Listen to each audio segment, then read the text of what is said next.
Chapter 181. Let's go in and take a look. Roland ordered everyone. Bang! The heavy steel door was pushed open by several people, the huge hinges making a sharp grinding sound. We should dig a moat here. Roland pointed to the ground beneath his feet. Indeed, a moat surrounding the fortress would make the entire fortress even more impregnable. We don't have enough manpower to undertake such a project, Renault sighed. Alas! Roland sighed helplessly. Indeed, he had no choice but to give up this unrealistic idea. Arrange the soldiers to garrison there. Renault, let's go take a look. Roland sighed, looking at the 100-meter-high fortress walls. Okay, Your Highness. Sure enough, on the system's territory page, in addition to river rapids and Tupit Forest, Roland saw a third icon. Lulong Fortress. It seemed the system counted it as a separate territory of Roland. After clicking on Lulong Fortress, Roland was surprised to find the page completely empty, save for 500 soldiers. System, why is Lulong Fortress empty? Roland asked silently. Lulong Fortress is currently in its initial form. Various additional buildings must be constructed by the host. The system said coldly, then presented Roland with a list of building options. Falling Dragon Tower, 100,000 wealth. A large dual-purpose air-to-ground weapon, enough to make dragons bow down and forcing them to avoid it. Effective when used with magic arrows. Heavy Dragon Hunting Tower, 20,000 wealth. Exceptional damage against dragons. Use special arrows, like black arrows for even greater damage. Medium Dragon Hunting Tower, 10,000 wealth. Capable of dealing a fatal blow to most dragons. Can use special arrows, like black arrows for increased damage. Light Dragon Hunting Tower, 5,000 wealth. Effectively repels dragons and blocks dragon attacks, offering excellent value for money. When paired with special arrows, like black arrows, it has a chance to deal critical damage to flying dragons. Advanced Arrow Tower/Crossbow Tower, 5,000 wealth. Offers wider vision, stronger defense, and decent anti-air capabilities. Archers stationed within it gain increased vision, range, and damage. Intermediate Arrow Tower/Crossbow Tower, 3,000 wealth. Offers decent vision, adequate defense, and average anti-air capabilities. Archers stationed within it gain increased vision and range. Primary Arrow Tower/Crossbow Tower, 1,000 wealth. Improves vision, but has low defense, allowing for anti-air fire. Archers stationed within it gain increased vision. Pit, 10 wealth. A cost-effective defensive structure, reusable, with steel spikes that no ground unit can withstand. Units that step onto it fall into it and are impaled. Catapult Trap, 1 wealth. No one should underestimate these 1 square meter gadgets. They easily deflect any unit that steps on them. For attackers, they're a true formation breaker, and they're reusable. Easily break enemy formations, and create openings for counterattacks. Hidden Crossbow, 1 wealth point. Hidden within the bricks of a city wall, it releases and rapidly unleashes 10 steel crossbows forward. It holds 100 rounds, and has a reload time of 5 minutes. To maximize the effectiveness of these unstoppable little creatures, you need to constantly monitor their supply. Heavy City Defense Crossbow, 10,000 wealth points. A nightmare for attackers, even effective against low-flying aerial units. Paired with various special crossbow rifles, they're powerful enough to shatter any siege weapon. Even a dragon knight wouldn't want to be hit by one. Roland knew about this thing. After all, there were 12 of them installed in river rapids, crafted from dragon tendons granted by the system upon check-in. Medium City Defense Crossbow, 5,000 wealth. A heavy unit terminator, capable of threatening most low-flying air knights. Using any crossbow, it can terminate any heavily armored unit, and has a chance to damage siege equipment. Knights will have to avoid it. Light City Defense Crossbow, 1,000 wealth. An infantry killer, capable of shooting down low-flying units. No light infantryman wants to face this thing. A kebab of human flesh? The kind with 3 on a skewer? Sword Cart, 500 wealth. A defensive device studded with hundreds of razor-sharp double-edged steel swords. It can block city gates. Hey! Don't think you're done just by breaking through the gates, I'm still there. Arrow Crusher, 1,000 wealth. It can be fired into a designated area of air, clearing arrows in a 10-meter diameter circle. Upon landing, it deals damage to surrounding units. Stupid. Shooting doesn't work. Nice stuff. Roland was instantly tempted by this. Isn't this the artifact the dwarves used in the movies to block the elven arrows?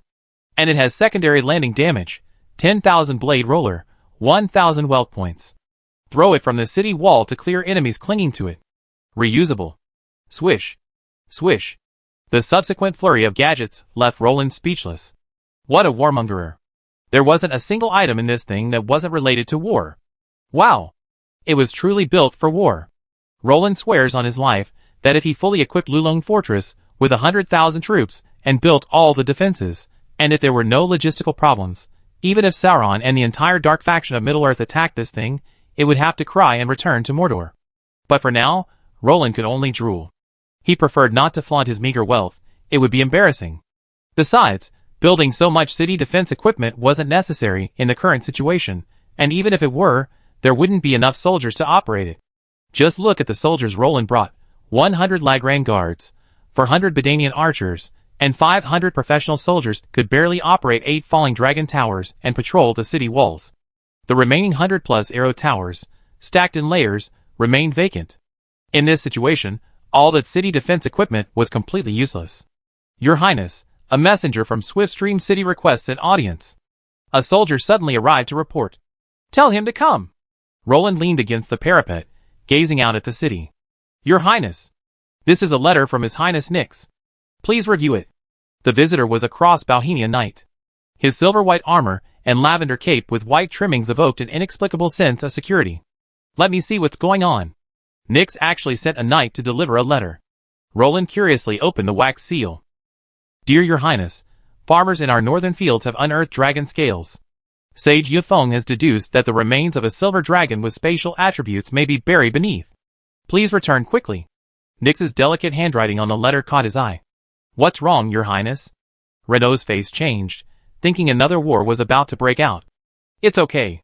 There may be the remains of a silver dragon buried in our land. We must return.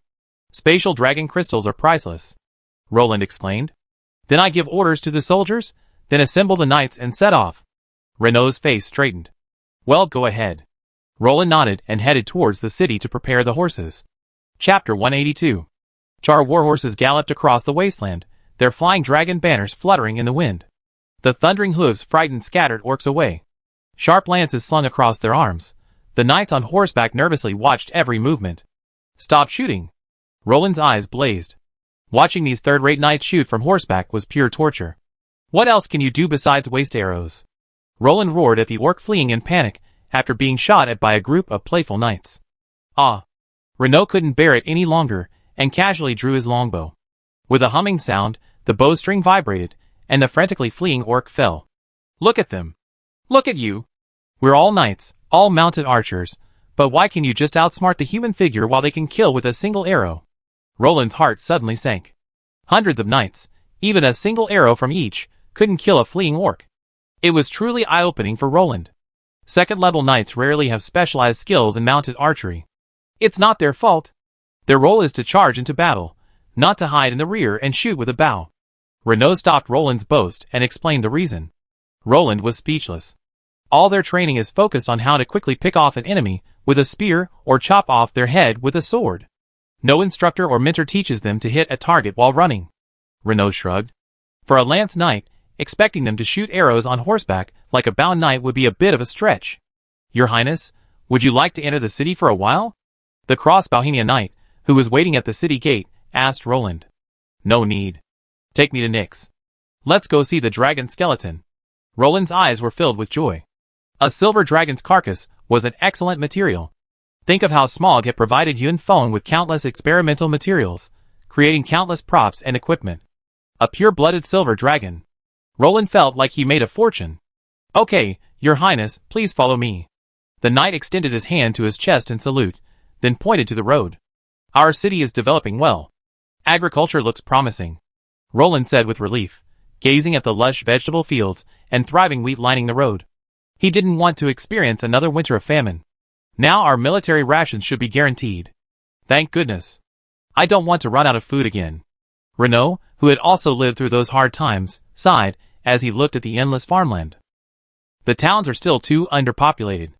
If we had a sufficient population, we could branch out some villages and gradually develop them into towns that would radiate outwards.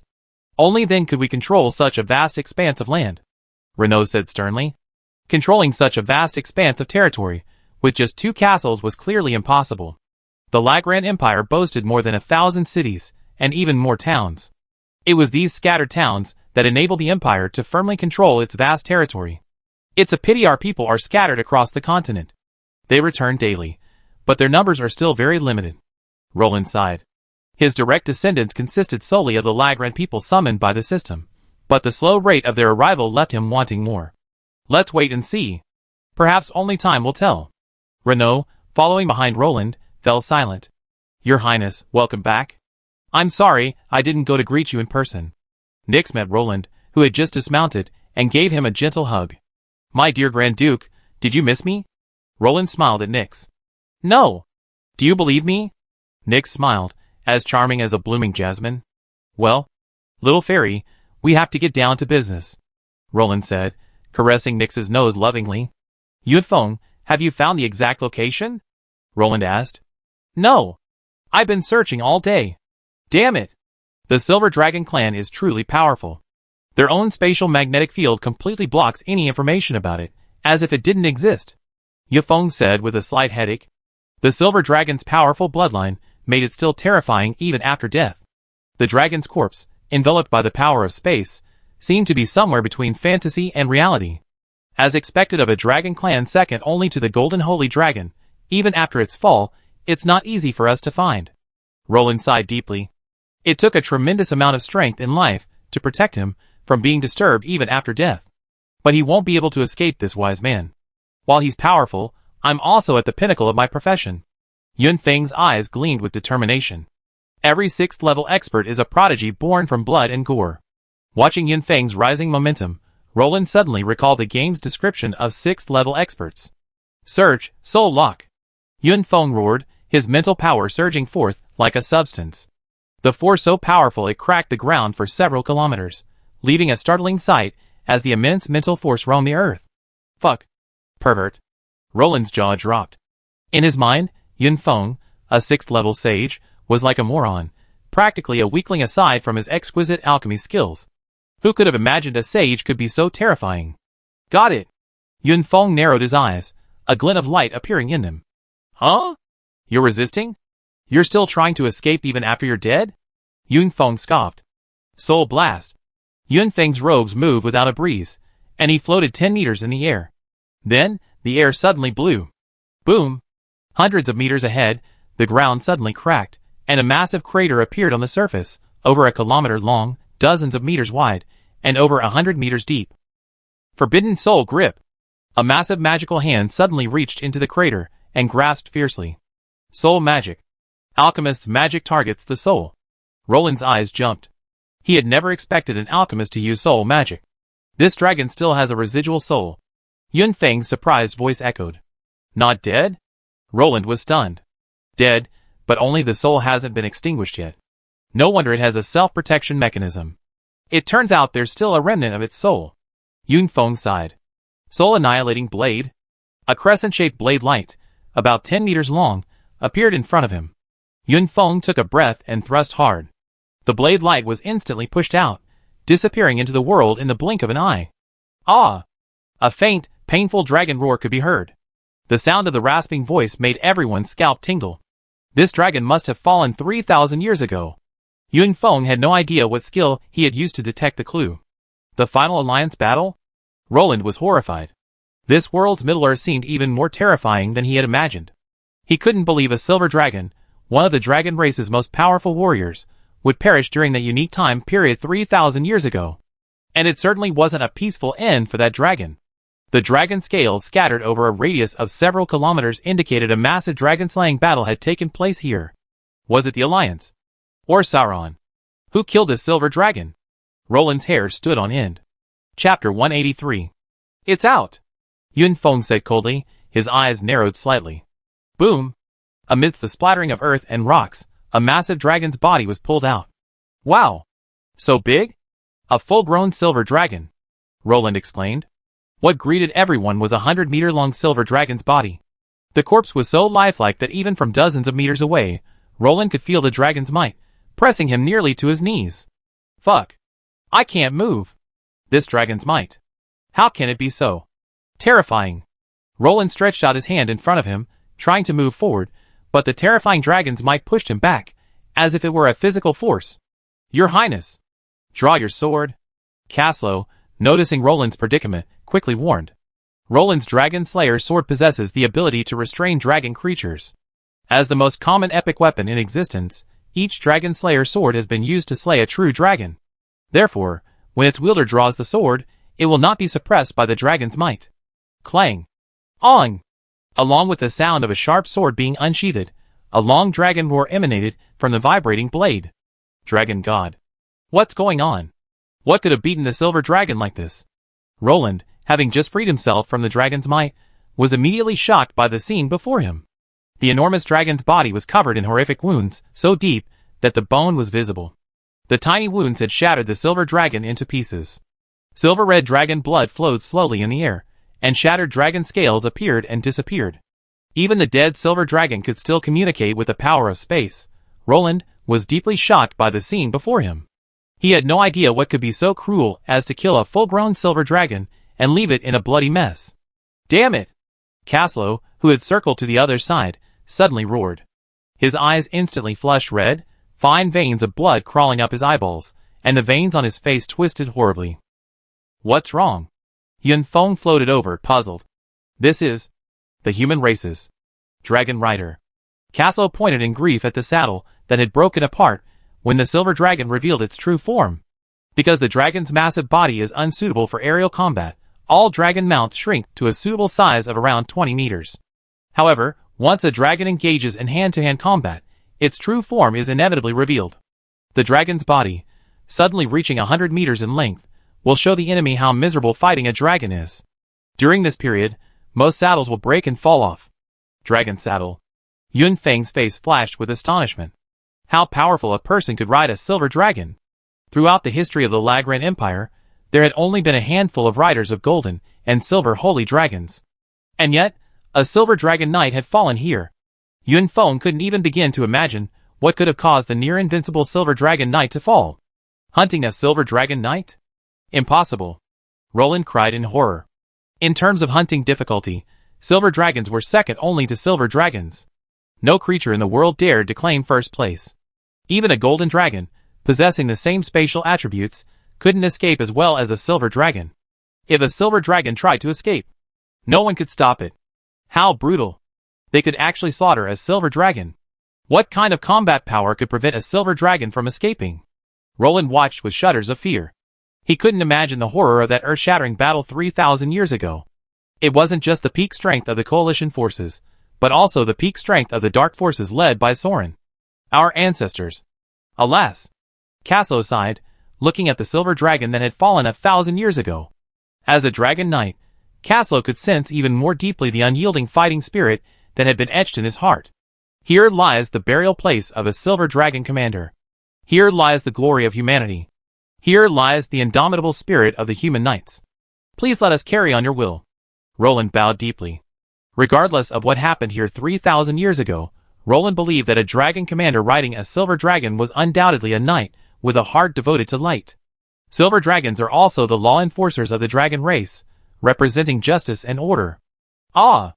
The wind dragon Cardo's furious roar resounded through the heavens and earth. The sorrow in the dragon's roar could be felt by even the most hardened heart.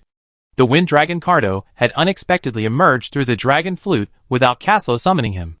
Caslow! Who is it? Who killed our dragon clan? Who killed the silver dragon, the dragon enforcer? I will crush them. These despicable ants? How dare they attack the silver dragon clan? Cardo roared angrily. It's easy to tell how high the silver dragon clan's status is among the dragon clan. In fact, the silver dragon clan is not very populous in Middle-earth. Finding a few dozen of them is a lucky feat most of the time. The number of silver dragons in the clan remains around 20 to 30. Why? A magnificent figure quietly appeared. Looking at this colorful figure, Roland's head suddenly turned as heavy as a bucket. How did this elven dragon even get here? Blue elf? How did you get here? Roland looked curiously at the elven dragon still sealed by Yun Feng. Why? Would you die here? Tell me. The blue elf paid no attention to Roland and instead walked towards the silver dragon's corpse. Wait! Your Highness! Don't go over there. This is the death rattle of the elven dragon. She's summoning the spirit of this silver dragon. As a dragon rider, Caslo possessed some of the dragon's memories, so he clearly recognized the elven dragon's actions. Ah! The heavy dragon's body suddenly descended from the sky, an icy blue dragon silhouette appearing in the smoke. Ah! Sky! What are you crazy about? What happened? Peter Grow's voice echoed through the smoke. Goddess! Peter Grow screamed instantly, each one louder than the last, as he noticed the dead silver dragon. Ah! 3 pure-blooded dragons, large and small, cried out in unison, the sorrow in their roars bringing tears to one's eyes. Did anyone slay a dragon? Peter Grow watched cautiously as Roland and the others drew their elven scimitars. He looked utterly terrified. Having lived for over 3,000 years, Peter Grow understood the silver dragon's high status within the dragon clan. It was a royal family. No! This is the dragon rider and his dragon, who fell during the War of the Last Alliance. Roland sighed. Your human dragon rider is handsome? Peter Grow's face lit up with excitement.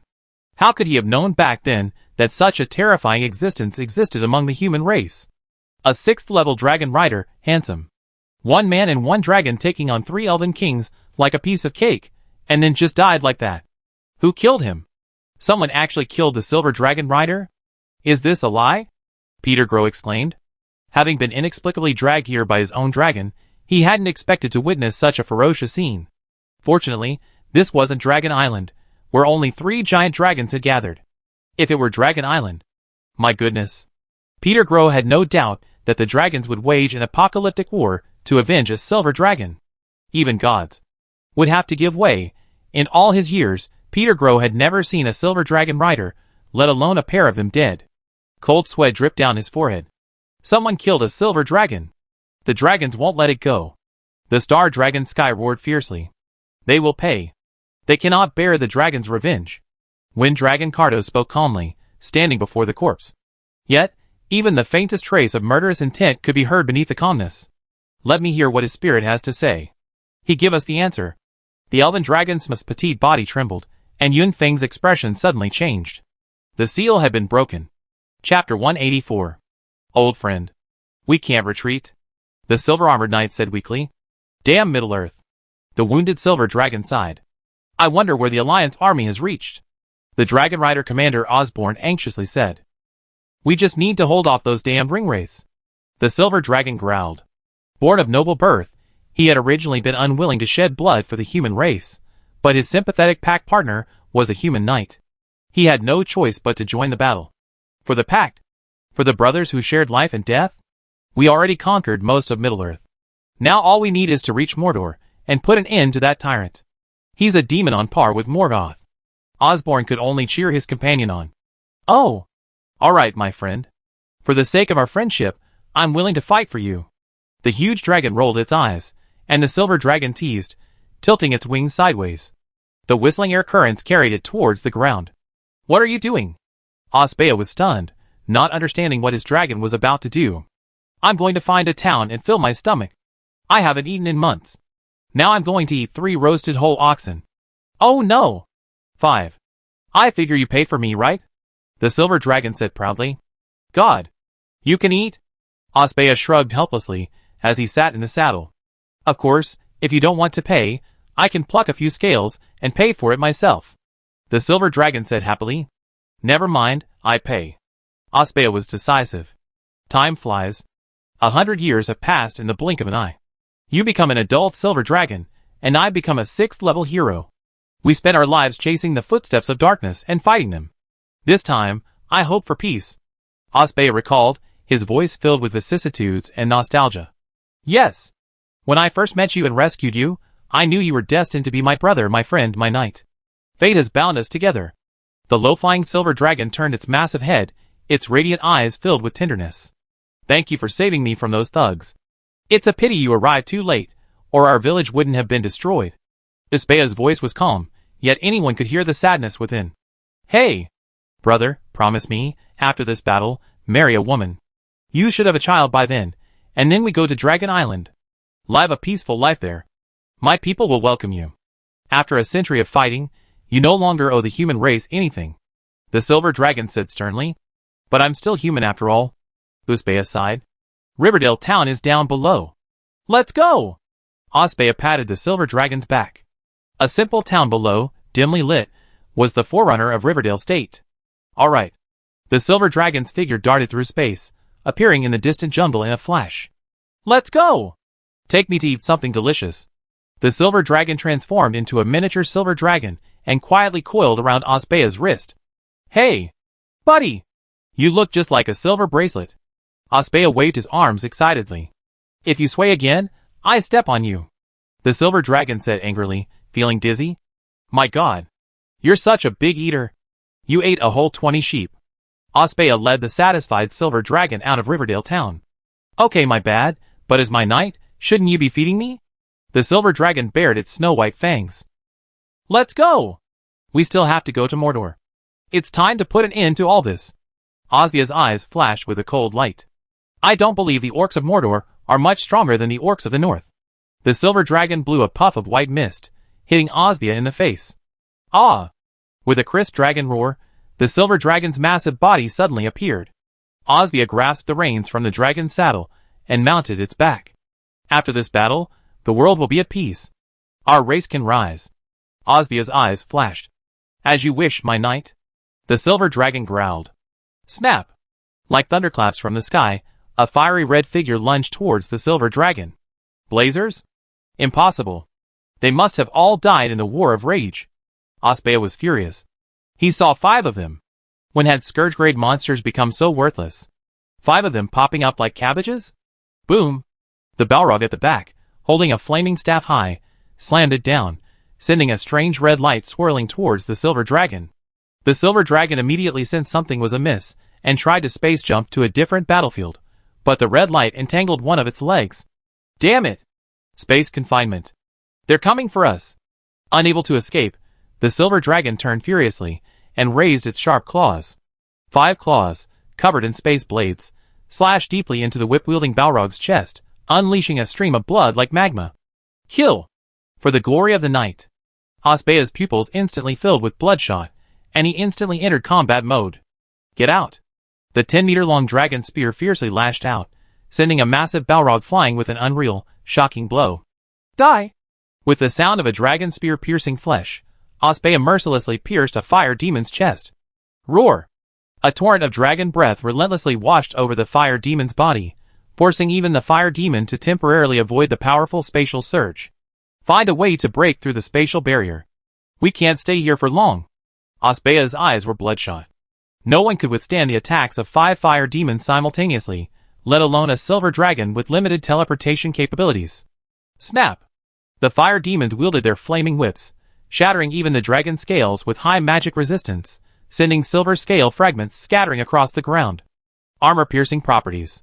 Osbea's face changed instantly. Without the powerful defense of its dragon scales, the giant dragon was no match for the fire demon.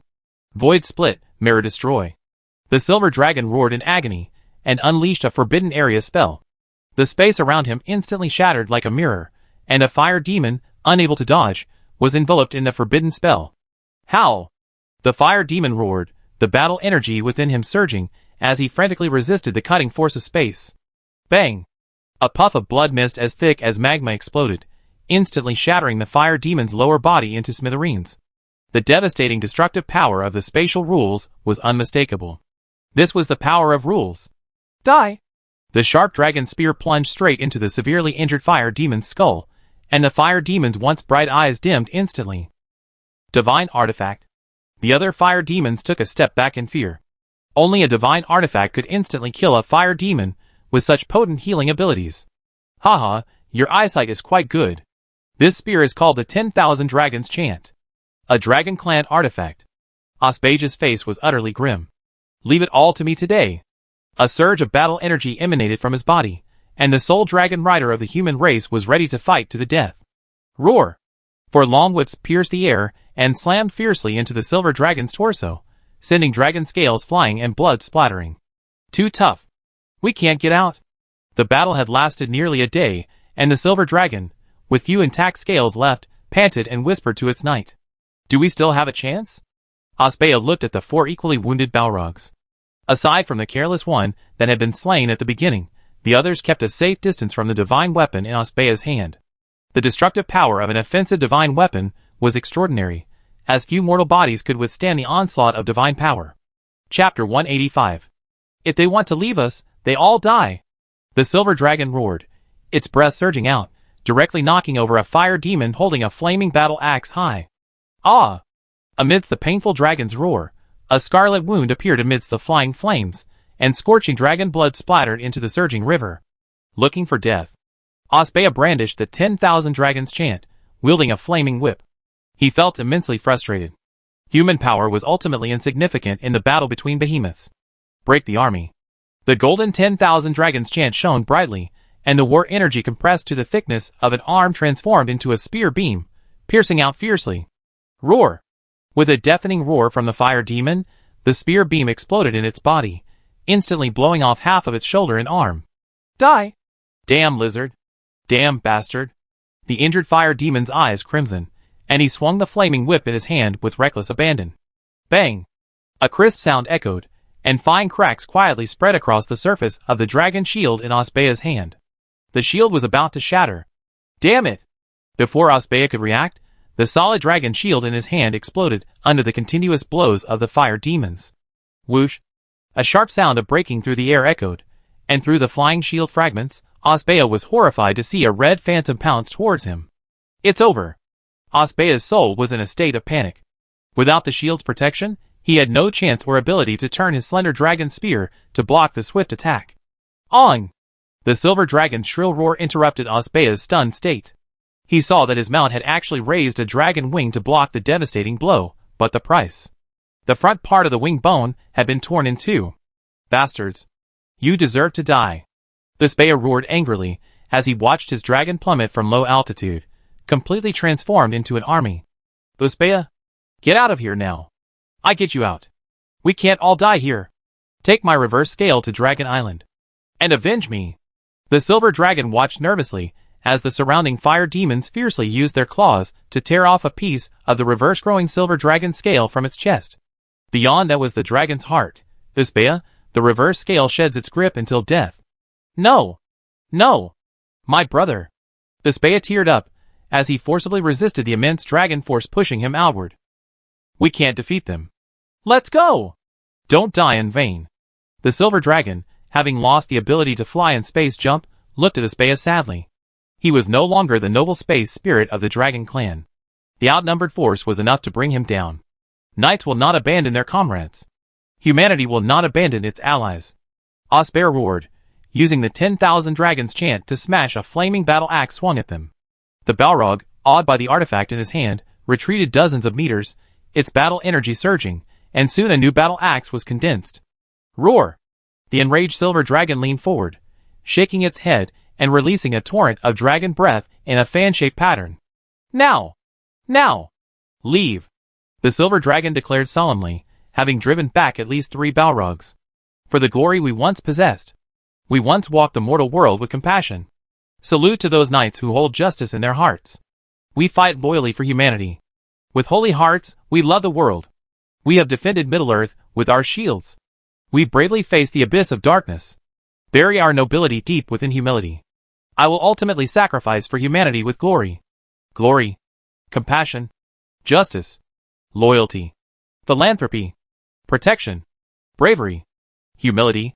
Sacrifice. 9 colored halos leaped upon Osbeah as he chanted passionately. The 9 rhythmic halos were breathtaking, so moving. Every knight could fight beyond their rank precisely because of this final sacrificial halo. You're mad. The silver dragon felt the terrifying, heart-pounding aura on his back, a power beyond the peak of rank 6. Tell me, what's above the 6th level?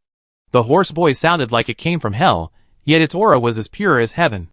Holy sword. Judgment. Osbeah, his body riven with cracks, grasped the air with his left hand, and a silver holy sword suddenly materialized. Disdain flashed in his bloodshot eyes, and he pressed down fiercely. Bang! The sky shattered. 1,000-meter-long silver holy sword plummeted down, piercing the fire demons. Ah! With a shrill wail, the wounded fire demon vanished as the silver light faded. In the 100-meter-deep crater, only a crimson fire demon heart remained, suspended half a meter above the ground. This was the last evidence of the fire demon's existence. So you too will die. Osbeah coughed up a mouthful of dark red blood and wiped his mouth. Osbeah, you. The silver dragon's enormous eyes welled with tears. He understood that the moment the aura of sacrifice rose was the highest point in a knight's life, but also the moment it would soon end. Why? The silver dragon's voice trembled. The rapport between man and dragon allowed him to understand his knight's thoughts. I'm sorry, this isn't your fight. I'm sorry for dragging you into this. As for that reverse scale, you should just fix it yourself. Return to Dragon Island and take care of yourself. You've done enough for me. Uspeya spoke haltingly, spewing blood from his mouth as he lay on the dragon's saddle. And 3 more. In Uspeya's blurring eyes, the 3 fiery red figures that emerged from the smoke were so clear. Go! Aster. Return to Dragon Island. Leave humanity. Leave Middle-earth. Don't come back. This is not your battlefield. After struggling to slide off the dragon saddle, Uspeya roared heartbreakingly at his comrade, who had fought alongside him for a century. Looking at the knight, blinded by the blood gushing from his own wounds, Silver Dragon Estelle bowed gently. He had ceded the battlefield to him. This was his honor. This was his war. This was his home. Thank you. Uspeya, chanting the 10,000 dragon Sanskrit chant, murmured softly before limping towards the fire demons. His time was running out. Roar! A roar, not quite human, emanated from Uspeya's mouth. This strike. May the gods apologize. With his battle spirit surging through him, Uspeya raised his dragon spear. Dragon Rider's death. The Dragon Rider unleashed his most powerful attack, a silver dragon condensed with battle energy swooping down towards the fire demons. A violent shockwave tore through everything within a radius of hundreds of kilometers, ripping giant ancient trees and rolling hills into shreds, transforming the entire landscape into a vast impact plain. This was the terrifying destructive power of a forbidden divine spell. With a mortal body, on par with a god. Silver Dragon Aster's eyes narrowed sharply. He could actually sense the aura of a god within his knight. That blow contained a faint divine power, a power distinct from that of the sacred artifact, the 10,000 dragons chant. It was a divine power born from within Uspeya's body. No, no! Aster wailed helplessly. He could actually sense the nascent godhood within Uspeya. I'm sorry, old friend. Uspeya fell to the ground before he could finish his words, dissipating into a speck of light. Ah! A long, mournful dragon roar echoed across the north that day. Chapter 186. Live in glory. Die in honor.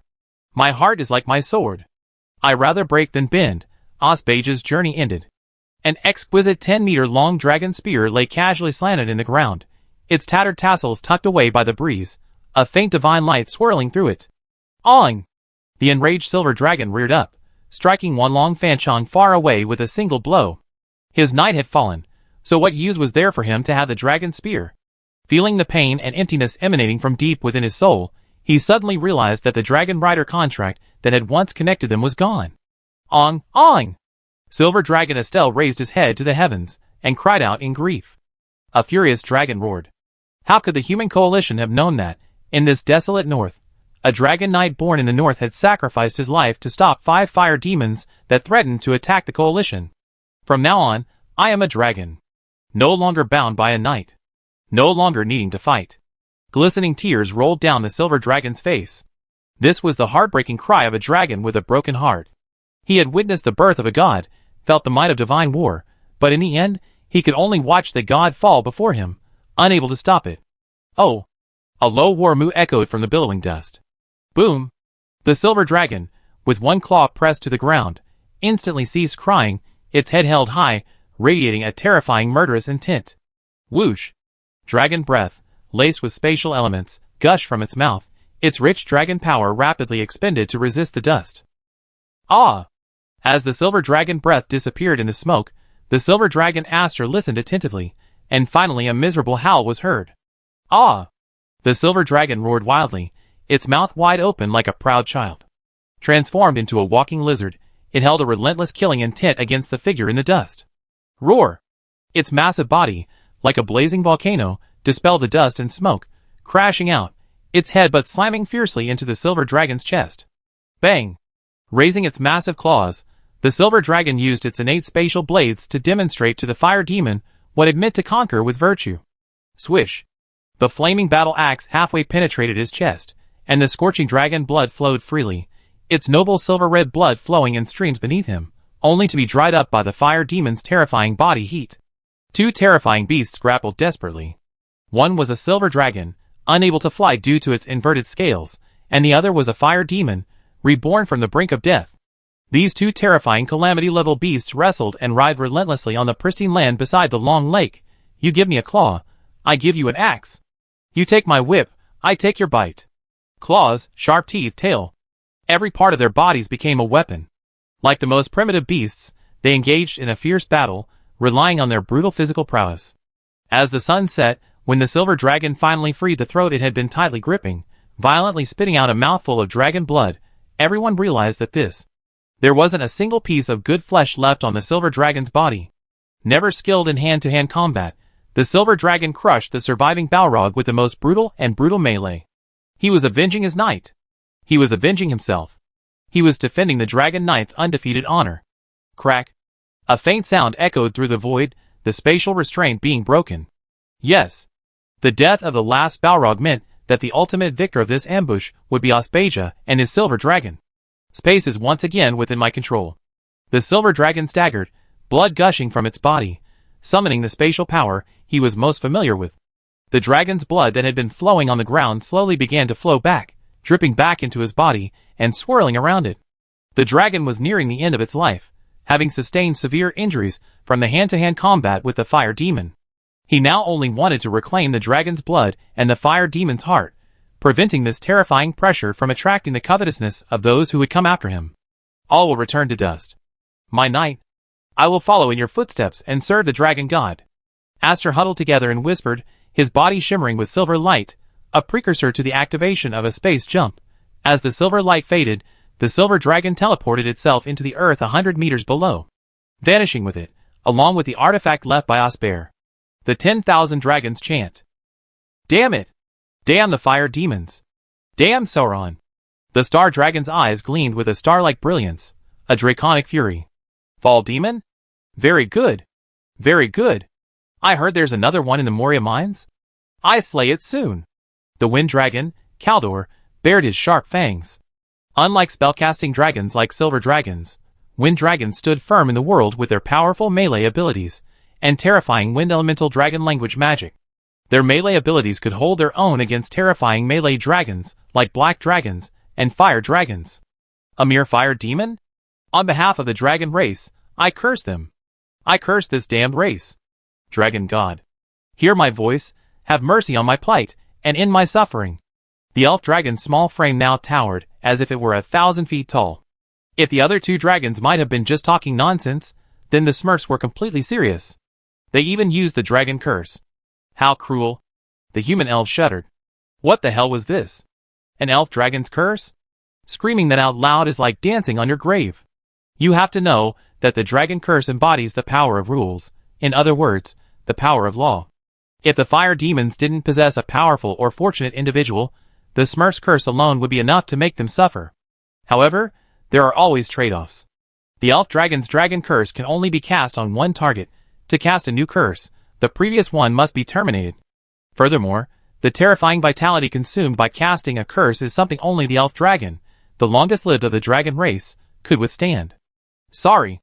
This dragon corpse. You can't touch it. Simultaneously, the three dragons shielded the silver dragon's remains behind them. No dragon clan wanted their members' bodies desecrated. Even though Roland possessed Smog's corpse, he dared not display it carelessly.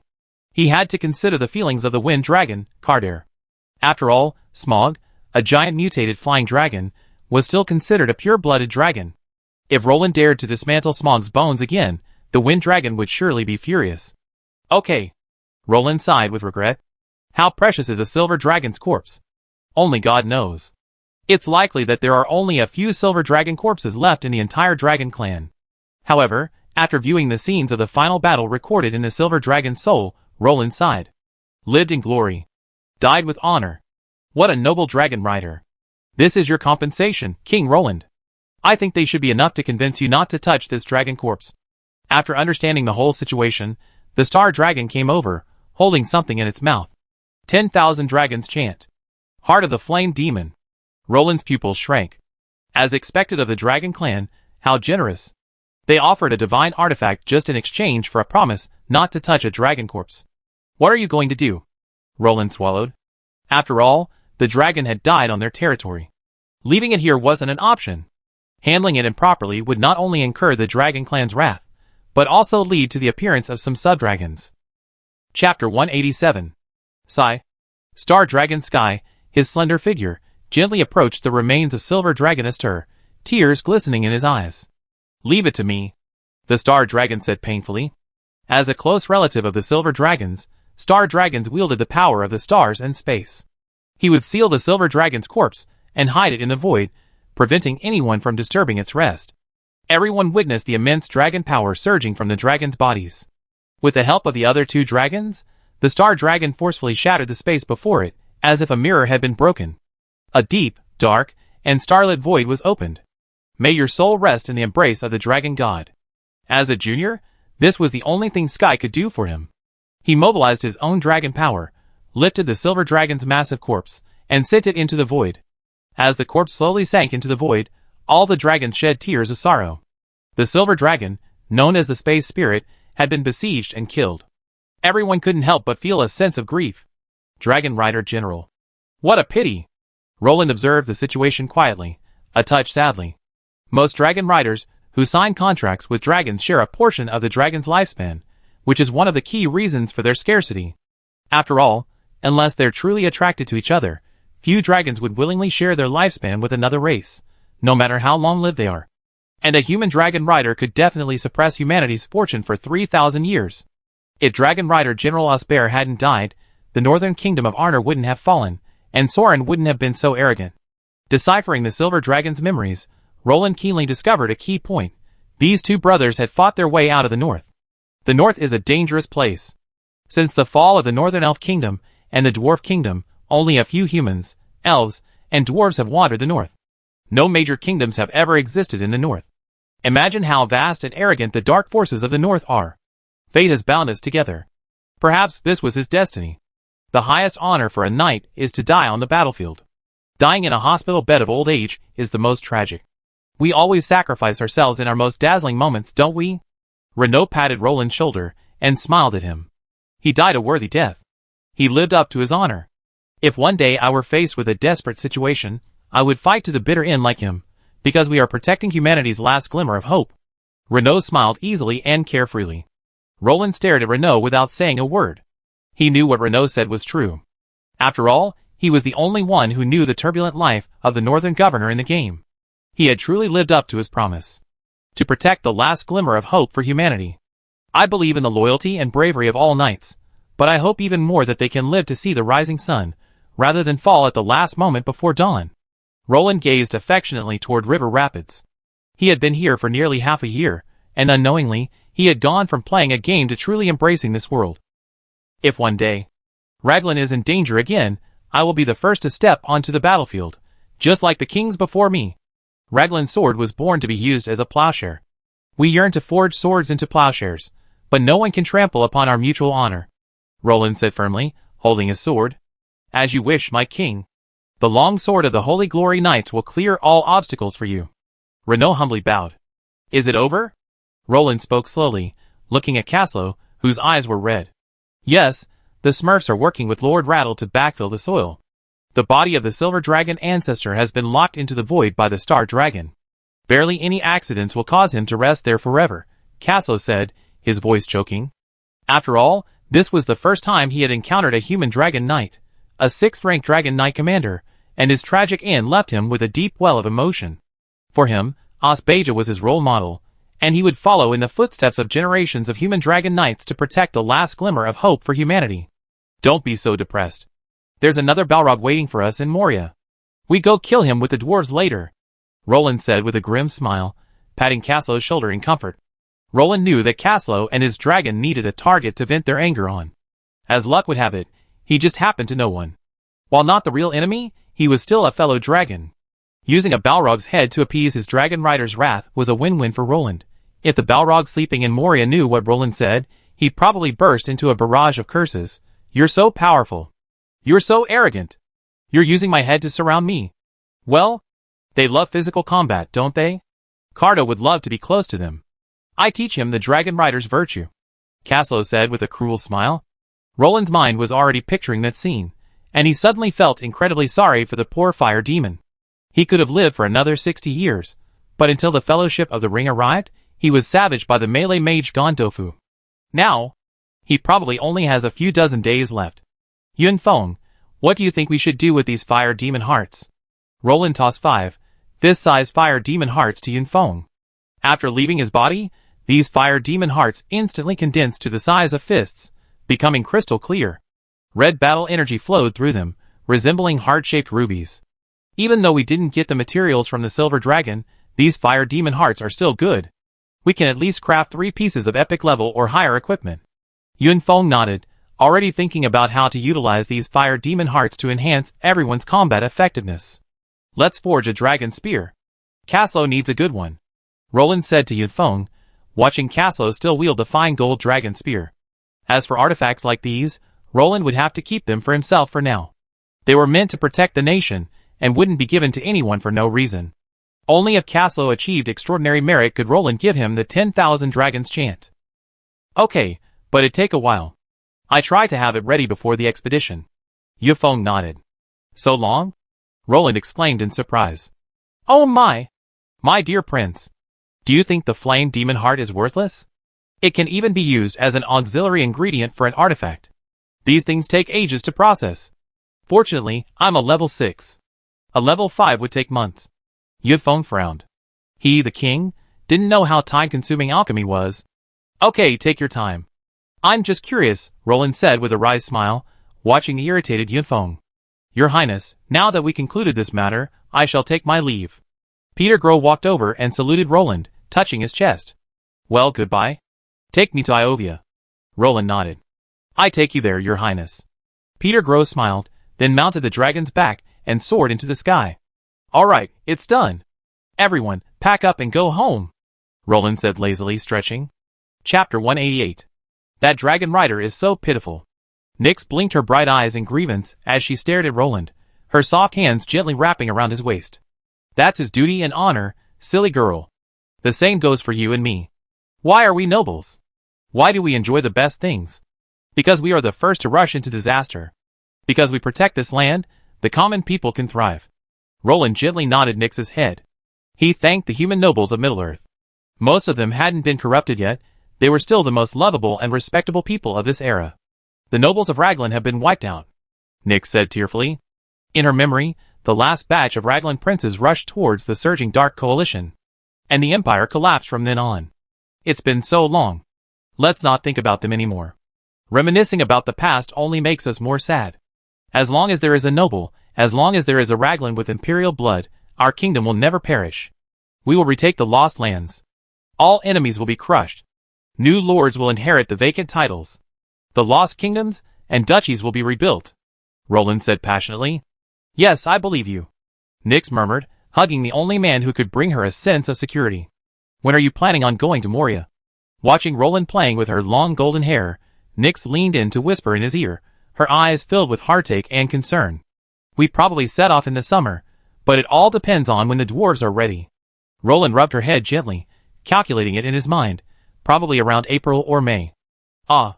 Nyx sighed helplessly, hugging Roland gently, as if knowing that war was her fate, and fell silent. Sleep. Your life is more important. Roland made a funny hand job, threw Nyx onto the soft velvet bed, and pounced on her. 10,000 words omitted from this, please imagine. System. Sign in. Roland muttered to himself, bored, holding the sleeping girl in his arms. Congratulations, host, for signing in successfully. You successfully triggered the special event, Refugee Invasion. What the hell? This event? Roland's face changed. Although he couldn't remember the exact time frame of this event, it was definitely a double-edged sword. The refugee invasion event occurred after the fall of the Southern Territories. A large number of refugees frantically flocked north, even impacting Roland's own territory. If the player handled this event well, they could not only gain a large population, but also potentially gain the allegiance of wandering nobles and talented individuals from the south. Although Roland didn't gain the allegiance of these talented individuals or nobles, he at least gained thousands of people. Trouble. If the refugee wave becomes too large, and is instigated by someone with ulterior motives, they attack the city. A flicker of fear flashed in Roland's eyes. While a mere refugee wave couldn't harm River Rapids, if Roland ordered an attack, it would be a massacre. While there wouldn't be any visible losses, the public's morale and loyalty would undoubtedly plummet. We need to go get some supplies. Maybe we have to buy some from the dwarves and elves again. Roland, who had originally thought we had plenty, suddenly felt unsure. Can't you sleep a little longer? Nyx's arm peeked out from under the warm blanket, gently wrapping it around Roland's waist. No, I need to take care of some government affairs. There might be a lot of refugees arriving soon. Roland gently tucked Nyx in and left the inner room. Calculate how much supplies we have. How many people will need to last until the autumn harvest? Roland had originally been looking for Lance, but realized he'd followed the Goblin King, Hu Buiyuan, to Gondor. He had no choice but to rope in poor Renault as a laborer. Enough for 10,000 people until the autumn harvest, though we have to use them sparingly, of course. Nyx hadn't appeared before them, fully dressed. Aside from her awkward gait, she was still the beautiful and dignified Grand Duchess. 10,000 people? Roland's expression softened as he summoned the system interface to check. Swept river, area, 1 kilometer radius. Buildings, 1 ruined lord's castle, under renovation, 300 ordinary wooden houses, intermediate magic rune wall, stone well, blacksmith, barracks, archer's temple, watchtower.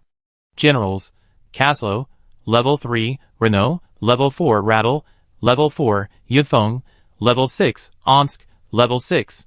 Special personnel, Ivy, level 3, Grand Duke Nyx, level 2, City Defense Officer, Marcus, level 4, Administrative Officer, Lance, level 2, Troops, 2762. Holy Glory Knights, 100 level 2 Lagran Knights. Lagran City Guards, 100 level 2 Warriors. Bedanian Archers, 700 level 2 Archers. Dorwinian Heavy Swordsmen, 100 second level Swordsmen. El Nino Rangers, 100 second level Rangers. Lagran Royal Guards, 200. Speedstream Legion, 683 Speedstream Infantrymen. Conscripted Light Infantry, 200 Light Infantrymen. Raglan Heavy Cavalry, 100 Heavy Cavalry. Priests, 8 level 2 Priests. Mages, 1 level 2 Fire Mage. Crusaders, 100 Spearmen and Shieldmen. Crusaders, 300 Archers. Crusaders, 20 Heavy Shieldmen. Cross-Bohemia Knights, 20. Duchy Light Cavalry, 30. Population, 3,310. Trainable civilians, 1697. Review: the Lonely King led the remaining people back to their homeland and built this high-walled city. With the arrival of a few residents, the city has become more vibrant and lively. Everything is progressing well. The city's military is formidable, with a wealth of qualified recruits. The city is fully capable of defending itself even against a large-scale attack.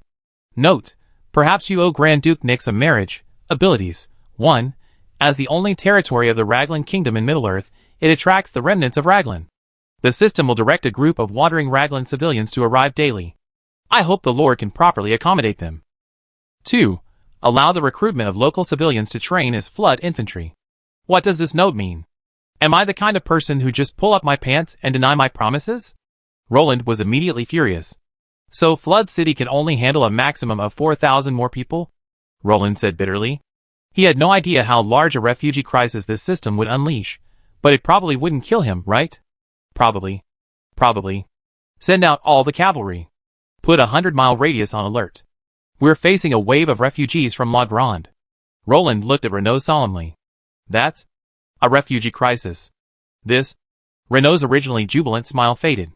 You should understand how frantic those starving refugees will get. Roland sighed. Dragon God. Caslo and I will personally maintain vigilance. Renault had no doubt that the frenzied refugees would prey on the residents working outside the city. After all, their madness. By the way, perhaps there are soldiers among the refugees. Roland recalled the incident after Renault turned around, remembering the time when regular soldiers were caught up in the refugee wave. Renault stumbled, then raised his head, and looked at Roland with resentment. Thank you, my dear prince. You bring me such good news. Renault emphasized the good news. Chapter 189. Send a message to Lulong Pass. Tell them not to open the gates to help the refugees. You can drop some supplies down from the walls, but don't open the gates. Roland's eyes suddenly widened. He realized that if the refugees came from the south, the system would spawn refugees and other living creatures at the border. Once Lulong Pass opened its gates to help the refugees, Roland had no doubt that these frantic refugees would fight with the garrison for food. The 500 fortress defenders were no match for the flood of refugees. If the fortress was captured, it would be a disaster. System, you are such a rip-off. Roland was filled with grief and indignation. If the fortress was truly taken away, even with Roland's current strength, it wouldn't be impossible to recover. But it would require a massive loss of life. After that, he could just lie down and recuperate for a few years. Just attacking the infantry with 8 meteorite dragon towers would cost Roland over 1,000 men. If they were accurate, taking down Caslow would be a piece of cake. Caslow instantly understood the connection. With his soul trembling, he immediately summoned his dragon and, with only one sentence, "I go notify them," left River Rapids. After all, Caslow was a very qualified dragon rider.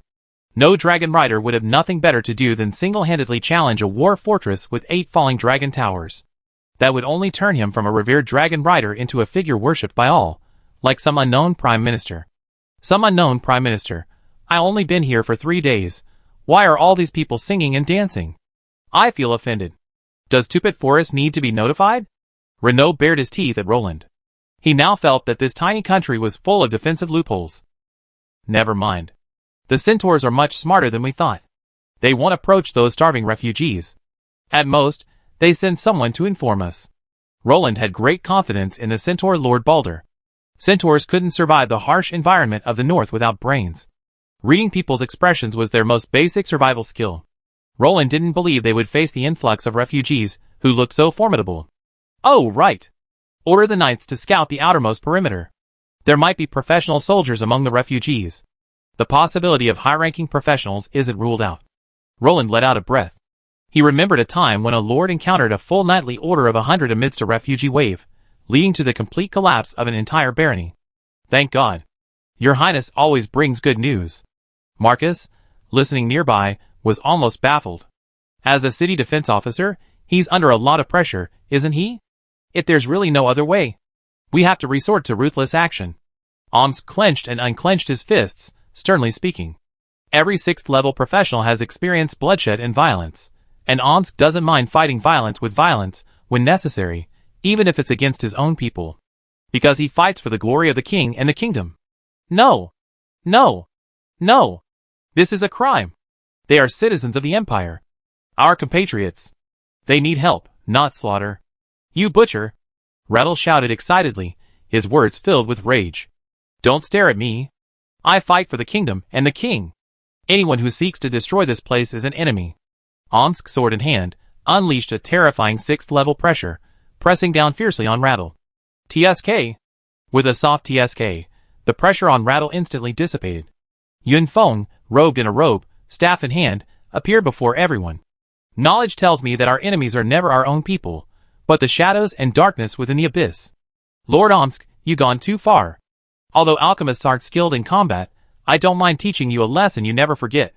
Yun Feng slammed his staff down on the ground, and layers of hexagram formation suddenly appeared around him. Enough. I told you two to discuss a solution. I didn't ask you 2 level 6s to come here and show off and start a fight, Roland said with a headache. As expected, the conflict between warriors and spellcasters will always exist. Your Highness, I reserve my opinion. But I cannot allow refugees to invade our land, Omsk said, then sat aside and said nothing. As a noble, I believe we shouldn't try to avoid the onslaught of refugees, but rather consider how to embrace and help them. After all, they are merely exiled citizens of the Empire. Yun Feng sighed. High-level professionals are comparable to nobles, possessing no less status than nobles, minus titles and territories. 6th-rank professionals, in particular, are already on par with powerful viscounts. Your Highness. It's true our population is sparse and in need of replenishment, but our ability to cope with risks is equally limited. I can't risk the Empire's last hope. Omsk sighed and lamented to Roland. Yun Feng fell silent after hearing this.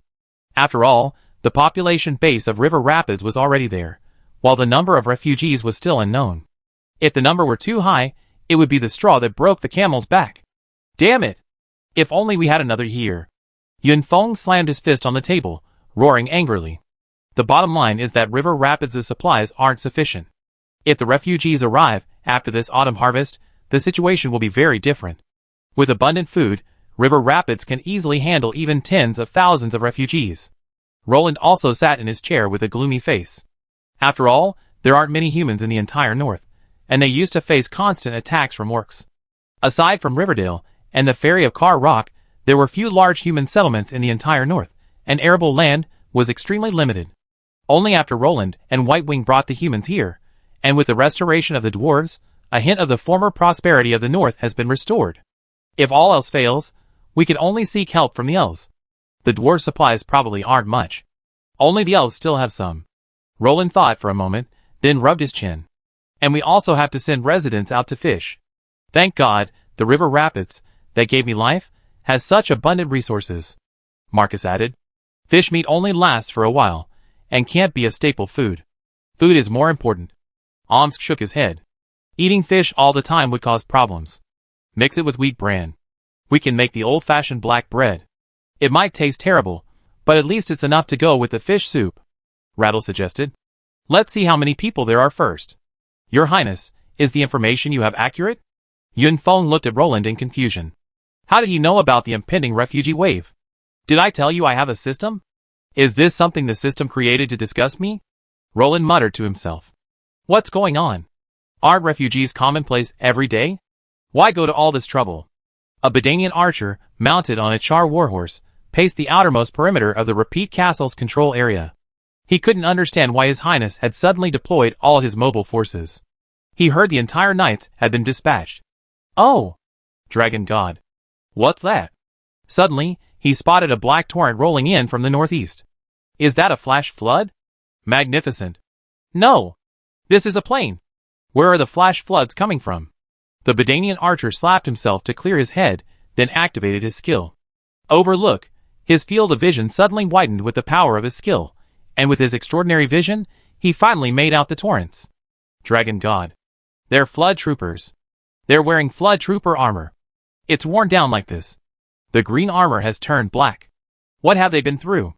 The Bedanian archer, stunned by the sight of refugees carrying large and small bags and their families, froze in his tracks, not even reacting to the sight of flood troopers mingling with them. Oh! Damn! They're refugees? The Bedanian archer quickly detonated his own magic flare. A bright red signal light soared hundreds of meters into the air and exploded, transforming into a red dragon head. Oh my God! They're speeding towards us. Your Highness Roland. It's not that I'm not loyal or brave enough. It's simply that there are too many of them. I must retreat. The Bedanian archer broke out in a cold sweat. Faced with the overwhelming torrent of refugees, he was forced to retreat towards Flood Trooper City. Who knew if he stayed here, they would eat him alive? Chapter 190. Finally, 2 days after Roland triggered this incident, the soldiers on the outermost alert finally spotted the surging refugee army. Your Highness, a signal flare has been launched from the northeast. A soldier came in to report. Northeast? What a coincidence. Perfectly past the Centaur territory. Roland twirled his sword hilt and smiled. The system was truly considerate. Would it be okay for this wave of refugees to just run right into us? Notify the Centaurs. Otherwise, it'd be troublesome if they're accidentally injured. After all, the Tupit Forest is less than 20 miles away, said Old Man Rattle. Okay, go notify them. If a fight breaks out, both sides will suffer. We need to avoid unnecessary losses. Roland nodded. He didn't want the Centaurs and refugees to clash head-on. That scene was too disturbing. Prepare for battle. Prepare for battle. Marcus, from a nearby city wall, shouted, directing the soldiers to carry various supplies for the city defense. Although no one expected to use them, they absolutely couldn't be without them. Really? Do we have to do this? They're our own people too. Nyx gazed guiltily at the busy defenders on the city walls, as if all this was her fault. This isn't your fault, my dear. We have no choice. I have a responsibility to the city's residents. We have no right to sacrifice these already happy people just to save them from suffering. They're not at fault. But I'm the king. I need to prepare for the worst. I'm sorry, my highness. Roland gave Nyx a gentle hug and kiss, then tightened his cloak and headed towards the city walls. Nyx stood quietly at the foot of the city, gazing into the distance from the man standing atop the wall. She could sense the pressure he bore. He carried the hopes of a nation, and he would shoulder this vast territory on his narrow back. I must shoulder this half of the country. I must protect this wall. Roland sighed, stroking the magic-patterned bricks and gazing northeast. Oh my God! Retreat, Get out of here! The retreating soldiers in front called out to everyone they met. A knight accompanying them was shocked to see an old man carrying a basket and picking mushrooms. Old man, the refugees are coming. It's too dangerous to stay here. I take you away. The knight rushed over, snatched up the old man, and hoisted him onto his horse, not caring whether he reacted or not. Have all the people outside the city retreated? Renaud anxiously paced the wall, his sword in hand. Sir, we're gathering the people. They should be arriving soon. A soldier emerged. Almost? It's a blessing they've been torn down by the refugees. Throw out everyone in the city who can ride horses. Make sure everyone working or patrolling outside is brought back. Renaud roared, slamming the wall. Yes. The soldiers trudged away in a hesitant voice. Your Highness. Renaud noticed Roland behind him and bowed quickly. Don't worry. How's the situation? Are the residents safe? Roland asked immediately. Some residents are still working outside. I dispatched all our mobile forces to assist them, Renaud said, steeling his nerves. And what's going on? Why are they all running so far? Roland's mind instantly exploded. Measure the distance for nothing, huh? By the way, the reconnaissance team discovered at least 5,000 refugees. They're starving, poorly clothed, and emaciated, but mixed in with some Imperial soldiers. Reports say their armor is worn and their weapons are broken. Likely years old. Raynor continued sharing the intelligence. Soldiers? Roland was stunned. To come across such a big Easter egg. He should go ask if there's a lottery in Middle-earth, and place a couple of bets. Yes. Quite a number of Torrentaires. There should be other types of troops as well, but our men can only identify Torrentaires, because their distinctive male is so easy to spot. Raynor sighed, and told Roland the truth. Roland's words suddenly became sweet, suggesting there might be a bigger surprise waiting for him. Are there any knights? Roland suddenly blurted out. Raynor and Roland stared at each other for a long moment, neither saying a word. Finally, Renaud couldn't hold it in any longer. He said to Roland awkwardly, Your Highness, I think as a knight you should have some confidence in your profession. What kind of knight would be reduced to wandering and begging with refugees? Seeing Renaud's expression grow increasingly strange, Roland hurriedly explained, I'm just saying, what if your family falls on hard times? Roland actually hoped to have some knights among them. That would mean he could get some knights for free. River Rapids, lacking a proper knight training camp, couldn't provide Roland with any new knights. Aside from Rohan and Gundor, which had knight training camps to replenish their own knight orders, there were probably no established knight orders in all of Middle-earth. Roland's current knight system was distorted and irrational, with no capacity for replenishment. He could only wait for the gods to see through the ordinary people's conscience and awaken them, or for the system to see through and sign them out. As for the system mall, looking at the wealth values ending in round numbers, Roland decisively closed the page and left. Open the gates. Open them quickly. Let us in. A cloud of dust billowed across the road as a hurried procession barreled down the road toward the city gates. Open the gates. It's our knights. Renaud shouted hurriedly down below, watching the knights arrive before him. It's like a terrestrial dragon is chasing them. Roland curled his lips, looking helplessly at the visibly frightened group. Bang! The gates slammed shut, the thick, heavy bolt jamming firmly in place. No one's left. We're the last. Wave! The refugees aren't far behind. Oh my God! They're crazy! The knight panted, saluted, and reported. All right, go down and rest. Roland, watching the panting and sweating knight, waved his hand, signaling that he could rest. Hold your nerves. They're coming with ill intentions. Although they're our own, we can't let our guard down. If they take the city, we all be the sinners of La Grande. Roland said solemnly, his gaze sweeping solemnly over everyone present. Don't worry, everything will be fine. They're our own, after all. They won't be too aggressive, Renaud consoled. I hope so, Roland said worriedly. Here they come. Someone suddenly shouted. A black tide surged rapidly over the horizon, a mighty roar and a roar of voices. The tide that instantly covered the ground startled everyone. Oh my God! Roland cried out. Dragon God. Later couldn't help but clench his staff. Oh my God! Caslow, his dragon eyes instantly open, saw more clearly than anyone else.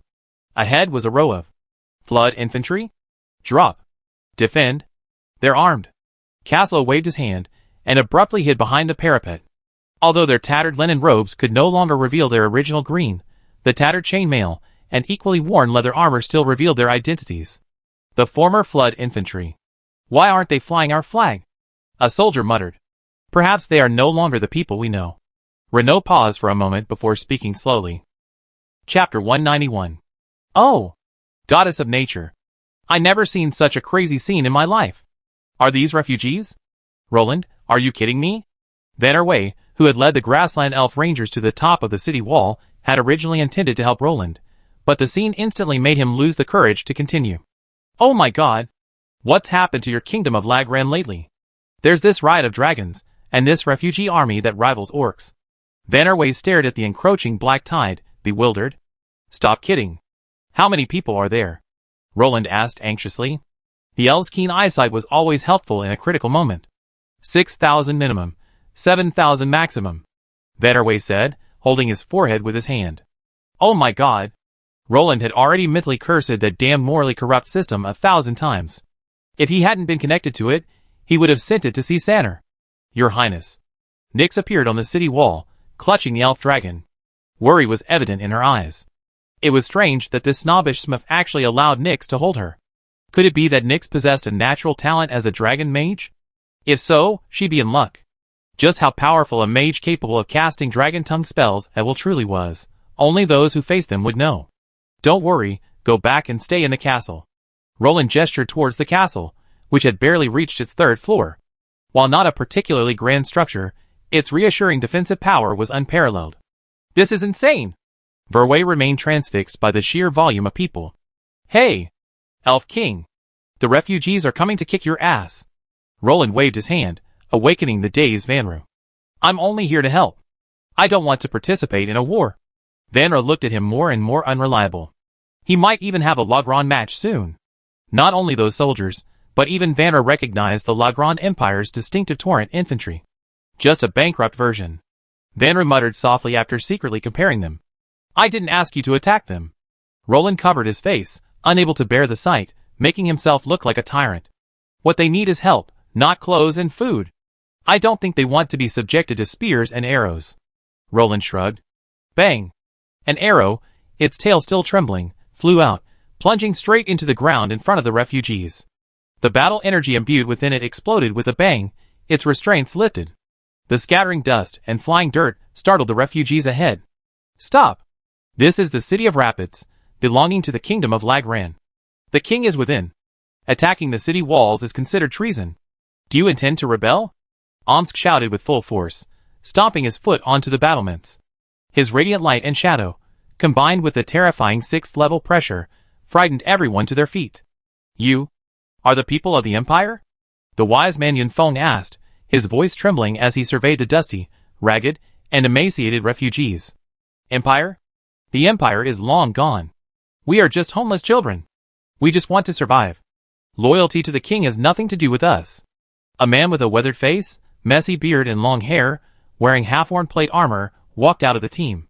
Judging from his voice, he seemed very young. I am the current king of Raglan. Roland. I have inherited the Empire's mantle, and I vow to lead my people to glory and rebuild the Empire. I understand. You suffered hardship these past few years, and it hasn't been easy for you all these years of wandering. Now that you return to your homeland, I hope you give me a chance to make amends, and please give yourself a chance too. Come back. Raglan needs you. Returning wanderers. Roland spoke affectionately to the throng beneath the city walls. Liar. That's what the nobles said back then. They hoped we could stay and fight to the bitter end. But we lost so many. And still can't protect anything. We don't need your forgiveness. We only hope you can provide us with some supplies. We're going to Gundor. It was this young man with long golden hair who stepped forward. After a pause, he excitedly shouted towards the city walls. So, what about those nobles who supposedly deceived you? They all died on the battlefield, right? Not a single great lord retreated. They and the Empire's warriors drenched the entire north with their blood. You are also a noble, aren't you? Raise your head. Do you dare to look at this flying dragon flag? Do you still remember what the noble coat of arms looks like? Do you still remember the glory of being a noble? Look down at your armor. If it wasn't stripped from a dead body, you should understand the meaning of the coat of arms on your chest. That is the glory of a noble. Roland scolded angrily. He discovered that the young man's plate armor actually had a noble coat of arms. If it wasn't stripped from a dead body, then his ancestor must have been at least a duke-level figure. Although the plate armor was somewhat worn, It showed no sign of wear and tear despite the ravages of time. The noble crest on the chest had long since lost its vibrant color, but wasn't that fading emblem a reflection of a profound heritage? The wandering lion? Caslo's pupil shrank for a moment, and then he turned sharply to look at Omsk, only to find that Omsk, too, looked up at him in shock. That family. You recognized them? Caslo trembled with excitement. How could this family still have descendants? They should have perished with the city of Lagran. Omsk gasped in horror. Alas! The glory of the reigning lion family has been trampled under your feet, Roland said in a deep voice, gazing at the lonely figure. Roland clearly recognized the emblem at a glance. Back in the game, who in the world didn't know you? The reigning lion family. The Lion Duke of the Raglan Empire, the peerless figure who led the 1,000-man Golden Lion Knights against a million-strong orc army in the defense of Raglan City. That emblem, along with the Raglan Dragon banner, suppressed an entire era. Although it was unclear what memories the system had instilled in them in this world, the meaning of this wandering lion would never change. You understand nothing. You have no right to demand that we sacrifice any more for this country. The reigning lion family has already shed blood for this country. This land has been drained of blood. My ancestor is the only one left alive in the entire duchy. Every member of the family is dead. The young man roared angrily, like a raging lion. The emperor is dead too. I'm the only one left of the bloodline of all the great lords of Raglan. The legacy of the imperial blood has been cut off. Who knows? Who knows that no one in the royal family survived? Who knows that the last of the royal knights died protecting the last of the royal bloodline? There is no royal family in Raglan anymore. If even the royal family was completely killed in battle, then what can you complain about? What about those grand dukes and kings who died in battle? Now there are only 2 people left in the world with royal blood flowing through their veins. Roland roared furiously. This is why Roland flew the flag of the kingdom of Raglan instead of the empire. Because there is no longer a royal family with imperial blood flowing through their veins. The system just told Roland that his bloodline comes from the royal family of the kingdom of Lovanian. There is no royal family in all of Middle-earth. Chapter 192. Do you think the Lion of Kings was the only one to shed their last drop of blood for this land? Go look at the Grand Duchy of Nyx. Go look at the kingdom of Lovanian. Look around you. Look at all of Middle-earth. Those nobles who haven't even left behind their legacy. Where are they? Roland's barrage of questions left the young man's head spinning. If you still consider yourself a descendant of Raglan, then you should bring the people behind you back to this country, instead of letting them continue to wander and live in fear, Roland said loudly. You? The young man was speechless. The 3 words Raglan weighed heavily on him, suffocating him. Think carefully. If you don't agree with this country, I will expel you from my membership as the king of the kingdom of Lagran. After that, if you want to fight, then fight. I await your response. Roland glanced at the troops below the city and turned away. Among the crowd below, some tall knights on warhorses stood out, a breath of fresh air among the refugees. I didn't expect that the King's Landing family, even with its near extinction, could still afford a small contingent of knights. Roland sighed. It's quite normal. Even after the fall of the Grand Duchy of Nyx, I still maintain dozens of Knights of the Cross Bohemia. Although the Grand Duchy of Nyx didn't establish a kingdom, its legacy is no less than ours. It's not surprising that it's accumulated a number of knights over the years. Nyx rolled her eyes at Roland and sighed. After all, even the most impoverished Grand Duchy could maintain a large retinue of followers and subjects. Even without a professional training camp, within the vast population base, some lucky individuals would still emerge. The Knights of the Rain are indeed quite good, and their inherited combat techniques are quite interesting. Omsk praised them without hesitation. Indeed, the Knights of the Rain are very powerful. Caslo also interjected. But Your Highness, if you try to recreate the glory of the Knights of the Rain through these knights, it's almost impossible. Yun Feng suddenly said, clearly smart enough to immediately understand Roland's intention. What? Roland was blasted to a crisp. Did he mean that the Knights of the Rain were truly extinct? That's normal. They no longer have any high-level inheritances. The remaining mid-level and low-level ones are sufficient, but not enough to recreate the might of the Lion of the Rain, Omsk said with deep understanding. Roland looked at the 2 men in confusion. Let's put it this way, their current combat techniques are basically passed down through word of mouth and personal experience by the old knights. Most of the inherited items are likely lost. Moreover, some secret techniques can only be taught by high-level knights, but I haven't sensed the presence of a knight above the 4th level. Omsk's ruthless cold water poured down on him. Ouch. Roland's heart ached. Damn! What a waste! The Sovereign Knights are only a notch below the Royal Knights. The last time, I saw the price of a Sovereign Knight in the mall. 10,000 treasures each. This is a steal. Your Highness, accept your fate.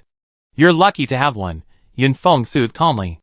Looking at Yun Feng's calm face, Roland's heart ached even more. You humans are just playing tricks. Benerve was confused by the group's confusing list of knight orders. As an elf, he knew very little about human knights or the history of Lagrang. He had never even had any dealings with humans before. Your Highness, they're here. A soldier on alert suddenly came running to report. Have you figured it out? Roland calmly gazed at the young man standing not far from the city walls. Are you capable of taking us in? We've been wandering for so long, and we don't want to wander anymore. I rather see the glory of King's Landing fall than let these people who follow me suffer anymore. I don't want to live every day hiding from orcs and monsters.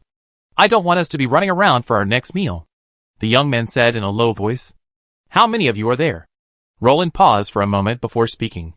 Over 6,000. Many elderly people died during the migration. The young man reflected for a moment before speaking slowly. Though life may be a little tight, our supplies should be enough to last until the autumn harvest. There's still time. We can plant some beans. Roland replied after a moment's thought. You may join, but you must abide by the laws of the kingdom. If you considered it clearly, then enter. Roland gestured toward the city gate below. A gap opened just wide enough for one person to pass through.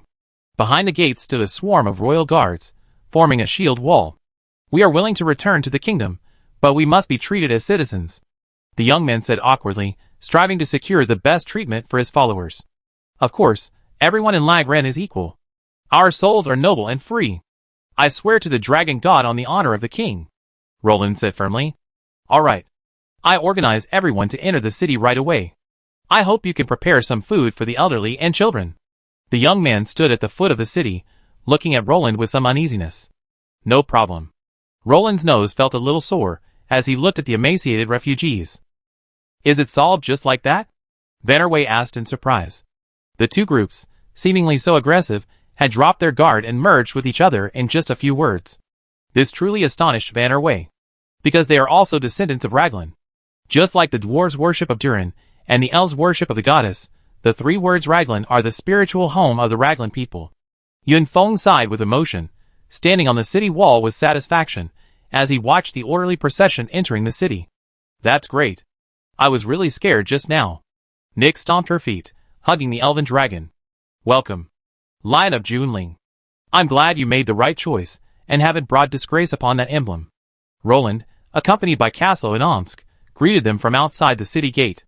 It wasn't my choice, but I didn't want the people our ancestors fought so hard to protect to lose this hard-earned hope.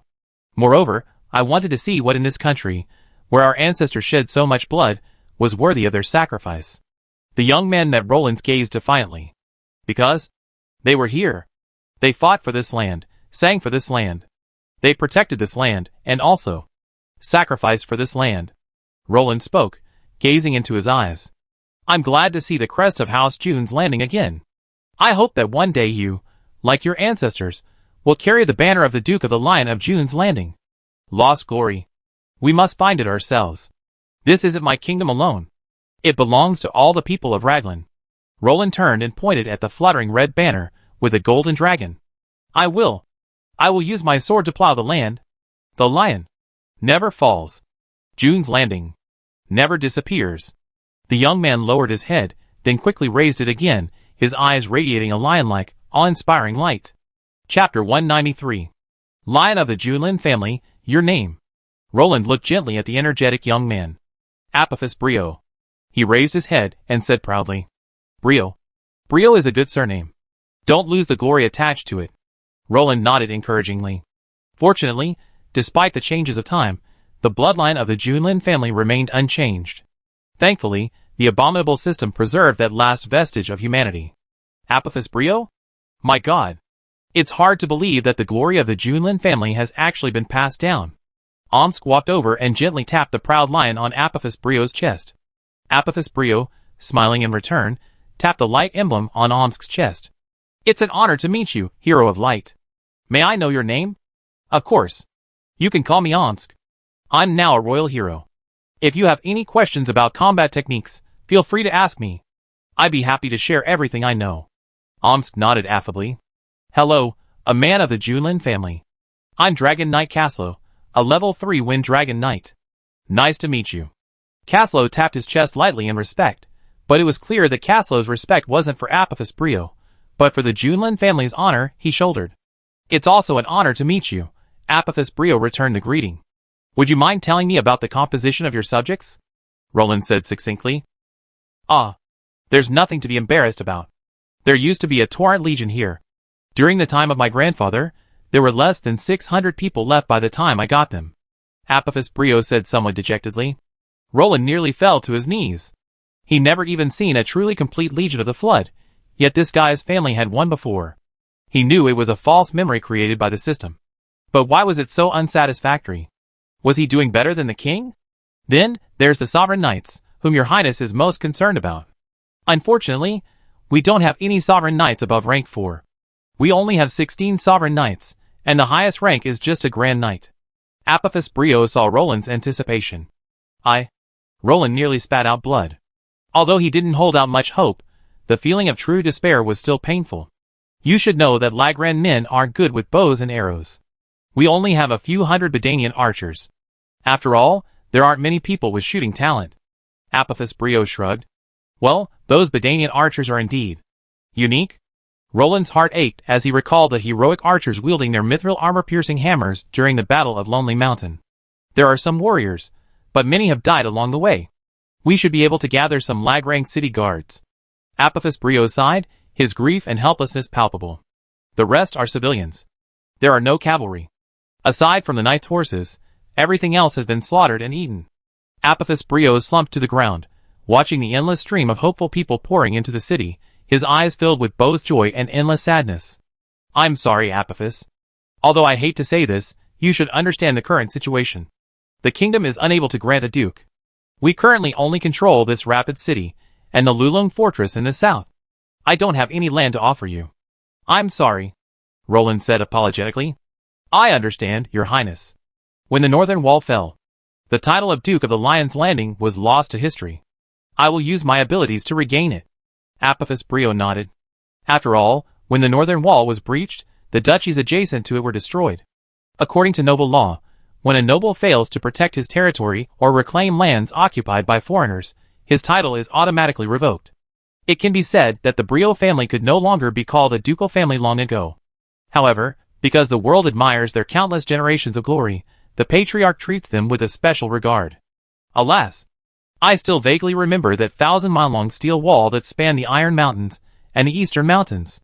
It protected the people of the Rune region behind it, allowing them to live and work in peace and contentment. Then the northern wall was breached. The empire collapsed.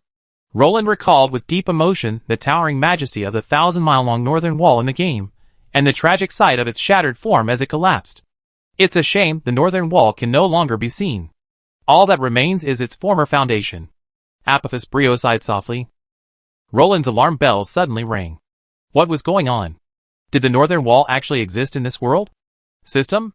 What's going on? Isn't the Lagran Empire a fiction? Roland asked nervously. Host, please explore on your own. The truth is often right before your eyes, the system said, still emotionless. Roland froze for a moment, suddenly realizing something terrifying. Perhaps the Raglan Empire truly existed in this world. However, even the elves, a race so knowledgeable, were bewildered by this empire. That meant there was only one possibility. This world's Raglan Empire perished before the First Age. It fell long before the elves and dwarves. This world has no gods, or at least no gods yet. Valamea and the like don't exist. Roland had always believed this world was a fusion of movies, novels, and games, but now it seemed. It was probably a parallel plane in countless dimensions, simply evolving in a different direction. He wondered if this world had a grand symphony of creation. If so, it would be a tragedy. Yes! It must be a parallel dimension. Other structures couldn't have withstood the ravages of nearly 10,000 years, but the northern wall, built to defend against the northern barbarians and the Dark Camp, has left traces of its indestructible nature. Roland muttered to himself.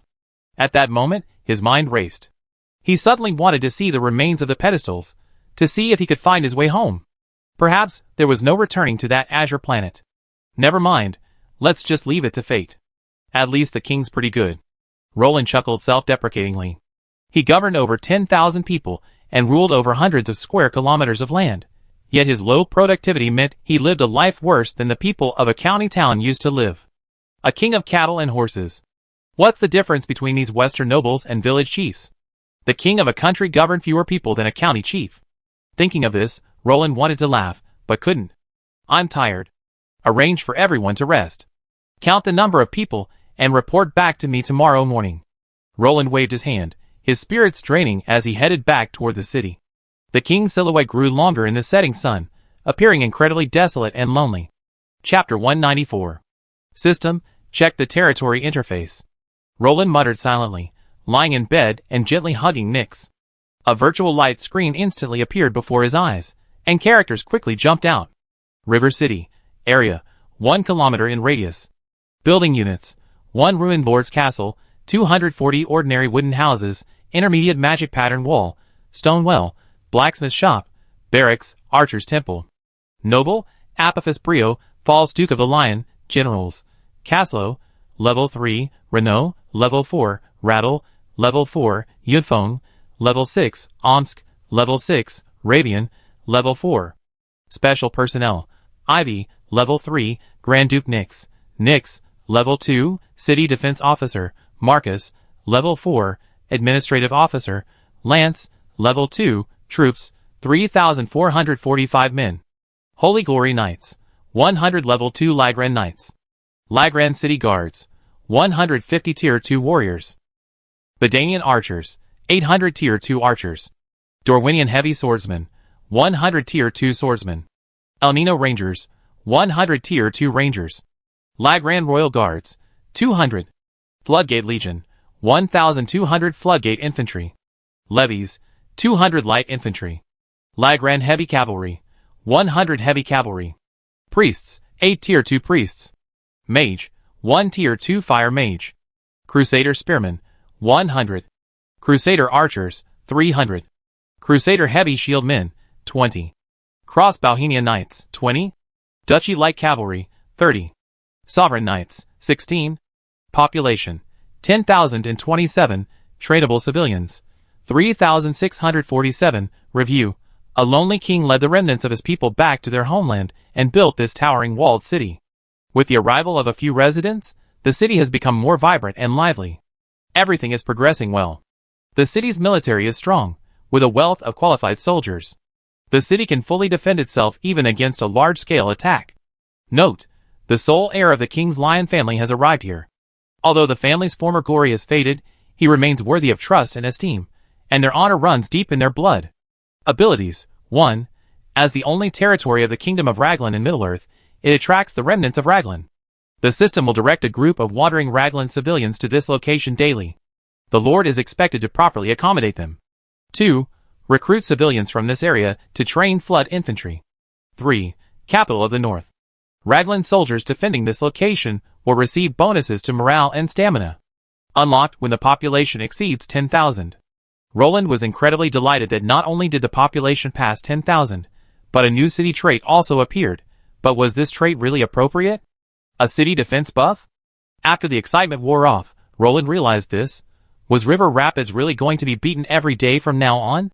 How did this obvious frontier city trait get applied to the former capital of the North? Roland desperately needed a trait that increased production capacity. Even a 5% agricultural bonus for elite farmers would do. Dear, we've taken back quite a few refugees this time. Our labor shortage should be alleviated significantly. Nyx leaned affectionately into Roland's arms, playfully brushing her golden hair against his cheek. Are you fooling around again? Roland gently patted her hip, his eyes filled with affection.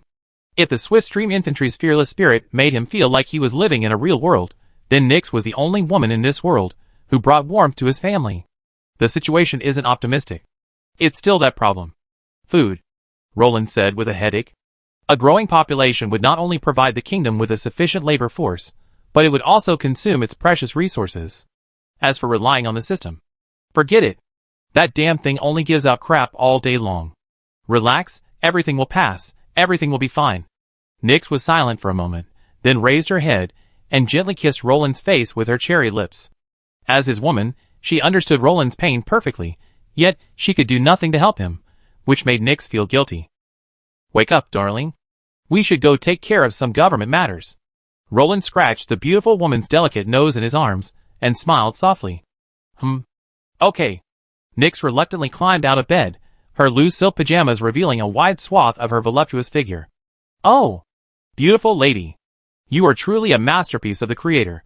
Roland teased as he changed her clothes and took the opportunity to grope her furiously. Roland simply wanted to say, Middle-earth is truly charming. Its king is even more charming. Roland, once a bachelor, not only found a wife, but also became a real man. It's truly a nerd's dream. Okay, let me see what I need to do. Nix gently settled into the armchair, her delicate hands deftly flipping through the small stack of parchment the maid had brought her that morning. Honestly, what government affairs could possibly be handled in a tiny place like River Rapids? With a population of around 10,000, there was virtually no conflict, let alone crime. Everyone was scrambling for winter rations. Marcus and Raynor handled even the most mundane matters. Nix approved 2 documents, and then had no more work to do.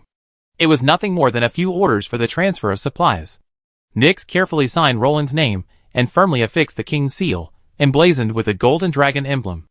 Then, she blew gently on it, and the day's work was done. Roland's eyelids twitched. Goodness. No wonder the nobles on Earth yearned for the Middle Ages. So decadent, isn't this? 5 minutes of work, a whole day of fun? Okay, dear, work's done. If you're free, could you go horseback riding with me? Nix stretched lazily, leaning her head on her arms, like a well-behaved cat, and asked Roland. At this moment, our great King Raglan. Roland was completely captivated by this little enchantress, and wanted to execute her right then and there, but considering the consequences. Roland sighed. It's not good to do that in broad daylight. We are staunch members of the 5 good classes, and cannot allow ourselves to degenerate. Roland muttered to himself, but even as he looked at Nix's already well-developed cleavage, his hands still itched to move. Damn it! You charming little enchantress. I punish you when I get back tonight. Roland sighed helplessly, suppressing the rage within him. Since you want to go horseback riding, why don't we go see what the Tupa tribe is like? Roland suddenly thought of the land he still ruled. Although it was a centaur tribe, they were still loyal to him. It was time to visit and build some ties. After all, a lord and his vassal needed to cultivate relationships. It was a skill a qualified noble must possess. Tupit Forest? I heard centaurs are natural gourmets. I'm going to eat something delicious. Nix smiled innocently. As expected, no woman could escape the title of foodie. But Roland took one look at Nix's impeccable figure and decisively shut up. Being able to eat is a blessing. Just don't put on weight. Roland could only console himself with. Chapter 195. Nix delighted in Roland's high-handed service. Standing on the ground, Nix extended her hands with delight, waiting for Roland, who was on horseback, to lift her onto his back. Come, my little princess. Roland exerted a slight force with his arms, and immediately, gently embraced Nix in his arms. A strong, masculine aura washed over her.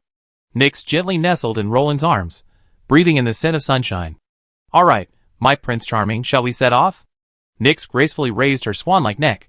Of course. Let's go! Roland laughed, and with a kick of his horse's belly, he rushed out. Soft sunlight bathed Roland and Nix, as if she were covered in a golden cloak. People walking along the street stopped to salute the newlyweds, their eyes filled with blessings and joy. Look at this picturesque landscape. Look at these people and farmland. This is the kingdom I built for you. Roland said to Nix with a wave of his whip, full of vigor. Puff! Nix, who had never experienced the information age, was instantly amused by Roland's childish, sweet talk, the love in her eyes impossible to conceal. This is the country and people I want to protect.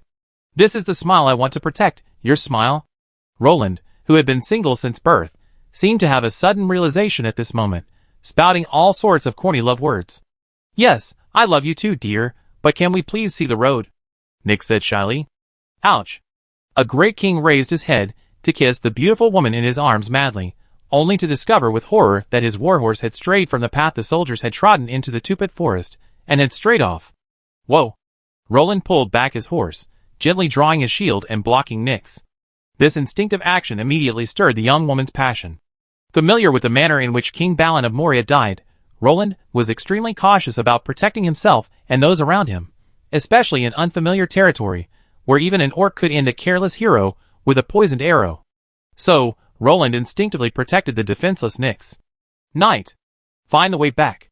Lead us to the right path, Roland commanded. This time, he had learned his lesson. Life had taught him to bow his head. The noble king had still lost to. Getting lost? All right, it's all right. Nyx looked at the irritated Roland and gently poked his pouty face. I'm sorry. It's my fault. I shouldn't have put you in danger, my love. Roland gazed lovingly at the woman in his arms. All the knights around him turned their heads away, their eyes wandering around as if nothing had happened. Ahem, hurry up. Don't cause any trouble for me. If I don't see some delicious food for lunch. Humph. Nyx feigned anger and raised her fist. Welcome, your highness. On behalf of the entire people of Tupic County, I welcome you, and as the host of this place, I hope you give me a chance to show your hospitality. Balder pounded his chest and bowed. Wow! They're so strong! Nyx exclaimed in a low voice. After all, in Nyx's eyes, these 2-meter-tall centaurs were like giants, especially their terrifyingly explosive muscles. Because they lack organs, their bodies are all solid muscle, which gives centaurs their extraordinary strength. They are the best soldiers. Of course. Your Excellency, Baron, I'm sure you make our trip a pleasant one. Roland stated his purpose with a smile. That's right. I'm here for a vacation. Roland almost said it. Of course, no problem. While there's nothing particularly unique here, the unique forest experience and the centaur cuisine will surely leave you and His Highness an unforgettable memory. Balder had become much more diplomatic. It seemed that after interacting with humans, the once straightforward and xenophobic centaur had even become more articulate in their speech. Naya, please entertain the 2 highnesses. Balder shouted into the forest. Excuse me, your highness. I need to go hunt some game for you. Balder nodded to Roland, then, wielding his massive longbow, he set off with the hunting party. Dragon God. Look at their muscles. They're natural knights. The finest cavalry. Except for the dragon knights. No knight can compare to them. The accompanying knights murmured, discussing their opinions of the centaurs. After all, no matter what human rider Unity's skills or heart-concentric abilities, could they be as effective as the centaurs' own bodies? They're pristine. Furthermore, centaurs possess innate skills comparable to the glory of a knight.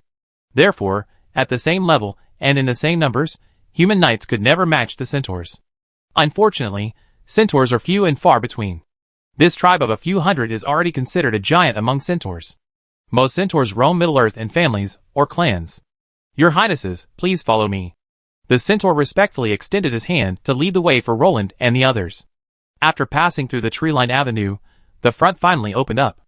I saw that the relatively wide open space in the forest had actually risen from the ground into a fortress. The previous somewhat simple camp was gone, replaced by a 5-meter-high log wall. It can be seen that the logs were pounded into the ground by the centaurs with brute force, then woven with ropes and covered with mud, grass roots, etc. It looks like the defense is quite good.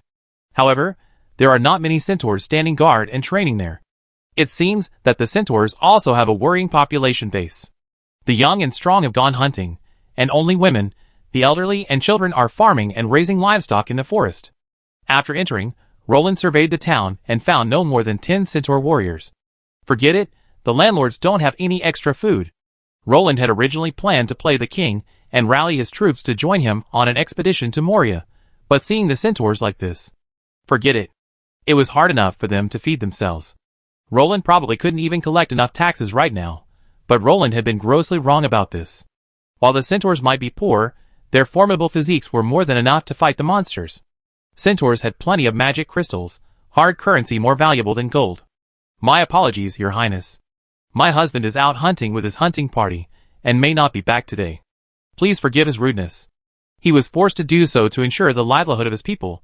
It was absolutely not intentional. As dinner time approached and the centaur lord remained silent, his wife, Naya, hurried in to apologize.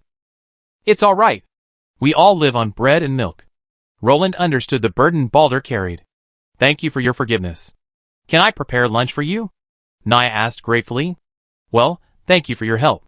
Oh, and by the way, keep it simple. No need to overcomplicate things. Roland said considerately. He noticed that the centaurs weren't having an easy time either. Chapter 196. Your Highness, I'm sorry to have kept you waiting. Naya said to Roland with a hint of apology, clapping her hands softly. Immediately, a young centaur girl approached, gently carrying an exquisite wooden tray. Your Highnesses, please try some of the centaur delicacies. I hope they're to your liking. Naya sat down gracefully, her tall stature and centaur form not at all awkward. Thank you. Roland and Nyx nodded in greeting, their eyes filled with amazement. As expected, they didn't disappoint. The centaur cooking lived up to their expectations. A simple dish of honey-glazed ribs won Nyx's heart. The generous wild boar ribs, drained of blood, were grilled over fruitwood charcoal. Once lightly charred, they were brushed with pure honey and sprinkled with centaur seasoning. The rich aroma filled the air upon arrival, and the sweet and salty flavor was incredibly appetizing. How's it going? Naya asked, beaming at the two men's satisfied expressions. It's quite good. This must be a secret recipe of your centaurs, right? Roland unexpectedly tasted the flavor of sweet and sour pork in the honey-glazed ribs, instantly making him want to cry. It's not really a secret recipe, it's just that the seasoning is unique to us centaurs. But because we're constantly migrating, there's not much left, Naya said with a touch of sadness. The most important herb in this basil-based seasoning is the basil, which requires cultivation. We often migrate for various reasons, so we don't have many days to harvest it. Naya also cut off a piece of basil and chewed it carefully. If you are willing to stay here permanently, as long as you abide by the kingdom's laws and fulfill your obligations, the kingdom will guarantee your safety, Roland said casually. Of course, if you are willing to shelter us, that would be great. I thank you on behalf of my husband and all the centaurs, Naya said, moved. She knew that as a king, a promise once made was an unbreakable oath. If the kingdom wants to go to war, we can provide 50 centaurs. Naya gritted her teeth and said to Roland. Roland was startled. The price of this favor seemed a bit high. After all, these 50 centaurs had almost half of their prime men. Forget it, there's no need to send troops. Your tribe has trouble defending their own numbers. Sending 50 centaurs. That's too much of a stretch. Roland shook his head, rejecting her offer. He didn't want to exhaust all the resources. Even if he never needed a centaur army in his lifetime, at least his descendants would one day. When hundreds of them charged the enemy in unison, Roland believed they would be grateful for his decision. Thank you for your thoughtfulness. We can't help you much. Naya was touched, but also a little ashamed. That's okay. Oh, Dragon God. My dear, you're such a glutton, Roland said, suddenly turning his head to look at the table, and was stunned by the way Nyx was eating. It was hard to imagine such a ladylike noblewoman like Nyx actually digging into a piece of pork chop with all her heart, the thick honey sauce smearing all over her cheeks. So fragrant. So much better than the castle chef's. Nyx hummed happily, as she struggled to stuff her mouth with food. Hee. Excuse me. Roland smiled awkwardly at Naya, his eyes filled with a mixture of doting and helplessness. Your Highness, you can try this leaf too. It's very refreshing and soothing. Naya smiled and gently pushed a ceramic pot over, a faint sound of liquid sloshing inside. Thank you. Roland took the pot and carefully poured Nyx a glass of the centaur's specialty leaf dew. Centaur leaf dew? Nyx raised the cup curiously and took a sip. The moment the dew hit her throat, Nyx's eyes widened. Delicious. Nyx leaned happily against Roland's shoulder. Ah! My clothes. Roland looked helplessly at his shoulders, covered in honey. Girl. You did this on purpose, didn't you? You used my clothes as a napkin? Roland reluctantly took the wet wipes from the waiter and tapped Nyx's head. Not only did you do that, you even rubbed it. Hey! I didn't mean to. Nyx acted cute, trying to get away with it. Hey! You win. Next time, I wear plate armor. Roland feigned anger. Okay, stop being angry. Try this cookie? Nyx offered the cookie to Roland's lips as if coaxing a child. Hey! Roland sighed. Try this. This fried pheasant is really good. Nyx, her puffy little mouth, pointed at the golden, crispy fried chicks in front of her. The fried chicken from these carefully selected full-term chicks was unlike the artificially fast-grown chickens of her past life. The meat was incredibly tender and delicious. After a hearty meal, Roland finally realized just how much these girls loved food. They were truly incredible foodies. Roland even felt like Nyx ate more than he did. Your Highness, the guest room is ready. Would you like to take a nap with His Highness? Naya asked. Okay. Roland had barely finished speaking when Nyx emerged. No thanks. I want to go fishing in the nearby stream with Roland. He always won't let me play in the swift river, saying it's too deep and there are monsters. Nyx pouted in dissatisfaction. Of course, Your Highness. There's actually a stream just outside the village, and the fish there are plump. I think you enjoy it, Naya pointed in a direction and said to Nyx, "Thank you for the directions. Shall we go, dear?" Nyx addressed the last part to Roland. "Oh, dragon god." Roland wanted to show that he was a grown man and no longer at the age to fish. "What? You think it's beneath the king's dignity? Don't you always say a man stays young until he dies?" Nyx winked at Roland. "Alright, I'm impressed, girl." Roland could only follow with a wry smile. This was a tough job for the accompanying knights and centaurs. They thoroughly searched the entire area around the stream. For the pleasure of the two princes, these hard-working soldiers diligently checked every bush. "Wow!" Nyx happily splashed water. The late spring stream was still a little chilly, but for professionals like Roland and Nyx, it didn't bother them at all. After all, they possessed extraordinary physiques, and as a water mage, Nyx was a master at controlling water. Bang! A huge ball of water came crashing down and hit Roland on the head. Fortunately, Roland reacted quickly, and the water ball, protected by the scorching, sacred holy flame, didn't touch him at all. Chapter 197. Hey! You're cheating? How can you block it with your battle chi? Nyx, seeing that her water fight couldn't even hit Roland, instantly felt aggrieved. Oh! God! You already used magic. I can't just stand there and take the beating, can I? Roland laughed as he dodged the incoming water balls. For a great knight, dodging these water balls, devoid of any magical energy, was a piece of cake. Roland even managed to dodge them with some impressive tricks. Humph! Nyx, her face puffed up, suddenly pulled out her staff. Guided and enveloping by her magic, hundreds of water balls the size of human heads levitated from the stream and swirled around her. My beautiful, kind, lovely, gentle, virtuous, intelligent, and thoughtful fiancé. Isn't this inappropriate? Roland's eyes were filled with helplessness. This was too terrible. It was just a water fight. Was it really necessary to resort to magic? Humph. Too late. I told you not to bully me. I told you not to play with me. I told you to hide. As expected, you shouldn't reason with an angry girl. Because you always be the one to die. Oh! God! Roland screamed in agony from the beating. The magic enchanted water ball was different. Not only was it more cohesive, but most importantly, it could resist the evaporation of the battle spirit. So it hurt. After venting her anger, Nyx finally calmed down, contentedly, like a docile cat, returning to her lazy and ladylike self. Goodness. Roland sighed helplessly, his hands laden with a large bunch of fresh white fish. Today, he finally saw what Nyx meant by fishing. Have you ever seen a dragon fishing by blocking a stream with water? Have you ever seen a mage catching fish in the water with his hands? Have you ever seen a mage freeze a patch of water with water condensation and then pick up fish directly from it? Today, Roland had seen it all. Roland could only blame himself for being ignorant, his thinking still stuck in the past. How wrong. This girl was not only his delicate fiancée, but also a second-level mage capable of killing people. Huh? Your Highness Roland? Did you and your Highness Nyx have fun today? Look at our spoils. Balder laughed as he pulled Roland over to a massive beast. Wow! Is that a pig? Roland was immediately shocked by the thing before him. Just imagine a pig that's 10 meters long and the size of an elephant? And look at those steel tusks that stick out half a meter from their mouth. Roland had no doubt that one bite would rip holes in even plate armor. That's right. I didn't expect to encounter this thing either. A genuine high-level magical beast. The earth boar. Balder proudly patted the boar's massive tusks, his eyes filled with pride. Roland took a quick look at the wounds on the creature's body and guessed how the poor creature had died. Being frantically kited by the centaurs must have been tough.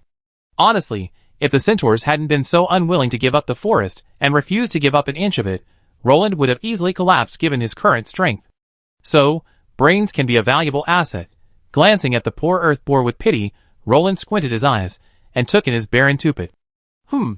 Muscular. Strong. But not so smart. These are for you. Suddenly, Balder pulled a blood-stained bag from the bag hanging on his back and handed it to Roland. What is this? Curious, Roland opened the bag. The moment he opened it, a vast, surging aura of a magical beast washed over him. It was filled with magic crystals. The most ferocious, earth-yellow crystal among them must have been the magic crystal of the earth boar. This is this year's tax.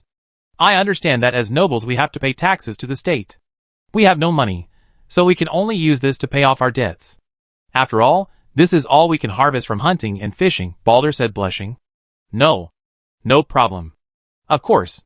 Roland, holding the bag of magic crystals in his hand, couldn't help but ask, who said centaurs don't have money?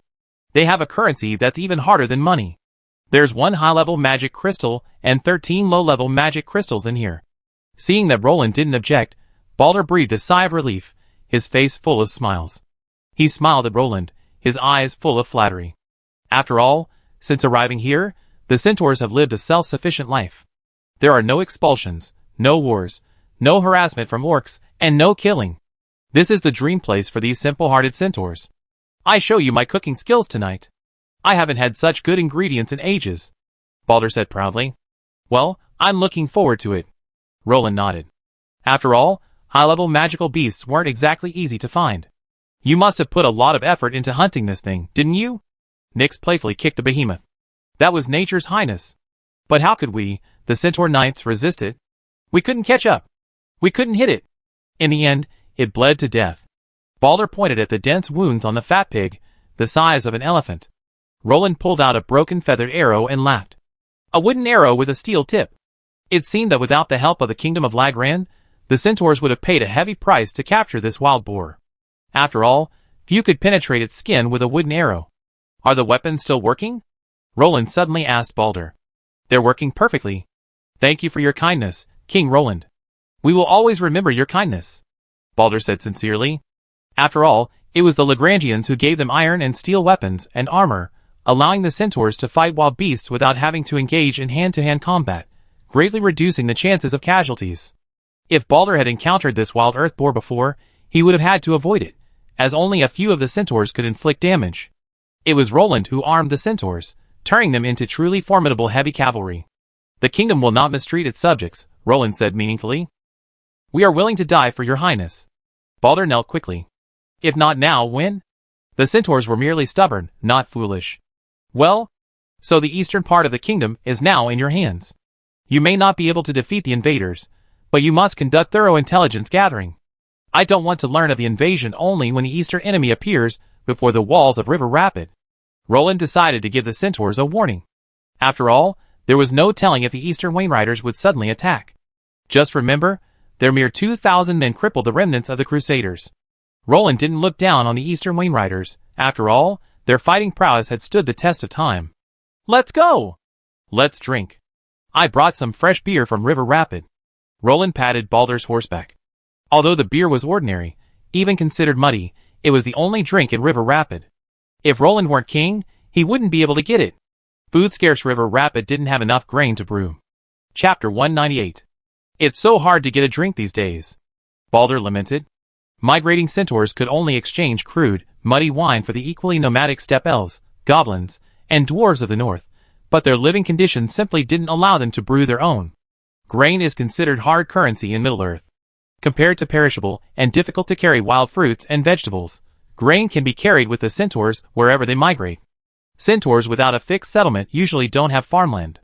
They only cook porridge to celebrate on grand festivals, and generally live a life of fishing and hunting. Funny enough, centaurs are actually the most talented farming race in Middle-earth. An adult centaur can plow dozens of acres a day. Their strong limbs and developed muscles, combined with their fighting spirit or magic, allow them to plow and till the soil with ease. Unfortunately, they lack a unified sword to protect their plows. Cheers to our prosperity, Roland shouted, raising his glass. Cheers! To the king! Balder also raised his glass. Bang! The two oak mugs clashed together. Roland and Balder simultaneously raised their glasses and emptied them. Roland smacked his lips, realizing the murky ale tasted just like beer. Girl, some ice? Roland gently patted Nyx's hips, who was curled up beside him, enjoying a snack with Nia. While marveling at the amazing feel, Roland couldn't help but express his sincere admiration for magic. Look! Look! Want to make ice with your bare hands? Nyx was startled. She turned around and glared at Roland, letting out a soft whine from her mouth full of snacks. What? It's not even that hot yet. Be careful not to get sick. Nyx swallowed her snack and rolled her eyes at Roland. Though her expression was dismissive, her words were filled with concern. Less. Ice wine is more enjoyable. Kissing and stroking Nyx's blonde hair, Roland coaxed her like a cat. Drink less. You have diarrhea. Unable to argue with Roland, Nyx quickly sank into his warm palm. She casually grasped the air, and a ball of icy blue magic gathered in the air. Soon, the water molecules in the air coalesced into several 2-centimeter square ice cubes. A water mage's power is to control water, and ice is the strength of water. Therefore, water mages also use the most basic ice spells. Plop! Plop!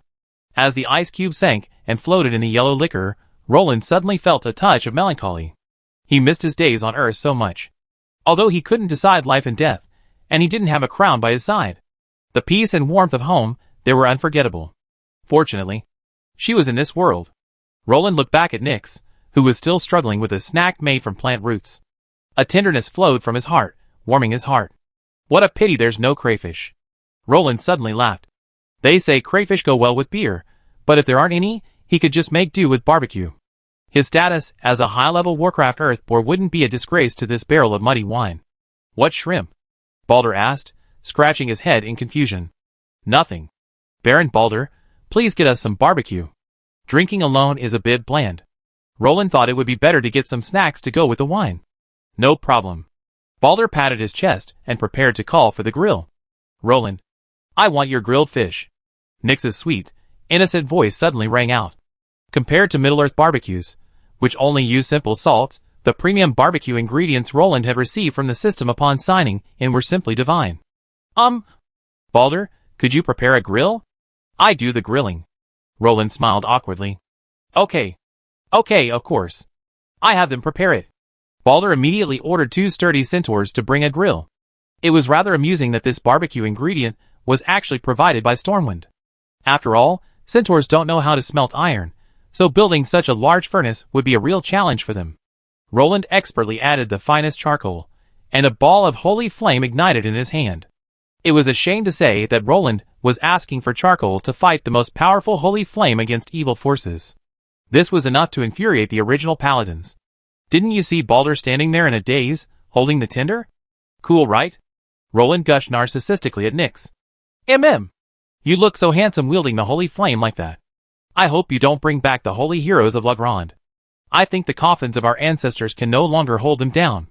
Nyx chuckled. After all, the first Grand Duke Nyx was also a holy hero. A 6th-level paladin. If he were still alive, he'd probably be able to bring them back to life. This is truly a life-or-death experience? Roland said deliberately.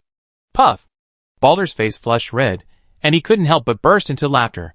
Sorry, Your Highness. I'm sorry, Balder said breathlessly. Forget it. I forgive your rudeness. Roland said with a pretentious air, his haughty demeanor reminiscent of the former Emperor La Grande. All right. Stop pretending. My fish is going to burn. Nyx pinched the soft flesh on Roland's waist, instantly revealing his true colors. Fish are so cute, how can you eat them? Roland teased Nyx while flipping the grilled white fish. More cumin. Less chili. Tears streamed down Nyx's pretty lips. Roland. Extremely spicy? No. Extra spicy? Less spicy. Super spicy? God damn it. Furious, Nyx swung her fists and unleashed a flurry of blows on Roland's broad back. However, what damage could a mage's melee attacks do? At this moment, a mage named Gon passed by, glanced disdainfully at Roland, and cursed him. What a nice smell. The moment the cumin touched the fish, an aroma washed over the group along with the rising white smoke. Badger's eyes widened, Naya's eyes widened, and Nyx's eyes widened too. 3 pairs of cunning eyes stared intently at the poor grilled fish. One could only imagine what would happen to it once it was served. Hiss, hiss, hiss. As a pinch of chili powder was sprinkled evenly on both sides of the grilled fish, a unique aroma filled the air. Girl, can you get me a wooden plate?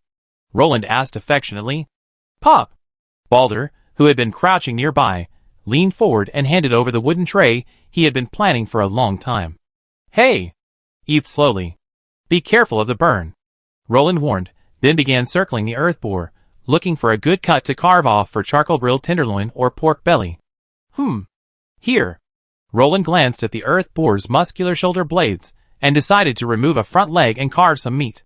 The rest would be distributed among the knights and centaurs. Chapter 199. Wow! Roland, having just cut a piece of meat, turned and looked in the direction of the crowd, speechless. The arm-long grilled fish had been quickly dismembered by the group with knives and forks, leaving only the fish head alone on the plate. Looking at the three men with greasy faces, Roland sighed helplessly, and returned to diligently cutting flesh from the earth boar. I still have to give it some praise. It's worthy of being a high-level magical beast. That flesh is truly beautiful. With every cut, it can be carved into the finest marbled flesh. The quality of the meat is comparable to Wagyu beef from more affluent countries. Stab. Roland casually drew his dragon slayer sword and placed it over the fire. He evenly spread the palm-sized slices of meat, each a finger thick, across the blade. No iron plate? That wouldn't faze our clever Roland. Want to know about epic teppanyaki? Combined with the paladin's unique demon-breaking holy flame, the pork quickly changed color. Roland casually sprinkled it with chili, cumin, and salt, then flipped the meat with chopsticks carved from tree branches, repeating the previous process. Come! Taste the flavors of home. Roland looked at his barbecue with nostalgia, his eyes filled with longing. Who could possibly sense the intense homesickness of a traveler in a foreign dimension? It tastes quite like that. Roland glanced at the yellow beer in his glass, and took another sip of the fragrant barbecue aroma. He chuckled self-deprecatingly. Alas! Are you starving ghosts reincarnated? Roland's eyes widened. He had no idea how deeply a pinch of cumin and chili could shock these natives in Middle-earth, a world where spices are so precious. Burp! A soft burp echoed. Roland looked mischievously at Nyx, whose face flushed red, with eyes full of affection. Are you full? Roland smiled, brushing the messy hair out of Nyx's eyes. Yeah, I'm too full. Your grilled meat is still the best. Nyx smiled sweetly, breathtakingly beautiful. Let's go for a walk, rest for a night, and then go back. We can't be out for too long, so a couple of days off will be enough. Roland casually rubbed Nyx's head, ruffling her long, silky hair into a golden lion king. Oh! Nyx nodded obediently, smoothing her own messy hair and following Roland. System? Sign in. Roland felt the sunlight streaming in through the wooden window, and raised his hand to shield his eyes. It was the daily sign-in. Roland affectionately called it, scrapping through the cracks. Congratulations, host, for signing in successfully. Congratulations on obtaining the Centaur's grip. The system's cold voice brought Roland's mind back to a clear state. Great. Oxen's grip? Roland thought, thinking it was just another piece of junk as he casually opened the item description. Centaur's grip, a legendary weapon. This bowstring is made from the tendons of an earth dragon. The bow is made from branches of the twin sacred trees. Bonded together with dragon glue, this weapon has been blessed and enchanted by numerous centaur high priests. It's a longbow exclusive to the centaur. Additional skills. Earth's grip. When a centaur wields this bow and steps on the ground, their stamina and battle spirit are rapidly restored. Passive. Earth Child. When a centaur equips this bow, stepping on the ground doubles their defense and increases their battle spirit limit by 50%. Passive. Jungle Child. When a centaur equips this bow, their injuries continue to heal while in the jungle until fully healed. Passive. Dragon's Blow. The centaur expends some battle spirit to swing the longbow and unleash a powerful blow, dealing a massive soul damage to the target. 30-second cooldown. Heartless. Roland was so startled he sat up, ignoring the whining of the woman beside him. What kind of ox-horse grip is this? Instead of calling it a weapon, you might as well call it armor. A mobile health pack plus mobile armor. Can a centaur fly? Roland muttered inwardly. Wait, it seems like a celestial centaur can actually fly. Roland suddenly thought of this rare species of centaur. After comforting Nyx, Roland stood up and left the house, quietly examining this legendary weapon exclusive to the centaur. The more he looked at it, the more speechless he became. This thing truly allowed its owner to use kite tactics to the fullest. With unlimited lifespan and targeted healing, who in the jungle could defeat a centaur wielding this thing? Aside from instant kills, there was nothing you could do about it. Roland was instantly nauseated by these attributes. He remembered those shoddy equipment in some crappy online games, where the damage taken couldn't keep up with the damage recovered. What are these high priests blessing? So many buffs. Roland said, looking at the attributes that had been bestowed upon this bow. The centaur high priest was speechless. Their weapons had been turned into armor. Their only active attack skill was melee. Roland wanted to grab the high priests and ask them, brothers, can you explain to me what a melee skill on a longbow means? Roland, like a fool, held the longbow, over 2 meters long, and stared blankly. The material of this bow was absolutely top-notch. Dragon sinew and sacred tree branches. But Roland was now considering whether to give it to Balder. After all, this bow seemed a bit unsuitable for its intended purpose. In Roland's mind, centaurs should be heavy tanks, primarily charging with a focus on cavalry and archery. Never mind, just treat it as a defensive set. Roland grinned, unable to accept this problematic legendary weapon. Even though it was delivered, Roland still felt a pang of displeasure. Whose longbow had those attributes? This was even more extreme than the Bedanian archers. Good morning, Baron Balder. Roland stopped Balder, who had just woken up. Balder was instantly drawn to the bow in Roland's hand. Though he didn't know why, he felt a call from his soul. Pick me up. Pick me up? Good morning. Your Highness, what is this bow? Balder asked pointedly, regarding this exaggerated longbow. It was obvious that Roland couldn't use it. Have you ever seen a bow that was 2 heads taller than its user? Here. This is for you. I forgot about it yesterday. It's a legendary weapon. I hope you won't let it go to waste. Roland sighed, and laboriously handed the bow to the large, idiotic figure. He meant for Balder to remember the centaur charge technique, but clearly, Balder was mistaken. Balder took the longbow, and immersed himself in his fighting spirit. Instantly, he sensed the bow's message. Feeling the two merge seamlessly, Balder immediately knelt and swore to Roland, "Thank you, Your Highness, for your generous gift. I will live up to your trust. Wherever your thoughts lead, my arrow will point." Vader sincerely expressed his heartfelt gratitude to Roland. He knew that even if the entire Tupa tribe sold it, it wouldn't be worth as much as this bow. Legendary weapons are priceless. Furthermore, as a weapon unique to the tribe, its value to those who need it is incredibly high, because generally speaking, specialized weapons are far more valuable than general-purpose weapons. Because of their compatibility, weapons specific to a particular race can offer a greater improvement to their wielder. They're also incredibly expensive. After all, specialized has another synonym: customization. Get up. I'm simply returning the item to its rightful owner. This was a treasure from the former treasury, and since you can use it, I'm giving it to you. Roland found an excuse to explain the item's origins. After all, who could possibly know the true legacy of the Lagran Empire? This was the perfect excuse. We're planning to return today. I leave this place to you, Baron. Roland glanced at the sky. The sun was already high in the sky. It was time to leave after dinner. If he didn't return, Caslo would likely come riding a dragon to capture him. Luo. Chapter 200. Goodbye. Roland waved to the centaurs as they escorted him 100 meters out of the forest, then set off on their return journey with Nyx and the knights. Ah, it seems I need to play for a few more days. Nyx nudged Roland's chest with a hint of frustration as she rode on horseback. Young, innocent, and playful girls always love to play, especially idle nobles. Once the kingdom is settled, I take you to explore its magnificent landscapes and witness the vicissitudes of life together. Roland held the reins with one hand and embraced the beautiful woman with the other. At this moment, he felt as if his life had reached its peak. Whoosh! Suddenly, a sound broke through the air. Dang! Roland should be thankful for his fearless nature. Wherever he went, he never forgot his divine shield. Ilyur! The arrow struck Ilyur, shattering it to pieces. A divine shield is a divine shield. It cannot be tarnished by ordinary iron. Seeking death? Fearless spirit. Roland urged the great shield in his hand.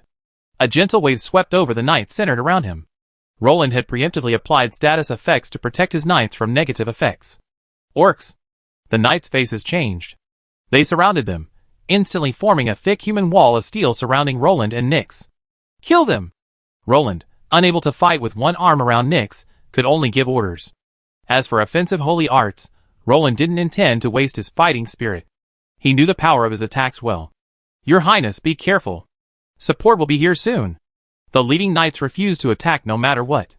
It was difficult for these knights to protect their king and future queen, let alone attack. At this moment, the captain's eyes were full of anger and embarrassment. He was angry because he could not attack and chop down these invading bastards with his sword, and he was embarrassed because the king was attacked in his own land. It was so embarrassing. Fortunately, Roland reacted quickly, otherwise he might have been killed by the assassin like Sanner. Then these knights could commit suicide at any time, and still not be able to recover this loss. Shoot! The angry knight captain waved his hand. Today, I'm going to be a scoundrel. Don't you like archery? Fine. I shoot at you. Missing the target? No problem. We have plenty of arrows. Thick plate armor. Shoot as much as you want. If you pierce me, I'd be the unlucky one. One shot from my pointed armor-piercing arrows will leave a bloody hole in you, little Kalami. Today, we knights are going to be ruthless. Buzz, bang, dingling clang. Like a symphony, amidst the solemn battle. The arena resounded with laughter. Roland would never have imagined such a spectacular scene unfolding between knights and orcs. One fought tooth and nail, but couldn't penetrate the knight's plate armor, while the other tried desperately but couldn't hit the orc. Roland and Nyx, observing through the gaps in their shields, exchanged a look of dismay, their faces etched with a look of complete silence. Your Highness, I think the knight's archery skills should be improved. What do you think? Nyx cautiously glanced at Roland's dark face. You're right. My dear Grand Duke. They should train harder. Roland's voice was icy, his eyes filled with embarrassment and anger. After hearing Roland's words, the knights' collars tightened and their movements intensified, but their accuracy was even worse. Can't you aim? Roland finally lost control. Watching these brave knights achieve projectile-like shots with flat shots, he said frantically. Can anyone tell him if that arrow that strayed hundreds of meters was real? Who shot it? What a talent! Rest. Wait for reinforcements. Roland said weakly, his eyes agape. The knight's previous achievements had completely blinded Roland. Look at those fallen orcs. Roland swore on his lower body that there were no more than 5. And the jungle where those orcs were trapped had been pierced by at least hundreds of long arrows. Even the orcs were firing back with the knight's arrows. Roland casually plucked out a stray arrow that had slipped through a gap in his shield and glanced at it. Well done, gentlemen. I've been hit by one of our own armor-piercing arrows. Are you afraid they're running low on arrows and sending them more? Roland shrugged and collected the stray arrow. After all, even the mighty river rapids couldn't withstand such devastation. Baby, I miss those Battanian archers. Roland suddenly missed those fierce barbarians immensely. Though they might be a bit ferocious and often slacking off, they were at least professional. 10 Battanian archers could send this small group of less than 100 orcs to the dragon god in less than 5 minutes. Ah! Hurry up and put an end to this! Roland wailed inwardly, as he listened to the tinkling sound of rain hitting banana leaves. He should have let the centaurs send him back. In this middle-of-nowhere place, guarding these 2 waves of idiots, Roland felt miserable. The knights felt even worse. Although they longed to pierce those orcs with their spears, they dared not move because of the presence of the 2 princes. Forming a human wall was their only option. Hang! Less than 10 minutes later, reliable reinforcements finally arrived. Boom! Cardo expelled a cloud of cyan air, followed by a ball of light that expanded at the impact point. Azure wind blades danced in the sky, slicing the entire grove to shreds and razing it to the ground. Second forbidden spell. Breath of whispering wind. Roland's eyes widened. This meant Cardo had reached the peak of his youth. Similarly, Caslo had also advanced with the dragon's growth. Congratulations, Your Excellency the Dragon Rider General. You've taken another step forward in your Dragon Rider Commander. Roland congratulated with a smile. That's right. Caslo had quietly reached level 5. The Dragon Rider's growth rate was truly despairing. They had agreed to stay together at level 3, but instead, they all advanced, leaving Roland behind. Thorin must have reached level 4 too. After all, with the Arcane Gem, a treasure with a training buff, Thorin had easily reached level 4. He was probably on the verge of level 5 now. Sigh. Roland sighed. I'm sorry to have frightened you. We're too late. Caslo felt incredibly guilty. It's okay. You arrived just in time. If you'd been any later, they would have wasted hundreds more of my arrows. Roland rubbed his head, aching both head and flesh. It was all money. They're just not very good at shooting.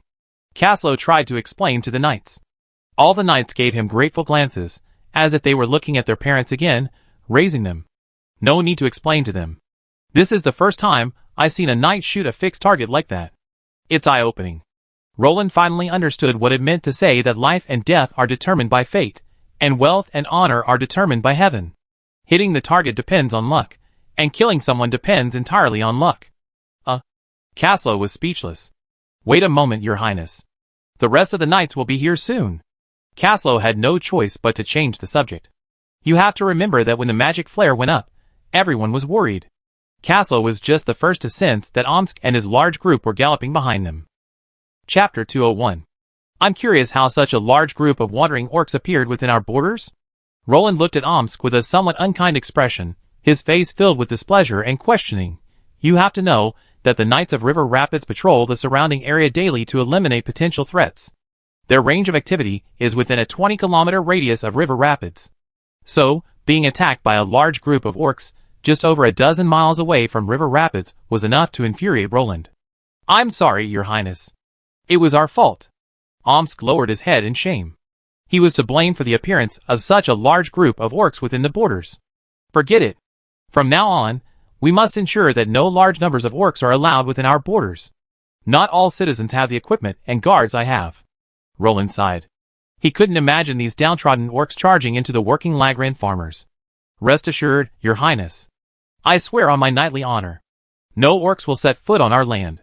Omsk solemnly struck his chest. "No one can stop them from entering our territory. All we can do is eliminate them promptly. After all, they have legs, and we don't have a great wall to keep them out. I hate to admit it, but I must say, our borders are leaking everywhere." Roland held his forehead with his hand, a headache pounding. "Send troops to protect the working farmers. At least send out sentries. I don't want my farmers to die from orc attacks."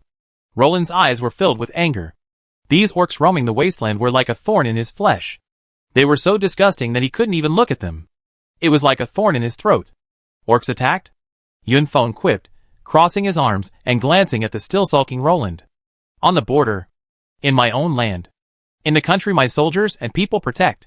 Such a large group of orcs moved right here. And we were completely unaware." Roland roared. He really wanted to ask those poor patrol knights how they were patrolling. "This time, they attacked me on my own way home. Next time they attacked me while I was giving a speech." At this moment, a certain satyr walked by, cursing. "This is going to be unbearable, right?" "You're fine." Yunfeng shrugged nonchalantly. "These days, being alive is a blessing. No place is absolutely safe. In this age of dwindling hope, we can only desperately survive. We're always in danger. It never changes." Yunfeng sipped his Yi Lu and continued. "The drinks are good. I order more from the centaurs next time I go." Yunfeng praised the special centaur drink Roland had brought back. "Alas, is there a large-scale detection array like that? One that can detect enemy intrusion from dozens of kilometers away?" Roland decided to seek help from the kingdom's only wise man. Yunfeng looked at Roland with pity, as if he were looking at a fool. "Your Highness. Do you think you're His Majesty now?" Yunfeng gave a wry smile. "Back in the Lagran Empire, the Emperor ordered the Empire's wise men to create a mythical alchemical array. The Insightful Eye. That thing can monitor evil auras within a radius of 100 kilometers. Do you know how expensive it was?" Yunfeng's face was filled with pain. "How high can it be?" Roland asked tentatively. Although he had seen the strange alchemical artifact that resembled a gorgeous eye in the game before, he didn't know its exact price. "That thing is enough for you to arm a 1,000-man knight order with sun and moon alloy." Yunfeng glanced at Roland and said. "Puff." Roland spat out a mouthful of water. "What? A 1,000-man order with sun and moon alloy? What is sun and moon alloy?" "Let me explain. It's a mixed alloy of adamantium and mithril. Considering the high value of adamantium and mithril, you can imagine how priceless sun and moon alloy is. Anyway, I never seen that thing in the crappy system sign-in. I come across mithril ingots and adamantium blocks a few times, but I gave them to Yunfeng. But I never seen sun and moon alloy before. So don't dream. That thing is not something we can afford. Even if you sold this territory, its inhabitants, and us, you still couldn't afford to build a single one of it." Yunfeng poured cold water on him. "Can we make a simpler version? One with a radius of around 20 miles would be fine," Roland asked. "We still don't have enough materials. At least we need a phantom dragon's eye." "Where would you find a phantom dragon? They're not easy to hunt. As pure top-tier dragons, ordinary people can't hurt them. Even the phantom dragon's eye that the royal family once possessed was a legacy passed down from their ancestors. These spiritual dragons can't be captured without overwhelming power. After all, phantom dragons are second only to silver and gold dragons in difficulty." Yunfeng glanced at Roland with a sad look as he drank his drink, his tone filled with desolation. Indeed, the probability of an evil dragon appearing among the phantom dragons is incredibly low. Even if it were, we wouldn't be able to find and kill it. Besides, we wouldn't be able to keep its corpse after we killed it. Roland sighed helplessly, thinking of the dragon island floating in the western seas thousands of miles away. At least the current kingdom of Lagrang doesn't have the grandeur of the former Lagrang Empire in the game. Using the entire nation's resources to raise a Dragon Knight regiment of over 50. That's enough to ravage Middle-earth. Even if it were a Dragon Island, we have to consider the Dragon Knight's opinions. In a real fight, A dragon knight and a dragon combined would be no less powerful than two giant dragons. Increase patrols. I make some more magic flares and distribute them to the people. Tell them to sound the signal when they see danger. The rest depends on how quickly our knights can come to support us. Yunfeng said, his expression determined. Life and death are in the hands of fate. Fortune and prosperity are in the hands of God. That's all I can do. Roland opened his mouth, only to sigh. After all, he couldn't afford to maintain a large number of cavalry. The north offered excellent horse pastures, but population, equipment, and production capacity limited Roland's options for expanding his cavalry force. If Roland had 500 light cavalry on standby, he'd be much better off. At least, he wouldn't have to waste precious knights' time and energy on patrol. By the way, Your Highness, take a look at this. Your ancestors left it to you. It's time to return it to its rightful owner. Yunfeng called out thoughtfully as Roland was about to leave. He carefully removed an ancient book from the interstellar ring hanging around his neck and handed it to Roland. What is this? Roland took the book in astonishment. He could clearly tell it was made of real paper. Yes, it's Logron paper. The Empire's treasure. The royal glory. Our secret? Yunfeng looked at Roland with relief as he recognized the object. It will tell you what you want to know. Please return, Your Highness. Our lineage of alchemists has kept it for a long time. We hope you find it useful. Yunfeng smiled as he saw him off, his eyes thick with anticipation and nostalgia. It was clear this book was no ordinary find. Full of intense curiosity, Roland returned to the tent. Nyx hadn't returned yet. Taking advantage of this opportunity, he quickly and carefully opened the book. Although it was old, it was undamaged. It was clear that the alchemist had taken good care of it. Dragon's language. 3 large, flamboyant characters appeared on the title page. Chapter 202. Young man, when you open this book, may you inherit our glory. Mol Lagran. The title page bore a message from the first Lagran emperor, Mol Lagran. Roland, filled with reverence, turned to the next page. Welcome. Roland Lagran. My descendant? These words suddenly appeared in the blank second chapter, startling Roland so much that he nearly threw the book. Don't be afraid. This is the spirit of the dragon's word.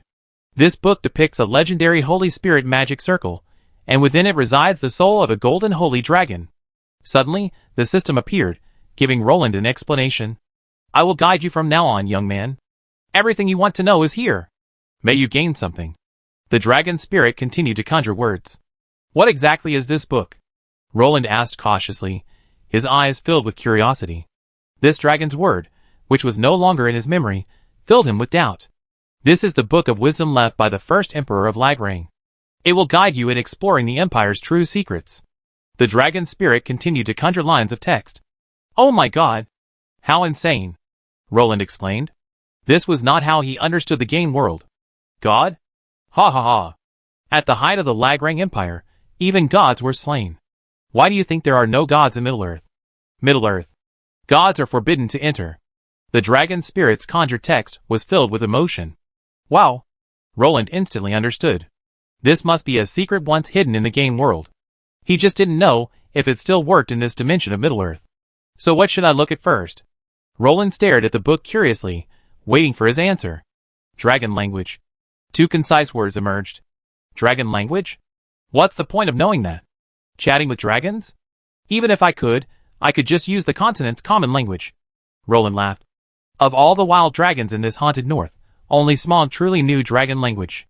Roland couldn't possibly teach dragon language to the Argives. If Argives mastered dragon language, what difference would they make from real dragons? After all, dragon language magic is based on dragon language. A wizard with dragon language skills could even speak to a humanoid dragon. Pedantic. Mastering dragon language is the first step to becoming a dragon rider. Stupid child. Roland felt his face flush as he watched the words appear on the book. Outrageous. What does dragon language have to do with dragon riders? Doesn't becoming a dragon rider require signing a dragon rider contract with a dragon? Roland said speechlessly. But the dragon rider contract is drawn in dragon language. One can imagine the frustration this old dragon spirit felt. Roland. Then let's learn it first. Roland said helplessly. After all, dragon riding is every knight's dream. Who doesn't want to ride a dragon? Swish. The pages of the book moved without a breeze. Under the control of the dragon spirit, they slowly flipped backwards, finally stopping 2/3 of the way through the book. Dragon language. 3 large golden characters appeared before Roland's eyes. Gaudy. Roland curled his lips at the intricate and ornate patterns on the edge of the page. What is this? Roland took one look and almost jumped. These scribbled scribbles were really dragon language? Honestly, my grandma's handwriting is better than this guy. Roland shrugged helplessly. What the hell was this feeling of helplessness? Just like the feeling of powerlessness he had in reading English in his previous life. Dragon language trembled instantly, as if provoked by Roland, and every page trembled slightly. I don't understand this at all. Roland had no choice but to seek help from the dragon spirit in the book, hoping it could help him learn the dragon language. Sorry, child. Learning the dragon language requires talent and understanding for humans. No one can help you. However, if you're familiar with a dragon rider or a real dragon, you might be able to learn something from them. While the dragon spirit couldn't help Roland, it pointed him in a direction. Dragon rider? Dragon? Aren't these Caslo and Cardo? Roland immediately thought of his most loyal lackeys, and quickly grabbed the dragon language from the table, and went to Caslo. Your Highness? Caslo saluted, looking at Roland curiously. You know, Roland didn't have the habit of visiting his subordinates' homes without permission. He wouldn't bother his subordinates resting there unless there was a special situation. Help me take a look at this. Roland quickly handed him the dragon language. Dragon language? Where did you get it? This thing is no good. It could cause disaster if you're not careful, Caslo said sternly. As a dragon knight, he certainly understood the horror of dragon language. If one lucky person saw these things chanting dragon language correctly, they would undoubtedly bring disaster upon themselves without any control. It would be as dangerous as pressing the button on a nuclear weapon. Yun Feng gave it to me. He said it's a royal heirloom, a legendary item. Roland explained the origins of dragon language to allay Caslo's doubts. Your Excellency Yun Feng gave it to me. There shouldn't be any problem. Caslo still had great trust in this wise man, with a somewhat eccentric temper. So can you understand it? Roland interrupted Caslo impatiently. He also longed to become a dragon rider. After all, what man could resist the thrill of bombarding the sky?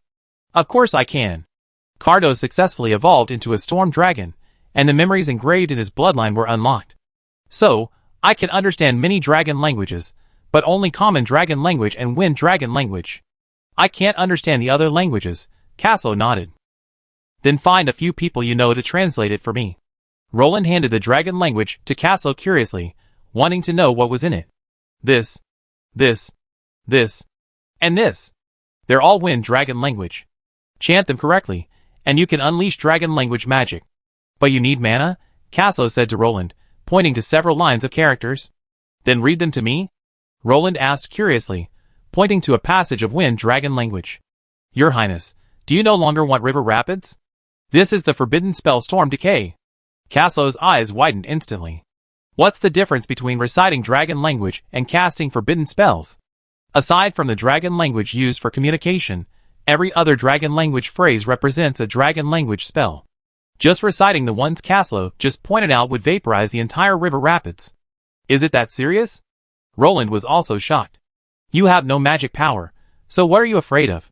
Roland said. Only magic power can unleash magic, while battle chi can only unleash combat skills. A dragon knight's battle chi is converted into dragon power. Dragon power combines all the properties of battle chi and magic power. Therefore, a dragon knight is a dual practitioner of magic and martial arts, Caslo explained. What should I do? Is it really impossible to learn this dragon language? Roland said helplessly. Just opening his mouth was like a forbidden spell, unbearable for anyone. How about this, Your Highness? Start by learning the common dragon language. That way you can communicate with wild dragons. As for the rest of the dragon languages, you have to rely on your luck. Caslo finally came up with this compromise. Chapter 203. Communicate with wild dragons? You've probably seen me live too long. Roland was stunned. Didn't Caslo have any idea of the wild dragon's temper? To most dragons, humans were ants. Only those 6th level professionals and dragon riders could earn the respect of these proud dragons. Of course. How can you contract a dragon rider without communicating with wild dragons? You don't think those dragons will be as obedient as domesticated char horses, do you? Caslo frowned. Indeed, except for the Lagran Empire, which maintained its own dragon herds at its peak, all dragon riders contracted with giant dragons by chance. Headache. Roland's head suddenly felt as heavy as a bucket. Communicating with wild dragons to contract a dragon rider contract was as difficult as risking his life. The hot-tempered dragons could tear Roland's pitiful body apart at any moment. There's no other way. You can only contract a flying dragon and have it evolve into a giant dragon. But with all due respect, the bloodlines of ordinary flying dragons are very mixed. While they are true dragons, they are only of the lowest order. Even the strongest flying dragon, the four-legged flying dragon king, when it advances to a giant dragon, will still be far behind the strength of a native giant dragon. Cardo successfully evolved into a giant dragon through the essence of a wind dragon. Caslo was well aware of this. Although Cardo may be invincible on the battlefield, he would be at a disadvantage when fighting against a true giant dragon like Sky, the Star Dragon, or a young Smurf. After all, it's difficult to achieve the purity of a true dragon's bloodline. Why are dragons so powerful? Because everything they have is passed down through their bloodline. Dragons with the purest bloodlines undoubtedly possess the greatest combat power. Forget it. Roland had originally considered raising a four-legged flying dragon into a giant dragon, but after hearing Caslo's words, he decisively gave up. So you can only try to contract a giant dragon through communication. I escort you then, Caslo said solemnly. It's a tradition in dragon rider contracts for the dragon rider to stand guard, while the prospective dragon and the dragon negotiate the contract. This prevents many tragedies, of course, most of which happen to humans. Thank you so much. The key is that there are no dragons now. We haven't heard any news of giant dragons along the way. Oh! There's a fake giant dragon. Smog. Roland reluctantly took out his knife and began trimming his nails. Maybe I can ask the system to get a dragon? After all, Smurfs are given by the system. Roland thought to himself. Although elven dragons are too big to be ridden, they are only slightly larger than war horses when they reach adulthood. A person sitting on a dragon saddle might be blown off by the wind. No matter what, as King Raglan, the future Emperor of Raglan, you must know dragon language. Even if you can't become a dragon rider, dragon language is the symbol of royalty. Every legitimate member of the Raglan royal family must be fluent in dragon language. It's our heritage. For we were once a kingdom of dragons. And now, the power of dragons is inherited by me. I hope we can still call ourselves a kingdom of dragons in the future, Caslo said respectfully and humbly. You're right. Then, let's begin.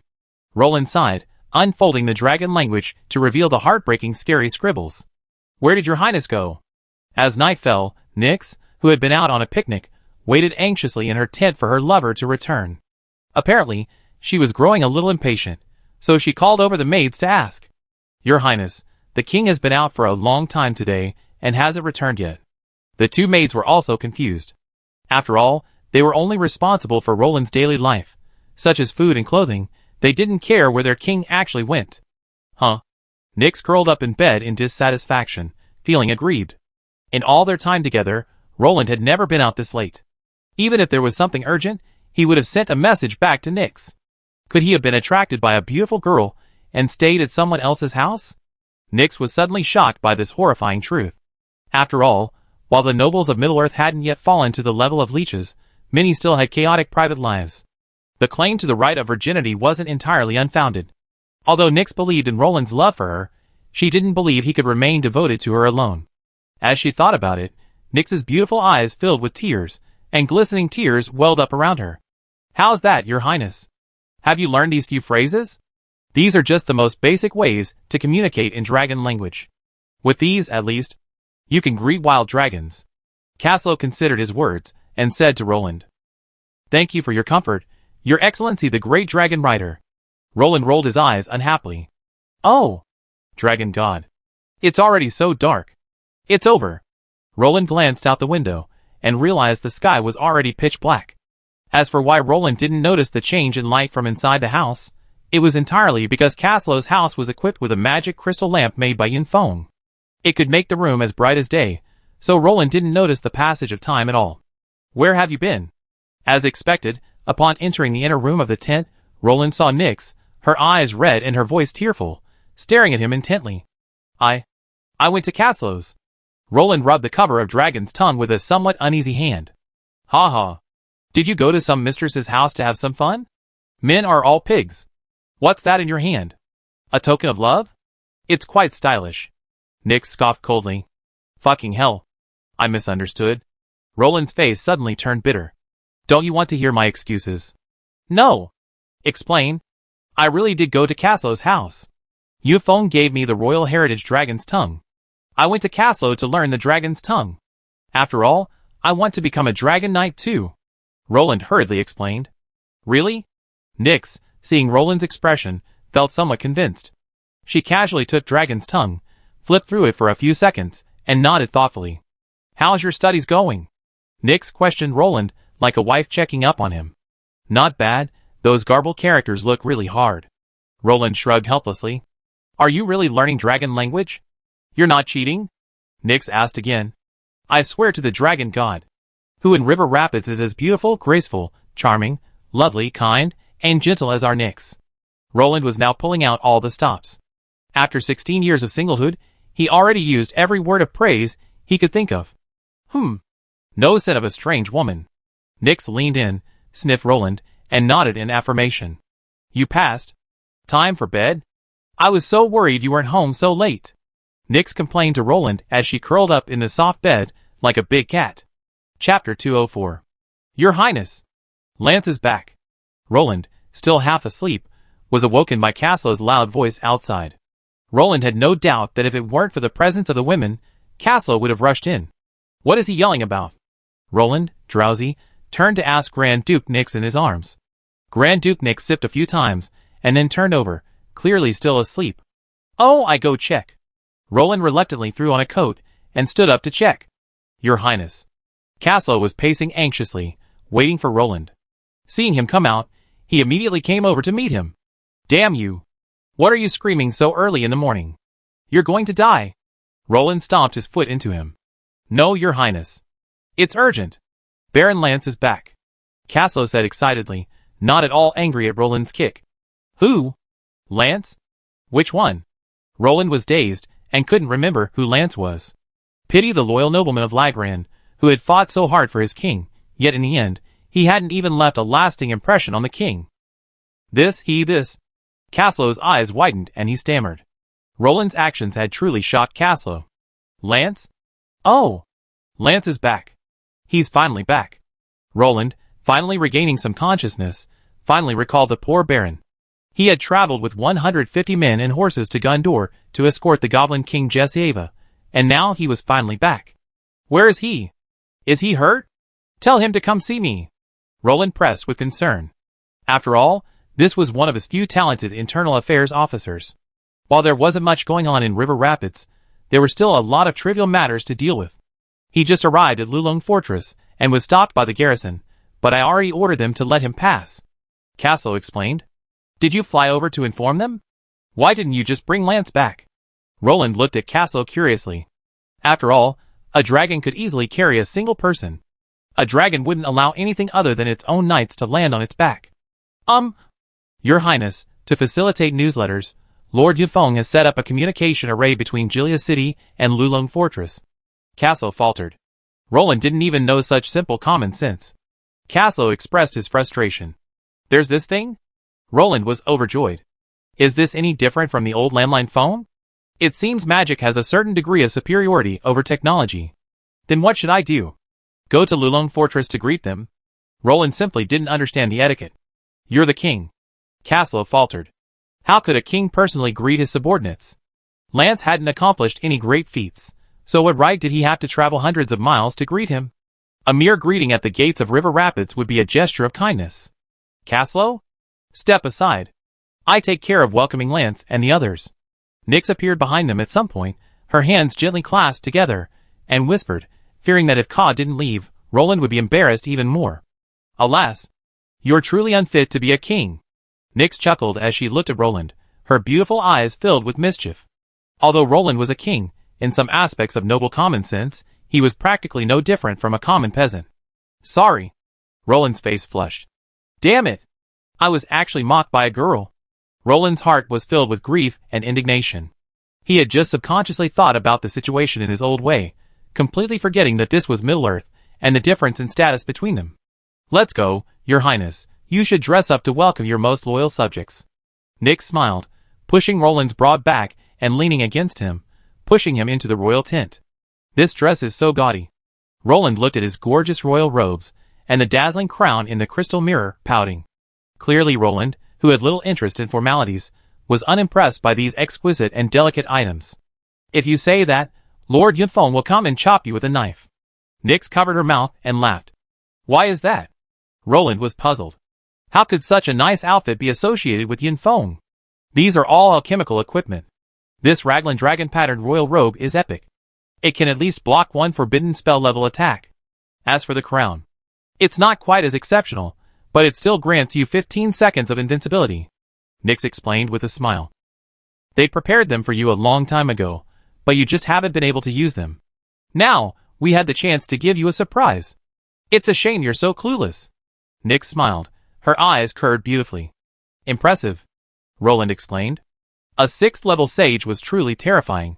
Using those not-so-high-end materials, Roland had stuffed all the crappy system check and gift packs into Yunfeng's hands. He had somehow managed to create so much high-end equipment. Well, you're truly blessed to have someone as capable as Yunfeng assisting you. Do you know how valuable this set of equipment is on the continent? It's beyond measure. Nyx sighed. These life-saving, hidden treasures are always priceless. If Roland were to sell them, he was sure the kings of every kingdom would be interested. Now that you mention it, these clothes and crown do look a lot better. Roland gazed at himself in the crystal mirror with satisfaction. An exquisite golden holy dragon pattern adorned the creamy white robe. The fabric was so light and firm that Roland couldn't immediately identify its fabric. He could make out the crown's material. It was mostly pure gold, but he couldn't discern the gemstones. What are you looking at? So narcissistic? Sure, it's handsome. Nyx smiled, kissed him, and turned back to the mirror. I'm wondering what kind of fabric this is. It feels like gold, but not gold, like cloth, but not cloth. Roland gently grasped Nyx's delicate hand. It must be some kind of magical alchemical fabric, probably made from magical beast hair, Nyx speculated, rubbing the sleeve of Roland's royal robe. I ask Yunfeng next time I see him. Roland nodded. Then my beautiful and kind Grand Duke Nyx, will you crown your king? Roland kissed Nyx's cheek affectionately. Of course I do, your majesty. Nyx smiled, holding the crown and placing it neatly on Roland. Truly, clothes make the man. The crown itself instantly transformed Roland's aura. A strong sense of kingly authority emanated from him. Let's go have breakfast. Lance and the others should be here soon. Roland took Nyx's hand and walked out. Okay, I do as you say. Today I'm having honey-glazed deer steak. Nyx's eyes lit up with a strange glint at the mention of delicious food. Greedy cat. Roland smiled and tapped Nyx's nose. Chapter 205. Welcome home. Your Excellency the Baron and all the brave and fearless soldiers of Lagran. Roland stood outside the city gates, greeting his expeditionary forces. Thank you for the welcome, Your Highness. Before I report to you, please allow me to introduce our newest member. Nina Bond. Lance smiled, pushing out the magical girl they had rescued. Naturally awakened mage. Yunfeng suddenly appeared. Oh my god. How did you show up? You scared me. Lance was so startled that even Roland's eyelids twitched. Good aptitude. Still young, he had a chance to reach the 6th level, though the hope is slim. It's a shame it was delayed. If he had been nurtured since childhood, there would have been a 50% chance of reaching the 6th level. Yunfeng lamented, finally finding a promising spellcaster, only to find she was a self-taught wizard with no foundation at all. Where did you find her?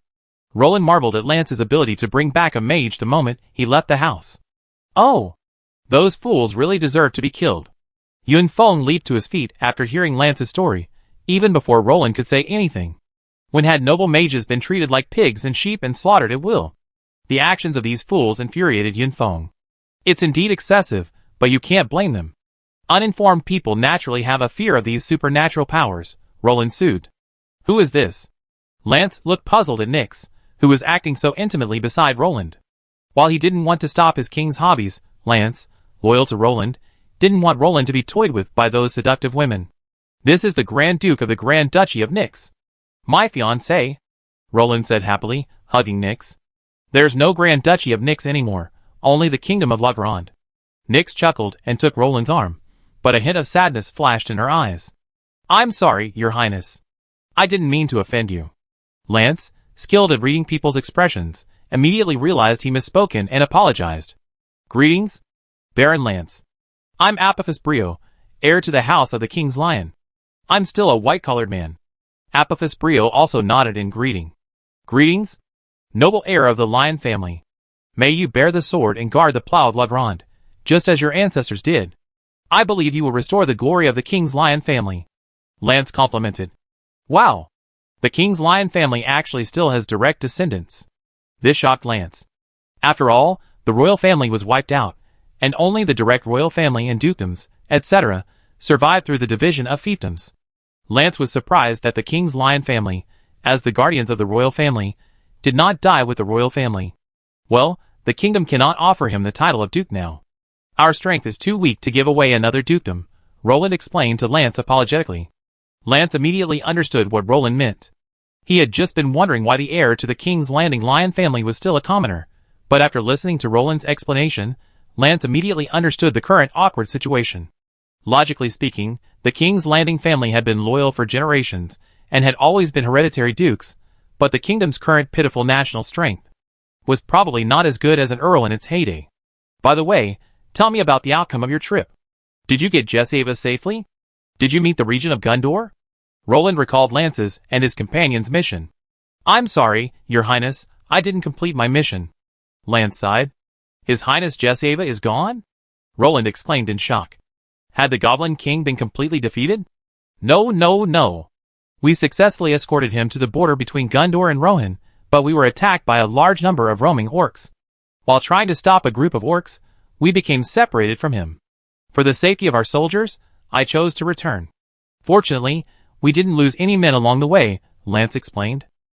The orcs are restless. The Black Knights are showing their strength. It seems Sauron is about to return. Roland sighed. Even Gundor and Rohan had been infiltrated by orcs. No wonder Sauron's army could enter Gundor with these 60 years later. Darkness is approaching. Your Highness, we must prepare early. Yunfeng cast a worried glance south towards Mordor. He could only hope that the darkness wouldn't send its main force north. Those ringwraiths were more than the north could resist at this point. Well, I joined the dwarves in conquering Moria this summer. That way, we can at least contact reinforcements from the Shire and Rivendell. Roland rubbed his brow. Well, more allies are always good.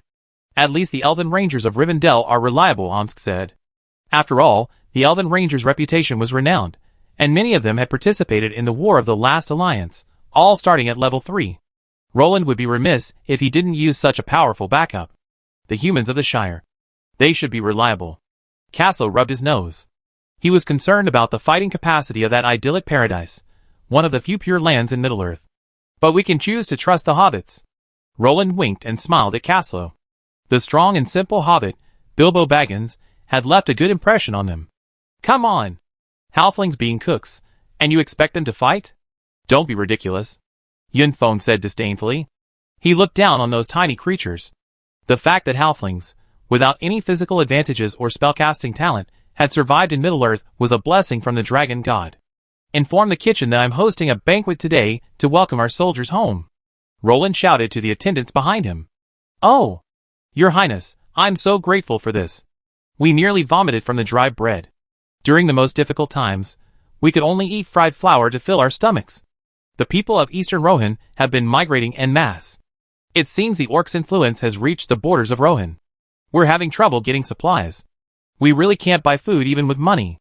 Lance was almost in tears. Who could understand the pain of holding gold coins, but not being able to buy food? Thank you for your hard work. Treat yourself today. Roland patted Lance's shoulder, sighing at the exhausted appearance of this dedicated noble. Roland watched the ragged, pale-faced soldiers entering the city, and could only sigh that it was fortunate Lance hadn't brought many men with him. If he had taken more, most would have starved to death on the way. This also made Roland realize the dire situation in Middle-earth. The orcs were already so active just after the Battle of 5 Armies. It seemed the foreshadowing of the War of the Ring 60 years later had already been laid.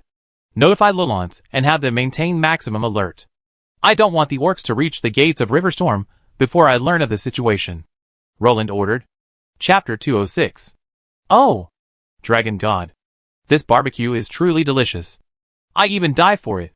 Lance mumbled, chewing on the seasoned roast venison. Looks like another person has been won over by my cooking. Roland smiled. Happy today, he even cooked a meal himself to reward his baron. By the way, Your Highness? Why are you still living in a tent?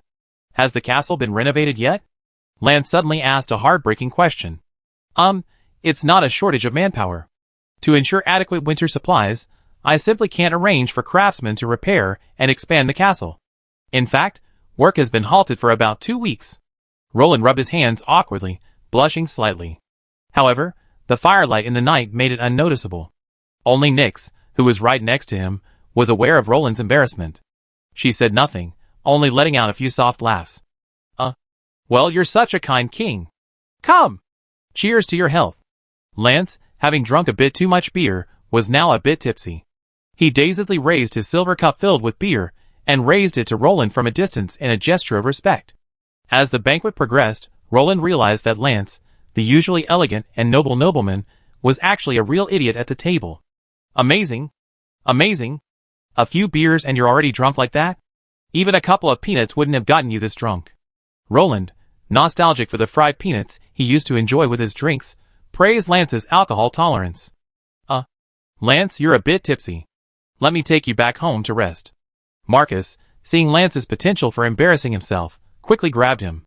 Your Highness, I take him back to rest. Excuse us, everyone.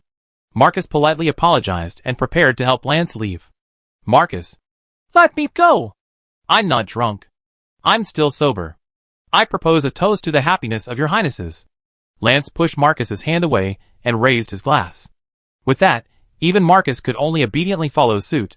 After all, it was a toast to the happiness of your highnesses, and no one could refuse such a proposal. Well, we already blessed your highnesses. Time to go. Marcus could see that this guy was getting tipsy. If he didn't get him away, only the dragon god would know what shocking things he'd say next. Your highnesses, your excellences, I propose a toast to the prosperity of La Grande. Lance raised his glass again with lightning speed, so fast that even Marcus, a level higher than him, couldn't stop him. Cheers to the prosperity of La Grande. Marcus reluctantly raised his glass along with the others. To the health and intelligence of your two highnesses' children.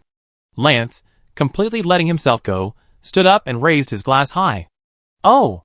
Dragon god. Marcus helplessly covered his eyes. This colleague, who was usually his closest friend, was truly beyond help today. A massive social demise, right?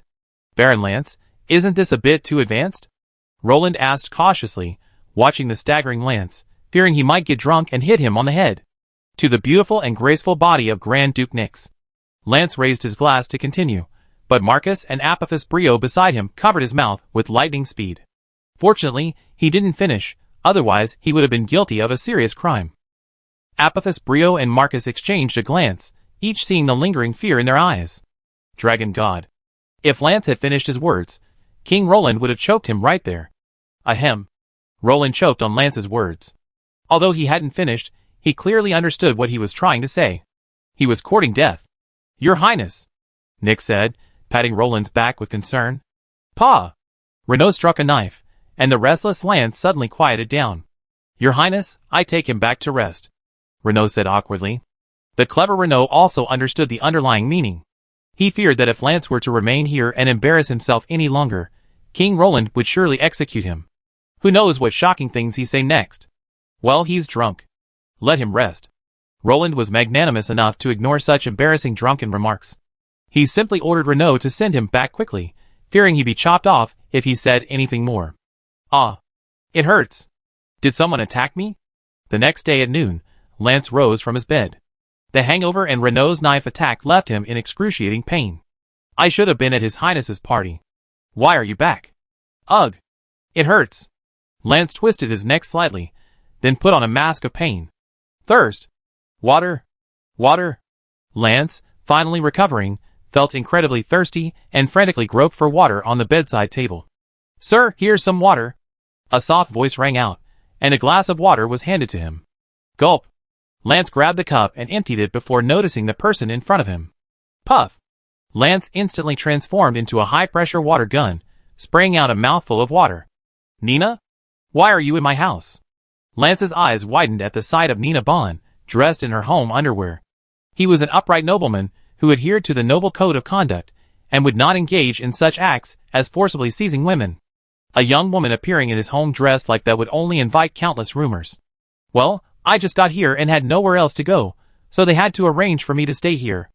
Nina Bond said, tilting her head cutely. What? Who arranged for you to stay here? Lance asked with a questioning look. It was the city defense officer. No one cared about me attending the party, so I had to ask someone where I was staying, Nina Bond said with an innocent smile. Marcus, Lance roared angrily. This guy had placed a young girl in his own home, a man and a woman alone together. If word got out.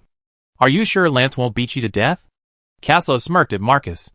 Hey, he probably can't beat me, right? And it's all for his own good.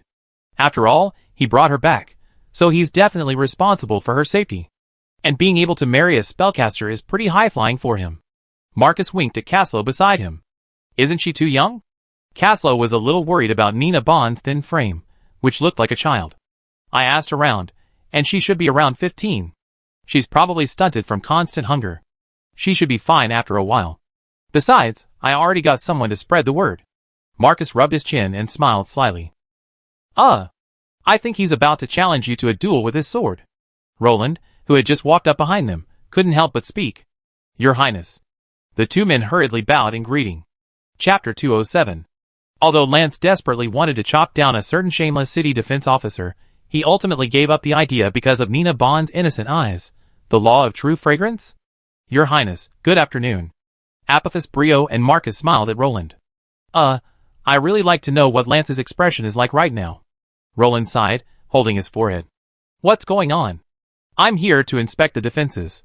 Yifeng said the peace won't last much longer. Roland sighed. I think so too. Alas. Marcus sighed. The orcs won't remain in peace for long. We will undoubtedly face frequent orc raids in the days ahead. It's a shame we haven't conquered Dol Guldur. Our depth isn't deep enough. We can only pray that Lulong Fortress can hold off these damn beasts. Roland nodded, reluctantly acknowledging their words. After all, the combined population of humans, elves, and dwarves in Middle-earth is currently smaller than that of the orcs, and the orcs' reproductive capacity is even greater than that of elves, dwarves, and humans. The age of man has not yet arrived. Roland sighed. The War of the Ring hadn't begun, and man was still not the dominant force in Middle-earth. Let's wait and see. We have no power to change this. We can only protect our people from harm, Roland said helplessly. I'll soon be leaving for the expedition to the mines of Moria. After I leave, the entire defense of River Rapids will be in your hands. City Defense Officer. Roland patted Marcus on the shoulder and encouraged him. Thank you for your affirmation. I will definitely live up to your trust. Marcus pounded his chest. What about me, Your Highness? Apophis Brio said anxiously. He was eager to gain merit in the war, so that he could live up to the honor of his family. Ha ha ha. How could I possibly leave the men of the Lion's Landing alone? Join me on this expedition. There are plenty of orcs there for you to wield your sword. Roland laughed. By the way, have you married and had children? Roland asked suddenly curiously. Apophis Brio, though young, considered him a noble of old, and his legacy should be their priority. After all, the Lion's Landing had never been particularly large. Your Highness, I haven't. If you have a suitable woman to introduce to me, I wouldn't mind. But it seems there aren't any in Riverstorm. Apophis Brio blushed. He hadn't expected his king to be so gossipy. Okay, then you stay this time. After all, you're the only child of the King's Landing family. If something unexpected happens, I won't be able to face the Dukes of King's Landing after my death. Roland thought for a moment, and decided not to bring the only child of the King's Landing family with him. His family didn't have many nobles to begin with. In this world, nobles aren't just vampires of the people, they are masters of knowledge and wisdom. Most nobles are technically gifted. Compared to the common people who have little experience in their lives, nobles are the cornerstone of a nation. Roland isn't crazy enough to promote equality for all in this medieval world. That's not progress, that's idiocy. Think about the common people who only know how to farm and brew wine. How can they govern a country? Why? That's unfair. I'm a noble. And a knight. I need to prove myself on the battlefield. Apophis Brio said excitedly. You've proven yourself. You've proven your heart. Now what you need to do is pass on our civilization. I don't want my few remaining great lords to lie on battlefields that don't belong to us. Roland said coldly. He could go to the battlefield because he was the king. And more importantly, because he had a magic weapon. He could get all-round protection from everyone, but Apophis Brio, who was charging into battle, might not be so lucky. Instead of fighting in battle, you should train more reserve nobles for me. Our land is vast and requires a constant supply of blood, And you're the perfect person for it, Roland explained. Remember, we don't lack soldiers to fight in battle, what we lack are nobles to manage the land. Look behind you. How many nobles from that vast empire are still standing before us? Roland shouted. Everyone fell silent at this. Yes. All the nobles in La Grande have been killed, Roland silently apologized. Perhaps the system would summon new nobles to assist him in the future, but right now, his management talent was stretched thin. He couldn't even assign a deputy to Renault stationed at Lulong Fortress. Even so, Renault continued to travel back and forth constantly, training the soldiers of Swift Stream and inspecting the defenses of Lulong Fortress. It's safe to say that if Roland had another city under his control, he wouldn't even need an orc attack. The personnel management alone would be enough to drive him crazy. You're right. Then what should I do? Apophis Brio asked after a pause. After all, the experience of countless Grand Dukes of King's Landing made him the most experienced noble in management in all of River Rapids. Training these emerging aristocrats would be a piece of cake for him. All he needed was some direction from Roland. As for personnel, we look among the soldiers. Those with outstanding military achievements will be awarded the title of Lord, and you need to identify those worthy of this honor.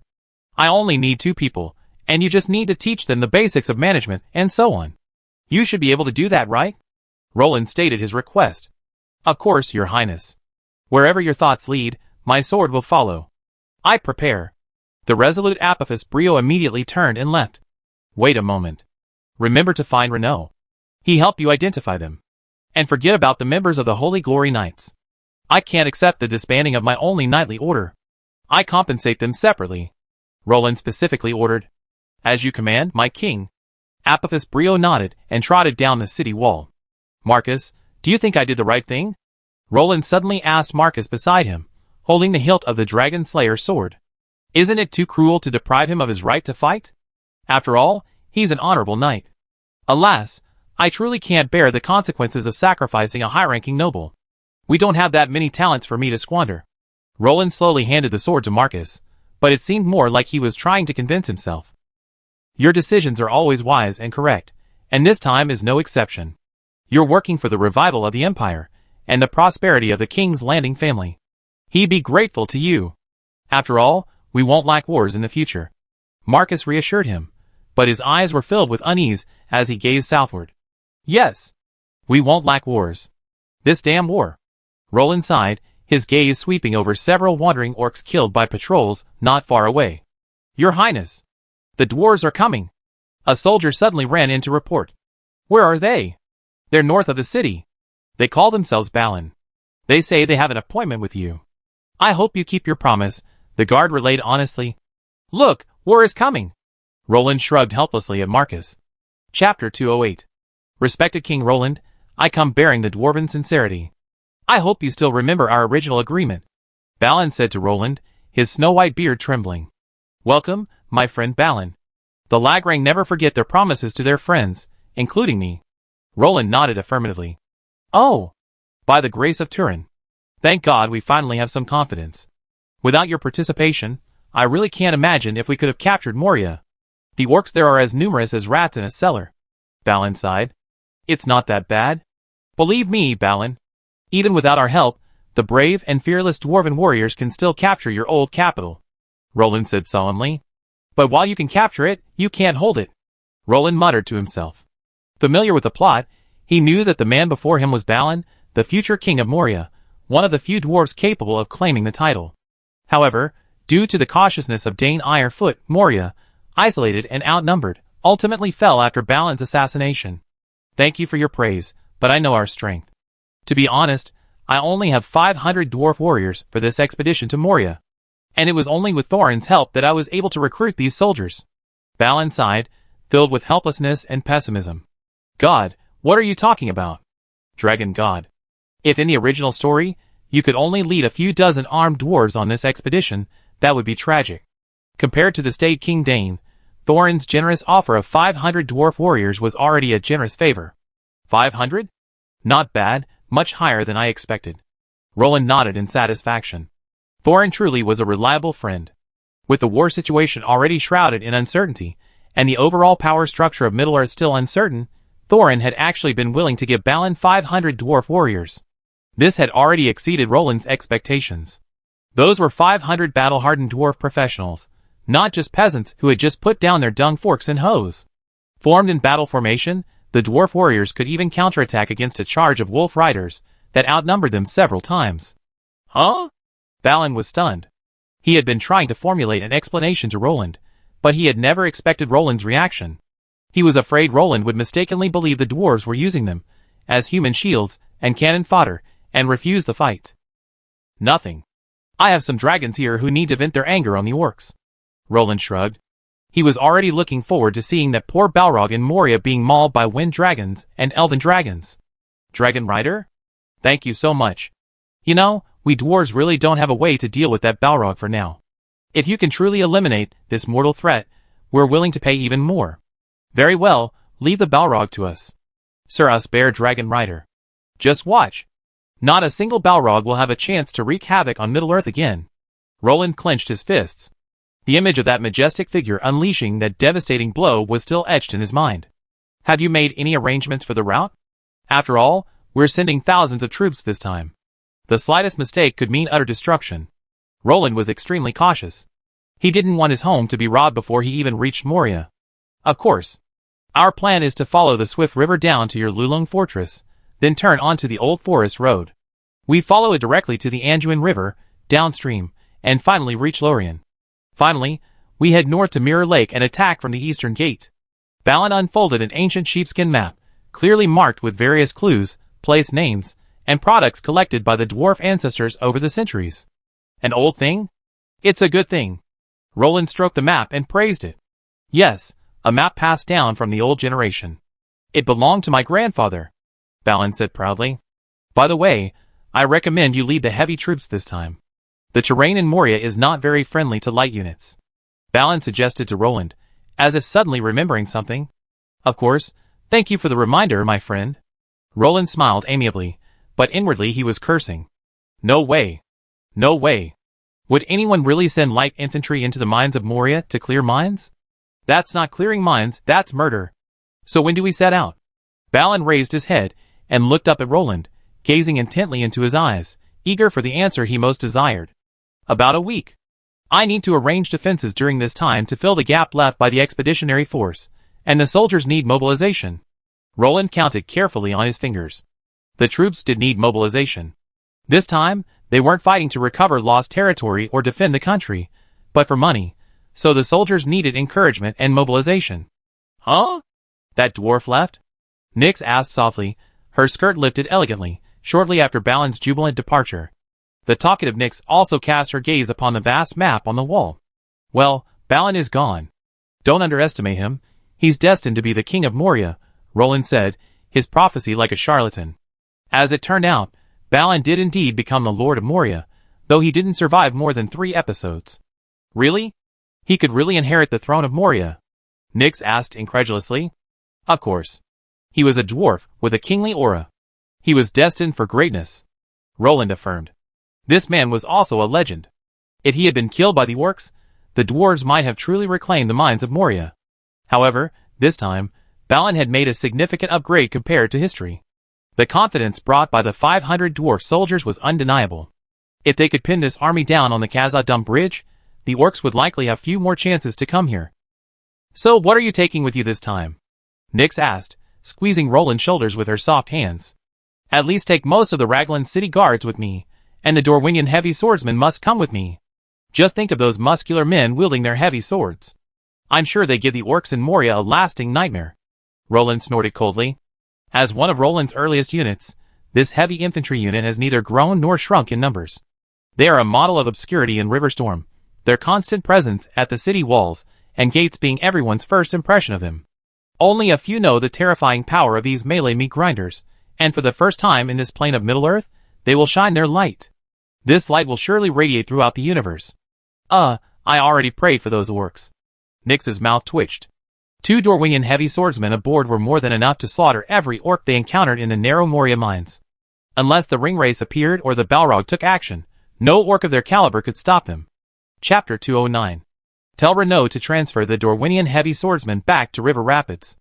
I need them, Roland said to the guard beside him, casually writing down a transfer order for him to take away.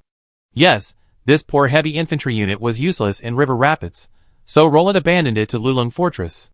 After all, compared to River Rapids, the sturdy Lulung Fortress is more suitable for this unit's use. As you command, Your Highness. How many troops do you plan to send, my dear king? Nyx hugged Roland and said anxiously, her eyes filled with worry, both her concern for Roland's departure and her fear of River Rapids' weakened defenses. I probably lead around 500 men. Roland opened the system's territory interface and silently calculated. River Rapids, area, 1 kilometer in radius. Buildings, 1 ruined lord's castle, 240 ordinary wooden houses, intermediate magic rune walls, stone well, blacksmith, barracks, archer's temple. Noble, Apophis Brio, Falls Duke of the Lion's Landing, generals. Caslo, level 5, Renault, level 4, Rattle, level 4, Yunfeng, level 6, Omsk, level 6, Lavian, level 4. Special personnel, Ivy, level 3, Grand Duke Nyx, level 2, Nina Bond, level 1. City Defense Officer, Marcus, level 4. Administrative Officer, Lance, level 2. Troops, 3,495. Holy Glory Knights, 100 level 2 Ligran Knights. Ligran City Guards, 150 level 2 Warriors. Bedanian Archers, 800 level 2 Archers. Dorwinian Heavy Swordsmen, 100 second tier Swordsmen. El Nino Rangers, 100 second tier Rangers. Raglan Royal Guards, 200. Floodwind Legion, 1,200 Floodwind Infantrymen. Levy's Light Infantry, 200 Light Infantrymen. Raglan Heavy Cavalry, 100 Heavy Cavalrymen. Lordaeron Rangers, 50 second tier Rangers. Priests, 8 second tier Priests. Mage, 1 second tier Fire Mage. Crusader Lancers, 100. Crusader Archers, 300. Crusader Heavy Shield Men, 20. Cross Bohemia Knights, 20. Duchy Light Cavalry, 30. King's Landing Knights, 16. Population, 11,360. Trainable civilians, 4,196. Review, the Lonely King led the remnants of his people back to their homeland and built this towering walled city. With the arrival of a few residents, the city has become more vibrant and lively. Everything is progressing well. The city's military is strong, with a wealth of qualified soldiers. The city can fully defend itself even against a large-scale attack. Note, the sole heir of the King's Lion family has arrived here. Although this family's former glory has faded, he remains worthy of trust and esteem, and their honor flows through their blood. Abilities, 1. As the only territory of the Kingdom of Raglan in Middle-earth, it attracts the remnants of Raglan. The system will direct a group of wandering Raglan civilians to arrive daily. The Lord is expected to properly accommodate them. 2. Allows the recruitment of civilians from this area to train flood infantry. 3. Northern Capital. Raglan soldiers will receive a morale and stamina boost while defending this location. Unlocked when the population exceeds 10,000.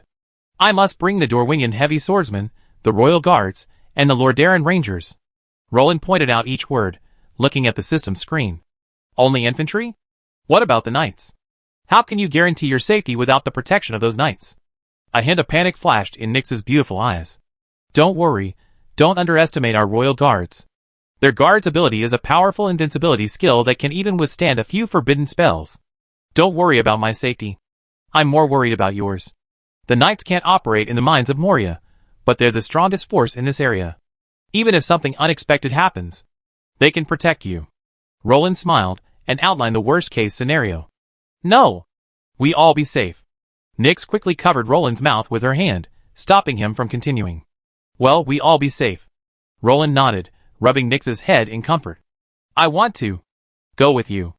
I'm a mage too, I can help. Nyx murmured softly, pouting, her voice as quiet as a mosquito's. Honey, you know I can't agree to that, Roland said helplessly. This girl, let alone helping, would be lucky if she didn't distract him. Okay, but you have to take Yifeng and Omsk with you. Nyx puffed out her lips and bargained. I take Omsk with me, but as for Yifeng, forget about him. I feel more at ease with him guarding River Rapids. Roland remembered that Yifeng was a mage after all, and was definitely much better at defending a home than a knight. But isn't it dangerous to have only one 6th level warrior? Nyx looked at Roland worriedly. No, Castle will go with me, and I bring the Smurfs. I don't think a single Balrog can fight 2 real dragons. Unless those 2 dragons are fools. Roland cursed and swore. Well, I hope you're right. Nyx turned her head and rested it on Roland's chest, saying nothing more. Don't worry, I'll be back soon. After this battle, we have a long period of peace, and then we can enjoy our own time together. Roland kissed Nyx's red lips. Your Highness, are you really not taking me with you on this expedition? Apophis Brio rubbed his hands and asked uncomfortably. I already streamlined most of the personnel for this expedition. Only a few will accompany me, and you have a more important mission. Don't forget, replenishing blood is more important than killing the enemy and gaining merit. Roland patted Apophis Brio on the shoulder and encouraged him. It was clear that the young man still had some hope. Cave fighting? Dragon God. That's not my area of expertise. Your request has already touched upon my blind spot. Omsk wiped the sweat from his forehead and said speechlessly. After all, a knight's battlefield is on the plains, not in a cave. It's okay. Just fight like an infantryman. A knight on foot should be just as good as a warrior, right? Are you admitting that you're no match for those warriors when you dismount? Roland asked with a smile. Nonsense. Forget dismounting. Even kneeling on the ground against a warrior wouldn't win against us knights. Omsk pounded his chest. Roland frowned. This is outrageous. Fighting on your knees? Why not just lying on your stomach? Okay, let's get back to business. Lead the royal guards and the Dorwinian heavy swordsmen in exercises these few days, and prepare various contingency plans. As for the Lordaeron Rangers, they're as familiar with fighting in confined terrain as they are at home. You can ask them for advice, Roland instructed. Yeah. Those half-elves are so talented in close combat. The jungle is like their home. Omsk nodded in agreement. Those Lordaeron Rangers, who are as slippery as loaches, are definitely tough guys that no one wants to meet. Chapter 210. Oh! Dragon God. Be gentle. Those arrows' tail feathers are fragile. Don't slam them upright on the ground. Soldiers, please lay them horizontally, okay? Damn it! What are you doing? Why are there water stains on these armors? How many times have I told you to keep them dry and cool? Good job, you got the coolness, but as for the dryness? I could shower in it. Roland arrived at the warehouse, and immediately heard the incessant chatter of a certain wise man. Hey! Lord Yifeng, I need you to help me allocate supplies for the Moria expedition. The soldiers' armor and arrows need refurbishing or replenishing. Roland called from afar. Oh! God! You're such a clueless fellow. The Dragon God won't recognize people like you. Can't you see I'm coordinating supplies? That damned king just left it all to me, while he went off to live a life of debauchery with his daughter. Ha! Finally remembering to go on an expedition to Moria? Yunfeng, without even looking up, wrote furiously, recording every single piece of supplies entering the warehouse. Soldiers, stop looking around. Get to work. We're running out of time. That idiot is leaving in a week, and we have to do our best to ensure they have enough supplies. After all, the orcs in the Misty Mountains won't give them any. Yunfeng said unhappily, looking at the somewhat clueless soldiers. Your Excellency Yunfeng, I think you should look behind you. The soldier faltered. Behind you? Messenger sent by the great king? Oh! Dragon God. What else do they do besides urging me to do this and that? I'm the most miserable person in the entire kingdom. Even the Raglan oxen plowing the fields don't work as hard as I do. Yunfeng complained. Hey! Messenger, tell the king I'm preparing supplies for him. Tell him to stop. Stop. Rushing. Oh! Dragon God. Your Highness, your arrival brings honor to this humble place. Yunfeng turned around and saw the jerk he'd been talking about, his face as black as ink staring at him. You didn't hear anything just now, did you? Yunfeng clapped his hands and said flatteringly. No, in fact, I heard everything. I didn't expect you to think I was so unbearable. Roland sighed, feeling a sense of defeat. Oh! Then you must have misheard. I was just praising your civil and military achievements, extolling your virtues. The soldiers here can bear witness. Right. The loyal soldiers of the kingdom. Yunfeng emphasized the word loyalty with extra emphasis. Ah, yes, yes. His Excellency Yunfeng was indeed praising you. That's right, he kept praising you. Under the threatening gaze of the wise man, all the soldiers simultaneously opened their mouths and lied with their eyes wide open. Enough. I'm not here to watch you perform. Yunfeng, this battle is crucial. I hope you take it seriously. Our army can't afford even a single large-scale casualty. The kingdom has just stabilized, and I don't want any disturbances. Therefore, all supplies must be of the highest quality. After I leave, You be the strongest fighter in this city. I hope you can shoulder this heavy responsibility. Roland patted Yun Feng's shoulder and spoke earnestly. Can I refuse? You know fighting isn't an alchemist's strong suit, Yun Feng said, steeling himself. But you're the only level 6 remaining. I have no one else.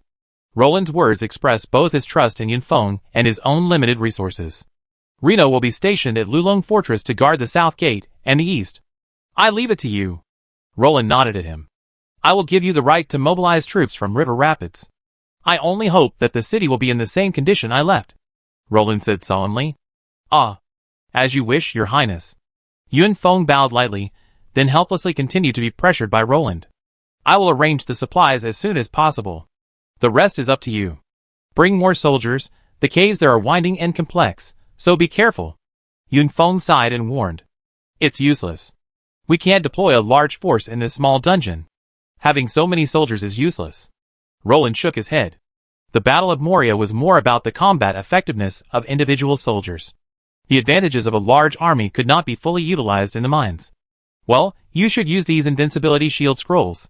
Yun Feng said, a pained look on his face as he pulled out 3 small golden scrolls from his space ring and handed them to Roland. Wow! You still have this good stuff? Roland took it in astonishment, toying with it in his palm. Don't waste it. It's expensive. You know how to use it. Once it's torn, it creates a 30-second invincibility shield, preventing even the most forbidden spells from breaking through its defenses. There are only 3 left. This is the most precious treasure of our lineage of alchemists, Yun Feng said reluctantly. Okay, I understand. Roland solemnly put away the precious scrolls.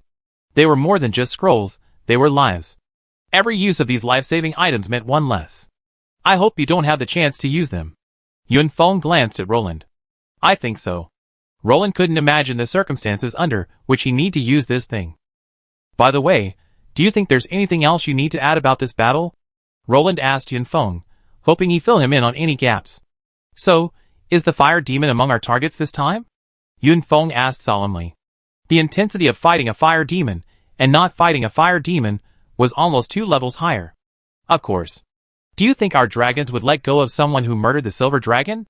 Even if it wasn't their doing? Roland shrugged. The vengeful dragons were unstoppable. Then we need to prepare some fire-resistant items for the soldiers, Yun Feng suggested, rubbing his chin. The areas where the Balrogs live are mostly scorching hot.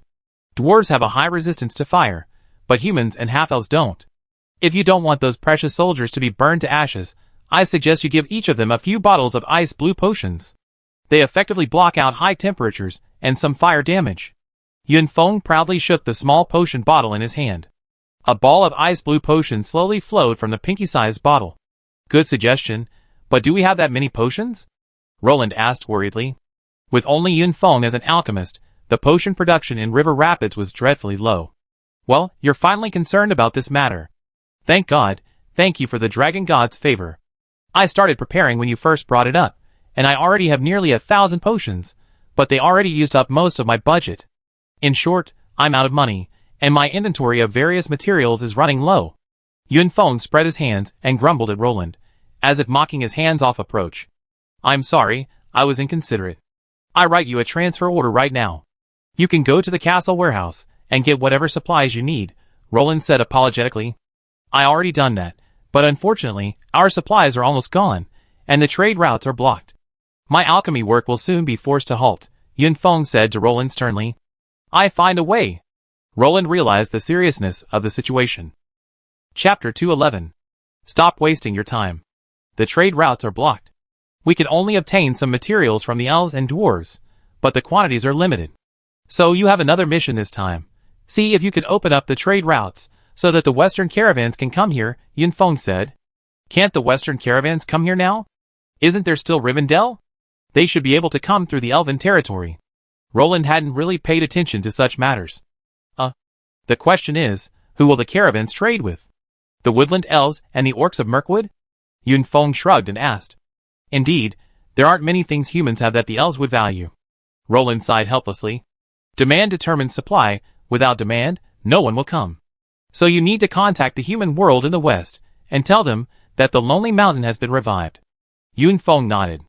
The wealth of the dwarves would attract merchants, and the various products near the Lonely Mountain were unavailable elsewhere. When several kingdoms were re-established here, people would naturally flock to it. I try, Roland promised. Goddess. We finally had a few days of peace, and you're going to start a war again? Seeing his army assembling, Verv held his head helplessly. Well, the dwarves are here. I promised them I helped them recapture Moria. After all, the kingdom's development requires money. Roland shrugged helplessly. All right, but this time, my people and I can't go together. It's common knowledge that elves dislike fighting in confined terrain. Elves, skilled in kite tactics, rarely engage in deep cavern warfare. It's all right. That wasn't your war. You don't need to blame yourself. Roland nodded in agreement. It made no sense for him to need the grassland elves' help just to raise money. Thank you for your understanding, Verway said gratefully. After all, every battle saved meant a reduced risk of casualties, and Verway valued his remaining people dearly. Wish me a safe return. Roland nodded and looked at Verway. I believe your kingly demeanor will dispel the darkness deep within Moria, Verway said firmly. By your best wishes, Omsk. Caslo is gone. And dear, have you seen our dragon? Roland shouted. Here. Your Highness, I'm here. Caslo desperately pushed his way through the torrent of soldiers below and raised his hand. Oh! Dragon God. This little creature is still sleeping. Nyx rushed out, holding a small blue dragon and handing it to Roland. Caslo, it seems you need to lose some weight. Roland teased, looking at Caslo, who was squeezed and deformed from navigating the crowd. Your Highness, I'm ready. Caslo, his dragon armor tilted from being squeezed, finally leaped through the crowd and arrived in front of Roland.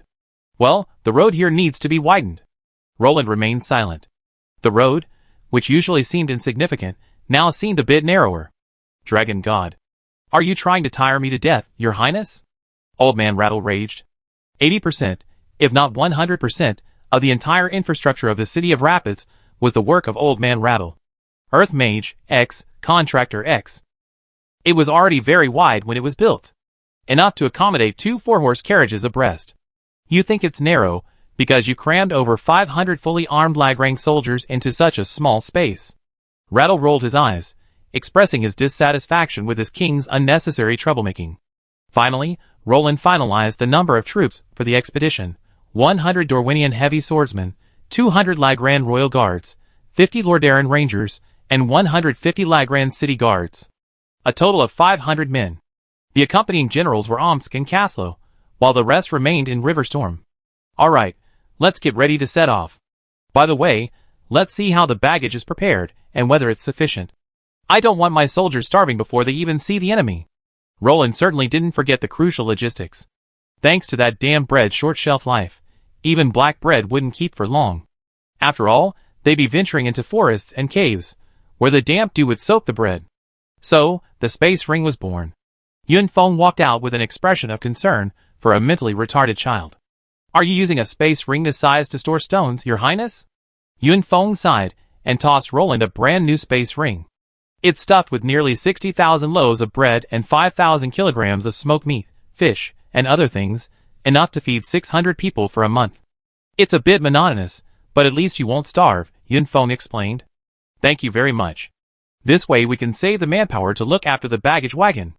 Roland had indeed forgotten about his system space. Don't thank me. You should thank the women and cooks in the city. They've been working day and night for a week, Yun Feng said. Even though it was only a 500-man team, it was different from when Roland first started out. Back then, Roland relied on the food rewards from Sinan to feed his first large army. But now, that damn system no longer provides food or anything like that. Even if it does, it's just some exquisite snacks, fine for Nyx's cravings. Let alone an army of 500, even 60 people would go hungry 9 times in 3 days. Besides, not everyone in Middle-earth is Bear Grylls or Starving Devil. It's fine to have these soldiers fight bravely, but to have them play a game of survival? Forget it. The fact that they haven't rebelled already proves their loyalty to the kingdom. Roland solemnly placed the precious ring containing the army's vitals into the system's memory, and breathed a sigh of relief. Now within the system's jurisdiction, not even a god could take away his army's rations. Excellent. Let's go! Roland said proudly, his face high and his blood boiling, as he mounted his char warhorse. The scene suddenly fell silent, and everyone stared at Roland as if he were made of gold. Excellent. Let's go! So, Your Highness, where should we go? Caslo, his face finally flushing, asked with a frustrated look. Where to? That's a good question. So the dwarf didn't tell us where to meet. Roland was utterly embarrassed. He suddenly realized that he had forgotten the agreed meeting place with the dwarf. Oh! The dragon god. The ancestors of Lagran. Omsk covered his face, unable to bear the sight. I go ask. If they're leaving, I look for them along the way. It was Caslow who came to Roland's rescue. If the dwarves hadn't left yet, he could notify them. If they had, he could arrange a meeting place. It was a good solution. Besides, such a short distance was no problem for a flying dragon. Your Highness, you're so reckless. This will cause serious trouble. Omsk leaned forward and whispered. His king had truly slapped him in the face. Under the watchful eyes of the crowd, the people lined the streets to see off the expeditionary force, but his own king had made such a blunder. The dwarves were just as clueless as you. Omsk was weeping, but he could only command his troops to leave the city. He had to accept the responsibility for his king's actions, even through tears. Chapter 212. Welcome, esteemed Dragon Rider General. Thorin warmly welcomed Caslow. Greetings, esteemed King under the mountain. I come to inform Lord Balin about the expedition rendezvous, Caslow explained. Oh, you mean the expedition to Moria? King Roland is ready? Thorin thought for a second before remembering. Yes, my lord has assembled the army, and now awaits Balin and the others. Caslow pointed out that Roland was ready, except for the dwarves. They've been preparing for a long time, but they've been gathering supplies these past few days. I sent someone to ask if it's okay for them to set off. Thorin hadn't paid much attention to this matter. He had become the king beneath the mountain, having fulfilled his ambitions and aspirations. While he supported the idea of reclaiming Moria as a bonus, he wasn't eager. After all, the dwarf kingdom had re-established itself in the lonely mountain. Even if Moria couldn't be reclaimed, they still had a home to return to. So Thorin was quite relaxed. Thank you. Caslow nodded. Oh! By the beard. Sir Caslow, you come in person? We're truly honored. Balin explained upon seeing Caslow. The dwarves were shouting and clamoring, and Caslow was instantly overwhelmed. After all, the dwarves were proud to witness the world's greatest professional, the dragon rider, with their own eyes. After finally calming the dwarves down, Caslow finally had time to ask his own question. So, are you preparing to depart? Looking at the dwarven warriors in full armor, with dried meat hanging from their shields, cheese blocks poking from their spears, and large loaves of black bread slung across their backs, Caslow couldn't help but grin. So, were these lumpy creatures supposed to be going on a trip? Yes. We put a lot of effort into preparing these rations. After all, it's not a good thing to let a soldier go hungry. Fresh barley-baked black bread. Fine dwarven roasted meat. Rich, pure dwarven argali cheese. Balin enthusiastically introduced them to Caslow. If you and your men are ready, then please meet us outside of Swift Stream. My king has already marched out of the city this morning. Caslow frowned. They had agreed to depart today, yet these honest dwarves were still meticulously packing their rations. Oh! Dragon God. What's that? Caslow was met with a startling sight. A dwarf carrying an oak barrel taller than himself. From the sound of it, it was filled with liquid. As for what it could hold, a dwarf wouldn't be carrying just a bucket of water, would he? Ah! Fine dwarven ale. This is the source of our strength and motivation. With it, the boys will be even more motivated, Balin said cheerfully. Caslow suddenly considered abandoning the expedition. No matter how he looked at it, these dwarves seemed unreliable. A far cry from Thorin's image of a handful of dwarves. Goodness. Drinking in a state of war. Your Highness might kill someone. Caslow wiped the sweat from his forehead. Perhaps only dwarves would be so fierce. According to Lagran's military law, drinking during wartime was forbidden unless it was for courage before a major battle or to celebrate a victory afterward. After all, drunkenness was no joke, and military and national affairs were not something one person could shoulder alone. You humans are so rule-bound. How can my men have the strength to fight the enemy without drinking? Froey! Ollie! Owen! Gather our men. Let's go and defeat those demons, Balin said with full vigor, brandishing his battle axe. May your journey be smooth and your return safe, Thorin said with a slight bow as he escorted the group outside Ilyabor. Give my regards to King Roland, and thank him for helping our clan recover our lost territory. Thorin bowed deeply to Caslow. I pass it on. I inform my king to prepare. Caslow nodded and blew his dragon flute. The sighing Kaldor shattered the void, its slender, nimble body appearing before everyone. Ah!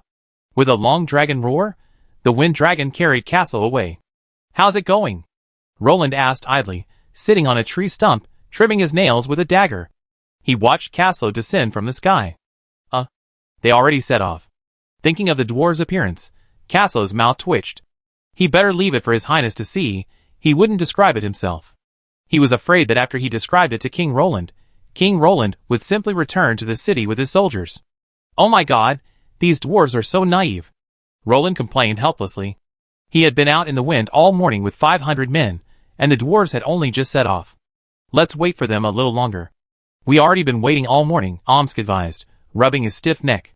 This is the only way. We can't just go back now, can we? Roland said something he would later regret. He wished he had done so. Castle glanced at Roland, swallowed, and ultimately remained silent. Your Highness, the dwarves are catching up. Castle rode up to Roland and said, Thank God, they finally arrived. Do you know how frustrating this journey has been for me? Roland sighed. They'd been walking for half a day, and probably hadn't even covered 20 miles. Waiting for the dwarves to catch up, their pace had slowed to the point of being a tourist. All right, let's rest here and wait for our friends. Roland waved his hand, signaling everyone to stop and rest. Oh! Good heavens! What is that? From a distance, Roland spotted the oak barrel, as tall as a man, a human. Oh! Dragon God! Are the dwarves planning a picnic? Roland was stunned when he saw the dried goods hanging from the spears and shields. So, these cuties were planning to go out for a meal? Oh! King Roland is so happy to see you. Balin ran over, arms wide open. Hey! Balin, I need an explanation. Roland demanded, pointing at the dwarven army, which resembled armed peasants. Oh! We can't help it. We don't have space rings to store food. It's well known that our dwarven alchemists have almost died out, and there aren't many space storage devices left. We can't afford to waste them storing food. Balin looked at Roland and his group's empty hands, and realized that they must have loaded all their supplies into their space equipment. After all, everyone knew about the wise man in River Rapids. Then how do we explain all that wine? Roland's face darkened. He didn't want his allies to be a bunch of drunks when he encountered an accident. Oh! You know our situation.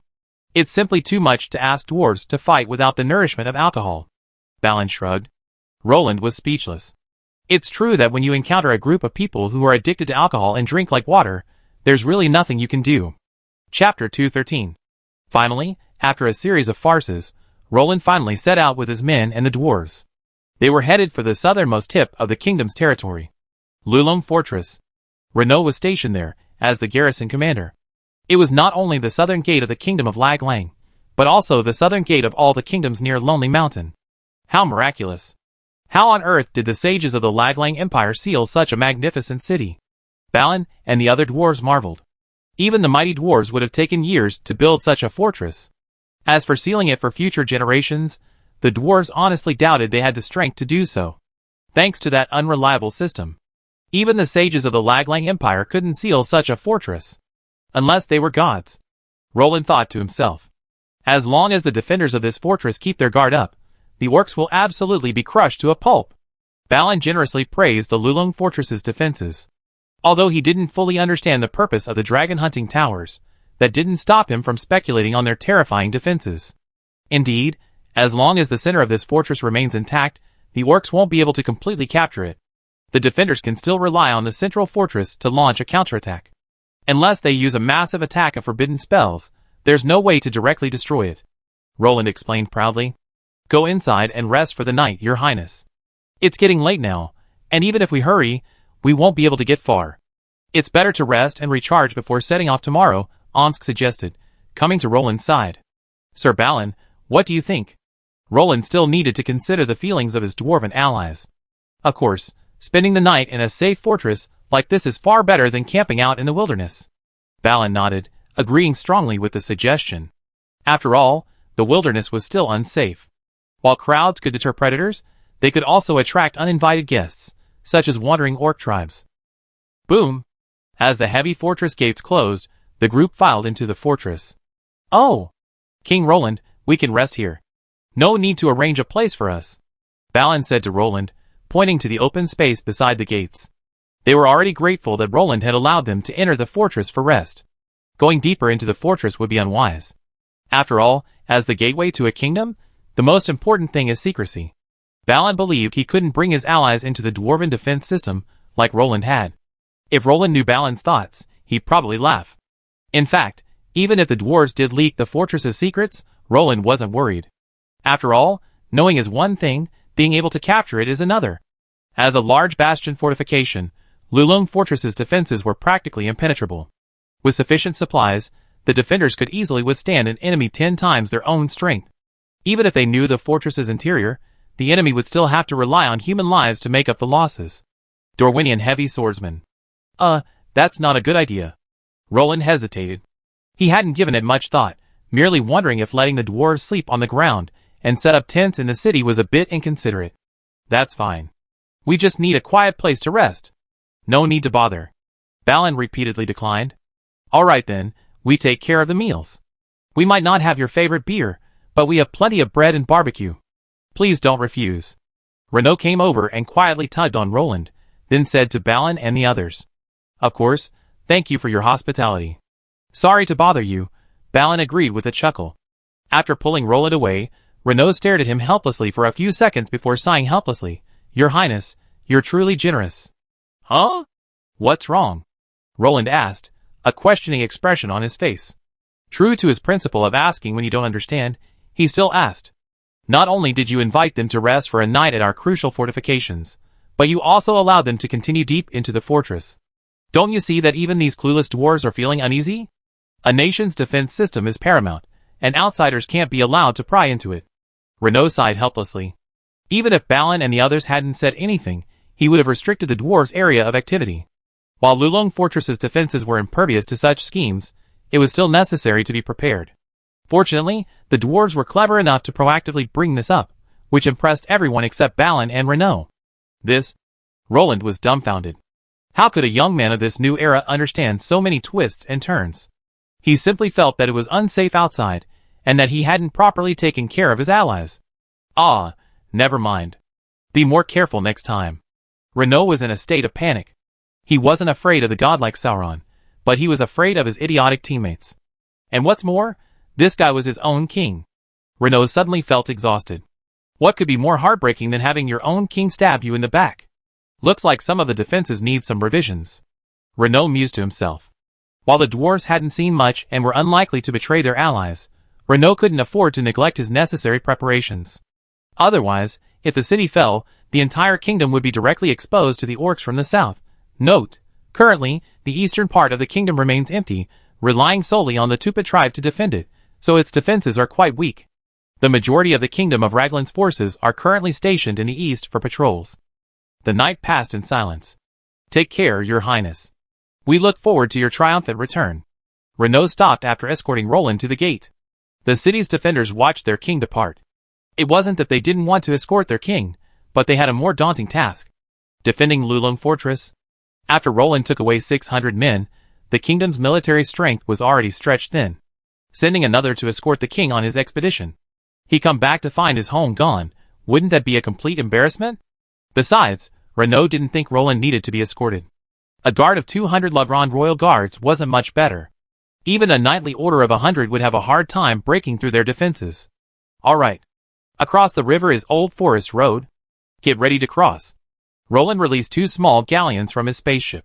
They could carry 300 people at a time, and in just 4 trips, they could take everyone away. Balin, organize your men. We need to cross the swift river. Once we cross, the initiative will no longer be in our hands. Dangers lurk everywhere, so we must be cautious. Roland warned. Don't worry, King Roland. The dwarves are fearless.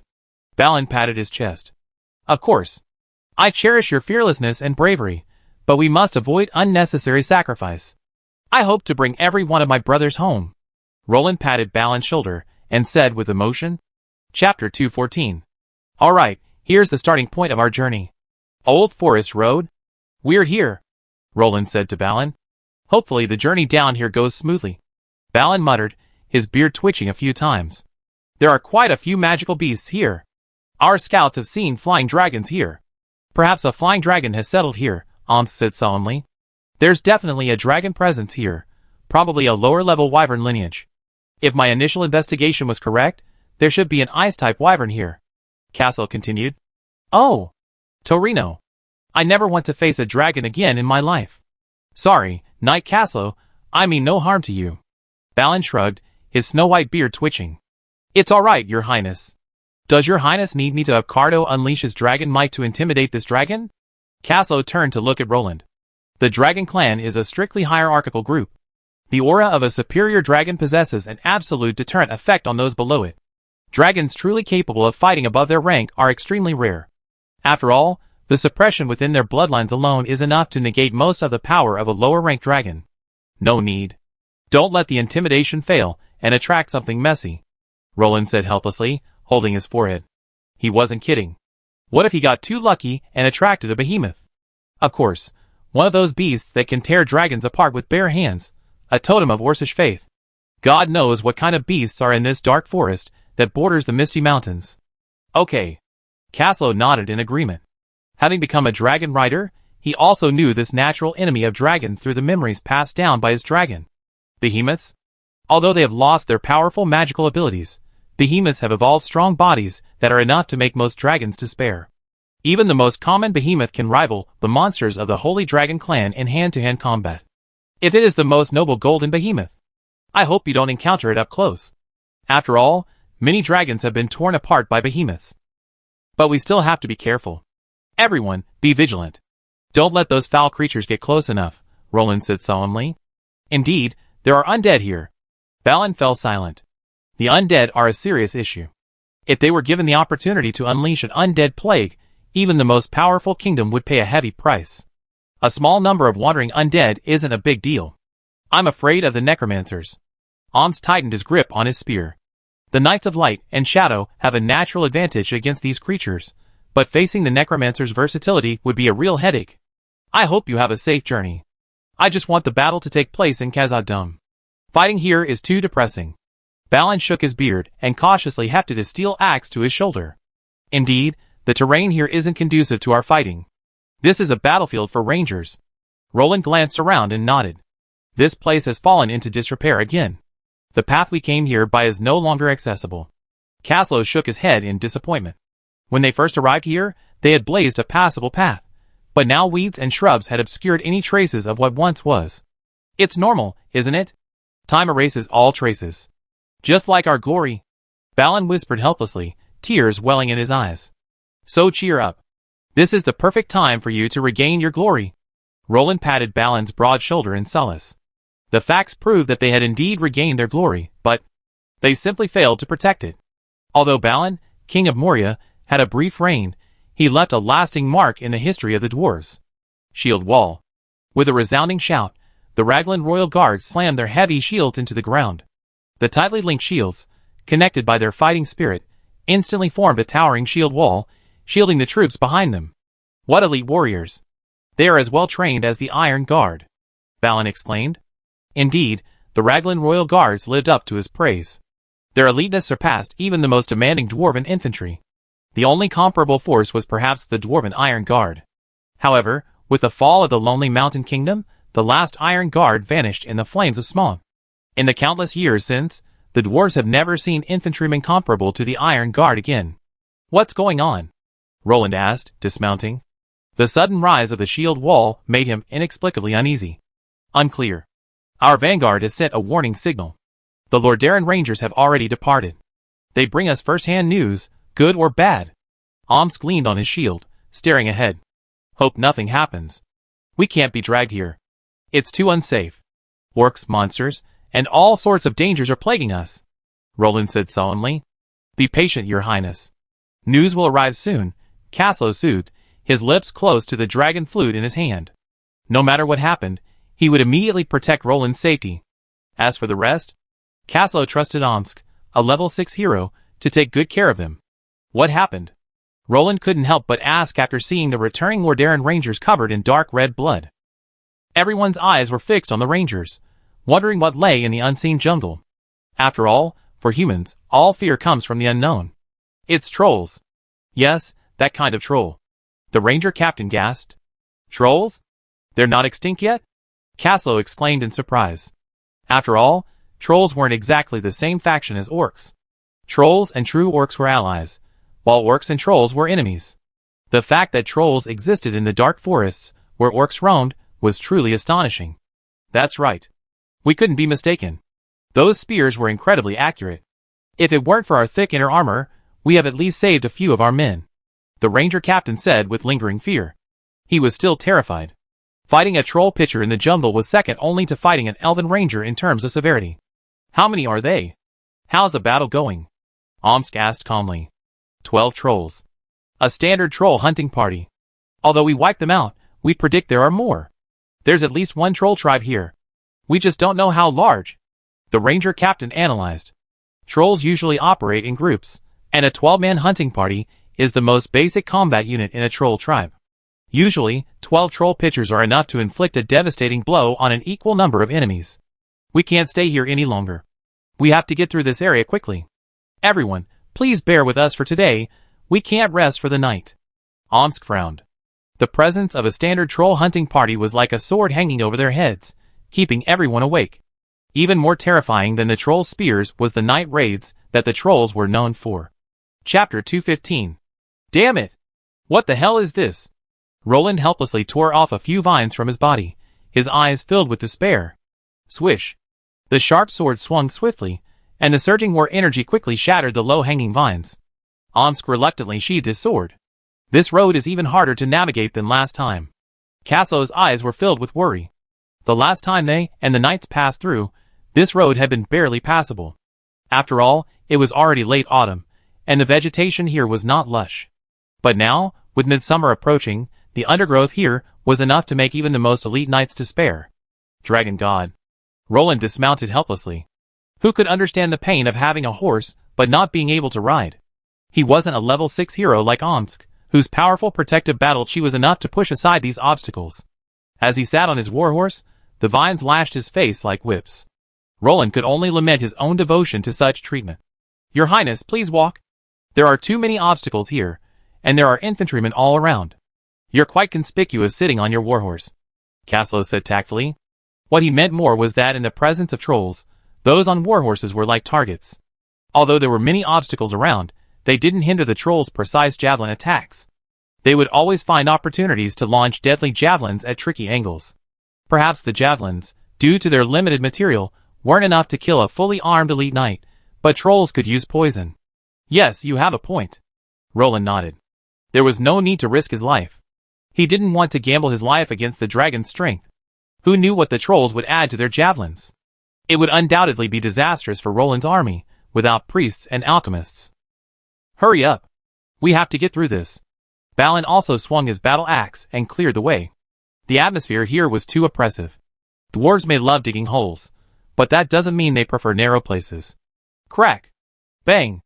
Accompanied by the sound of axe and sword swinging down, countless wood chips and tree sap flew with the axe and sword blades, and a small path took shape at a speed visible to the naked eye. Whoosh! Suddenly, a sharp roar echoed. Roland, chest puffed out, felt his chest as if trampled by a galloping Shire warhorse before he could react. He felt a numbness in his chest, followed by a piercing pain. Enemy attack. This was the last sound Roland heard before he passed out. Hiss! Roland drowsily opened his eyes. The flickering campfire before him provided ample warmth. A fur blanket covered him, and through his sense of touch, he could clearly feel several layers of fur beneath him. However, his movement still touched the injured part. Your Highness, are you awake?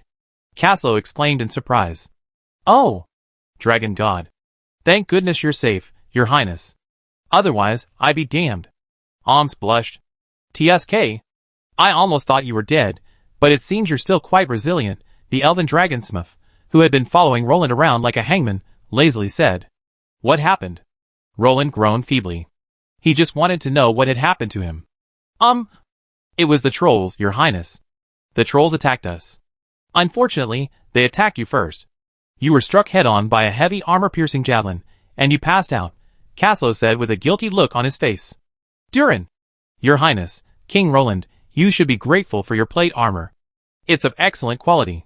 If it hadn't successfully blocked the troll's attack, you might have already perished in the Eternal Land, Balin sighed. While Roland's plate armor might look a bit flashy and colorful, it's truly effective. At least its defensive capabilities don't fool the wearer. Ahem. Water? Roland helplessly held out his hand for a drink. Your Highness. Caslow quickly offered the water pouch. Fuck. I already dismounted, and they're still the first to attack me? Roland muttered a series of taboo words as he rubbed the bruises on his chest in frustration. His plate armor had been removed and set aside, and he could clearly see that the troll's full-strength blow had only left a white spot on the chest of his lord's adamantine armor. Roland was stunned. Roland, how embarrassing. I almost died without even breaking the defense? Maybe you should look at the unique color of that plate armor. No one would fail to notice you. Balin pouted, a strange look in his eyes. Roland turned his head to look at his plate armor again. In the light of the fire, the entire armor glowed with a dazzling golden light, like the sun in the dark night. Now Roland understood why this had happened without anyone explaining it. Such a flashy color on the battlefield is like a message. Come and attack me. I'm the boss. Among humans, Roland's armor is the most distinctive. Don't underestimate the trolls, they are intelligent creatures too, and they understand the principle of capturing the leader first. Where are those trolls? I'm going to kill them. They're resorting to a sneak attack? They're showing no respect for martial ethics. These jungle scum. They have no power. Roland raged helplessly, but he couldn't change the fact that he'd been nearly strung together by the trolls. We repelled them. They left behind over a dozen bodies, but we suffered no casualties, Omsk explained. What a joke.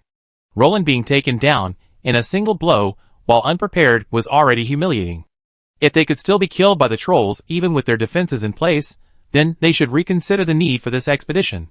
After all, dealing with a few trolls who only knew how to sneak up on them was already difficult, so fighting the enemies of Moria would be even more impossible. Their equipment is shoddy. Even their javelins are made of wood. Although imbued with war energy, if they were made of metal, the damage would be even more terrifying. What Omsk didn't mention was that if they had been made of metal, the Lagrang army might have been reduced to mourning and eaten right there. Fortunately, they don't have smelting technology. Caslow was terrified. Not to mention the fact that they fainted at Roland's hand. Just looking at the wooden spearheads half embedded in their shields was terrifying. If the trolls' weapons were better, their shields wouldn't have been able to withstand many of these blows. Terrible troll pitchers. Roland exclaimed in awe. These dark-skinned, intelligent creatures, over 3 meters tall, and with arms reaching past their knees, had demonstrated to Roland the power of life and death through their actions. Let the rangers spread out. I don't want another troll to be able to get within my range next time, Roland said with a dark face. It was terrifying. He almost died. If the troll had aimed for his head. If this armor had been less defensive. If it had been a metal javelin. If that javelin had had more bonus skills, Roland would have had a close call. Of course, Your Highness. The Rangers can guarantee that there will be no enemy forces within a 500-meter radius around you, Caslow assured him hastily. Just in case, he had built 3 more defensive circles around Roland. While not foolproof, at least there were no obvious loopholes. Chapter 216. Under the watchful eyes of the Rangers, the group advanced rapidly. Fortunately, they were all wearing armor, otherwise the ubiquitous thorns would have ripped their clothes into a beggar's suit. Dang! A sharp sound of something hard hitting a shield echoed, and a Raglan guard at the vanguard was knocked back several steps by a javelin thrown from nowhere. Counterattack. The enraged Lagrang guards were no pushovers. Compared to the shorter-armed Lagrang royal guards, they at least possessed the ability to counterattack at medium range. These brave soldiers, one after another, drew their Lagrang crossbows slung across their waists and fired blindly in the direction of the attack. Regardless of whether they could hit the target or not, suppressive firepower was essential. It was a shame there were no mages with them, otherwise the wealthy Lagrang army wouldn't mind a few rounds of magic to start with. This attack pattern was somewhat similar to that of a certain country on Blue Star. Given their superior long-range firepower, the Lagrang soldiers were even reluctant to engage the enemy in hand-to-hand combat. After all, the mages could just blow their brains out. There was no need for them to fight tooth and nail. Puff! Doo-doo! Bang! As countless sharp arrows flew out, a sound of flying sawdust echoed, mixed with the faint sound of arrows piercing flesh and groans of pain. Those bastards are shot. Rangers! Go check. Chop off their heads if possible. The Raglan city guards, upon hearing the commotion, certainly wouldn't miss such a good opportunity. Everyone loves to kick a fallen dog. The Rangers easily took care of a few injured trolls. If the Raglan city guards weren't heavily armored, they would have chopped off those guys' heads long ago. Soon, several Lordaeron Rangers emerged, wielding blood-stained scimitars. These half-elven Rangers possessed unparalleled control over their scimitars, So unlike most Raglan Empire Rangers, they didn't rely on long swords for melee combat. We killed 10, but we didn't spare 2. We let them escape. Your crossbows are very accurate, men. The Lordaeron Rangers gave the Raglan City Guards a thumbs up. Most of the trolls had been injured by these lightweight yet powerful hand crossbows, so the fight was easy for them. We can't compare to you, so we just fire blindly. Your eyes are as sharp as eagles, and your arrows are as cunning as griffins. The city guards offered their compliments. Oh! By the grace of Durin. I had enough. Ori reluctantly lowered his great sword and shield. Watching the humans discuss their victories, then glancing back at their own shields and great swords, the dwarves felt deeply frustrated. I miss Keely, Oin said, gazing blankly at the Lordaeron Rangers. After all, it was widely acknowledged in Middle-earth that dwarves were not good archers. At least, there weren't many dwarves with archery prowess like Keely. Therefore, most of the dwarves' ranged attacks came from crossbows, which, after all, didn't require talent. Oh! Thorin. You truly are a great and wise dwarf king. Balin was already marveling at Thorin's wisdom. Thorin must have known long ago that Mirkwood would be a catastrophic pitfall after the spring, otherwise, with Thorin's radical personality, why wouldn't he have come? It was likely that Thorin's brother hadn't even entertained any hopes for this mission. His willingness to provide Balin with all sorts of financial support was purely out of friendship and a desire to give it a try. After all, Erebor had been reclaimed. The Lonely Mountain Kingdom stood once again in Middle-earth, and the dwarves had their home. While it would be great if the mines of Moria could be reclaimed, it wouldn't be a big deal if they couldn't, as they had been lost for so many years. Balin's successful opportunity to embark on this expedition was truly a stroke of luck. If Dane Ironfoot had succeeded to the throne, he wouldn't have provided any funding at all, and Balin would have been forced to embark on a self-funded expedition. Fortunately, Thorin, a man of nostalgia, provided Balin with a full army of 500 men. This is far superior to Balin's historical expeditions, which were short on talent. Moreover, a regular army equipped with standard dwarven armor and weapons is far more powerful than a self-funded expedition. If Balin had been more careful after reclaiming Moria, and not been fooled by those orcs, Moria would have at least become the next dwarf gathering place. Dwarf friends, be patient. Once you're out of this forest, it'd be time for you to unleash your might. But for now, please protect yourselves and don't easily venture beyond your shields. Seeing the anxious dwarves, Caslo had no choice but to go and comfort them. After all, Omsk was commanding the troops at the front, and Roland was recovering from his injuries, so it seemed no one else was there besides him. You're right. Your Excellency, the Dragon Rider, Balin said respectfully. Although they were anxious in this ever-present environment, the influence of a Dragon Rider was enough to make the proud and stubborn dwarves bow their heads. While the dwarves were stubborn and even rigid, they were not insane. No one would quarrel with a Dragon Rider who could determine the success or failure of their expedition. Seeing Balin start to appease the dwarves under his command, Caslo breathed a sigh of relief. Although he was not responsible for the dwarves' behavior, they were still his allies after all. Letting them lose men in such a meaningless place would simply do more harm than good to his side. For every dwarf lost, his soldiers would have to bear more. Ahem. Caslo, where are we? Roland whispered, tucking his leather back as he was carried on a stretcher by 2 royal guards. He was badly injured. He was once again grateful for the Lord's gold armor the system had provided. It had saved him from a near-death experience without warning. Your Highness, you should rest. Although your ribs weren't broken, they are already covered in cracks. Caslo pointed out pointedly. While the material of the spear prevented it from piercing the armor, that was no ordinary javelin. It was imbued with the power of a troll. The troll's fighting spirit, aided by the terrifying impact, had penetrated the plate armor, cracking Roland's sternum. I feel much better. How are you doing now? Roland asked with all his might. He's still badly injured. His sternum is practically broken. Caslo ignored Roland and instead grabbed his hand, channeling his battle energy into his body to examine him. The inspection immediately made Caslo frown. Roland's injuries had worsened. Dragon God. We should have brought a few priests with us. Omsk clutched his hair helplessly. Some within the kingdom of Lagran had initially opposed Roland's personal expedition, but out of curiosity about Moria and a thirst for the thrill of battle, Roland ultimately decided to lead the expedition himself. Now something was wrong. Take care of His Highness. He needs rest. Caslo could only command the royal guards, who were protecting Roland closely. Roland's current injuries required rest, aside from magic. If Renault were here, perhaps the problem wouldn't be too severe. After all, A few divine arts would have healed him almost completely.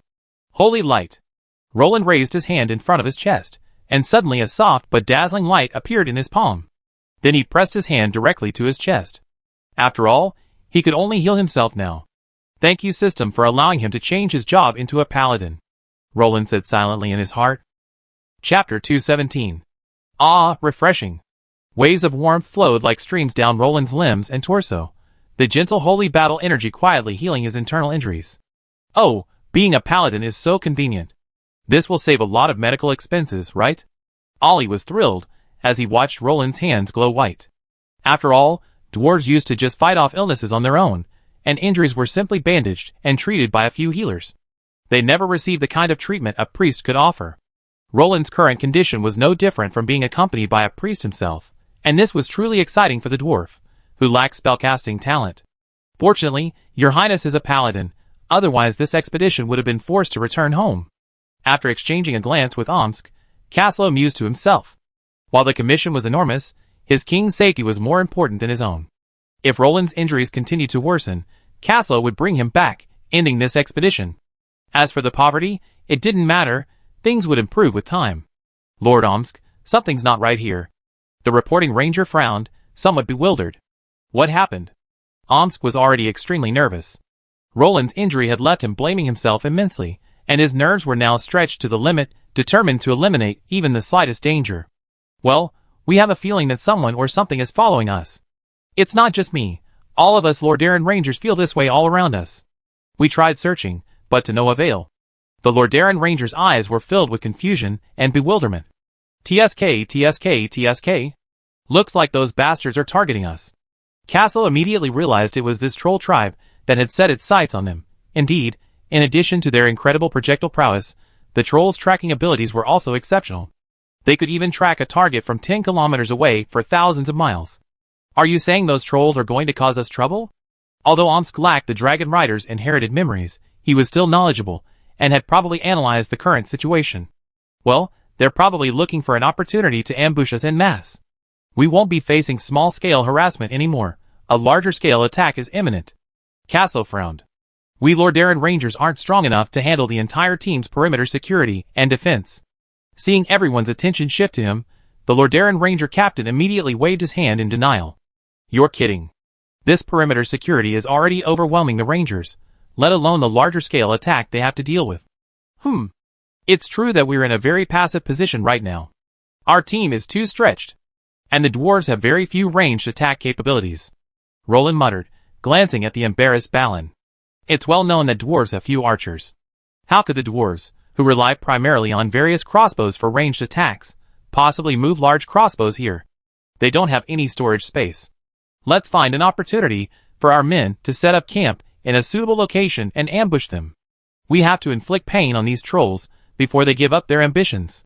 Omsk's methods were always so simple and brutal. There's a good mound not far ahead. It's large enough to deploy our troops. We just need to clear the trees from it, and we even have building materials for a camp. The Lordaeron Rangers on reconnaissance missions certainly knew where suitable sites were nearby. The sun is setting. The trolls might attack at night. We need to speed up, Balin said worriedly. Yes. Speed up. Let's march. Roland nodded. Bang, bang, bang. The muscular dwarves swung their muscular arms. Their sharp dwarven axes became the perfect felling tools. The axe blades, imbued with war energy, easily pierced most of the tree trunk. With just a few strikes, a tree as thick as a man was felled. Hurry up, children. We might be attacked after nightfall. I don't want the trolls to get to us so easily. Hurry up. Sons of Durin. Balin personally took up his battle axe and began to chop. This move clearly inspired the dwarves, who swung their short, stubby arms and swung their axes. For some reason, Roland could hear the sound of 80 in his mind. Are you sure? Are the trolls really coming back to attack? It was clear that Roland didn't have the keen battlefield sense of Caslow and the others, and he still had a lucky glimmer of hope. Your Highness, another troll trait is that they hold grudges. They're also an intelligent species. They have their own civilization. If the orcs came and burned and slaughtered people in our territory, would you retaliate? Omsk shrugged, somewhat helpless at Roland's naivete. The trolls were definitely coming for a fight. As for who would be the ultimate victor, it would all depend on the right time, place, and people. Alright, command is now transferred to you. I won't interfere with your decisions. After all, you're experts in this area. Roland immediately delegated military power. While he might not be a qualified general, he was certainly a qualified king. On Blue Star, he learned a crucial skill. Don't compare your hobbies with others' professions, and don't compete with your subordinates for professional jobs. For more details on this, please refer to the bald principal who had an 800,000 to 600,000 advantage over me. You see how many lives can be lost by remote control and amateur skills. I will live up to your highness's trust. The two knights pounded their chests in a standard knightly salute. After receiving camping supplies from Roland, facing the envious gazes of the dwarves, the Lagran soldiers quickly erected a simple barracks. Military tents were erected one after another, including Roland's tent among them. Don't be fooled by the grand tents in TV dramas. In real war, a commander's residence must be extremely low-key. Don't underestimate the wisdom of the ancients. Even animals understand the principle of capturing the leader first. Those tall and luxurious tents are at most meeting rooms. No commander would live in them and become a target. Your Highness, we're almost done. The dutiful royal guards lifted Roland and moved him into the tent. It was no different from the tents of ordinary soldiers. So while this tent, which could accommodate 10 people, wasn't large enough, it was more than enough for Roland alone. A soldier had already prepared a hammock. Yes, a hammock, one of Roland's few special privileges. Since the ground was damp and cold, the royal guards had specially propped up 2 wooden stakes to build a hammock for him.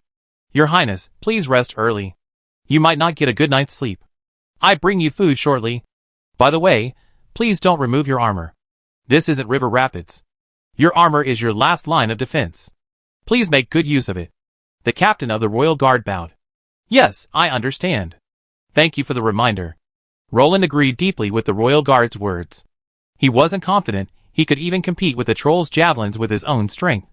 Trolls, their bodies engraved with colorful totems, twisted and turned in the treetops. Their tall stature didn't affect their agility in the dense forest at all. And their target was none other than Roland and his group's base. Chapter 218. Crackle. The soft glow of the fire warmed the surrounding tents. Many of the alert dwarves were shivering from the cold. From time to time, one lifted the flagon from his waist and took a deep gulp. Everyone was staring intently, searching. After all, those terrifying troll spearmen were fully capable of sending unsuspecting heavily armored troops to the Eternal Lands. The great King Roland had almost proven this with his own actions. Will they come? Ollie wiped his nose and turned to look at Oyen beside him. Who knows, but seeing how serious King Roland's men are about this, it must be true. Floy came over, unscrewed the flagon from his waist, and poured the warm dwarven liquor into his mouth. Dragon God. Is it okay for them to drink like this? Several Lordaeron rangers, sitting on guard in the treetops, said helplessly after smelling the aroma of wine wafting from the camp. God knows. I just hope they don't become unable to swing their axes soon. A ranger rubbed his red nose. All right, silence. Alert. We're not here to chat. Keep an eye on the surroundings. It's already late at night. The trolls should be making a move. The ranger leader spoke in a deep voice. Instantly, the group, who had been chatting away, fell silent. They were the camp's outermost line of defense, and the most important one. Sir, why aren't you resting? Seeing Roland awake late at night, Caslow couldn't help but ask, stirring the charcoal in the brazier. Damn it! If you get caught by those bastards, you know? Do I want to rest? I'm in pain. Roland cursed under his breath. Ah! That's a shame. I haven't experienced anything like this before. Caslow said, stunned, seemingly a bit too honest. Roland was speechless. Although Caslow's words seemed perfectly normal, why did they sound so uncomfortable to him? It felt like there was a tinge of sarcasm hidden in them. Swish. The door curtain was lifted, and Omsk walked in, sword in hand. Hey! Brave boy, come here to warm yourself by the fire and beat the chill. How about that? Haven't our guests arrived yet? Roland teased. The night's low temperature had already coated Omsk's armor with a light layer of frost. Your Highness, you're joking. But those black men haven't moved yet. Omsk shook his head and sat down by the brazier. Have our men been alert, but also keep warm? It's still very cold at night, Roland said, looking at Omsk's armor. Don't worry, Your Highness. I already notified everyone. Omsk nodded. It's almost the end of the night, and those trolls haven't made any movement yet. Are they not coming? Caslow scratched his head and yawned. Oh, I actually hope they arrive soon, so we can finish the fight and settle down. Otherwise, we have to live in fear all the way. Omsk frowned. He was more worried about guerrilla harassment than a swarm of trolls attacking like bees. If that were to happen, he should consider persuading His Highness Roland to return home. After all, the kingdom of Legrand doesn't have enough lives to fill this bottomless pit. Indeed, compared to the spears right in front of us, bows and arrows hidden in the dark are more difficult to defend against. Roland nodded. Wait, there will be a result. Caslow stoked the fire, wrapped himself in a blanket, and leaned against it. Shaw. The swaying bushes in the forest caught the attention of a Lordaeron ranger crouched on a treetop. What is that? The ranger, noticing the anomaly, squinted his eyes, straining to discern, his longbow unconsciously drawn. Squeak! The teeth-grinding sound of the bowstring being plucking was clear in the silent night. Bang! With the trembling sound of the bowstring, a steel arrow whistled into the depths of the forest. Ouch! A dull, shrill roar suddenly echoed. Evidently the arrow had struck something. Enemy attack! Damn it! They're coming! Be alert! The Lordaeron ranger on guard shouted at the top of his lungs. Then, as if remembering something, he quickly swung away from the tree, stepping on a branch. Damn it! They're coming! Fight back! Shoot them! A series of wooden spears pierced the tree trunk fiercely. It looked as if the ranger hadn't left the area, and he would have been a specimen nailed to the tree by now. No way! No way! Does anyone still believe a ranger's leather armor and mail can withstand the weight of a spear? Damn it! They're coming! Fight back! Shoot them! A Lordaeron ranger captain stepped forward, leading his rangers in a desperate sniper attack on the incoming trolls. But it was clear that they were outnumbered and could only delay the trolls' advance. The camp should have received the message. Our mission is accomplished. Brothers, retreat! The ranger captain shouted to his men as he watched the surging troll tide. Oh my god! I just closed my eyes. What happened? Roland, who had just fallen asleep, was suddenly picked up. That's right. He was picked up, and as he tried to open his sleepy eyes, something was frantically being put on him. Roland could sense it through touch, probably armor. Your Highness! The trolls are attacking. The Lordaeron rangers are blocking them from the perimeter, but their strength is so different, they won't be able to hold out for long. Omsk and I have to go set up defenses. Take care of yourself, Your Highness. Caslow lifted the tent curtain, letting in a gust of cold wind. Roland shuddered as consciousness slowly returned to his body. The trolls are coming? Dragon God. Quick! Armor me! Roland snapped awake, snatched up the plate armor his attendants were fiddling with, and donned it with astonishing speed. Oh my! Look! Look! The great King Raglan. He dons armor at a speed comparable to a purple lightning dragon. Are you so afraid of death? The elven dragon raised its head and said lazily. Get lost. You're blocking my way. I don't have any dragon scales. Kicking the smith blocking his way, Roland grabbed the Aegis Ilier and the Dragon Slayer's sword and charged out. TSK? Trolls? What kind of intimidating power can those ants have? Look at your terrified expressions. The smith, his face etched with pride, flapped his wings in displeasure, as he flew to Roland's hammock and closed his dragon eyes again. What's the situation? Roland, his face pale, approached the battle line. King Roland, thank you for your trouble. Balin sighed. It's all right. We have to get rid of these things sooner or later. Roland shook his head. The situation is this. Alarms are ringing everywhere. It looks like they're planning to lay siege to us. I already set everyone out to deploy defenses. The front gate of the camp is being guarded by the royal guards, and the rear is in the hands of the Dorwinian heavy swordsmen and the city guards. Believe me, those crappy wooden spears will never penetrate the Dorwinian heavy swordsmen's defenses. The city guards will use their crossbows and javelins to prove the cost. The remaining left and right sides will be defended by the dwarves and the retreating rangers. I believe they can handle it all. Omsk quickly explained to Roland. Sir Balin. Any objections? Roland turned and asked. Of course not. Your men have arranged it well, Balin agreed. Then let's do it. We meet the enemy here. Looking at the human wall of heavy armored soldiers, Roland felt a surge of pride. Trolls? What the hell? Chapter 219. Raise your shields. Hold your ground. The enemy is coming from the darkness. Watch every corner. Officers shouted as they ran through the ranks. Children, hold your ground. Cleave their heads with axes. No one can stop us from returning home. Sons of Durin, for Khazad-dûm. Fight. Fight! Balin, with a white beard, donned heavy dwarven armor, his double-bladed axe gleaming coldly in the bonfire. The future king of Moria marched at the head of the ranks, axe and shield in hand. Clang! The sharp dragon-slaying sword was unsheathed. Roland took a deep breath, lifted Ilir, and advanced toward the shield wall formed by Raglan's royal guards. People of Lagran. For our homeland. For our allies. For our future. Tear down the enemy. The Empire's resurgence is unstoppable. Any enemy who stands in Lagran's way will be crushed into dust. Follow the dragon flag and crush the enemy. Roland, his blood boiling, had only taken 2 steps when Caslo grabbed him and dragged him back. Let me go! The king of Lagran will fight alongside his people. Roland was clearly furious. Quiet! Your Highness!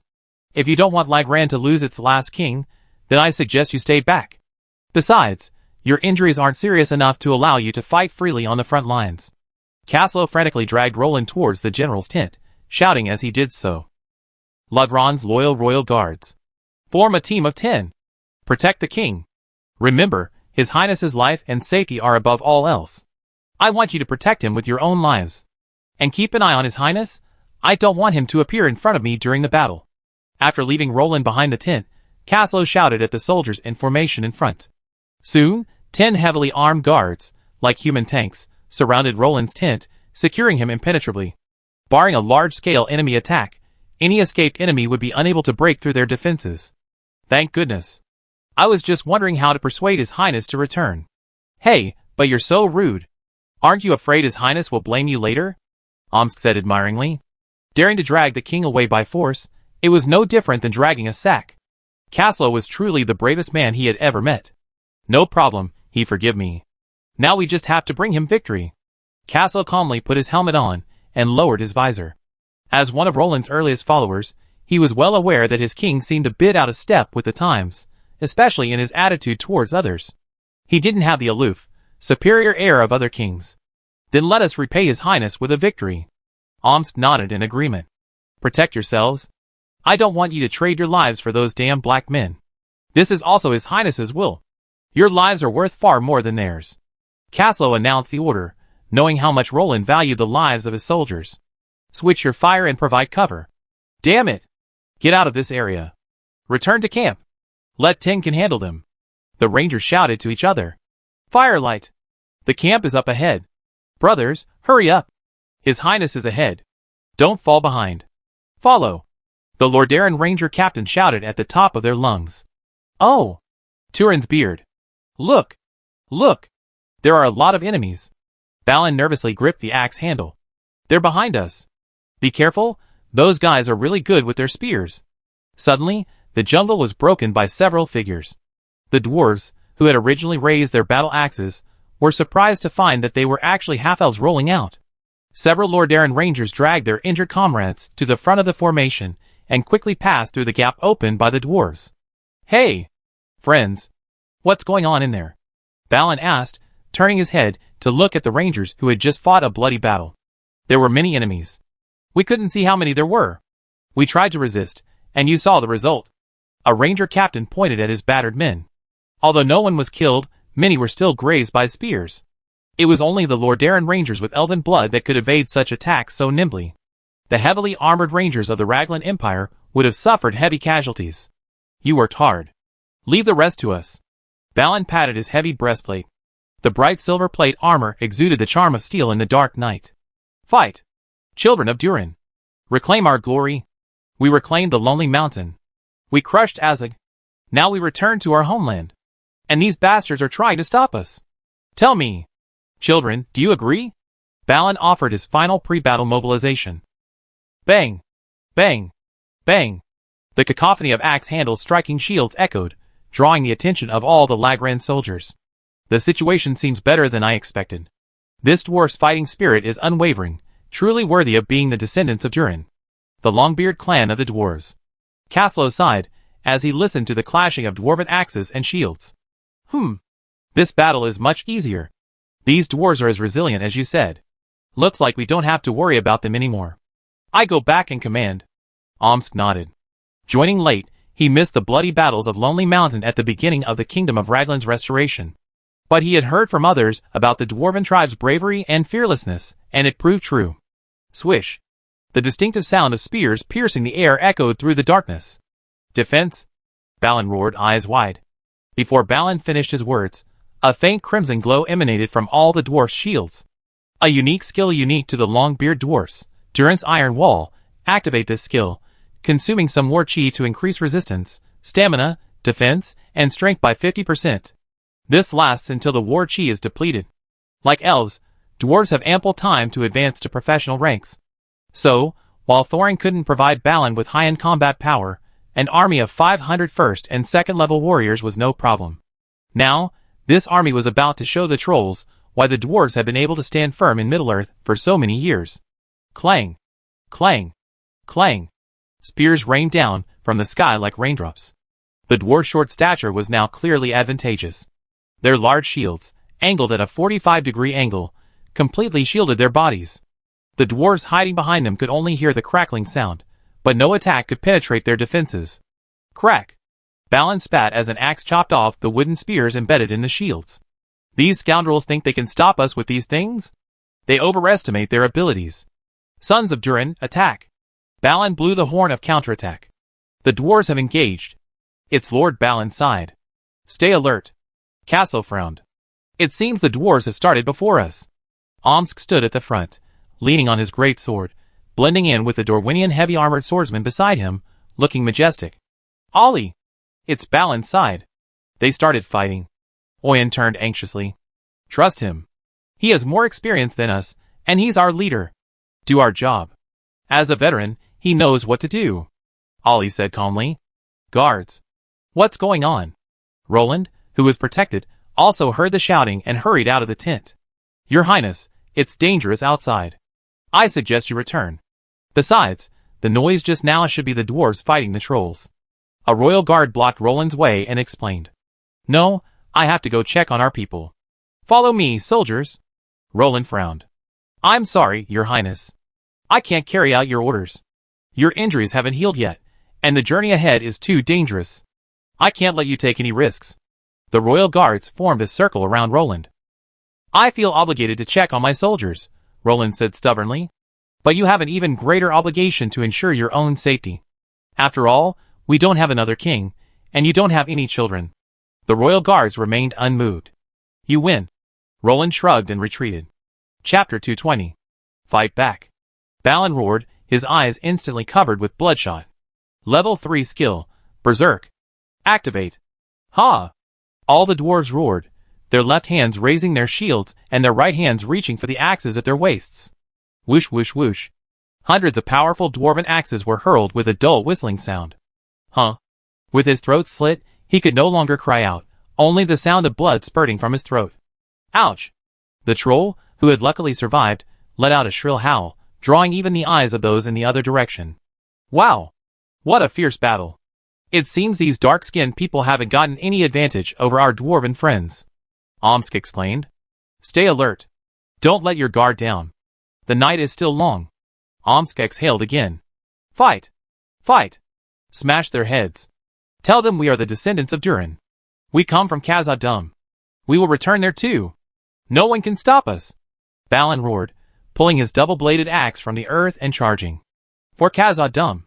For the glory of the Longbeard clan. For the descendants of Durin. For our homeland. Inspired by Balin's words, the dwarves launched a frenzied counterattack against the trolls. Crack! Bang! The 3-meter-tall trolls looked like giants to the smaller dwarves, but the dwarven warriors still had ways to deal with them. Most of the dwarves wielded the dwarven spiked armor-piercing axe, a weapon unique to the dwarves. One side of this axe was a normal battle axe, and the other was a fist-sized, square-pointed armor-piercing hammer. They swung the axe blades at the trolls' knee joints, amputating them like a hot knife through butter.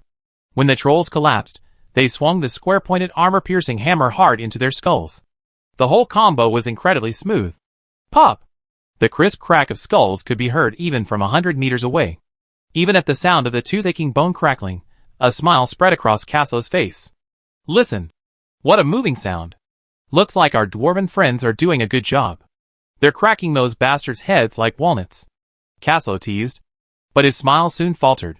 The rangers who had scattered in all directions retreated, and frost once again settled on Caslo's face. If there was one thing that was most dire, it was being surrounded. Shield wall. Caslo shouted. Bang, bang, bang. The dull thuds of shields hitting the ground echoed. Flames of war energy of various colors quickly enveloped the Royal Guard's infantry tower shields, merging into one as the war energy mingled. The camp gate was sealed shut by this thick wall of steel. Watch out for hidden arrows. Prepare for close combat. Caslo abandoned his mid-range javelin counterattacks.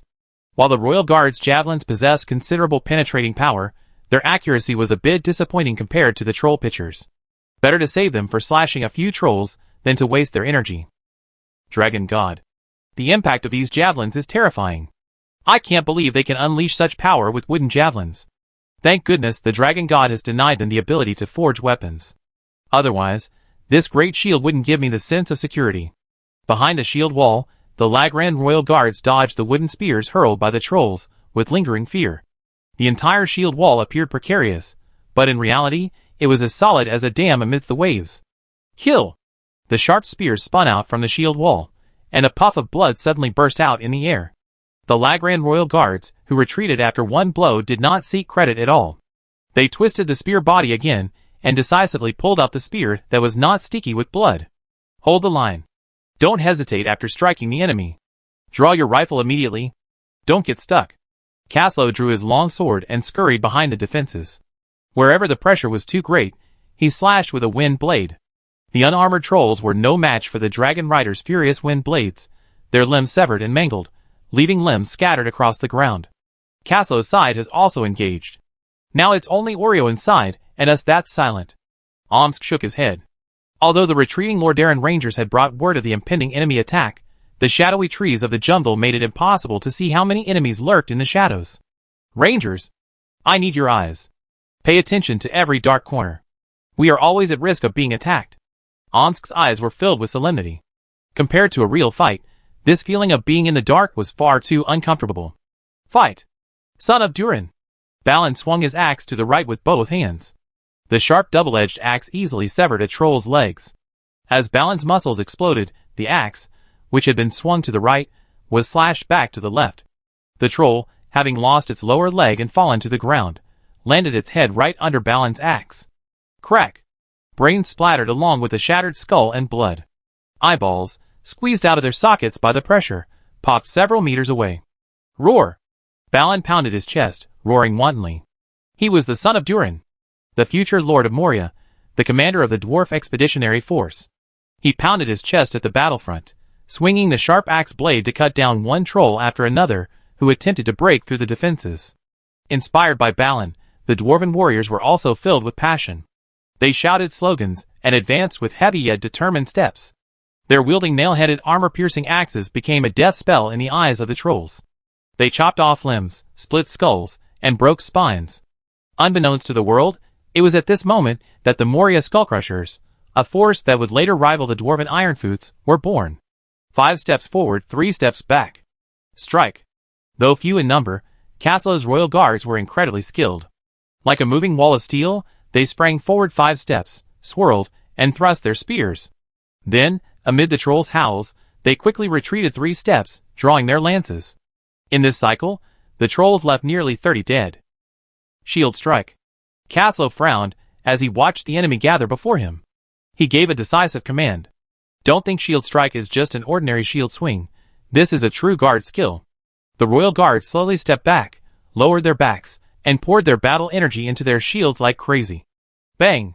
The Royal Guards lashed out their shields, sending a violent wave of battle energy sweeping across a 3-meter area in front of the formation. Any trolls caught in the area were struck by the raging battle energy, their mouths and noses bleeding and tumbling back 10 meters. As for the trolls struck by the shields, they were in dire straits. Broken bones and tendons were the least of their trouble. Some were even crushed into a bloody mist by the raging battle energy, their broken arms and legs flying everywhere. Your Highness is right behind us. Show them the men of Lagran. Show them why you are called Royal Guards. Caslo roared in blood as he severed a thrusting wooden spear with one sword and then thrust his long sword into the troll's chest. Die! He placed his long sword flat on his shield and twisted his waist violently. A burst of cyan fighting spirit shot out from the blade, stretching several feet long. Then, The 3 trolls besieging Caslow were cut in half by his long sword, falling to the ground, writhing and wailing in pain. Hold your ground. Protect his highness. Caslow, blood-drenched, raised his long sword and roared. At this moment, he looked like a demon from hell. Chapter 221. As the long night drew to a close, more and more trolls grew restless.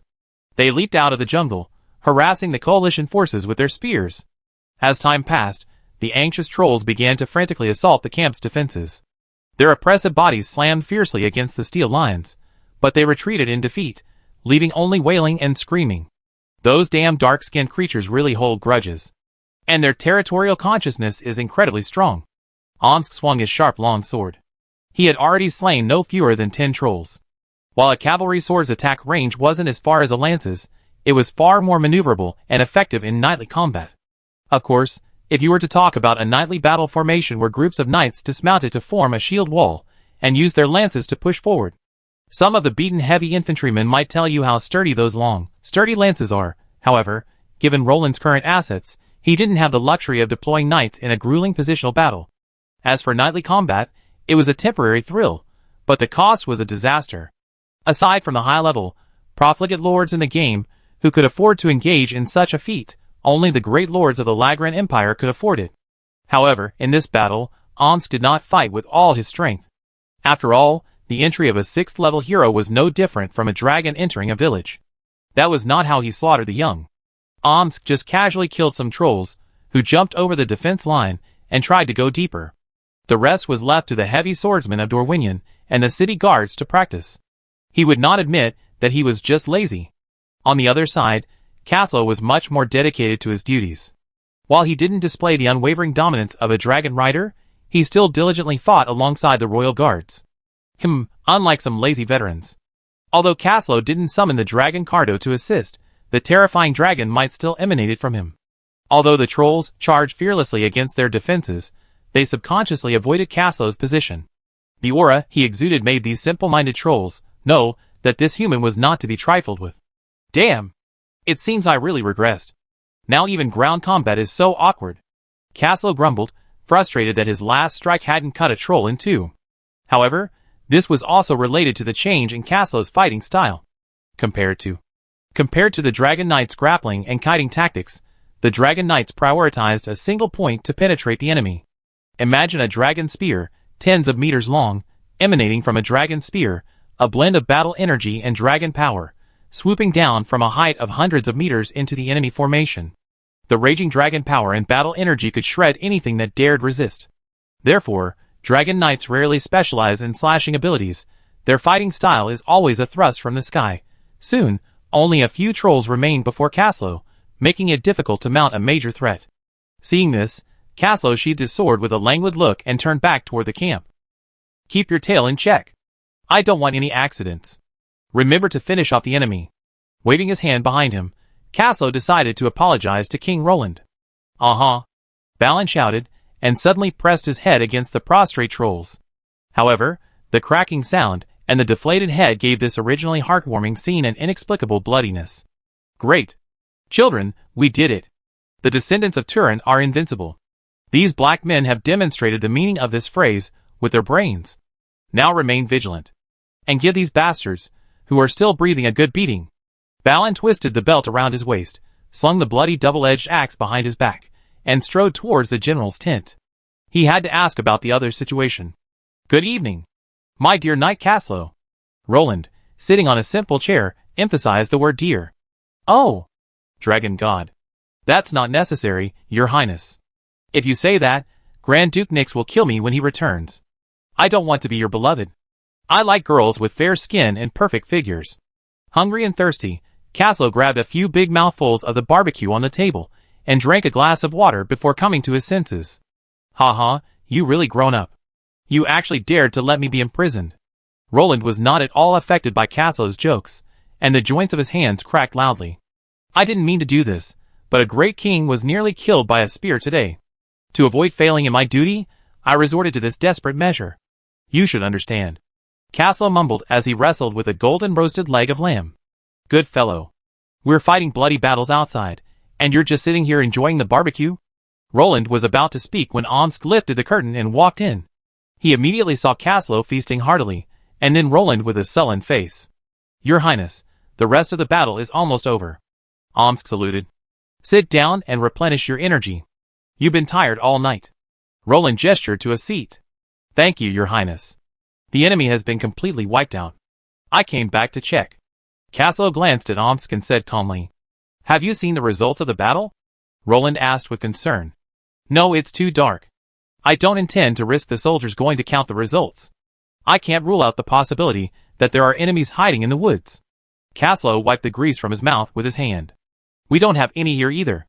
After all, the city guards and the returning rangers shot many enemies in the dark, so it's impossible to count them." Omsk shrugged and poured himself a glass of water. "Beard. Balin. Are these guys crazy? How dare they? Using their flesh and blood to charge the dwarven heavy armor? Durin. How could such stupid intelligent creatures exist? It's a miracle they didn't die. Ha ha ha. I killed 26. I have to say they were truly powerful. They even ripped apart part of the shield wall next to me. Those poor guys were dancing in the air before falling flat on their faces."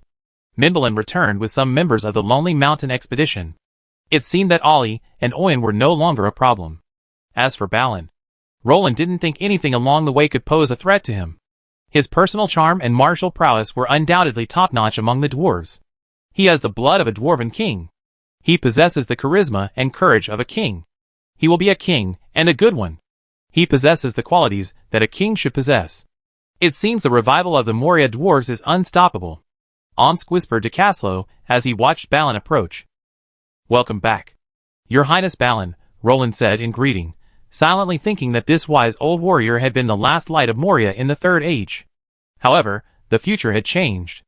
If nothing unexpected happened, Balin would be able to sit firmly on the throne of the King of Moria, and the Balrog would no longer be able to influence the city. After all, he had offended the Dragon Clan, and even killed the Silver Dragon. Thinking of this, Roland shed tears for this poor Balrog. Rest in peace. But it seemed that the parts of the Balrog were very valuable. Thinking of this, Roland's mind became active. Chapter 222. The sun finally climbed lazily above the treetops, its bright rays filtering through the canopy, casting tiny wisps of light onto the ground. The soldiers, whose nerves had been on edge all night, could finally relax and breathe. "Is it over?" a dwarf asked, gazing at the rising sun. "Ha ha ha. Those damn dark-skinned creatures will have nowhere to hide in the daylight." "Huh? Where are our allied rangers? Have them checked to see if the dark-skinned creatures have left?" "Beard. I miss cheese, dried meat, and strong liquor. The sun is out." Roland lifted the curtains, and soft sunlight streamed in, its warmth comforting. "Looks like this farce is over." Caslow stretched and walked out. "I go tally the results of the battle, and send the rangers out for a search. Oh, and by the way, I send the soldiers back for some food and some sleep." Caslow left in a hurry. "King Roland, thank you for your hospitality. I should probably go back and get some sleep. My hands are sore from swinging my axe last night." "Ha ha ha. I'm getting old." Balin laughed and said goodbye to Roland. "Goodbye, Your Excellency Balin. Remember to have breakfast later. And don't oversleep.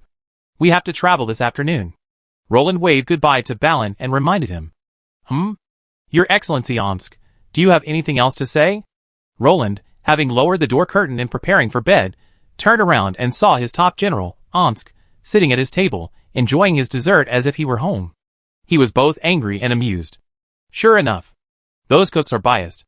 They put far more honey in the cakes they make for the king than in ours. Omsk displayed a look of enjoyment, not paying any attention to Roland's displeasure. Those are my snacks, and I think we all need a break." Roland frowned. Where had my old, mature, and steady hero gone? Had he been led astray by Caslow? "It's all right, Your Highness. A good king always learns to share with his loyal knights." Omsk swayed his head, savoring Roland's exquisite snacks. "Take them. Get out. I'm going to sleep." Roland, eyes red, thrust the snack tray into Omsk's hands and roared, pointing at the door.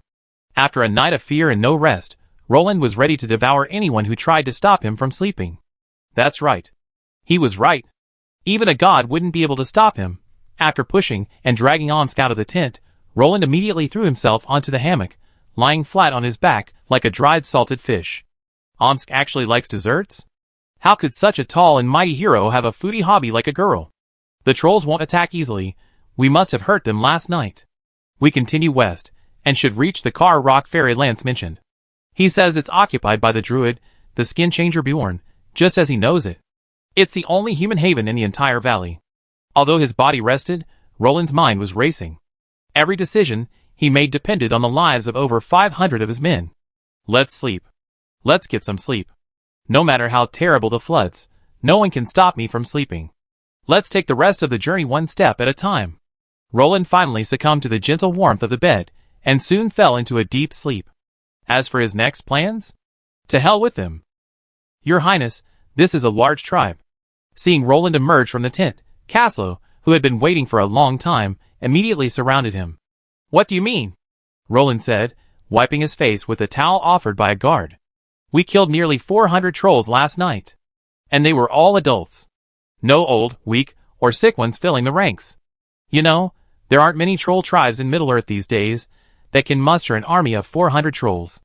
Caslow danced with excitement. What were our casualties? Roland didn't care about the enemy's casualties. He just wanted to know if his men were safe and healthy. The Lordaeron Rangers suffered heavy casualties, almost all of them injured. Fortunately, none of them were fatally wounded. The Dorwinian heavy swordsmen. Those guys are exhausted. The city guards are in good condition. As for the royal guards, their only casualty was one unlucky guy who twisted his ankle while cleaning the battlefield due to the heavy armor. Caslow said with a strange expression. Oh my goodness! A sprained ankle? What a serious injury! What a tragic loss of life! So you're just saying all this nonsense to tell me they're fine, right? Roland said with exaggerated force. Next time, just be brief and to the point. Don't gasp. It makes me think I lost half my men just after leaving. Roland glanced at Caslow. Caslow grinned noncommittally. By the way, how are our friends, the dwarves, doing? Roland asked. They look fine. Roland had just spoken when he smelled the aroma of dwarven liquor and saw them singing and dancing. Actually, I don't think we had enough fun killing the dwarves last night. Their heavy armor would have given the trolls a hard time even if they just stood there. Caslow shrugged. The dwarves were renowned in Middle-earth for their superior ironwork. Let our men eat and rest. Tell Balin to keep his men under control. We leave after lunch. I don't want to see a bunch of drunks. Roland frowned at the group of dwarves drinking and singing. He was anxious to complete the mission and obtain the dragon rider. Besides, Nyx was waiting for him to return and shoot the goal. He didn't have time to waste with them. Okay, Your Highness. Caslow nodded and left. Omsk. Are you a pig? Don't you want to eat? Where's my dessert? The dessert my dear Nyx made just for me? Where's that huge plate? All my dessert is gone? Soon after, Roland's ghostly howls could be heard from afar. Ahem, Your Highness, that was a gift from you personally. A whole plate, yes. This morning? Omsk gestured, his face filled with grievance. Such a large plate. You ate it all this morning? Are you a behemoth? Roland was still remorseful for losing Nyx's loving dessert. Looking at Omsk's aggrieved face, Roland felt like chopping off his own hand. What a travesty he had been! And why hadn't he noticed Omsk's fondness for desserts before? Roland thought indignantly. Well done, knight. Thanks to your efforts, we won't be able to enjoy delicious desserts on the rest of our journey, because you ate it all. Roland praised him sarcastically. Puff puff puff. In the corner, Caslow, looking at Omsk, whom Roland had called a grandson, let out a pig-like laugh. A few days later. Good boy. Finally out. Roland sighed, gazing at the plain before him. Damn! I hate the dense forest. Balin sighed. Caslow! Check the map and find where we are now. Carl Rock Ferry? Looking at the duel-like map, Caslow's mouth twitched. It was truly hard for Lord Lance to have gotten so far with such a crappy map. And hey! The most miraculous thing was, he even made it back. Truly worthy of being the Empire's finest noble, even finding his way with such an abstract map. Hey! We've been here before. It's the Skin Changer's territory. Balin gazed at the familiar surroundings. They had been entertained here during the Lonely Mountain expedition. Balin remembered it. That's good. Looks like we're in the right place, Caslow. Send the rangers to scout. Everyone else stay put, Roland said. Carl Rock Ferry? Ferry? So where's the river? Where's the massive Anduin River? Omsk paused for a moment before suddenly asking a soul-searching question. Yes, There is a river. I remember the scenery here. Even though it's late autumn, I still remember the Anduin River's majestic majesty. Wait. Anduin River? Where's the river? Balin was stunned. Shit! Lost? Roland was stunned. So we strayed from the old forest road, right? I remember Druid Bian's cabin should be right at the entrance to the old forest road. Which is where we're exiting now. Pointing at the empty wasteland, Roland fell silent. Dragon God. Well done. You led the way. Patting Caslo on the shoulder, Omsk expressed his approval. Chapter 223. So who can tell me where we are? Roland was overwhelmed. Ahem, Your Highness, let's set up camp and rest for a while, then have the ranger scout around. Find the Anduin River first, and the rest will be easy, Omsk said soothingly. That's the only way. Roland and Balin exchanged a glance and nodded helplessly. Listen, thank you. Roland glanced at Caslo, who was constantly trying to minimize his presence, and couldn't help but kick him. I have a question. He should be a dragon rider, right? His dragon should be able to fly. Why not let him fly and see? A timid voice suddenly rang out. Everyone turned to see the least noticeable elven dragon, the Smurf. So, why don't you send the dragon riders who rule the skies to check it out? Seeing the Smurfs look as if he were a fool, Roland, Omsk, Caslo, Balin, and the others froze in their places. The damage isn't high, but it's extremely insulting. Roland suddenly felt a sense of social demise. What are you standing there for? Go find a way. Omsk angrily kicked Caslo, who remained frozen in place. Listening to the elven dragon's words made them all look like idiots. Were we being looked down upon by a dragon? Wasn't her tone just now contemptuous? Balin asked in disbelief, his eyes wide as copper bells. Don't be impulsive. Lord Balin, that's a dragon you can't defeat. Roland didn't mention that the Smith had been restrained by Yun Feng. He was genuinely afraid that Balin, in his rage, would attack the elven dragon, whose taunt skill had maxed out. I go check it out first. Wait until I'm back. The extremely embarrassed dragon rider, Caslo, almost wanted to dig his way out of the 3-bedroom, 2-living room, 2-bathroom apartment with his toes. Seeing his chance, he immediately fled. Amid the melodious sound of the dragon flute, the wind dragon Kaldor let out a resounding roar, breaking through the air. Caslo scrambled onto the saddle and soared into the sky like a bolt of dry land. Your Highness, we run south. Further down is the Gladden Plains. Caslo said in a cold sweat. Excellent work, navigator. Roland couldn't help but praise him. So we now have 2 options. According to the map, we can go south to the Gladden Plains, cross the Anduin River, and reach Loningradron. Then, we can head straight to the Dinral Valley and reach Mirror Lake. Then, we can continue our own battle of Azanulbika, Omsk said, glancing at the dwarves, who were trembling with excitement. Alas! What's the other option? Roland glanced at Balin, only to see tears welling in his eyes. Indeed, for Balin, a witness to the Battle of Azanulbizar, that battle was an unforgettable nightmare and pain. Pain. So painful. Heart-wrenching. They lost nearly half their people in that battle, including 2 kings. The other option is to return to our original plan, the ferry of Kar Rock. Follow the same route we came, crossing the Misty Mountains. We attack the western gate of Moria. We have a greater advantage there. After all, we could potentially get help from the entire western world. Supplies are easier to come by. If we attack the eastern gate, we have to try our luck with the Noldor in the Golden Forest, hoping they help the dwarves reclaim Moria. You mean Lorien? Queen Galadriel is a wise king. She understands the benefits of this. Once the elves of the Golden Forest join the fight, our chances of victory will be even greater. Roland nodded excitedly. He believed Queen Galadriel wouldn't be so short-sighted.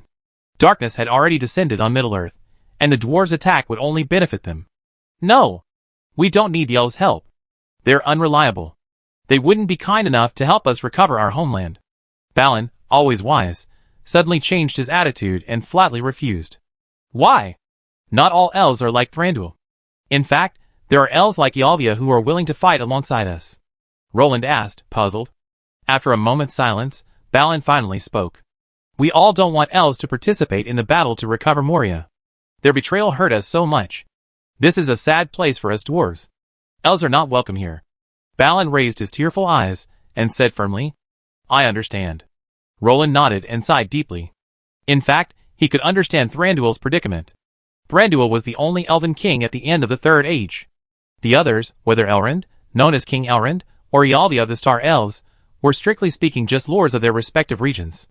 Only Thranduil was recognized by the world as the king of the Woodland Kingdom. He was concerned about the lives of his men, so it was hard to say who was right or wrong. Then let's do this. We head north. To the ferry of Kar Rock. Target, the west gate of Moria. Roland slammed his fist down on the map, landing squarely on the west gate. Caslow. God behold. If you lead me the wrong way again this time, I kill you. Roland waved the Dragon Slayer's sword in a threatening manner, causing Caslow to shudder and send a chill down his spine. Of course, your majesty, how could I possibly get lost again? Trust me, I be fine this time.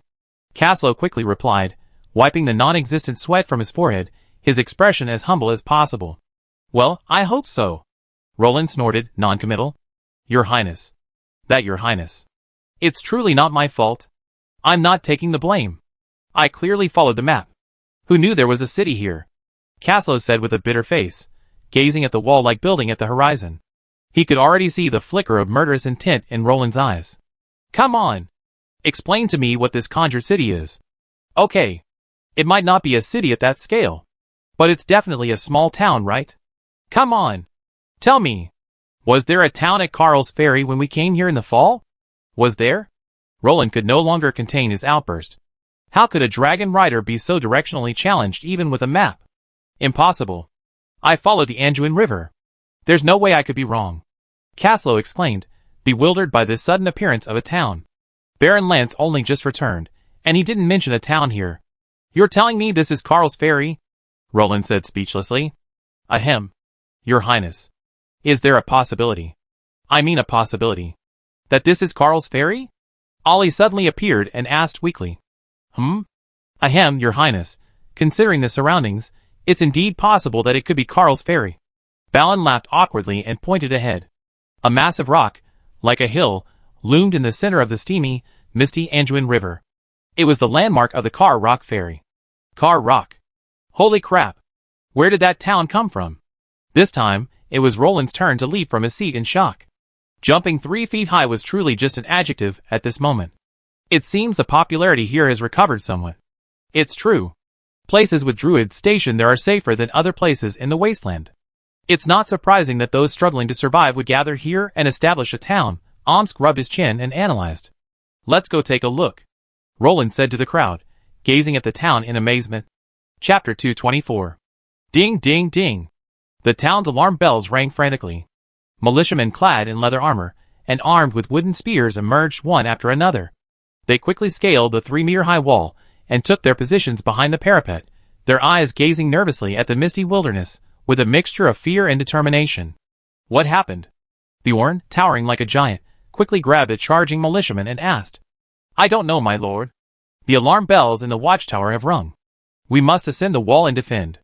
The militiaman spoke quickly, saluted Bjorn, and immediately ran to his position. Hey! What the hell? Is there an invasion? It shouldn't be possible.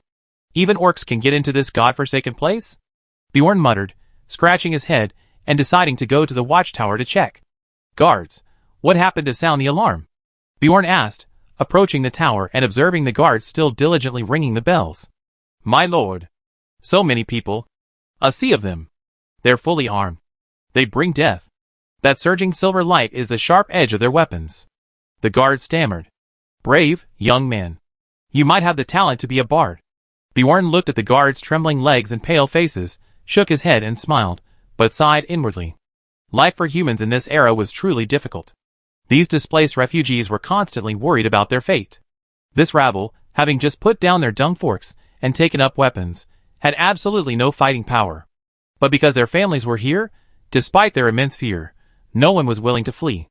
Alas! Bjorn's eyes flashed through the faces of various people. With a helpless sigh, Bjorn spoke soothingly. People, I am with you. The druids of the bearskin are with you. I will fight with you until the very end. Until you refuse to fight or die. I will defend our home. Long live Karlach. Bjorn roared. Long live. For our home. Fight. Fight for our home. Oh my god. It's so noisy in there. Caslow scratched his ears. The deafening mobilization had already reached him. Something's wrong. There's murderous intent. The hostility is so strong. Omsk frowned. He could faintly sense the hostility there, a small gift of the light and shadow night. Maybe we scared them. Roland shrugged and nodded behind him. Look, look, 1,000-man armored force descended upon this desolate place. The sunlight reflected from their armor was blinding even from miles away. Who wouldn't be apprehensive to face such a vast, unfamiliar army on their doorstep? Even in this impoverished Middle-earth, 1,000-man armored force could wage an epic battle. When the gleaming tin cans of light bearing down on you from the mountains, anyone would lose the courage to resist. Oh! Goddess of nature! Have you abandoned us? Bjorn, ascending the wall, glanced up. He swore in the name of nature. He nearly fainted at the mere sight of the gleaming armor, so conspicuous in the mist. At that moment, he nearly shouted, "Everyone, run for your lives." But Bjorn had some wisdom.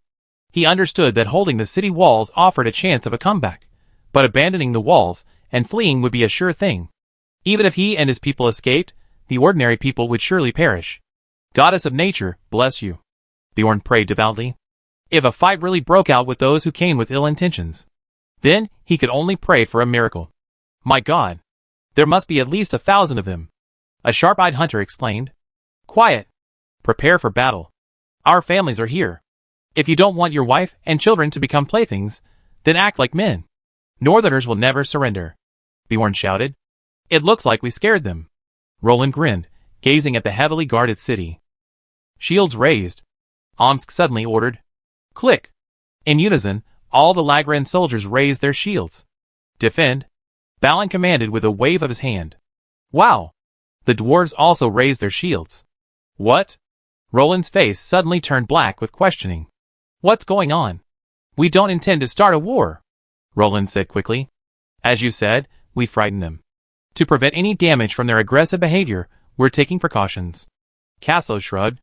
After all, accidents when people are nervous are commonplace. A human army? That's a dwarven army. How could a combined human and dwarven army exist in the north? Bjorn recognized the banner of the Longbeard clan through the mist. It was a red flag, symbolizing the smelting flames, with a snowflake border representing the Longbeard clan. 2 axes and a hammer crossed on a black iron felt, and above them, a blue archon shone.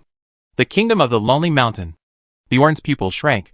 He knew the dwarves had recaptured the Lonely Mountain, and had even hosted members of the advance party. But he had never expected the dwarves to raise an army so soon. It looked like they were about to make another major move. And the only target in the north worthy of the dwarves' mobilization was undoubtedly the mines of Moria. Hey, Lord!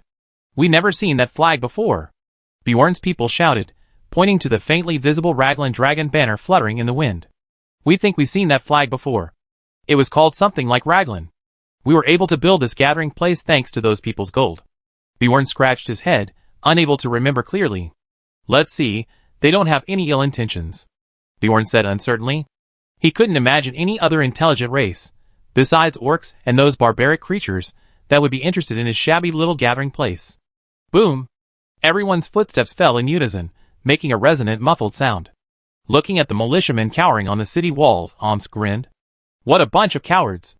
They looked like they just put down their dung forks. The great Romanian conqueror, guardian of the north, ruler of the Flood River, great lord of the Dragon Realm, one of the leaders of humanity. His Highness King Roland of the Lagran Kingdom is here to visit. Your lords, please treat us with due courtesy, and we will determine your attitude based on your choice. Omsk, riding his abyssal warhorse, trotted to the city gates and shouted, lance held high. It was obvious that these uninformed peasants were all taken aback by the long list of titles, regardless of their authenticity. They turned their heads away, not daring to meet Omsk's gaze. Roland nearly spit out his breath. He almost wanted to find a hole to hide in after hearing Omsk's introduction. What the hell was all this? Where were these gangs fighting, and calling each other names? What kind of nonsense titles? And the Romanian conqueror? Roland just slapped him in the face with an Alexander. This is the territory of the Bearskin clan, one of the northern human settlements. We rule over the Old Pass, the Karrock Ferry, and the town of Karlock, the entrance to the Old Forest Road. I am Lord Bjorn here. Welcome, your majesty. May I ask what your purpose is? What can we do for you? Roland never expected someone to respond seriously. Responded. At that moment, Roland felt completely pissed off. A sense of detachment washed over him. What was all this? How could a conversation start so awkwardly? I'm tired. Destroy it, Chapter 225. We mean no harm. We simply hope you allow us to rent ships, and we're willing to pay accordingly, Balin said sincerely, rubbing his chest. Dwarves? I hate dwarves. This is the pure land of the north, and dwarves are not welcome here. You only bring war and death, Bjorn said in a deep voice. Hey! I think we can talk. I remember you. We fought side by side at the Battle of Lonely Mountain, didn't we? We are friends, Balin said quickly. No! The Bearskin clan isn't joining the war because of you. It's because we love nature. We need to maintain stability here. If the orcs were allowed to run rampant, those poor people would have no chance of survival. Bjorn interrupted. We are only doing this for ourselves. We have never made any kind of alliance with the dwarves, Bjorn said loudly. We need your help, just as you helped us on our expedition. Dwarves never forget their friends. Balin played the emotional card. Back then, you were only a dozen, and look now. You arrived with an army. We have no desire to interfere in your feuds. Leave here. Although this new city is still weak, its people are willing to shed their blood for it. No one can force us. Even if you lay at the gates? The Northerners are fearless. Bjorn pounded his chest, and let out a war howl. His body swelled rapidly, his bulging muscles tearing at his clothes, and fine brown fur sprouted rapidly from beneath his skin. Soon, a giant bear nearly 5 meters tall stood atop the city walls. Seeing the two men's negotiations break down and a fight loom, Roland, already embarrassed, could no longer sit still. Given the dwarf's flawed mind, who would he support if a fight really broke out? Wait! Roland raised his hand to stop the heated exchange. Hello, Karlach. That's what I call you, right? Lord of Karlach, I am Roland, king of the kingdom of Raglan. I apologize to you for the dwarves' recklessness. They may not know that the nature-loving druids dislike them, but I think there's no need to be so aggressive. Igniting a war benefits no one. I have to admit that even the mighty Bearskin family, even a powerful dwarf army, needs to retreat, Roland said sincerely. Huh? Balin grabbed Owen, who was about to argue. We are all from the north. You should understand the meaning of the lips, and the teeth are cold. They have no other intentions. Reclaiming Moria is their dream, so you don't have to worry about them causing trouble. We will just cross the river and leave. We promise not to cause any trouble to you or the people here, Roland said sincerely. King of humans? Why are you with dwarves? Bjorn gradually calmed down after listening to Roland's well-reasoned analysis, but he still wondered why the dwarves would be with humans. Perhaps because they offered me an offer I couldn't refuse. Roland shrugged. After all, soldiers need to eat, trade requires money, and Roland happened to have more money than his face. I need to think about it. Bjorn pondered for a moment. Don't worry. Although dwarves can be stubborn and even annoying at times, you find they're actually quite easy to get along with after spending some time with them. Roland smiled. You have too many people. For safety reasons, there's not enough space here for all of you soldiers. Bjorn pondered for a moment before finally saying, We won't stay long. Let them camp outside tonight. There's no need to enter the city, Roland agreed.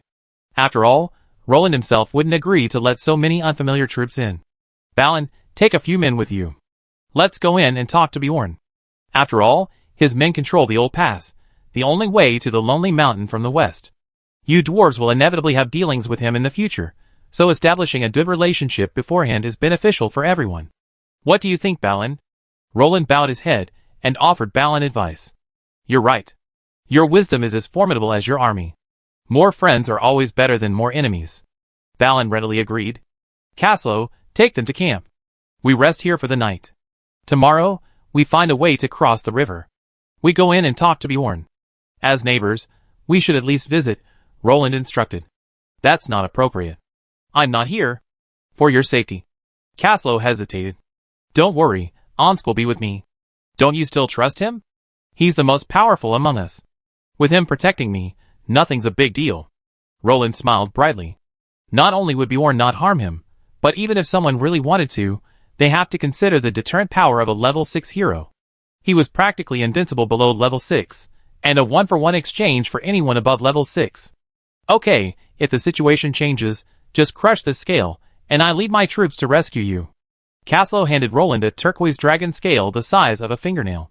Hey! Isn't this the special skill a dragon rider gains after advancing to Dragon Rider General? The product of the scale of perception? Roland exclaimed in amazement. Its function in the game was simple, to summon a target. As long as the scale shattered, its owner could sense it no matter how far away it was. So, it was a true nuclear weapon for advanced players. After all, an item that could summon a dragon rider at any time was truly precious. Your Highness is very insightful. Caslow, who had been about to explain the details of the function, immediately smiled and gave a thumbs up. No need for further explanation. Come on, Balin, let's go meet him, Roland said to the future dwarf king with a smile. Of course, I want to meet him too. It would be even better if we could clear up any misunderstandings. Balin readily agreed. To be honest, Balin is probably one of the few wise men among the dwarves. A seasoned veteran warrior, he possesses a wisdom unmatched by most dwarves through his rich experience. Although it's not mentioned in the original novel, he was able to recapture Moria with an expeditionary force of only a few dozen people, so he's probably not a reckless or stubborn person. That's good. Honestly, your dwarf temper. Roland shrugged, giving Balin a look of personal experience. But we're also very simple, aren't we? At least dwarves don't play tricks on those we consider our friends. Balin sighed. Let's go. Welcome, Your Highness Roland. At your service. Bjorn greeted Roland and his companions at the town's open gate. This is the light and shadow hero Omsk. Roland deliberately introduced Omsk first. Sure enough, Bjorn and his people were instantly stunned. As a third-level nature druid, Bjorn understood the chasm between his own strength and the man before him. Greetings, Your Excellency Omsk. Bjorn smiled quickly. This is Balin, commander and leader of this expedition. Roland pointed at Balin again. Greetings, Master of Karlach. I am Balin, the dwarf of the Longbeard clan. Balin saluted. At your service, Lord Balin. Bayan, would you mind telling me about the origins of this town? My people didn't tell me there was one. Roland asked as he savored the honey. Oh, I have to thank Lord Lance under your command. Bjorn smiled. Baron Lance? What's your relationship with him? Roland was a little confused. If he hadn't paid a large sum of gold coins to buy our ships, we probably wouldn't have the financial resources to build this town. Bjorn explained. I see. But where did the residents here come from? Your people don't seem to be that numerous. Roland wondered. After all, the Bearskin clan wasn't exactly a large clan. Alas, all the poor people of the north. Bjorn rubbed his face and sighed. Northern humans? Roland asked in surprise. Yes, ever since the northern humans heeded the call of the southern human kingdoms and established the kingdom of Rohan, life has been difficult for those remaining in the north. Natural disasters, warcraft, orcs, the Easterlings, all are ruthlessly depriving them of their living space. Those who manage to escape here are considered lucky, but many more have fallen on the northern wastes. The numbers are increasing, and we can no longer provide for them. They lack food and clothing, and have no place to live. We finally decided to build a city here, to give them a home, to leave the northerners with a last stronghold. But it seems that's no longer necessary. Your Highness, your kingdom stands tall in the north. I believe those struggling to survive will have a better life in the future. I hope you can offer those poor people some protection. Bjorn said sincerely. Listening to Bjorn's words, Roland fell silent. It turned out that in the north, where he could not see, there were still humans struggling to survive. Chapter 226. Ever since the entire north gathered 6,000 elite cavalry and marched south, the entire north has been devastated. Disaster has never been far away. All we can do is endure a hard life, for ourselves and our families. The original Dale was a rare haven of peace and stability for humanity in the north. The thriving city-state, led by its lord, engaged in trade. Back then, a steady stream of caravans passed through the ferry, entered the old forest road, and headed for the foot of the lonely mountain. Unfortunately, the dwarf's wealth eventually attracted the covetousness of the dragon Smaug. The last refuge of the northern humans has collapsed. Bjorn muttered to himself as he stirred the charcoal. Can you lead humanity to a new foothold in the north? Bjorn suddenly raised his head and said seriously, establishing a kingdom in the north is not a good option. Orcs, barbarians, monsters, calamities, all the evil and horrors you can imagine are out to get you dead. Bjorn lowered his head again, without waiting for Roland's reply. Roland wanted to say something. I vaguely glimpsed fragments of the future through nature's guidance. Perhaps you achieve great things, or perhaps you be buried in the north. Rest well. I hope you can leave tomorrow, and not disturb our finally settled lives. Bjorn stood up and staggered away. Omsk, what does he mean? Roland asked, puzzled. Perhaps this druid saw some fragments of the future. Omsk thought for a moment, and finally explained to Roland. No, I'm talking about the latter part, Roland said. Who's fighting? Prophecy is inherently dubious. Who knows if it's accurate? No one can tell if what you see is true or not until it happens. Omsk shrugged nonchalantly. After all, a warrior doesn't believe in ghosts and gods like those spellcasters. They only trust their weapons and their own combat skills. I hope so. Perhaps I'm too pessimistic. Roland shook his head. Don't be pessimistic. Although the environment here is harsh and resources are scarce, that won't stop us from pursuing our ideals. Omsk reassured him. Yes, Your Highness, our Longbeard clan has been wandering for so many years. Who could have imagined we could recapture the Lonely Mountain with just a dozen men? Even a bard would have thought it was nonsense. But now the Longbeard clan's banner flies once again over Erebor. We're back to the Lonely Mountain. The kingdom beneath the mountain has welcomed its king back once again. Balin smiled kindly. He had been as lost as Roland, but some things still needed someone to do them. That was their responsibility. He who wears the crown must bear its weight. You have a group of brave and loyal men. This is much easier than Thorin's when he started his business. Ha ha ha. Balin pointed at the crown on Roland's head and laughed. I'm too pessimistic. You're right. Roland nodded. He had to admit that he was shocked by Bjorn's description of the current state of the North. He hadn't imagined that human life in the seemingly peaceful North was so dire. Roland should have anticipated this long ago. Why hadn't a human kingdom emerged in the North? From the beginning, only King Bard's line had clung to Dale, and Dale was at most a viscounty, far from the minimum standard of a kingdom. The revival of the North is a long way to go. Darkness has descended, and Middle-earth's catastrophe will begin once again. Balin sighed, his eyes piercing with depth. Alas, forget it. I'm a little troubled by the Moria mines. I feel like this trip was a bit hasty, Roland said with a puzzled look. Balin's mouth dropped open, as if he witnessed something unbelievable. Your Highness, we come this far. You're not going back, are you? Balin chuckled, instantly frightened by Roland. It was no problem for Balin to recapture Moria. The orcs there were a piece of cake for a race like the dwarves, who possessed a 200% combat bonus in mines. But the Balrogs lurking deep within were no match for the dwarves. Dwarves, lacking even a single rank 6 overlord, naturally couldn't match the high-end combat power of a Balrog. Roland was Balin's only hope. While he could avoid the depths of the mines, as history had done, who wanted a ticking time bomb waiting to explode? No, don't get excited, Balin. I'm not going back. I was just thinking you haven't been back in all these years, and I'm guessing this attack will be a bit tricky. Roland rubbed his chin. His arrival had having already changed the history of Middle-earth. Will the butterfly effect bring an epic boost to Moria? History is remarkably resilient. We are fearless.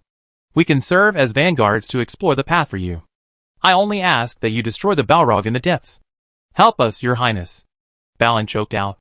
If King Roland of Raglan retreated at the critical moment like Thranduil, the dwarf expedition would be doomed. Don't worry, Balin. Our friendship will not change. Don't worry about us betraying our loyalty. We never intended to leave, and I need that wealth to improve the lives of the people under my rule. Roland reassured Balin, but words were no guarantee. Only by making the dwarves clear of their demands could they convince these stubborn dwarves. Only interests could unite both sides and share a common topic. Then what are you worried about? Returning there is like home. We know every stone and every stair. Balin asked, puzzled. After so many years, perhaps the orcs have already altered the terrain. Hey!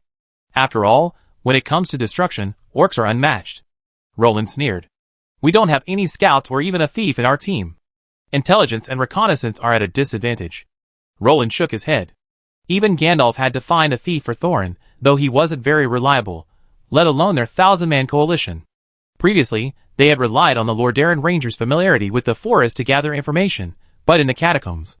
Even the Lordaeron Rangers couldn't do much here. After all, there was no forest for them to roam. Roland had only just realized this problem. Such a large army didn't even have a qualified scout. It was really thanks to the Rangers' attentiveness that nothing had happened before. Balin opened his mouth, speechless. As a battle-hardened veteran, he naturally understood the importance of intelligence. If that Balrog were to strike them from hiding, Roland and Balin would be inconsolable. Khazad-dûm, the former capital of the dwarves, was vast, with plenty of room for a dragon to glide, let alone a Balrog, much smaller than a dragon. You're right. We're in trouble, Balin said bitterly, clutching his head. Why didn't Balin's expeditionary force in the original novel alert the Balrog? The expeditionary force only numbered a few dozen. How could it cause the same commotion as 1,000 heavy infantrymen today? He knew with a grain of salt that such a large army marching into Khazad-dûm would undoubtedly alert the Balrog. Chapter 227. Then what should we do, Your Highness? Balin asked, somewhat bewilderedly. The dwarves knew firsthand how devastating a Balrog hiding in a cave, waiting for an opportunity to attack, could be. Back then, when the dwarves still had several sixth-rank overlords, they were all killed by that damn Balrog, forcing them to abandon Khazad-dûm. Their current strength certainly couldn't compare to the might of the Dwarven Kingdom at its peak. It's too late to find scouts now. This isn't Bree in the West. There aren't any taverns here where you can hire mercenaries. We have no choice but to set off. Roland shook his head helplessly.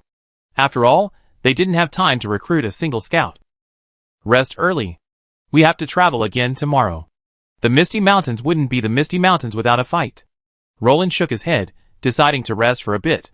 Yes, the goblins in the Misty Mountains are just as disgusting as the orcs.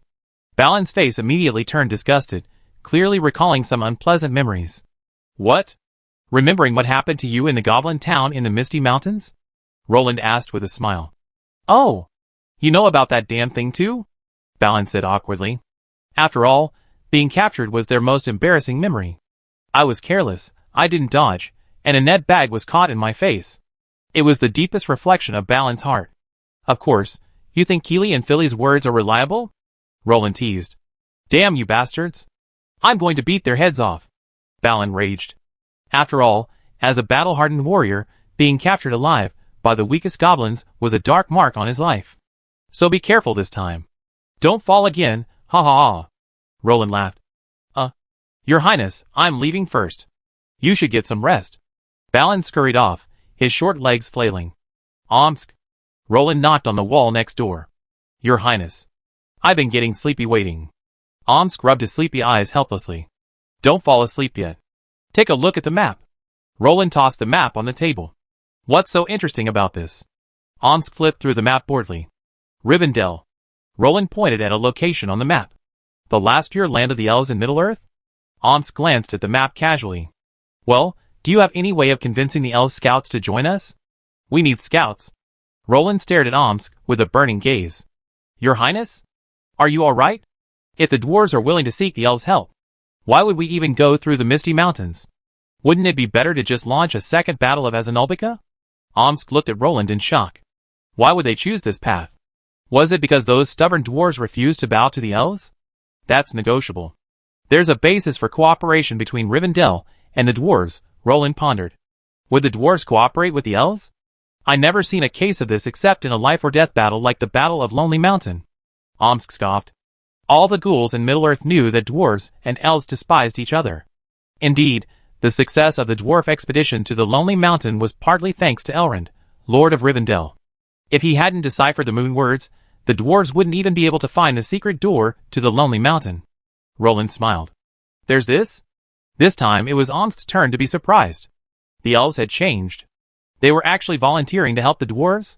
Just tell me if it's possible. I need a scout right now.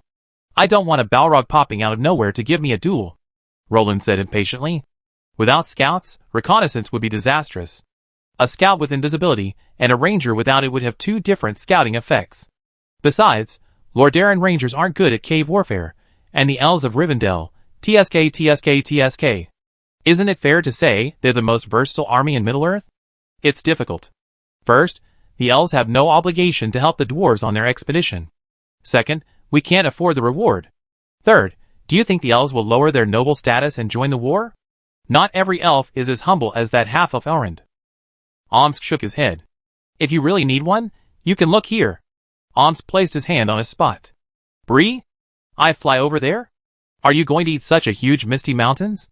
How far is it? The flowers would have wilted in just one trip, Roland said helplessly. Yeah. Fly over there. A beast that size at Caslo's house isn't just for show, is it? It's not unreasonable to have him fly day and night to Bree and find a few reliable scouts to bring it back. After all, dragons won't care about that little weight. Omsk shrugged. It's such an easy thing to solve. It all depends on whether Caslo is willing to do it. Omsk pursed his lips. Well, I think even if Caslo is willing, Carter probably won't be willing. After all, dragons are intelligent creatures. I never heard of anyone using a dragon as a laborer. Roland winced and shuddered. He felt that the chances of Cardair's dragon breath repelling his proposal were infinitely greater than the chances of him agreeing. That's true. After all, Kaldor is no longer the four-legged flying dragon it once was. Omsk nodded. No one could ignore the objective factors of the dragon. As an intelligent species, dragons and dragon riders only have a cooperative relationship. They directly sign a contract of equality, not a contract of servitude. Historically, there have been dragon riders abandoned by dragons due to their character and qualities. After all, dragons are known for their arrogance. Elves may look down on people, but at least they can communicate. The dragon really looked down on you and breathed down a dragon breath. Omsk, I see the potential of you to be a kingslayer. Roland sighed. Unjust? Your Highness, the dragon god can bear witness to my loyalty. Omsk swore an oath. Your proposal is very cruel. Very torturous. Are you trying to kill me with a single claw? Roland was so angry that he laughed. While Emperor Lagran possessed the power to command dragons, his title of King of 10,000 Dragons was based on sheer strength. Roland, in his current state, lacked even a single squadron of dragon riders, let alone the royal dragon riders. His own strength wasn't great, so where would he find the courage to command a dragon? That's really no help. I honestly don't know where to recruit scouts or similar professionals along the way, Omsk said helplessly, spreading his hands. Alas. I can only hope the system signing gets better. Although I haven't seen anything good in over a month, I still have to look forward to it, Roland said silently. Alright, go to bed early. I think about it. Roland waved him off. Your Highness, I take my leave. Omsk bowed and left. Thank you, Your Excellency Beyond. Roland shook Beyond's hand and thanked him. It's okay. We're partners after all. You paid the fee. Beyond smiled innocently. Okay, we set off now. We have to trouble your men to ferry us to the other side. Roland nodded and smiled. Thank you, Lord Bjorn. Balin also saluted. All troops, listen. Aboard. Moria is waving. Roland shouted, waving his hand. Chapter 228. Thank you, Bjorn. We're leaving. Roland thanked Bjorn, who had personally seen him off. Thank you, Sir Bjorn. May you be in good health and safety. Balin patted his chest in greeting. I wish you success in reclaiming your homeland. Although I hate dwarves, those damned orcs and goblins are 1,000 times more disgusting. Bjorn smiled innocently. Goodbye. Roland waved his hand. Gee. With a gentle tap on the horse's belly, the Char warhorse, so humane as to say, immediately broke into a gallop. Children, follow. Balin waved his arm, greeting the newly landed dwarf warriors. Oh. By the way, Turin. I hate this bumpy ship. Thank God. I swear on my beard. I go crazy if we don't dock soon. Damn it. What on earth could I have thought of to endure another ship ride? It was clear that this was a dwarf from the west. Hey. Hurry up. If we can hurry and reach our destination on time, we have soft toast, rich cheese, and dried meat for lunch. And everyone will get a beer. Balin immediately unleashed his killer weapon. Nothing beats alcohol against dwarves. Durin. I feel better. Damn it. My legs aren't weak anymore. I can run another 10 miles without even breathing. Yes. I can still run. Move aside, move aside. Get out of my way. Hey, man. If you're feeling unwell, why don't you give me your beer? Roland watched in amazement as the dwarves, previously as languid and lazy as dead dogs, under Balin's beer barrage, underwent a medical miracle. The dwarves, who had been sprawled on the riverbank with aching backs and legs, suddenly erupted in morale even higher than the Lagrang soldiers. If the Lagrang soldiers fought for their king and their homeland, then these dwarves undoubtedly fought for alcohol and food. Oh my God, mother. I actually witnessed such a medical miracle in my lifetime. Isn't this more effective than forbidden healing spells and divine arts? Roland explained in astonishment. Oh my God, by the dragon god. These dwarves are truly. Omsk smacked his lips, unsure how to describe it. Perhaps if they're given enough wine, they even dare to chop down a god? Casso shrugged and quipped. It seems I underestimated the dwarves' love for alcohol. Roland shook his head, deeply shocked. It has to be said that even sailing on a gently flowing river is a torture for dwarves, who have no swimming ability. All dwarves hate the feeling of being boisterous.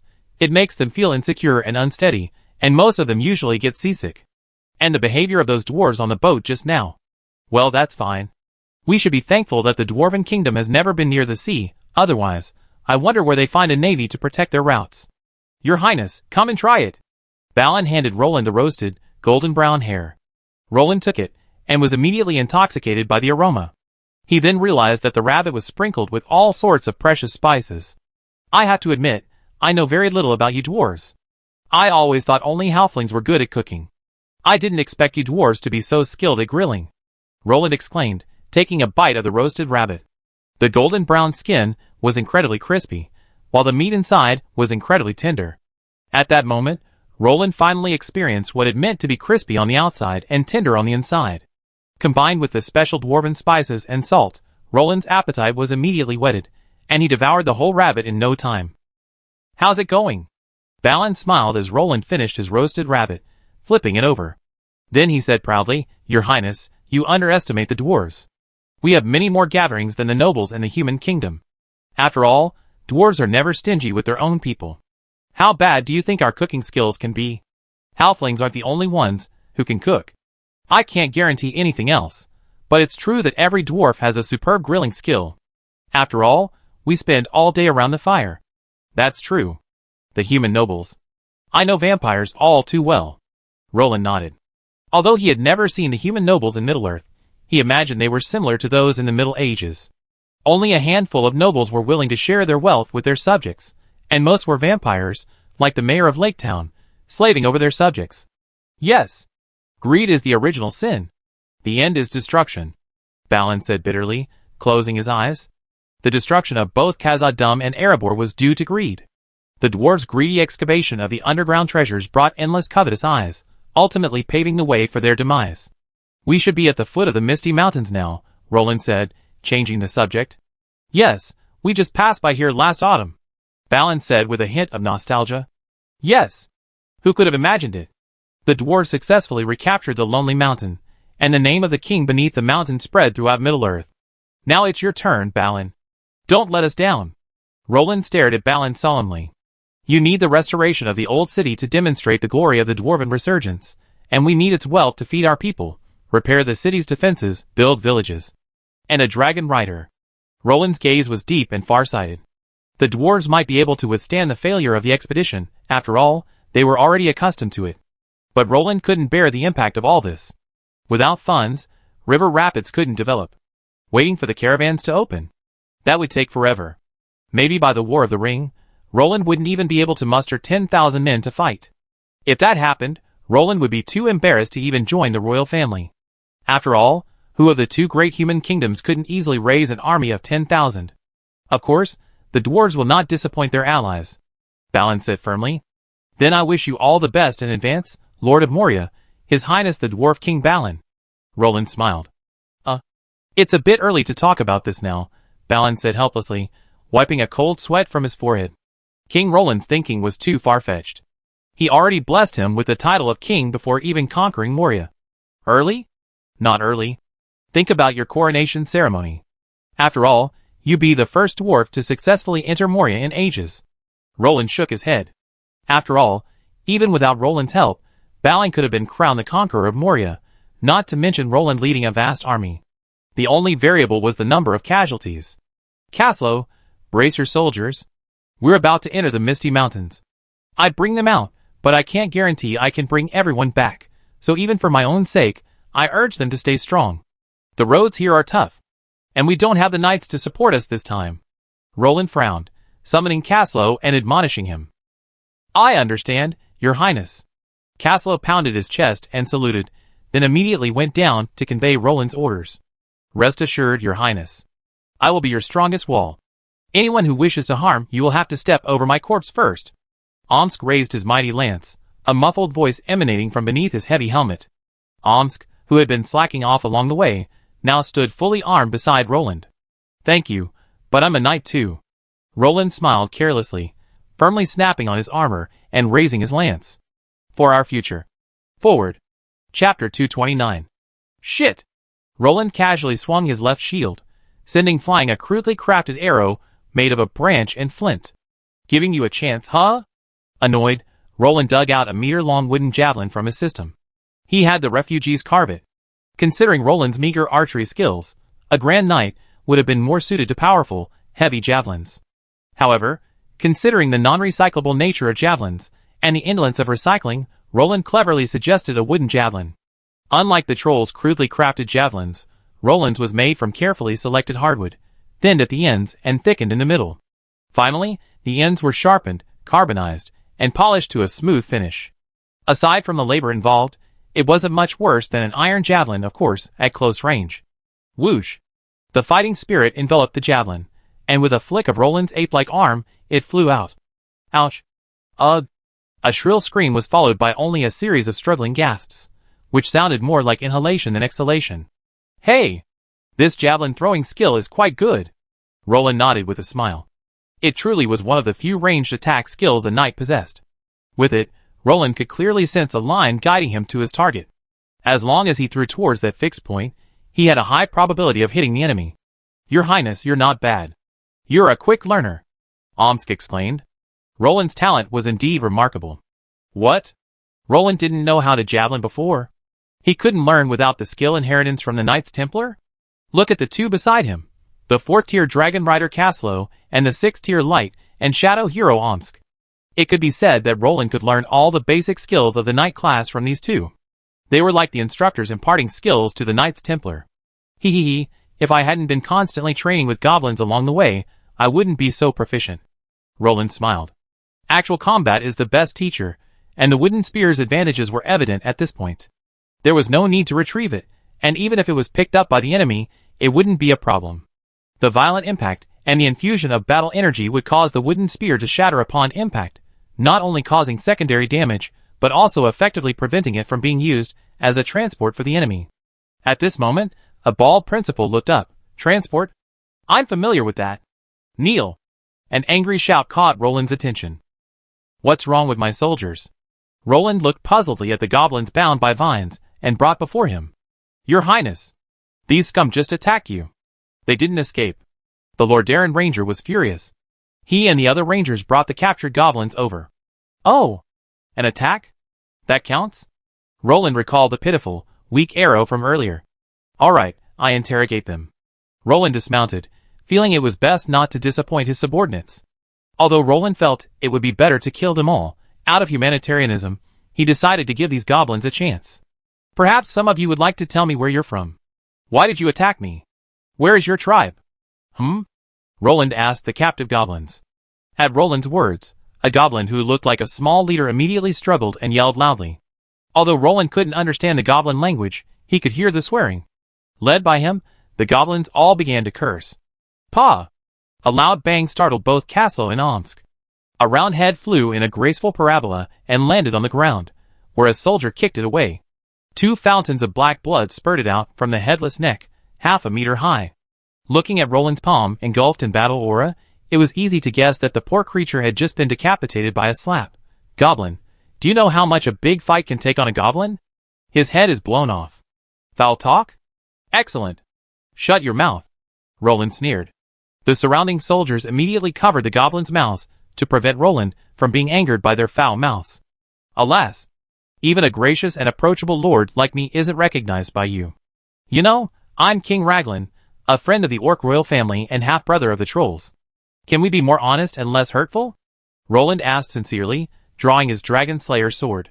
It seems you don't want to talk? Roland's eyes gleamed coldly. Swish! A flash of sword light ripped off a goblin's legs. Woo-woo-woo. The intense pain sent the poor goblin thrashing frantically, writhing like a maggot in excruciating agony. Tough guy. Good. I admire men like you. You deserve a reward. As a reward, Roland chopped off the goblin's head with a single blow. Hiss. Caslo and Omsk exchanged glances, fear visible in each other's eyes. What about you? Will you tell me? Roland asked in a friendly manner, placing the blood-stained dragon slayer sword on the next goblin's shoulder. The goblin's eyes were red with anxiety, his body twisting wildly, his legs kicking wildly. Ha! Naughty! Swish! Roland chuckled, cursed, and then backhandedly detached the goblin's legs. Woo-woo-woo. Seeing the goblin still hadn't spoken, Roland raised an eyebrow. Hey! All tough guys? I love that. What I, Luo, admire most in my life are these loyal men who refuse to surrender even at the cost of their lives. Reward. With 2 backhanded strikes, Roland successfully transformed the goblin into a goblin stick and blood spurted out from its broken parts like water. Ah, I admire you. Warrior. Warrior. I never thought even the weak goblins could be so courageous. So touching. What a great warrior. Roland sighed. He hadn't expected the goblins he usually despised to possess such strength. Isn't this much better than the bananas, public intellectuals, and traitors of his previous life? Since that's the case, I give you a ride. I can't do much more, but I can still grant you this honor. You deserve to die by my sword. Roland devoutly chopped it in half. Don't move. Damn it. You missed. What the hell are you doing? Look. Look. Did you not cut it right? Hey, hey, hey. Don't move. I finish you off. Hey. Don't be awkward. Be careful not to miss. Roland stepped forward with a guilty look on his face to finish the blow. Ugh. A muffled roar erupted from the goblin's throat, drawing strange glances from everyone. Could a goblin possibly produce such a powerful sound? Sorry. It went sideways again. Don't move. I will surely treat you with the utmost respect. I will chop off your head like a true warrior. Roland stared awkwardly at the goblin whose abdomen he had chopped off at an angle. By this point, 3/5 of the goblin's body had already fallen away from him, but its eyes remained wide and bloodshot, staring intently at Roland. Kaslo. Omsk. The two shuddered. They had seen many living saints, but this was their first encounter with a living devil. Ah! A piercing scream echoed through the forest. Roland, sword raised, stared helplessly at the goblin before him, having been slashed across the shoulder. The goblin, a living example of life's tenacity, hadn't even expired despite such wounds. All right. Stop howling. It's just a mortal wound, just bear it. Roland blushed in shame at his own swordsmanship. He turned to look at the next goblin, intending to ignore him. Kaslo. Omsk. A mortal wound? Even Balin, who had come to join in the fun, looked as if he had seen a ghost. The soldiers on guard fell silent. Balin fell silent. Kaslo and Omsk fell silent too. Listen. Is this even human language? All right. Stop talking. I know you're a warrior too. You won't say a word, right? You fight to the death, won't you? You never yield, won't you? Roland said decisively, looking at the goblin. Ignoring the goblin's frantic struggles, its eyes filled with fear, Roland slit his throat with his sword and offered a gentle reminder. It's okay. Take a deep breath. Dizziness is normal. It'd be over in a moment. Puff. A mouthful of beer spurted out of Balin's mouth as he watched the excitement. Thump.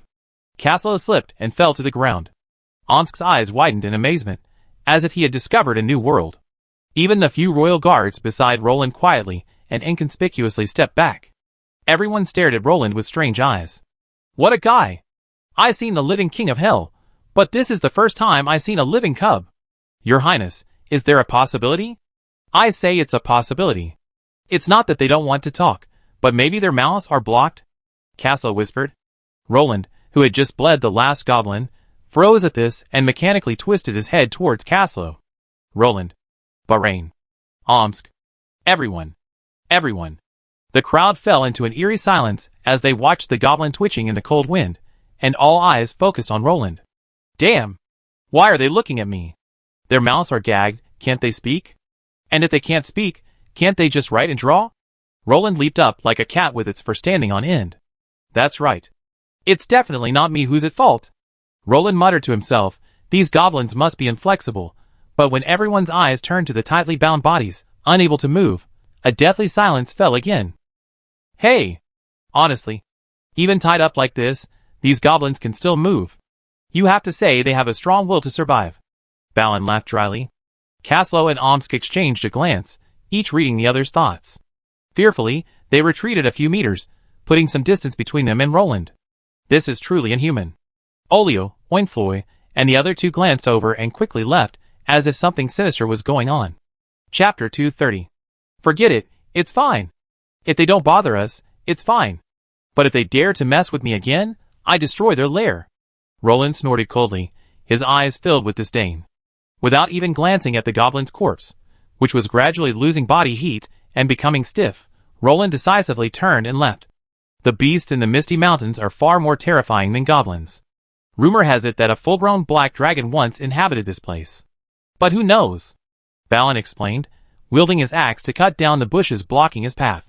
It's best not to provoke the beasts that live in groups here. Getting entangled with them is a real hassle. Balin continued. Compared to the beasts, I'm more impressed by the trolls here. Roland grinned. After all, those enormous trolls had left a deep impression on him.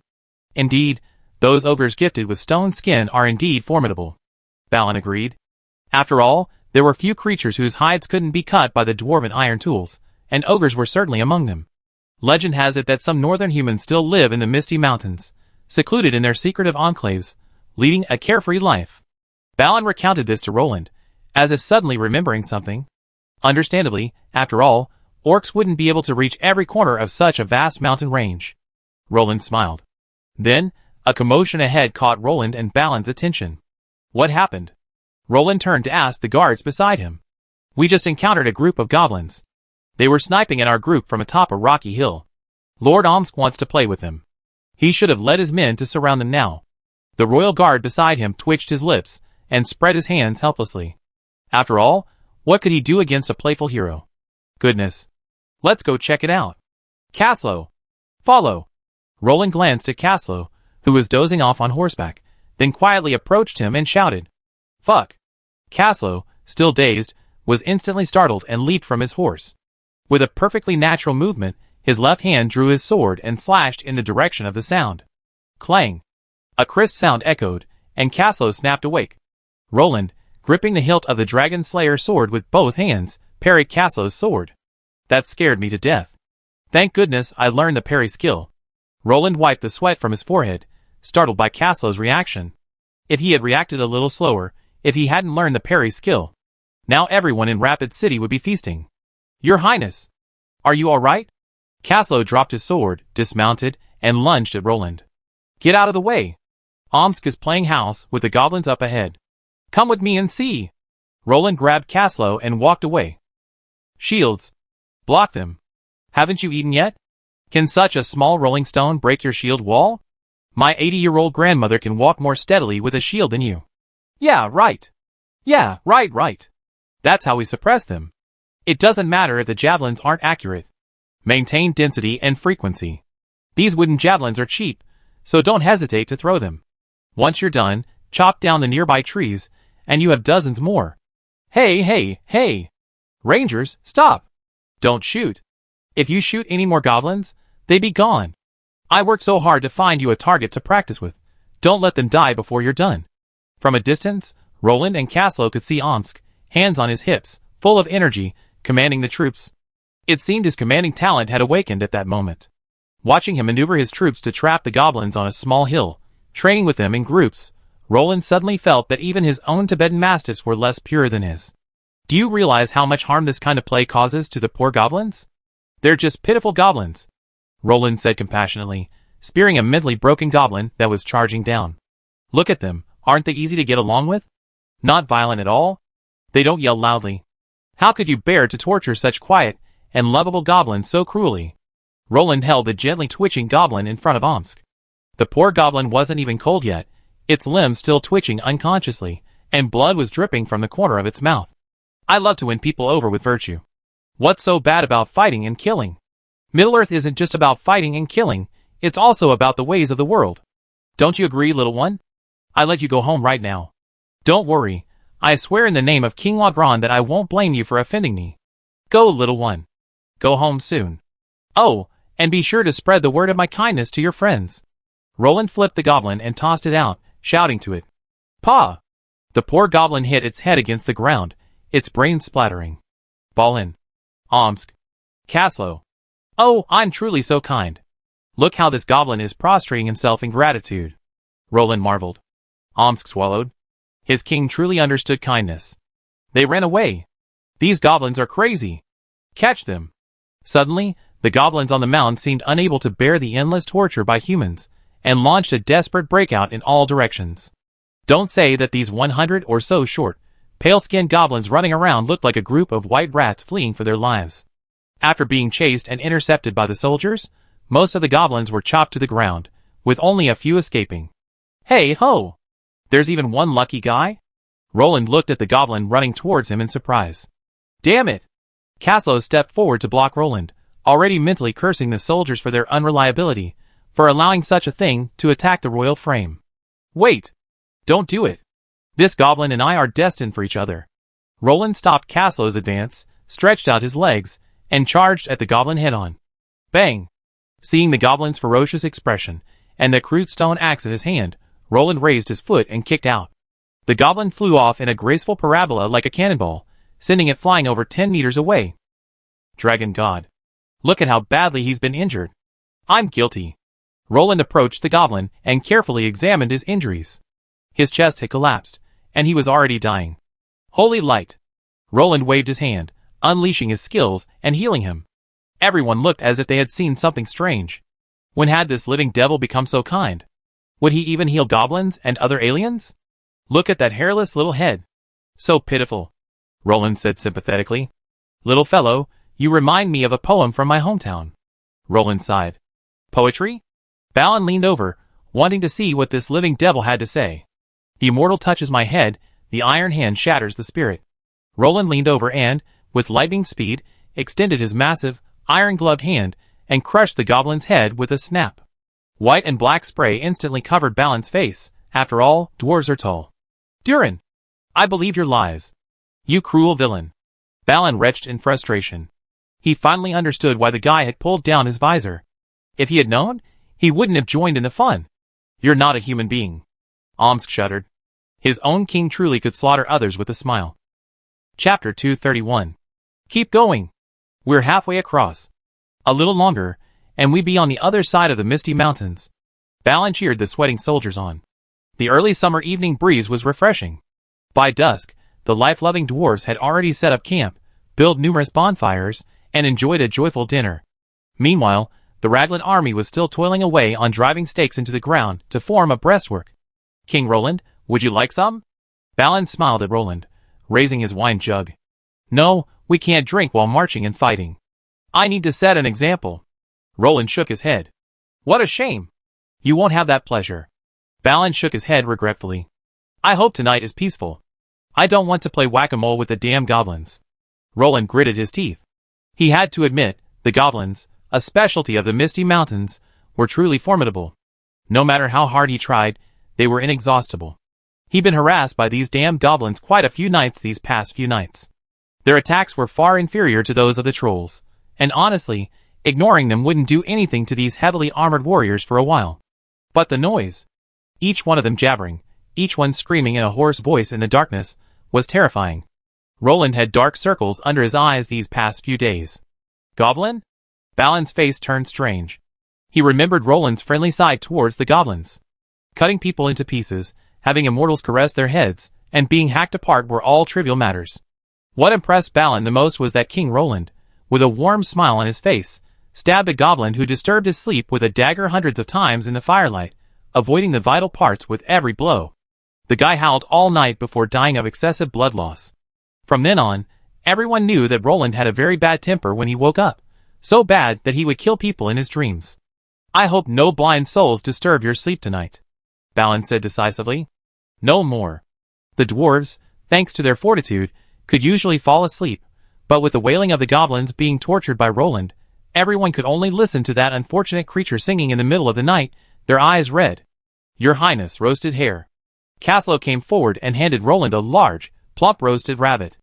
That dripped from its limbs onto the ground, and the rich aroma of spices made Balin's mouth water. Rabbits are so adorable, how can you eat them? Roland stared at the roasted rabbit in his hands in astonishment, imagining it must have been a lovely little creature in life. So fragrant. Here, some more chili, the flavor's a bit bland. Roland couldn't escape the law of true fragrance after all. It had to be said that this rabbit was even cuter after death, warming both the heart and the stomach. Looking at Roland, who spoke with a veneer of disdain, but acted with integrity, Balin couldn't help but feel a chill. What had caused the once kind-hearted King Roland to become like this? Was it a warped humanity, a moral decline, or even the trauma of war? Woo! Suddenly, a long, drawn-out wolf howl echoed faintly from the distance, causing the faces of the leaders, who were still chatting, to suddenly change. Balin, did you hear that? Roland asked nervously. By Turin, I remember their voices even until I die. Balin gritted his teeth. Dragon God. Is that the war howl of the Gambata wolf? Caslo's heart tightened. Wolf Riders are the vanguard of the orcs. Could an orc army have emerged from Gambata Fortress? Why are they coming to the Misty Mountains? Are they attacking Rivendell? Omsk asked puzzledly. Map. Roland ordered hurriedly. Roland's face changed as he unfolded the map. There was no area in the Misty Mountains worthy of an Orcish attack, save for Rivendell. But whether Sauron himself could break it was still unclear. Since they weren't heading for Rivendell then, they must be heading for them? Oh my god! Have our whereabouts been exposed? Have the orcs already known of our plan to attack Moria? Roland exclaimed. Relying on his superior numbers, Roland hadn't bothered to hide his whereabouts. He subconsciously believed that the orcs, with their heavy casualties, were powerless to stop him. After all, in the original novel, no one intercepted Balin's expeditionary force. But the butterfly effect must have occurred. The orcs were determined to tear them apart, even if they were still wounded. Oh no! Dragon banner. Caslow seemed to remember something and looked up. Sure enough, the Raglan dragon banner, with its golden tassels and intricate patterns, fluttered in the wind. Damn it! We forgot to change the flag. Omsk smacked his head in frustration. What happened? Roland had a bad feeling. Your Highness, please forgive me. We forgot to change your royal flag. They must have recognized it and came here. Omsk said in agony, closing his eyes. Puff! Roland nearly spat out a mouthful of blood. How could this be? Had the people of Middle-earth not studied Sun Tzu's Art of War? Had they not read the 36 stratagems? Would they really dare to send troops based on a single flag? Roland's mind instantly flashed through numerous instances of sting operations, and the use of his own royal flag. By the way, my lord, you're actually marching all this way under the royal flag? Baron's heart was broken. He had thought his fault lay with him, but he hadn't expected the problem to lie with his allies. It must have been the survivors of the Battle of Lonely Mountain who passed the news back. After all, they have their own civilization, so it's not surprising that they're spying. Roland shook his head and sighed. Now that things had come to this, he could only face it. It seems we were targeted the moment we set out. Roland chuckled self-deprecatingly. The orcs had perfect timing. If they had arrived later, they could have simply sought help from Rivendell or charged in headfirst. If they had arrived earlier, they could have crossed the upper Anduin River and escaped. But now, trapped in the middle of nowhere, they were forced to fight. Orcs aren't to be feared. We already killed so many. Let's kill another wave tonight, Roland said with murderous intent in his eyes. No, no, no, I'm more afraid of the ringwraiths than the orcs. Omsk expressed his concerns. Roland. We're in trouble. Your Highness, look, the moon is setting. Castle pointed to the sky. The bright moon was gradually disappearing into the clouds, its bright moonlight growing dimmer. Moonset. Roland frowned. Balin. Tell your men to merge camp with mine. Increase patrols. Wear armor when resting. Also, light bonfires every 100 meters, 100 paces from camp. Roland said. At your command? Balin said decisively. Hurry up. Boys. Tonight's going to be exciting. We might have to fight the orcs. Roland roared, mentally cursing his bad luck. How many nights hadn't he gotten enough rest? It was either trolls or goblins. Now even orcs were joining in the fun. Even a clay figure can still show some resilience. Roland's eyelids twitched, and he just wanted to kill to vent his anger. Let me see if you still remember the army that went upstream at the foot of the Lonely Mountain. Roland gritted his teeth. When he looked up again, tears streamed down his cheeks. He recalled once again the figures forging ahead against the current, and that cyan torrent. The rushing torrent is eternal. Chapter 232. The enemy has wolf riders. We need breastwork, Roland suddenly exclaimed. He had fought wolf riders on Lonely Mountain, and knew that wolf riders didn't rely on their fierce charging force to break through enemy formations, but rather on their superior leaping ability and mobility for guerrilla warfare. The wolf riders are too mobile. We don't have a knightly order. We can't fight them. The bad news is that the complex woodland allows the wargs to perform better, Roland said to Balin. Sharpen logs and stand them in the camp. Put up plenty of them. These logs will prevent the wolf riders from leaping over our defenses. Balin immediately offered advice. Dwarves had been dealing with orcs for a long time, and naturally knew how to deal with their old foes. Okay, I order the soldiers to do it. Roland nodded. The situation is not good. We're not afraid of the orc infantry. At least our thousands of tin cans are enough to deal with them. But the wolf riders are a problem. Omsk immediately approached with a frown. If you really can't, go and hold them back. Roland gritted his teeth. This time, he wasn't going to be polite. A single 6th level hero was enough to keep a pack of wolf riders at bay. As for your safety, we can't rule out the possibility of the ring race, Omsk said anxiously. Kaslo will take care of everything. The wolf riders are in your care, Roland ordered without question. Take care. Omsk saluted and turned to leave. Your Highness, you're in great danger, Kaslo said worriedly. If no one takes care of those bastards, my soldiers will be in even greater danger.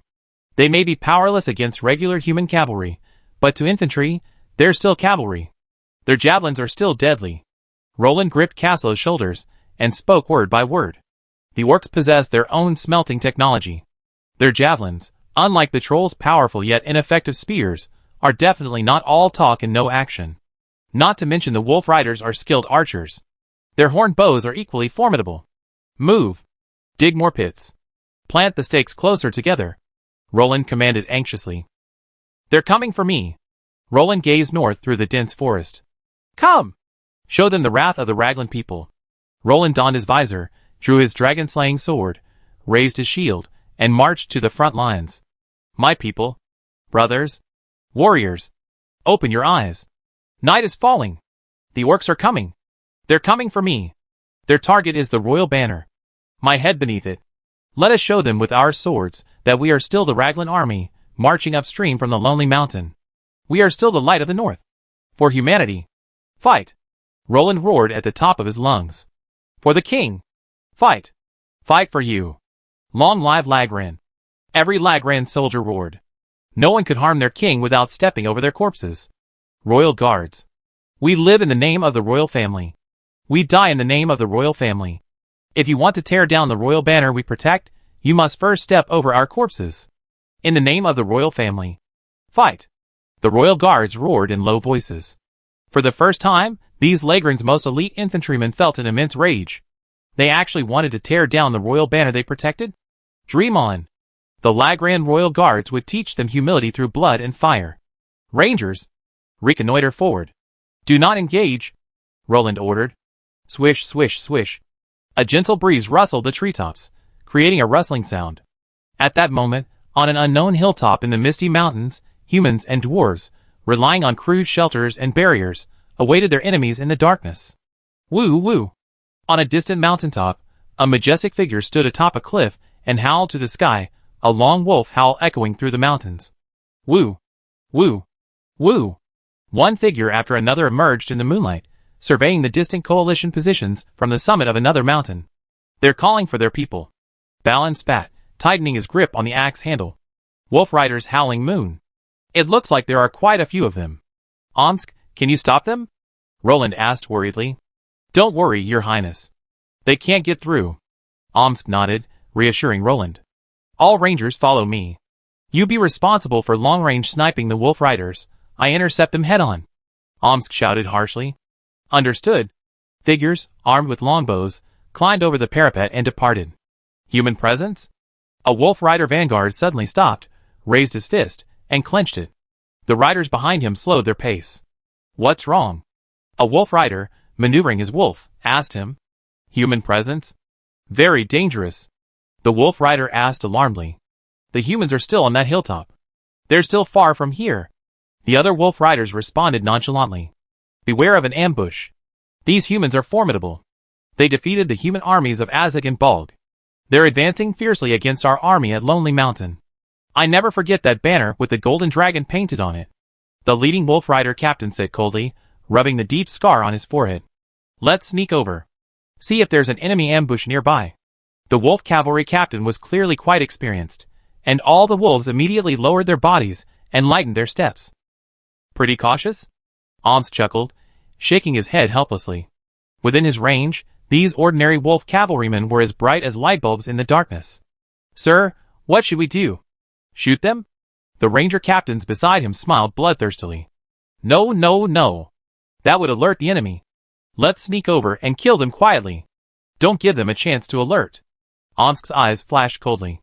Although the orc spellcasters were mediocre, they could still produce simple signal missiles. Omsk himself doubted that a wolf cavalry vanguard like this one didn't have several signal missiles. If these wolf cavalrymen set a signal, the orc army would know there was an ambush. Perhaps the wolf cavalry army he had been waiting for would bypass this area, and instead face the orcs' cheap infantry. There are too many of them. 7 squads. 5 men each. Keep them close. Remember not to use any skills. We must fight quickly and decisively, and don't expose our presence. Omsk whispered. If one were to observe from a bird's-eye view, one could see that the 100 Lordaeron Rangers, led by Omsk, were quietly closing in on the scattered, scouting wolf riders. Under the bright moonlight, hidden from the treetops by the wolf riders, sharp scimitars and longbows drawn to the full moon were pointed at the wolf riders. Omsk blended into the night like a ghost. With a few leaps on his toes, he arrived behind the last wolf rider, his sharp sword gleaming coldly in the moonlight. Swish! With a swift, tiger-like pounce, Omsk slit the wolf rider's throat and decapitated the warg. Chapter 233. Puff! A group of Lordaeron Rangers leaped down from the treetops with a sudden leap. While the wolf riders below were still stunned, they struck the wolf riders and their wargs in pairs, slashing at their necks. Swish! The wolf riders, unable to dodge, had their throats slit along with their wargs. The scent of blood wafted through the dark jungle. Puff! The dark jungle ruthlessly devoured life after life in the darkness, blood forming streams that flowed freely across the damp earth. The enemy should have already engaged in Omsk. Caslo sighed, gazing at the deep forest. Roland looked at Caslo in confusion. The smell of blood? The stench of orcs. Caslo took a deep breath. Oh no! The smell of blood has even reached here. The orcs will smell it too. Roland was shocked. Don't worry, Your Highness. We're at a disadvantage. And not everyone has a dragon's sense of smell. Caslo revealed his half-dragon face. How's the situation? Omsk brushed the blood off his armor and looked at the surrounding rangers. It's all settled.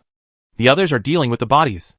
They use a special potion to eliminate the bloody odor, so the orcs won't be able to smell it. They also send out a scouting team. Then we'll... Hee. Several Lordaeron Rangers smiled cruelly. How perverted. But I like it. Then let's all ambush. Try to kill some more of his wolf riders. Omsk muttered. Without their wolf riders, how could the orcs go head-to-head with the coalition soldiers, all first-tier professionals? Got it. Huh? It seems some of Lordaeron's rangers are quite clever. The smell of blood is gone. Caslo raised his brow in delight. It seems the Lordaeron rangers still have some good skills. Roland smiled. After all, as the only ranger group in the Lagran Empire with elven blood, Lordaeron's rangers are quite mysterious in battle. Legend has it that they have inherited many of the elven secret techniques. I hope they can kill more wolf riders, so we can have less pressure. Roland looked in the direction of Omsk and his men. Huff, huff, huff. Lord Omsk. We eliminated over 100 wolf riders. The Lordaeron Rangers reported, panting heavily. Thank you for your hard work. Omsk bowed to the Lordaeron Rangers, sweating profusely but with a determined gaze. Hiding motionless in the trees in the darkness took a horrific toll on the Lordaeron Rangers. Not only did they have to maintain their balance and conceal their presence, they also had to withstand the chill of the night, fight the ambushed wolf riders, and then deal with the bodies. After dealing with over 100 wolf riders, the Lordaeron Rangers were completely exhausted. Retreat, go back and rest, and prepare to fight the enemy. I hold them off for a while. Omsk said calmly, looking at the Lordaeron Rangers, who were already stretched to their limits. While they could launch another ambush, they would likely suffer heavy casualties. The wolf riders had significantly increased in number from the previous wave, and even more were expected this time. Roger. The Lordaeron Rangers immediately sheathed their longbows and vanished into the dense forest. Alas! Omsk sighed softly. He drew a full-length knight's broadsword from his space ring. The broadsword, as wide as a door panel, struck the ground, stirring up a cloud of dirt. It was evidently quite heavy. Let me see what you can do. Omsk twisted his neck, snapped on his visor, and stood motionless in the woods like a steel sculpture. The cold night wind gently rippled his cloak, and the surrounding sounds faded, plunging into a dead silence. Roar! Where are they? Where did they go? Those damn creatures. A wolf rider roared angrily from his warg. Hurry! Don't let them get there first. Wait! That's not right. They can choose not to return to report. But the wargs haven't responded to our calls. A thoughtful wolf rider slammed his agitated companion beside him. Damn it! Stop! They might be finished. Something's wrong here. He stepped in front of the group, stopping them in their tracks. Damn it! Look closely at those human camps. Look at those flames. They haven't spread at all. They're in perfect order. Our men haven't invaded. The alert wolf rider immediately noticed something was amiss. Paw, paw, paw! A burst of applause echoed from the darkness. All the wolf riders were startled, turning to look at their companions. Upon realizing the sounds weren't coming from their own side, expressions of surprise crossed their faces. I didn't expect there were still a few intelligent orcs among them. I thought you were all brainless bastards. But I guessed right, no reward. Omsk slowly emerged from the shadows, dragging his great sword. Kill him! The wolf riders flashed bloodthirsty expressions, watching Omsk's hideous grin. They were already imagining how they would torture this suddenly appearing human and brutally slaughter him. Alas, they were wrong. This was a massacre, but the target was them. Swish! Omsk raised his knight's combat greatsword and swung it with all his might.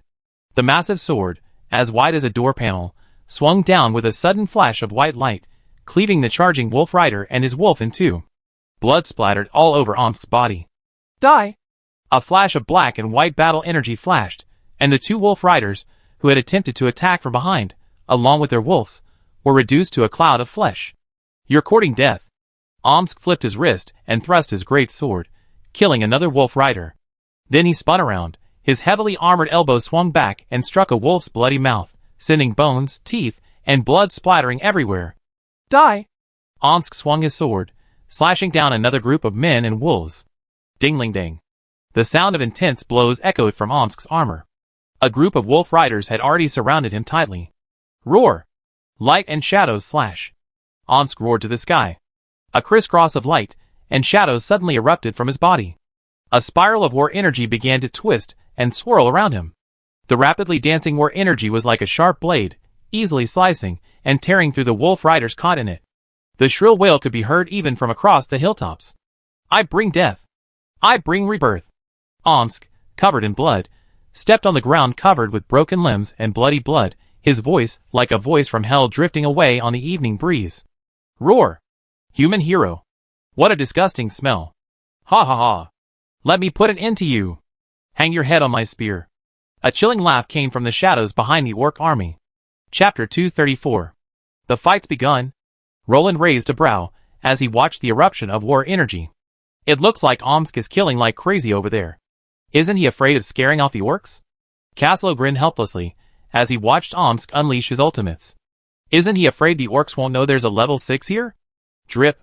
Fine beads of blood slowly slid down Omsk's armor, dripping onto the wet ground. Plop.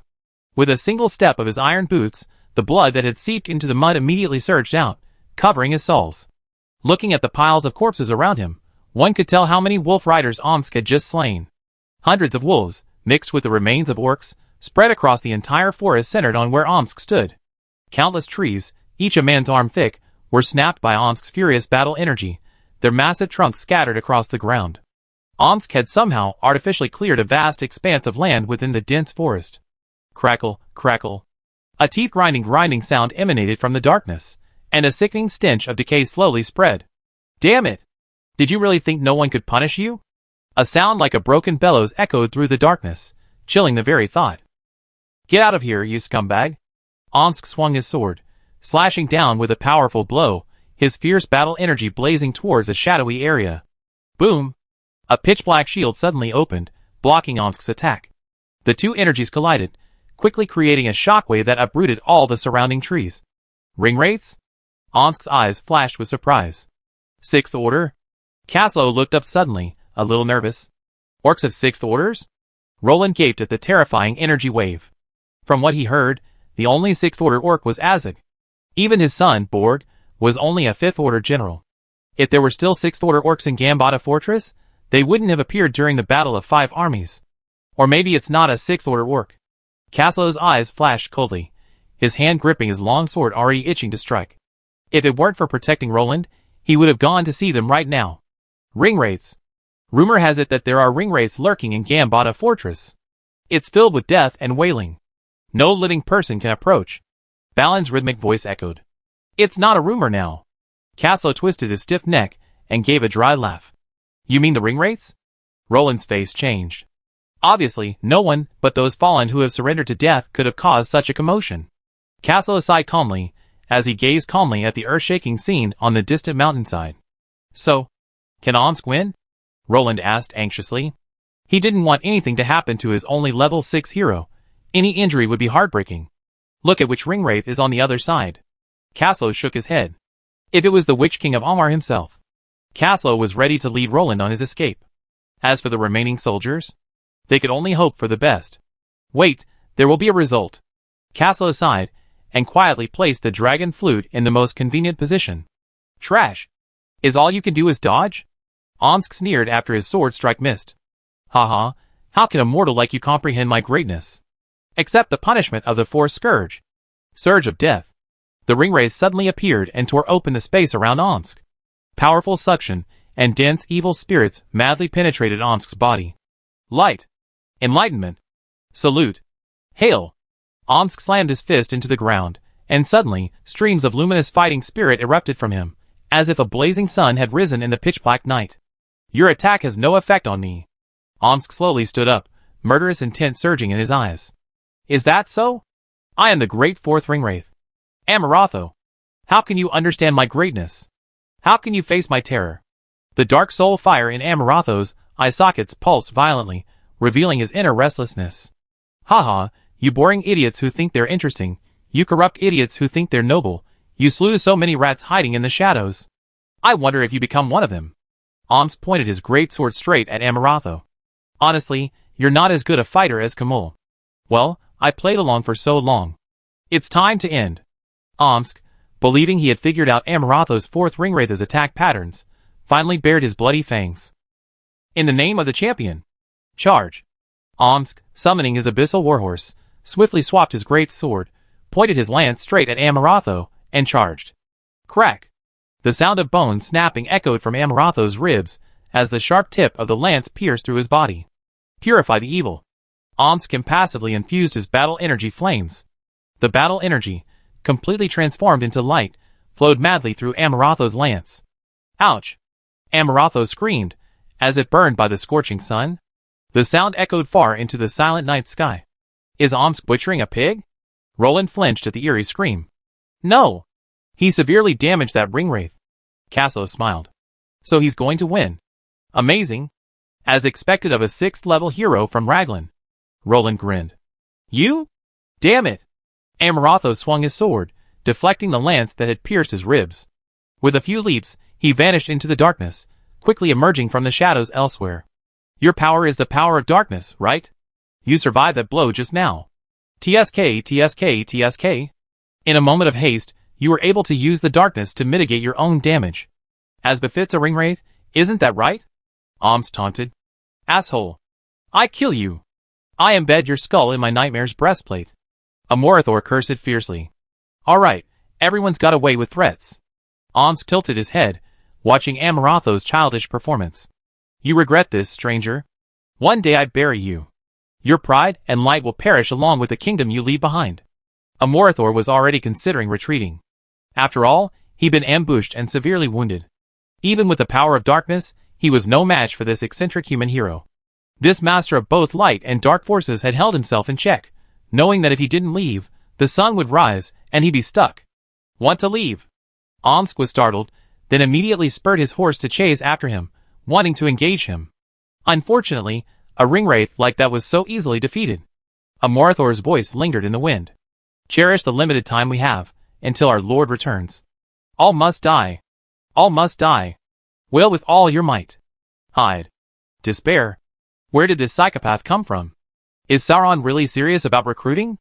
How could such a fool become the renowned fourth ringwraith? Omsk was stunned. Who gave him the courage to be so incompetent and yet so arrogant? Chapter 235. Run away? You really won't fight anymore? Omsk, seeing no movement, tried to stop him, but his voice was lost in the wind. How cowardly. How did he get to the position of the fourth ringwraith? Omsk was truly shocked. It was the first time he'd seen a ringwraith run away after a slight loss, and such decisiveness was truly astonishing. Omsk wondered if his own blow hadn't been fatal. Besides looking a bit disheveled, it had barely affected Amorathor. While it looked like it had severely injured him, Amorathor, trapped in darkness, could quickly summon the power of shadows to heal himself. So there was no need to run. At least, he could survive a few more blows. How's the situation? Roland saw the bloodied Omsk and hurried over, pulling him over for a closer examination. It's all right. The enemy has been identified. A Morthor, the fourth ringwraith. Omsk nodded and said to Roland. Where's he? Roland asked nervously. He ran away. And the orc army seems to have retreated too. Omsk shook his head. Did you beat him? Roland asked excitedly. No. It was a draw at best. We couldn't really do anything to each other. Even if I could wear him down, it would take days. But he was a bit too cowardly. He just ran away, Omsk said helplessly, covering his face. Huh? Is this the attitude of the fourth ringwraith? He just ran away after suffering a slight loss? Caslow was also shocked. He had always thought that the ringwraiths were all rotten-minded, seeking destruction at the sight of any living being. Wouldn't they beat the shit out of human heroes who oppose them? Forget it, it's better to leave. We're here to reclaim Moria, not to fight the Gambata orcs. Balin let out a long sigh. Without weapons to support them, the dwarves struggled against the orc wolf cavalry. Alright, let's get everyone together. After the night's watch, we rest in the morning and set off again at noon. Roland said hurriedly, looking at the tired soldiers. Your Highness! Thank you for your mercy. Thank God. Looking at the soldiers who had been on edge all night, Roland grinned helplessly. Damn it! Look at these damn bastards, staying up all night to work themselves to death. Why don't you all eat and drink enough to recharge your batteries, and come fight in broad daylight? Your Highness, you should rest too. Omsk and I will handle the guard duty. Caslow advised. It's okay. Roland shook his head. Your Highness, you still have a chest wound. Internal bleeding caused by blunt force trauma isn't easy to heal. Although you healed it with holy light, be careful of any hidden injuries and potential dangers that could complicate your future advancement. Caslow threatened. I think your suggestion makes sense. I go get some rest then. Thank you for your hard work. Roland quickly turned and left. In this shabby place of Middle-earth, strength is the ultimate guarantee and passport. Roland still aspires to become a hero. It would be disastrous if a mere hidden injury jeopardized his future. Are you lying to your Highness like this? Aren't you afraid your Highness will kill you if they find out? How can divine power, one of the highest powers, be as disastrous as you make it out to be? Could there be hidden dangers even under holy light healing? Aren't you afraid of being killed by the paladins and holy priests? Omsk looked at Caslow with admiration, the way he looked at a warrior. He truly deserved to be his Highness's favorite. He was just different. He spoke his lies without a second thought, without even needing to plan ahead. Ahem, a secret. Don't let it slip, or his Highness will forget. Caslow coughed dryly and hurriedly warned. You idiot! Trying to drag me down? I'm not on your bandwagon. If your Highness asks, I tell you the truth. Omsk glanced at Caslow with a sly look on his face. So our friendship isn't strong, is it? Caslow said coaxingly. No. This isn't about friendship. I simply want to see you get beaten up by his Highness. Omsk smiled wickedly, but to Caslow, that smile felt like the coldest cold of winter running up his tailbone. Don't worry, I drag you down with me even if I die. Caslow looked at Omsk with an incredibly friendly and affectionate expression. Oh! Dragon God. You can't drag me down with this. In your Highness's eyes, I always been a hardworking, capable, and calm knight Lagrand. You can't destroy my image like this. Omsk's eyes widened. Oh my God! This damn wants to destroy my honor? As a knight, honor is more precious than life. I never expected that a guy with thick eyebrows and big eyes like Caslow would just smear someone's innocence out of thin air. Wait. I remained silent. Omsk finally succumbed to Caslow's tyranny. Your Highness, I'm not trying to deceive you, but Caslow is just not a human being. Ah! That's right. Am I lying? This is a white lie. Caslow lectured. Isn't this a crime of deceiving the king? Omsk's head ached. His king and his most trusted personal guard were a complete scoundrel. Oh no! Crouching Dragon and Phoenix Chick. Be on your guard.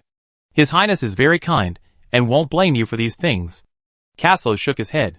He had followed Roland since his humble beginnings, and was his first general. Growing up together, their relationship was more like friends than monarch and subject. They could joke with each other, without the alienation felt by the later colleagues who joined the king. Alas! Such is life as a loner. Caslow sighed inwardly, as he watched the cautious Omsk. When one rises too high, true friends disappear. Caslow suddenly understood Roland's loneliness. Perhaps I should spend more time with Grand Duke Nix from now on. Your Highness always smiles the brightest when he's around him. It's best if your highness doesn't go on expeditions like this again. Caslow pondered silently. This time, things almost went wrong. If it weren't for Omsk's strength, and that fourth Ringwraith's cowardice, tonight would have been a disaster. And all this happened just because of a royal banner. Oh. Empire! Empire! How can I save you? Caslow whispered softly in the darkness, clutching his dragon flute tightly. The waters of this world are too deep, and even as a dragon rider, he still felt his insignificance. The long night will eventually end, and light will return. I will follow under the dragon banner, and fulfill my original oath. Caslow looked up at the sun breaking in the east and smiled. It's dawn! Leave enough sentries, and the others can take turns resting. Caslow rose from the ground with renewed energy, brushing off the loose dust. He continued to shout as loudly as usual. The entire camp was bustling with activity, warm and secure. Chapter 236. Ah. Roland, why can't we get some more sleep? Ollie muttered, rubbing his sleepy eyes and stumbling after Roland, axe in hand. If we sleep any longer, we can march at night. Roland glanced helplessly at the sky. It should be around 2 or 3 in the afternoon. The coalition forces, having slept, eaten, drunk, and packed up, had already dawdled until now. Damn orcs. They've been chasing us. They chased us before we came to Lonely Mountain, and they chased us after we recaptured it. Now they're even joining in the fun, while we're retaking Khazad-dûm. Ollie waved his fist in anger. How about we run over to him, and tell him to stop bothering us? Isn't that annoying? Roland shrugged and spread his hands helplessly. Keep going. After we cross this ridge, we'd be out of the Misty Mountains. Rivendell is just ahead. There, we could all rest up and enjoy elven wine and vegetables. Roland rode his warhorse through the group, encouraging them. Your Highness, don't you have any strong liquor and barbecue?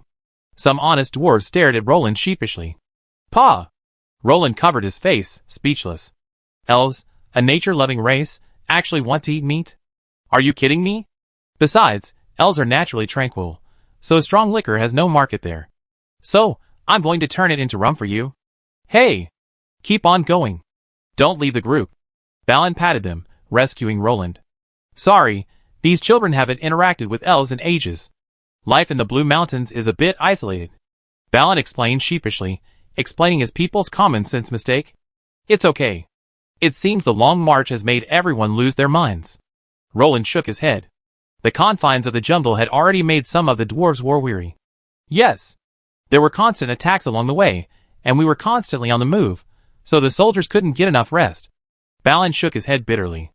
After all, with so many people, the team was difficult to lead. They were far less agile than the Lonely Mountain Expeditionary Force. Although we haven't lost any men, some of the soldiers still need recuperation. After all, the Holy Light can only heal their bodies, but I can't help them mentally. Roland frowned. The declining morale was obvious, but Roland and Balin were powerless to stop it. The Lagran soldiers were fine, those loyal to their country, and king could endure the hardships and persevere to fund the future construction of their homeland. But the dwarves, who had come on the strength of passion and gold, were now only restrained by their trust in Balin. Let's get out of here soon. Dwarves are really not suited to the jungle. Roland shook his head.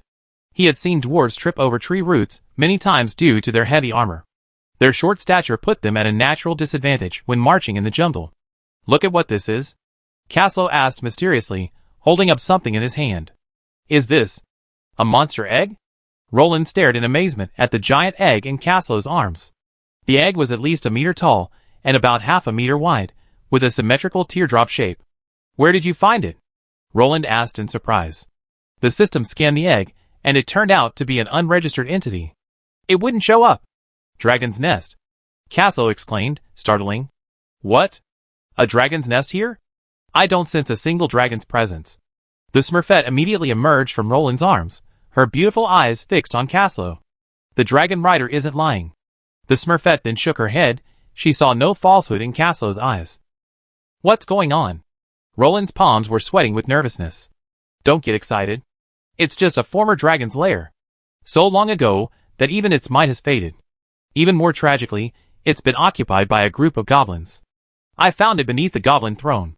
They use it as a throne to show off their superior status. Caslow grinned, feeling incredibly absurd. He stumbled upon their lair while clearing out a wave of goblins attacking the coalition forces. It was a nest buried underground. The walls bore clear marks of dragon claws, but no trace of dragon might remained. It seemed this dragon's lair was incredibly ancient, so ancient that even its might had dissipated. So do you know what this is? Roland asked, tapping the petrified eggshell. Maybe it's a dragon egg. But it's so old, the creature inside can no longer hatch. The smith sensed it, and shook his head in disappointment. I can't recognize it either. Time has washed away the markings, making it hard to discern. But it's most likely a dragon egg, but it just can't hatch for some reason. Caslow shook his head, and said to Roland. Then what's the use of this thing? Roland was speechless. Keep it for your collection. The king's treasury is full of treasures and antiques, while yours would be infested with rats. Caslow shook his head. I'm sorry, your highness. It's my fault. You don't have a treasure trove. Caslow said after a few seconds, as if remembering something. He quickly turned back to Roland. Thank you for exposing my scars. Roland frowned. Keep it, King Roland. Even if it's not a dragon egg, this fossil is still worth collecting. Balin said after coming over and taking a look. After all, dwarves who specialize in mining are experts in this field. They often encounter high-quality fossils in mines, and those in good condition usually command a high price. Okay, thank you. I keep this thing. After all, it was Caslow's kindness. Besides, this thing is commemorative. It seems to be a dragon egg. Anyway, his system space is large, so there's no shortage of space for this fossil. Consider it his first collection. What Roland didn't see was that as he stored it in his system space, a faint light flickered around the dragon egg. The dragon egg, resting quietly in the system space, shook gently, and then strands of spatial force swept across its petrified shell. All right, let's go, Roland said to Caslow after taking a final look at the ancient dragon's nest. Sleep well. No one will disturb you from now on. Caslow pointed his sword at the entrance dug by the goblins. Ancient, obscure dragon language rang out, as if mourning the passing of time and the dragons that once inhabited this place. Boom! The dragon rider unleashed his powerful dragon force from the tip of his sword. A terrifying stream of dragon force directly destroyed the entrance, and in a cloud of dust, the ancient dragon's nest was buried underground, where it continued to slumber. Caslow paused quietly for a moment, only sheathing his sword when the smoke and dust cleared and the entrance was no longer visible. Dragons! Even the ruins of a dragon's lair, once inhabited, were beyond the reach of these filthy goblins. Wait for me, your highness. Gazing at the retreating figures, Caslow resumed his usual unreliable demeanor and frantically pursued them. Hurry! I hope to see the shadow of Rivendell before tomorrow night. I'm staying there. I want to see the elven beauties. Roland whistled. Chapter 237. The early summer breeze rippled the hems of the woodlands, and the gleaming spears and axes gleamed in the sunlight. This army from the north now stood still before Rivendell. Are we here? Roland exclaimed in surprise. He hadn't expected to find himself back here again after a winter, but this time his status was far more noble. After all, back then, Roland was a mercenary captain, while now he was the king of a city-state commanding a vast army. What do you want? An elven cavalryman led a group of cavalrymen to Roland and his companions. Roland looked closely. Oh my goodness! Wasn't that Lind? The elven servant he had once captured. It's you? Why are you back? Wasn't Lonely Mountain recaptured? Why are you back? Lind excitedly drew a broken elven scimitar and stared at Roland cautiously. It seems you have no say in where I go. And I'm here as a guest. I come with goodwill and gifts. Roland nodded, ignoring Lind's nervousness. We like to see King Elrond and let the troops in for a rest, Roland said, gesturing to the army behind him. Linda swallowed hard as he looked at the sea of coalition troops. How could this human have the nerve to ask for shelter? Who could allow a heavily armored army of 1,000 men into the city so easily? I'm sorry, King Elrond isn't here. Please go back. Thinking of this, Linda immediately declined, his eyes filled with resistance. Hey! Roland clearly saw Elrond's royal banner flying in the city. After all, in Middle-earth, the royal banner followed the king. After all, they had never been beaten by a man called Suinzi. Wait! Caslow shook his head, stopping Roland. Omsk? Caslow raised his head and winked at Omsk, who immediately gave him a subtle smile. Boom! A powerful flame of battle energy erupted, and the image of a knight on a tall horse, heavily armored, and bearing a lance rose behind Omsk. Terrorizing flames of battle energy swirled around the emblem, making the entire knight's emblem appear particularly oppressive. The symbol of the 6th rank, the professional emblem projected. Caslow whispered to Roland with a smile. It's hard for Elrond not to figure this out. After all, he couldn't ignore a sixth ranker who showed his identity and undisguised presence on his territory. Isn't this method of visiting convenient and quick? Caslo smiled obscenely. You're here to visit. Roland nodded woodenly. Is this the proper attitude for a visitor? It's doubtful whether Sauron was as impressive as you when he declared war on the forces of Middle-earth. Your Highness, are we sure we're here to reclaim Moria, not to attack Rivendell? Balin's eyes were filled with suspicion. Could Roland have ulterior motives against the elves and wanted to destroy them? Was he trying to drag him down? The dwarves couldn't withstand another racial war with the elves. At that moment, Balin's mind flashed through many images. Don't worry. Roland could only bite the bullet and say to Balin. As for Elrond's thoughts, he had no idea. What are you going to do? Lind was horrified. Was this guy really going to resort to brute force after outsmarting him? Pa! A warm hand landed on Lind's shoulder, a calming energy flowing through him. Without even turning around, Lind knew who the hand belonged to. Why have you come? I seen you before, the child with the strange banner. Elrond's steady, drawn-out voice echoed. What is he saying? Is he scolding me? Should we scold him back? Roland asked quietly, pulling Caslo aside. After all, it was understandable that he couldn't understand the ancient Elvish language. Greetings, great Lord Elrond of Rivendell. On behalf of my lord, I offer you my highest respect and blessings. This is our gift. Omsk replied, presenting the gift Roland and his companions had prepared long ago to Elrond. I accept your friendship. But why are you with the dwarves? Your army is capable of causing a change in the situation. May I know? Elrond accepted the gift with both hands and continued, sensing the power of the white gem in the box, and the sincere gazes of Roland and his companions, which piqued his interest in their actions. Khazad Dum. Balin stepped forward impatiently. We're here to reclaim our lost home. The mines of Moria. Balin's beard quivered as he spoke with unwavering determination, his eyes gleaming with resolve. Oh! Elrond was startled. He hadn't expected the dwarves to stir so violently. Just a few days after retaking the Lonely Mountain? And already they were embarking on another expedition to Moria. Elrond wanted to ask Thorin if he'd gotten too comfortable in his seat as king under the mountain. Was he so conceited? Sir, it's not the proper way to treat a friend standing outside chatting, is it? Caslo, his whole being radiating dragon might, pressed forward towards Elrond. All the surrounding mounts immediately moved away from Caslo, even Elrond's moon deer retreating a few steps. We expended considerable energy crossing the misty mountains. We hope to find a safe place to rest. We're willing to pay. Roland interrupted. My apologies. Please come in. I provide them with clean shelter and food. Elrond bowed slightly, extending a hand in invitation. Thank you very much. Thank you for your generosity in saving us from the elements. Balin said gratefully. By the way, regarding the previous question, could you please explain it to me? Elrond asked curiously. Surely, after establishing their homeland, the dwarves shouldn't be so turbulent, right? Look at the turmoil in the north. The battle of the 5 armies had thrown the entire north into chaos. Fortunately, the misty mountains stood in the way, otherwise, Elrond felt certain these dwarves would drag Rivendell down with them. The battle of the Lonely Mountain severely weakened the northern orcs. They should be unable to take care of Moria for the time being. We want to reclaim our homeland. Balin spoke spontaneously, hoping to trick Elrond into sending troops to help. Gods! Are you mad? How do you plan to deal with the evil hidden deep within Moria? 1 hero and 1 dragon rider might be too much. Elrond frowned. What if we had 2 dragons? Roland smiled, pulling the smurf from his arms.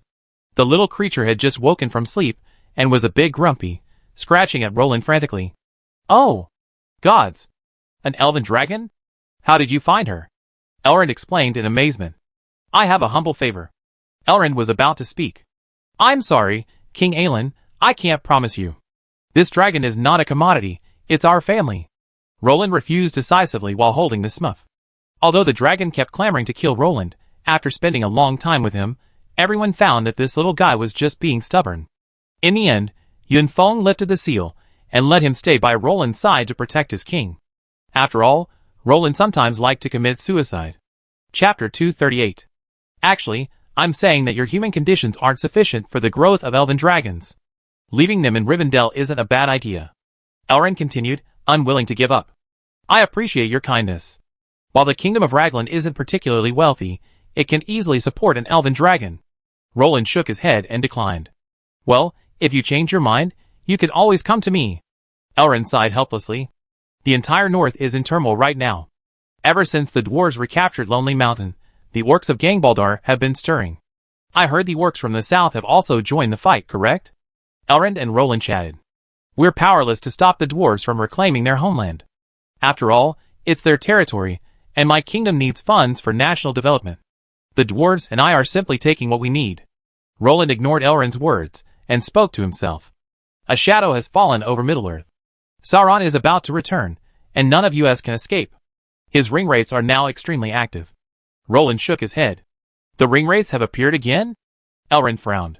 Yes. I already encountered Camul, the second ringwraith. Surtur, the third. Amorithor, the fourth. Lilith, the fifth. Roland nodded. Elrond looked at Roland with pity. What kind of luck did he have to fight 4 ringwraiths in succession? He was lucky to even see him. Your luck is quite good then. After all, some people never see a ringwraith in their entire lives, and you already fought 4. Elrond exclaimed. King Elrond, we can be down to earth, but not to mention the Earth Palace. Roland explained in astonishment. Could a third-rank Grand Knight like him actually fight against the ringwraiths? 4 of them? He was afraid his ashes would be scattered everywhere. But you caused quite a stir at the foot of the Lonely Mountain, and now you're coming to Moria to stir up trouble again? Elrond said helplessly. Alas, the dwarves' confidence has been boosted by the recapture of the Lonely Mountain. Large numbers of dwarves have returned to Erebor, and the dwarves have once again raised a massive army. You know the Battle of Moria was a painful experience for the dwarves. Now that the dwarves have the power and manpower, what do you think they will do? Roland asked. Besides, the recapture of Moria will also benefit us. Lorien and Moria can help each other, and the entire southern Misty Mountains are under the control of our combined forces. Roland smiled. I don't think those proud dwarves will seek help from the elves. Elrond shook his head pessimistically. Balin is different from Thorin. If he succeeds to the throne of Moria, he will make the most appropriate choice. Roland smiled and shook his head. Balin was much more flexible than Thorin. If things became impossible, he would definitely seek help. I hope so. Elrond fell silent. The elves of the Golden Forest are different from those of the Woodland Kingdom. They have no grudges against the dwarves of Erebor. I believe they will get along well. Roland smiled. I have no opinion on that. When do you plan to leave? Elrond asked. We should recuperate here for 2 days. After all, it's getting late, and delaying could lead to trouble. Roland looked solemnly in the direction of Moria. Are you sure you can handle the Balrog? Elrond asked with some concern. After all, the Balrog was already on par with the dragons. 1 hero, 2 dragons. I don't think I can lose. Roland looked at Elrond with unwavering determination. Still be careful. After all, this Balrog destroyed the Dwarven Kingdom. There were many Dwarven overlords back then. Elrond shook his head and advised. There's nothing I can do. I come this far. No matter what's inside, I can't just turn back, can I? Roland shrugged, his tone relaxed. I just wanted to remind you to leave the elven dragon behind if you're going to die. Elrond's mouth twitched. Heh. Thank you for listening. Roland laughed dryly. By the way, King Elrond, we need some scouts. If possible, I hope you can send us some soldiers. Roland decided to try his luck. I'm sorry, Rivendell will not participate in your war, but I'm still willing to help you to the best of my ability. Elrond shook his head. Elves wouldn't participate in a war between dwarves and humans, but out of mutual concern, Elrond decided to lend a hand. Follow me, Elrond said to Roland with a slight nod. This is an epic potion. Breath of Frost. After drinking it, you gain 30 seconds of fire immunity. I have 3 left, so I give them all to you. Remember not to use them unless absolutely necessary. These are life-saving. Elrond pulled out an intricately carved wooden box from his room and took out 3 potions gleaming with ice-blue starlight. Thank you, King Elrond, Roland said gratefully. Compared to Yunfeng's potion, Elrond's was clearly superior and more precious, perfect for both a desperate fight and a desperate escape. Do you know how the Balrogs attack? Elrond glanced at Roland. Roland faltered. I'm starting to believe you're here to die. Elrond rubbed his brow, feeling exhausted. Could anyone really go after the Balrogs without knowing anything? I only know they attack with flaming swords and flaming whips, Roland said. That's just a general idea. Balrogs are divided into melee and ranged units. Those wielding flaming whips are generally fire mages. They're fire magic capable of incinerating everything. Warriors wielding flaming swords possess impressive melee capabilities. Note that their flaming armor is sufficient to incinerate most attacks, making many attacks difficult to harm a Balrog clad in flaming armor. I'm not sure what kind of Balrog they are in Moria, but I imagine they're not easy to deal with, Elrond explained. Thank you for your information. Roland nodded. According to Elrond's description, the Balrog in Moria was a spellcaster. The movie, where old Gandalf battled the Balrog for 7 days and 7 nights, showed that he wasn't very powerful. Oh, I almost forgot. If that Balrog is a spellcaster, beware of his single-target forbidden spells, Elrond suddenly said in a gloomy voice. Puff! Roland spat out a mouthful of juice. What? That thing has a single-target forbidden spell? Like, the kind with the strongest single-shot kill power? Roland was stunned. Yes, and his forbidden spells are very short, meaning they can be activated in a short time. You have to be careful. Breath of Frost is used for that. Elrond nodded, speaking seriously. Chapter 239. Leaving now? Won't you rest a few days? Elrond asked Roland, observing the coalition forces ready for battle early that morning. Time is running out. I don't want the orcs in Dol Guldur and Gumball to react and move in. That would increase our casualties. And we'd be exposed to the Gumballed orcs.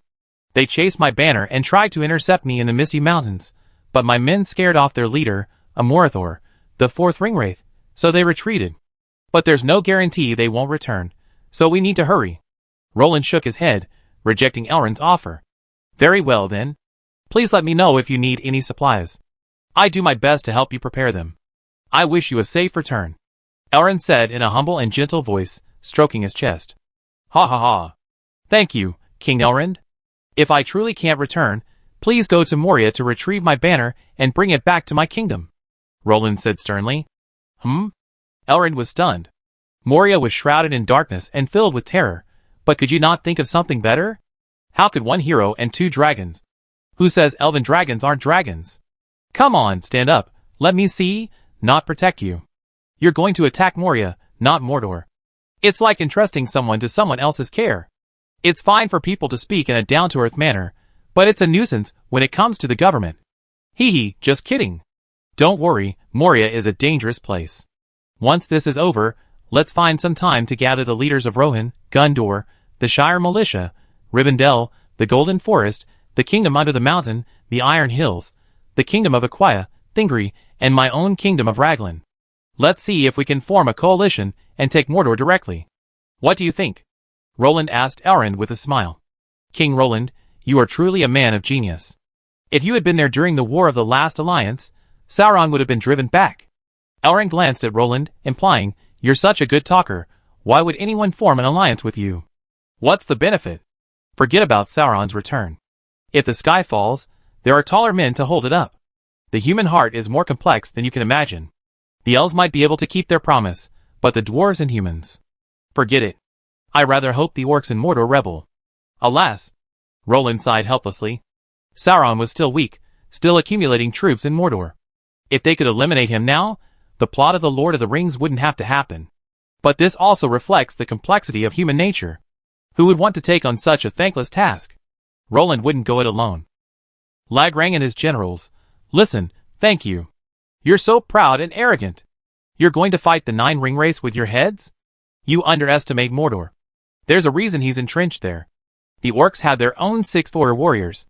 Seeing Roland's thoughts, Elrond spoke helplessly. Unless it was a matter of life and death, who would trade their own 6 warriors against the orcs? No one is so righteous. Middle-earth is still a world where the strong prey on the weak. Thank you for telling me, King Elrond, we see you later. Roland said to Elrond, patting his chest. Be careful. If things get out of hand, you can consider going through the east gate to Lorien to seek help from Queen Galadriel, or retreating to Rivendell, Elrond kindly reminded him. Okay, thank you for your hospitality. Roland thanked him. King Roland, what did you talk about with King Elrond? Balin asked curiously. His current status naturally prevented him from participating in Roland and Elrond's discussion, but that didn't stop him from being curious. We discussed the prospects of the Moria expedition. Although Elrond wasn't optimistic about our prospects, he still sent us his blessing. Roland smiled and shook his head. The west gate of Moria should be by the Mirror Lake, right? I hope you remember the way, Roland said with a smile. Don't worry. Dwarves never forget their home. Balin laughed. I heard you have a cousin named Jean Lay. Roland suddenly realized that this guy seemed to be the cousin of the young dwarf. Isn't the age difference too big? Yes. That little fellow will definitely be the most valiant and skilled warrior of the dwarves. He will definitely be the pride of our family, Balin said proudly. Roland was silent for a moment. No matter how you slice it, Jeanpy was indeed faring better than Balin. In the game, he was a 6th-rank overlord, the king of Moria. In the original novel, he was the only dwarf to reach the Eternal Land. And Balin? Sigh. Not only was he ambushed by the 6th orc, but he also lost his vast fortune. In the end, he was implicated by the Fellowship of the Ring, and had his coffin torn open by trolls. Let's go! Hurry! We must reach Moria as soon as possible. The orcs in Mordor, and the orcs in Dol Guldur might be intercepted by Queen Galadriel's elven army, but the orcs from Gangbaldr can easily ambush us at the East Gate, Roland said sternly. I have them speed up. Balin nodded. The dwarf's short legs were indeed slowing down the coalition forces. Hoo. Shit! I'm being shaken to death. Roland slumped over his horse, a mask of pain on his face. This damn road is so bumpy. Oh! No! There's no road at all. Mountain. Gable. Balin suddenly cried excitedly. Home. Khazad-dûm. Our home. Dwarf town. We're home. The dwarves are back. We're back again. Hundreds of dwarves excitedly raised their weapons in celebration, roaring and roaring. The veins on their necks and flushed faces spoke volumes of their excitement and joy. Oh my goodness! Roland looked up and saw a spectacular sight.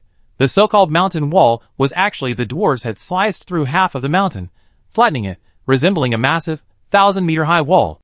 This demonstrates just how magnificent Khazad-dûm was at its peak of prosperity, with tens of thousands of dwarves living here.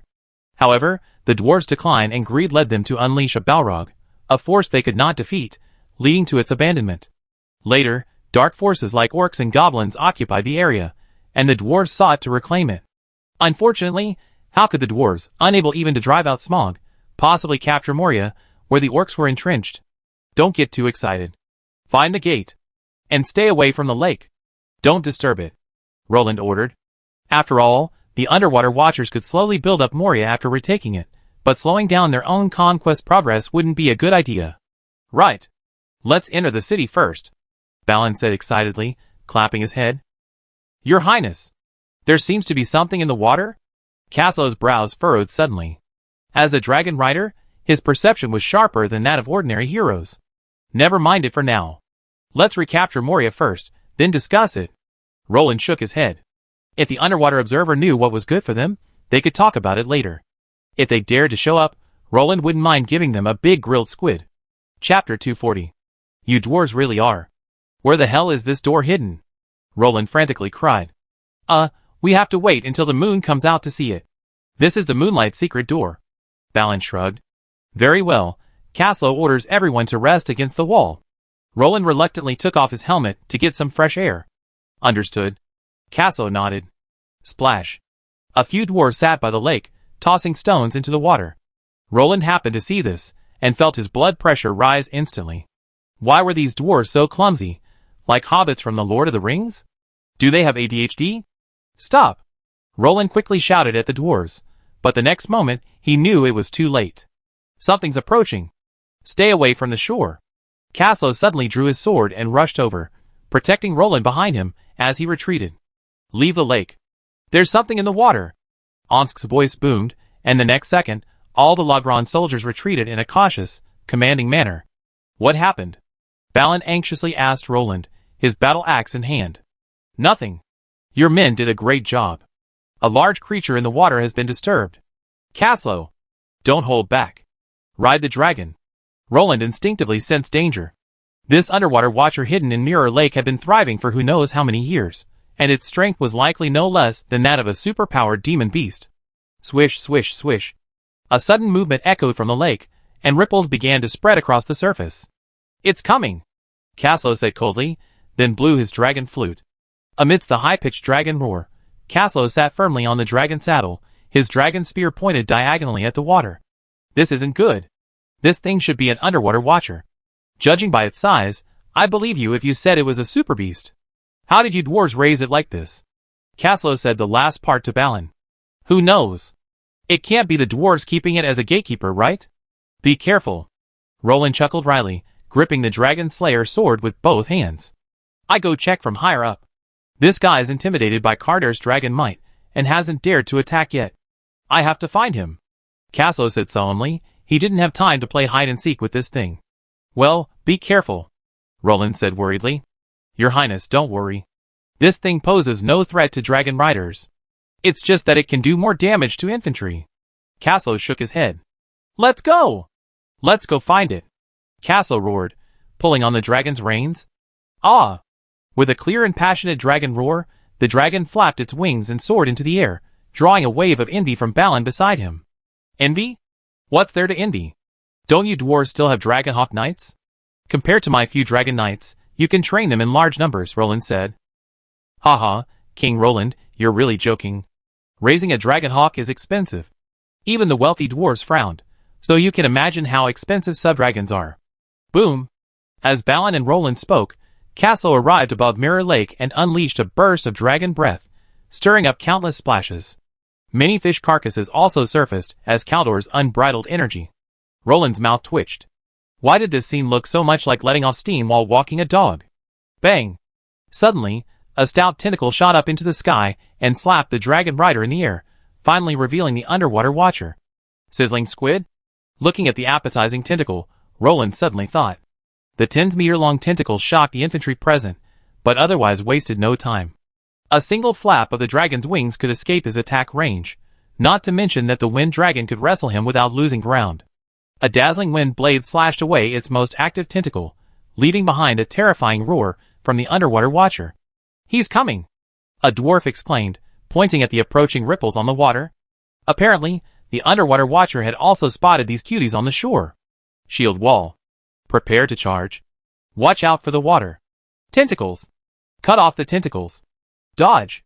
Almost everyone was scrambling to deal with the underwater watcher's attacks. Many unsteady lag-rank soldiers and dwarf warriors were blown away by the underwater watcher's tentacles. The entire defense line was in chaos. Everyone huddled together, desperately slashing at its massive tentacles. Occasionally, a few poor creatures were pulled out of the formation, only to be rescued by cutting off its tentacles as they were dragged into the water. This is chaos. This is chaos. Roland helplessly raised his dragon slayer's sword, unsure how to issue orders. Oh! Torino! Oh my! I caught you, child! Oh no! Save him! Balin scurried across the battlefield on his short legs. Caslo! Find a way to deal with it! Roland shouted at him at the top of his lungs. It's too close. I can't attack. Caslo looked at the underwater observer tangled up with the soldiers. Not only was he surrounded by allied soldiers, but he also had pulled a number of them into the water. Where's the ranger? Shoot him! Roland exclaimed in frustration. We're already doing that. His hide is too thick. Unless we hit his eyes, it's useless. The ranger shouted as they drew their bows with all their might. Roland lapsed into silence as he glanced at the underwater watcher, its eyes, which were as small as green beans compared to its size. This creature was much larger than the one in the rapid river, yet its eyes seemed smaller. Omsk! Kill him! Roland continued to wave his men. He turned around and saw Omsk, struggling to sever the arms and legs to save the drowning soldier. Roland! We can't keep going like this. The soldiers will be exhausted fighting underwater. We have to find a way to get this guy out of the water, Balin said anxiously. Retreat! Rescue the drowning soldiers. We retreat first. Roland gritted his teeth. He was thankful for the location of this damned dwarven secret door. Besides the absurd activation conditions, it was also so close to the shore. Perhaps the lake had risen, leaving little land for the soldiers to land on. Everyone was huddled together, making them easy targets for the underwater watcher. Roland had no choice but to order his troops to withdraw.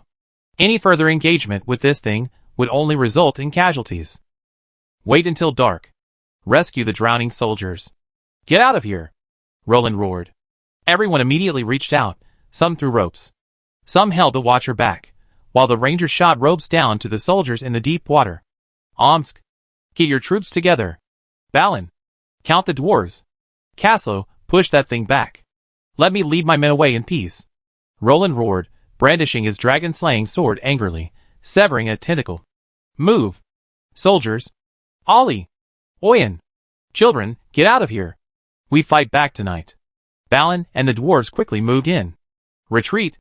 Caslow! Roland said to Caslow, who was struggling with the underwater watcher, as the army retreated to safety. Chapter 241. Damn it! How could this happen? This is completely different from the water watcher I know. Roland pulled his hair helplessly, his eyes filled with anger. Too resilient. Caslow shook his head helplessly. After all, the lake water had greatly disturbed the wind dragon's breath, otherwise it would have been a dead end. We have to find a way to deal with it.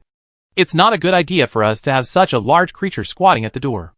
Omsk rubbed his stiff neck and said loudly. Is there anything we can do to help?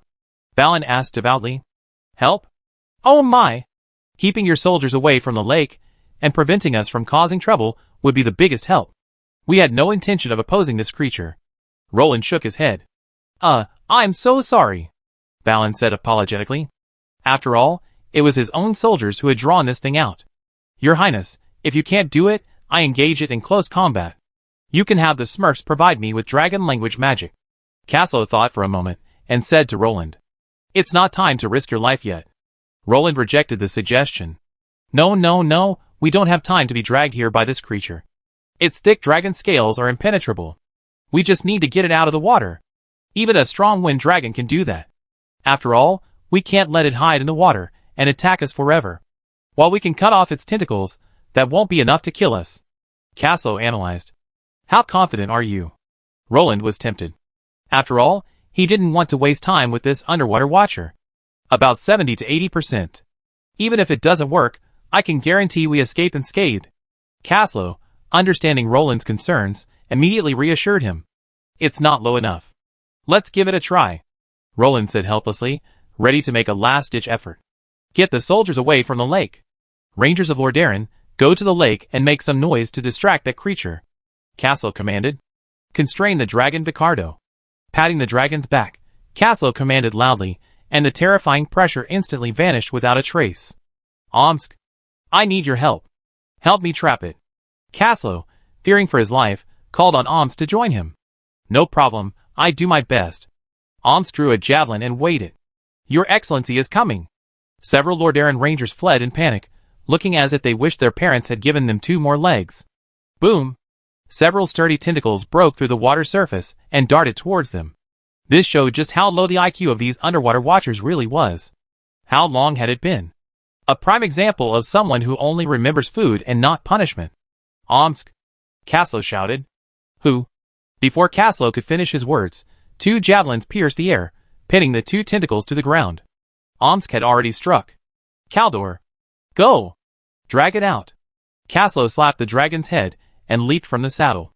After all, it would be too much for a human like him to join in the flesh-crushing melee between 2 behemoths. Ong! With an angry dragon roar, Cardo dived into the lake, and soon grabbed a thick tentacle and dragged it madly. The dragon's wings flapped rapidly, stirring up the waves of Mirror Lake, and mud, sand, and stones flew all over the sky. The watcher in the water was not to be outdone. Its thick tentacles madly wrapped around the dragon's body, pulling Cardo to the deep water. What the hell? This thing can actually wrestle a dragon underwater? Roland expressed astonishment. Where did you find this old immortal? This guy's been around for quite a while. He can actually fight a dragon in hand-to-hand combat? The Smurfette marveled. Don't just stand there and watch. Help! Aren't you a dragon elementalist? Roland exclaimed in shock, watching the gods fighting in the distance. Ah! Why the rush? It can't beat this wind dragon. Defeat is only a matter of time. You really don't think it can hold its own against a dragon, do you? Why? Because it's been around a long time? At best, it's just more durable. The Smurfette watched the 2 behemoths engage in a fistfight, her tail wagging in excitement. After all, she didn't usually get to witness such a thrilling duel. Stop watching the show, my dear. We still have to deal with that fire demon underground. We don't have time to waste here, Roland said to the old man watching the show, covering his face. Oh, all right. Water elemental stripping. The Smurf reluctantly averted his gaze upon the matter at hand and began to exert his strength. After unleashing a single skill, Cardo immediately dragged the aquatic watcher out of the water. Its 10-meter-long body and thrashing arms were enough to send one's scalp tingling. All right, it's over. Now it's up to that wind dragon. Anyway, I won't engage in something as barbaric and disrespectful as hand-to-hand combat. The Smurf raised his head proudly. Oh my! Instant results. Roland's eyes widened. The two behemoths, once evenly matched, were instantly shattered. That thing's control over the water element isn't as strong as mine. If my control over the water element is first order, then this thing is second order. The water element will obey my commands first, so without the water element, it's nothing. The Smurf explained to himself, as if sensing Roland's puzzled expression. Awesome. Roland's opinion of the elven dragon rose to a new level. As expected, this dragon, known as the Dragon Elementalist, the Dragon Machine Gun, possessed a mastery of the elements. Roar! With a deafening roar, the outcome of the battle was decided. The underwater monitor, dragged ashore, looked like a squid on a chopping board. Cardo, imbued with wind elemental blades, was preparing octopus sashimi. Segments of octopus flew everywhere, and the enraged dragon furiously tore at the remains of those who dared to challenge the dragon's might. Caslo! Talk to your dragon. That's enough. Stop spoiling everyone's appetite. Seeing Cardo so engrossed in dismembering his opponent, Roland could no longer hold back. The scene was already banned, and any further action would be detrimental to everyone's physical and mental well-being. Hey! Buddy! Stop it! It's dead. Seeing the underwater monitor's horrific death, Cardo hurried over. By the grace of Durin. I can't imagine him going mad. He's a dragon even more powerful than Smog. Balin watched the bloody battle engulfing Kaldor in awe, a look of fear in his eyes. He had witnessed Smog's rebellion firsthand, and understood the terrifying destructive power of dragons. Smog? Hey! He's just a mediocre dragon with a tainted bloodline. Okay, let's keep searching for the entrance. Roland smiled, and shook his head. Although Smog was powerful, his bloodline meant his upper limit was limited. Compared to a pure-blooded dragon, he was nothing. If we can't find it now, we have to try our luck at night. Balin sighed. The dwarves, having been away from home for so long, had forgotten the exact location of the secret door. Chapter 242. Good, it's getting dark.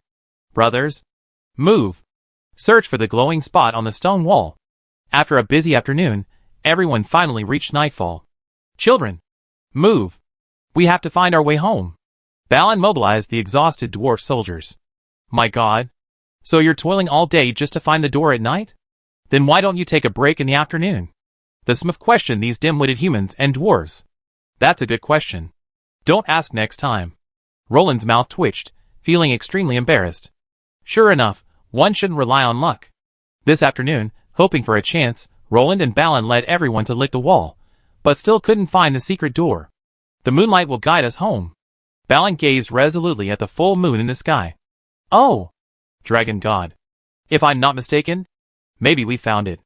Omsk's surprised voice echoed. Roland hurried toward the sound. A magnificent secret door gleamed brightly in the moonlit stone wall. Mysterious magical energy flowed through the entire door, making it appear majestic and mysterious. There's writing on it. It's Elvish. Caslo exclaimed in surprise, pointing to the top of the secret door. What does it say? Balin exclaimed. It says Durin's Gate. King of Moria. Say friend and you can enter. It looks like a riddle. Caslo translated. Oh! A dwarven gate written in Elvish. Omsk shook his head in confusion. Balin, do you know the secret language? Caslo turned and looked at Balin. This. Balin and Caslo stared at each other. Caslo was completely speechless. How do you say friend in Elvish? Roland shook his head. Sure enough, he had to take action himself. Fortunately, he still remembered the plot of The Lord of the Rings, otherwise this guy would have been in big trouble. 1,000 people arriving at their destination only to be stopped at a gate was no big deal. Friend? Caslo asked in Elvish. Creaky. After a toothacheing creaking sound, the gate before them slowly opened. Oh! By Turin. By Huzi. We're home. Balin's eyes filled with tears of excitement. Your Highness. How do you know the secret code? Omsk and Caslo glanced at him in surprise, and Roland relished the feeling. This kind of invisible pleasure of pretense was addictive. Everyone, be careful. We're about to enter this long-forgotten city. Orcs and goblins will be hiding in every corner, waiting to ambush us. And there's a Balrog lurking in the shadows, so keep an eye out. Roland instructed the soldiers. No problem. I lead the way. Omsk nodded. After all, as the team's top tank, his fortitude rivaled even Caslo's when he wasn't riding a dragon. Be careful, Roland said briefly. A veteran of the battlefield, Omsk didn't need Roland's instructions. He knew every move by heart. In terms of his survival skills, he wouldn't be in any danger even if everyone here died twice. Welcome to the Great Dwarf City. Now please allow me to solemnly introduce this great city. Balin chattered nonstop beside Roland, his excitement evident in words. What a shame, there's no rich ale and delicious boneless roast to celebrate. After a moment's silence, Balin finally smacked his lips and sighed in regret. Oh huh? You're still thinking about food? I'm still worried about what to do with those damn goblins and orcs in here. They're like rats in the gutter, so impossible to exterminate. Roland shook his head, interrupting Balin's reverie. Compared to the dwarven celebration, Roland was more worried about the orcs and goblins, who hadn't yet appeared. After all, there were plenty of them in both the movie and the book. Shoo! Silence! Roland suddenly spotted a Lordaeron ranger trotting over, fists clenched. This was the sign language he'd given to the rangers to convey information, signaling something was up ahead. What happened? Roland whispered. There's a hall ahead. It's enormous. Its pillars tower. They reach all the way to the dome. Estimated to be tens of meters high. The entire hall is estimated to cover tens of thousands of square meters. The Lordaeron Ranger Scout reported. Balin, it's your turn. Determine our location. Don't tell me you don't know the way, Roland whispered. If Balin dared to say no, he would have strangled the old dwarf to death today. You can't even tell me how to get home? Don't worry. Let me think. That's right, it should be near Hall 10. Your people should have found their way inside Hall 10. Fortunately, Balin hadn't reached the worst possible situation Roland had imagined. At least he knew the direction of his home. How do we get there? This was up to Balin, the expert. Roland didn't know much about Moria's landmarks or architecture anyway. The 10 halls are the most important, and we need to get to the Royal Hall behind Hall 1. Occupying that place will make the rest of our operations much easier. We can defend or attack, Balin exclaimed. Go along Hall 10? Roland questioned. No. Go around it. Go to Hall 9. From there, we cross Hall 4 and find the bridge. After crossing the bridge, we find the Royal Hall. Balin shook his head. Okay. I do. Go around it. Roland certainly had no objection. What's going on? Why is it so noisy? Suddenly, a commotion rose up ahead. Some goblins have been alarmed. The soldiers are fighting. The bad news is, goblins are pouring out of the hall ahead. And at the end, we spotted ogres.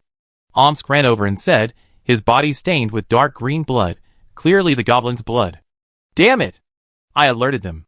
Roland shook his head. Believing in the importance of less trouble, Roland simply wanted to eliminate the Balrog, help the dwarves recapture Moria, and then take the money and leave. As for wiping out these orcs and goblins, he believed the dwarves could do it themselves.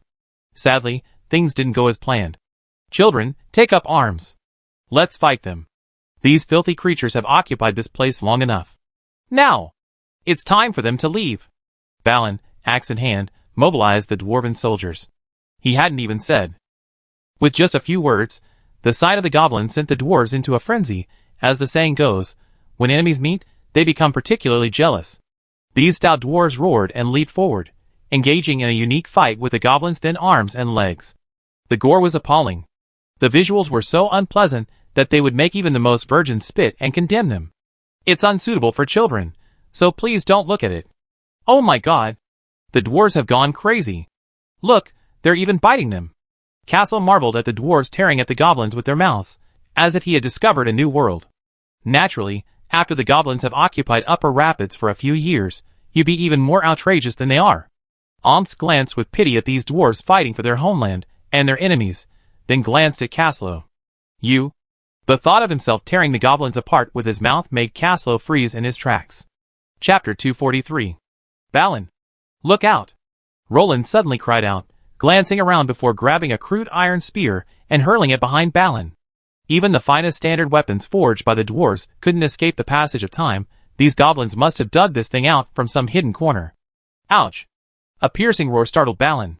He then realized a 5-meter-tall ogre had appeared behind him, clutching a massive axe lance, struggling to extract the spear lodged in its body. Durin! A giant ogre. Balin's eyes flashed with surprise. This was clearly beyond his expectations. Is this also part of your plan, giant ogre? Roland parried a thrusting spear and severed its legs with his backhand. From the darkness, ogres could be seen pouring out in an endless stream. No!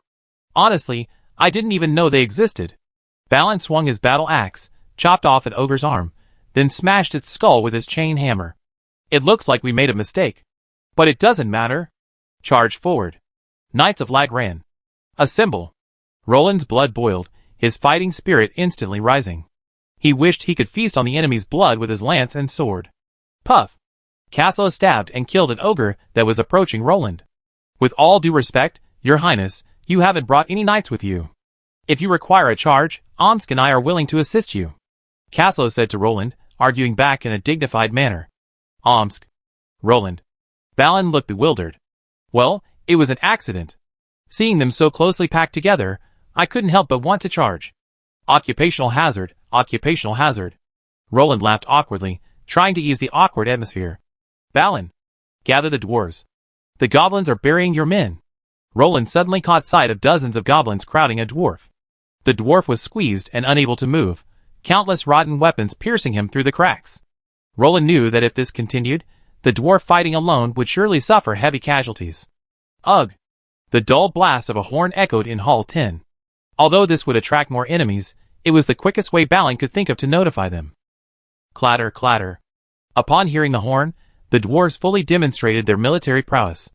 They quickly formed steel walls across the battlefield, instantly slaying most of the goblins, who dared to step beyond their boundaries. Crazy! They're all going crazy! Roland finally caught his breath. With the dwarves coordinating and Raglan's tin cans crushing them, the goblin offensive in Hall 10 was repressed. Only a few trolls remained hidden behind nearby stone pillars, waiting for an opportunity to attack. However, the Lordaeron Rangers had firmly pinned these lacking ranged attack capabilities. After a brief exchange of fire, the goblin archers had successfully experienced the destructive power of one of the world's finest ranger groups. 50 Lordaeron Rangers fought against nearly 200 goblin archers. Let's just call them archers. The scene was so horrific that it almost made everyone think it was a massacre. Often, before the goblins could even draw their bows, a steel arrow would be accurately lodged in their eyes. These giant ogres are really tough. Balin approached Roland with a gloomy look on his face. What happened? He seemed to guess something, gazing at Balin's pained eyes. The dwarf army has begun to lose numbers. 3 of our warriors have sacrificed their lives to reclaim our homeland. They were all crushed by those giant trolls. Balin closed his eyes in agony, tears streaming down his face. Has the dwarf army already begun to lose numbers? TSK. Roland frowned. Moria was indeed difficult to recapture. 3 dwarves had already died so soon after entering. This was completely unavoidable. When those 5-meter-tall trolls smashed down with their heavy weapons, the dwarves were completely unable to withstand it. The disadvantage of height was immediately apparent. As for Roland's Raglan soldiers? Well, aside from the Lordaeron Rangers, these Raglan troops, who often advanced in formation, were truly formidable. Breaking through their defenses with the help of their formations would indeed require a bit of luck, unless the orcs' individual strength could crush them. In that case, they would have to be at least level 5 or higher. Well, alright. And Omsk wasn't just sitting around doing nothing. He saw the high-ranking orcs as nothing more than a light bulb. They were his priority. And as for the squishy Lordaeron Rangers? Given the giant troll's long attack timer, a Lordaeron Ranger could not only run 800 meters away, but also fire a couple of arrows at you. The road ahead is long, and we can't risk our lives on it, Balin said firmly. He came to reclaim Moria, not to extract spoils. Capturing the necessary population and soldiers was essential. Thorin wouldn't send him a second expeditionary force. After all, these troops were a gift from Thorin, and Erebor was also short of people. Then take it easy. Let's take care of this first, and spend the night here. Roland nodded. Haste makes waste, and they couldn't muster the speed. Be careful. I see quite a few trolls still hiding behind those pillars over there, Balin said, pointing to the shadows ahead. I'm afraid they're gathering their forces. I saw shield men. Caslo shook his head. These goblins were gathering their forces in the darkness. They had no intention of abandoning this hall. King Roland, I need your archers to fire some flaming arrows to illuminate the way ahead. Balin squinted, wondering how many enemies awaited them in the darkness. Rangers? Roland waved his hand. Sound advice, wasn't it? Swish. Swish. Swish. Greased cloth strips were wrapped around the arrows, ignited, and hurled out by the Lordaeron Rangers. Immediately, a howling of ghosts and wolves echoed in the distance. Occasionally, a few firemen would writhe and howl before leaping out, soon reduced to charcoal and returning to calm. Hey! Have we disturbed the goblin nest? Through the glare of the rockets, everyone saw a terrifying scene before them. Layers of goblins huddled together in the shadows, waiting for their chance. Shoot! Lagran guards. Shoot! Roland hurriedly ordered his ranged troops to suppress the attack. Although their attack was a drop in the bucket, it still managed to cause considerable panic among the goblins. Push forward slowly. We need to squeeze their space and reduce our front. Castle whispered. Manpower shortages were still their biggest problem. Even 1,000 men spread across this hall seemed thin. Push forward slowly. Balin commanded, brandishing his battle axe. Chapter 244. Oh no! In the dim hall, the weathered Balin knelt on the cold stone slabs. The remains of 15 dwarves laid before him. Just now, the coalition forces successfully cleared the remaining enemy forces from Hall 10. Compared to the steady and cautious approach of the Lagran soldiers, the dwarf warriors were more aggressive, frantically charging the goblin and troll defenses again and again. Although they inflicted heavy casualties, the giant trolls' counterattacks were no easy task. The dwarf army had lost 15 warriors. The kingdom had lost 15 loyal citizens. It's all right, Balin. They died a worthy death. They died for their homeland. They are all great heroes. Roland patted the tearful Balin and comforted him. How's the situation? Roland turned to Caslo. We're doing relatively well. There are 22 seriously wounded who need your care. But they won't be able to fight anytime soon. Caslo shrugged and said calmly. No problem. What kind of soldiers were injured? Roland asked doubtfully. Aside from the slightly underpowered Lagrang city guards, the rest of his troops shouldn't be vulnerable to these miscellaneous soldiers. They're all Lagrang city guards. Their infantry plate armor has a low defense rating and is battle-worn. They were just attacked by a group of giant ogres. Although they managed to kill them, their heavy weapons still inflicted considerable damage. Caslo said gravely. The city guards had fought so many battles, their armor was severely worn. Roland looked around and saw that much of their plate armor was cracked. I find a way. I treat them first. Roland nodded solemnly. If he didn't find a way to solve this problem, his heavily armored troops might be reduced to bare armored troops. That scene would be too shocking. A soft holy light emanated from Roland's hands, gently merging into the wounded. King Roland, I need your help. Balin approached Roland with a somewhat awkward whisper, his voice even tinged with pleading. What happened? Roland stood up and looked around. He saw that the soldiers, aside from those on sentry duty, were warming themselves by the fire, seemingly unharmed. We have quite a few wounded. Especially the seriously wounded. They're in critical condition. We don't have enough healers, and we don't have any priests to treat them, Balin whispered. Oh! That? No problem. Take me to see them. Roland readily agreed. Thank you so much. You are the eternal friend of the dwarves. You saved those fine young men. Balin enthusiastically flattered Roland.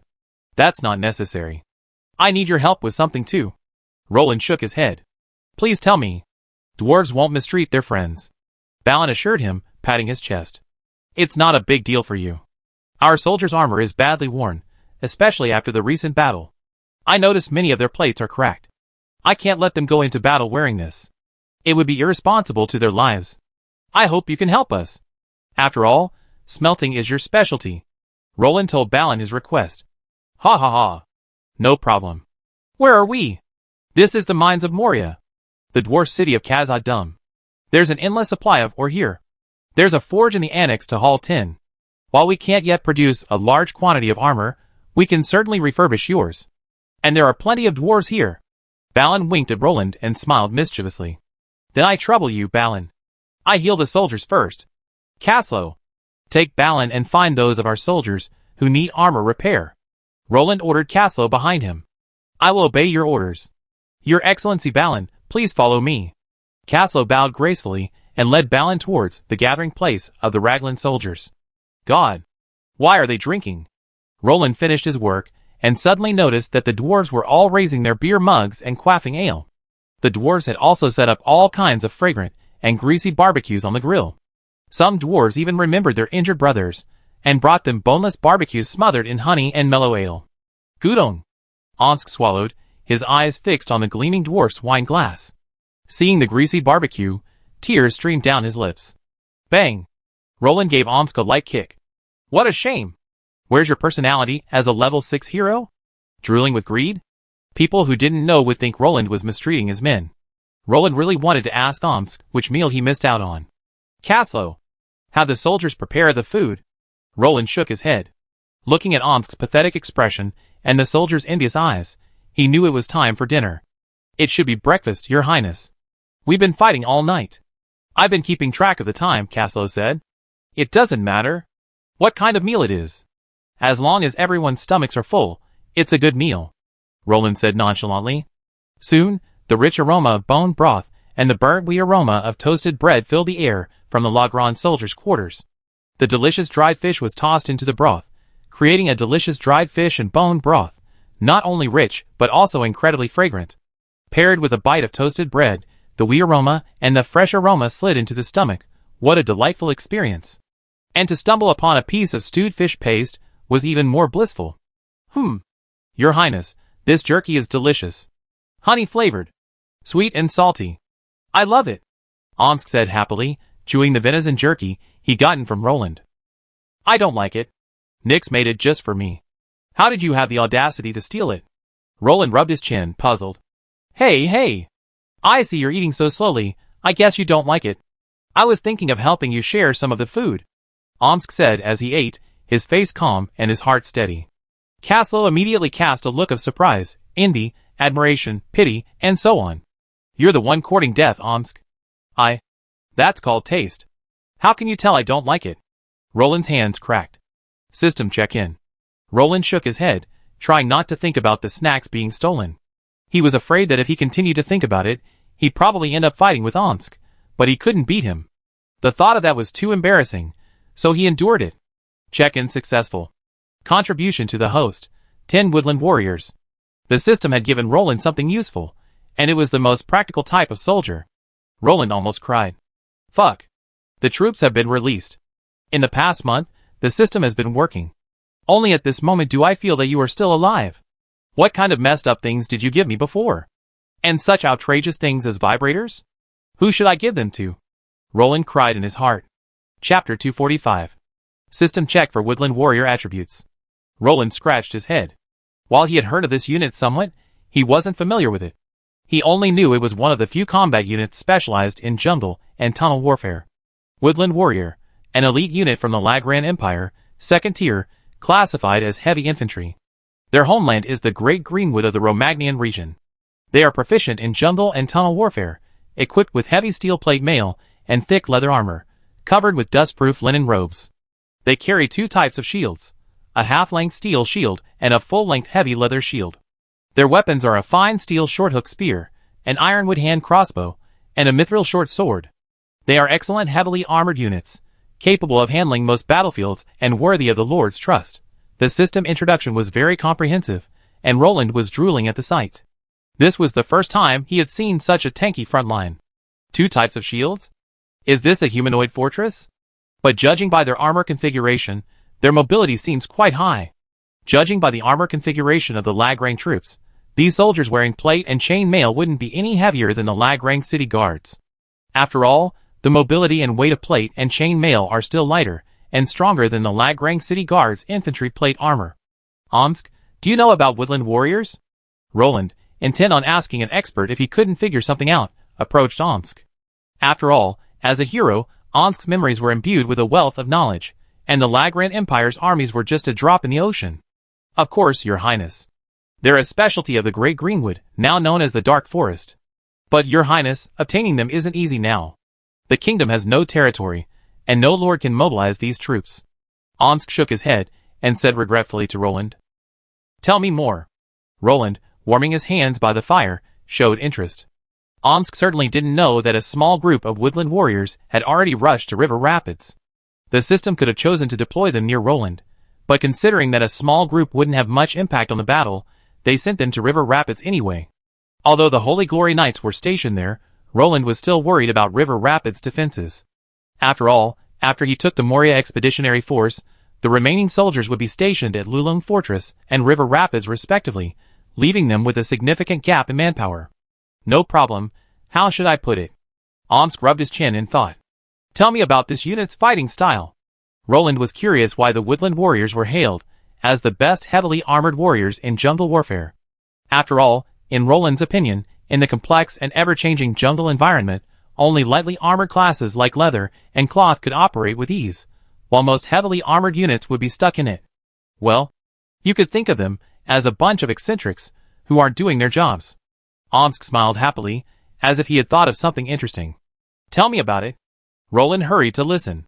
Although this unit is classified as a heavily armored unit, their fighting style is different from most heavily armored units, and even somewhat unconventional.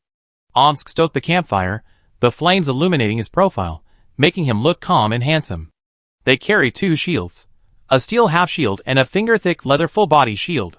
Unlike most heavy armored warriors, these woodland warriors don't possess skills like shield walls.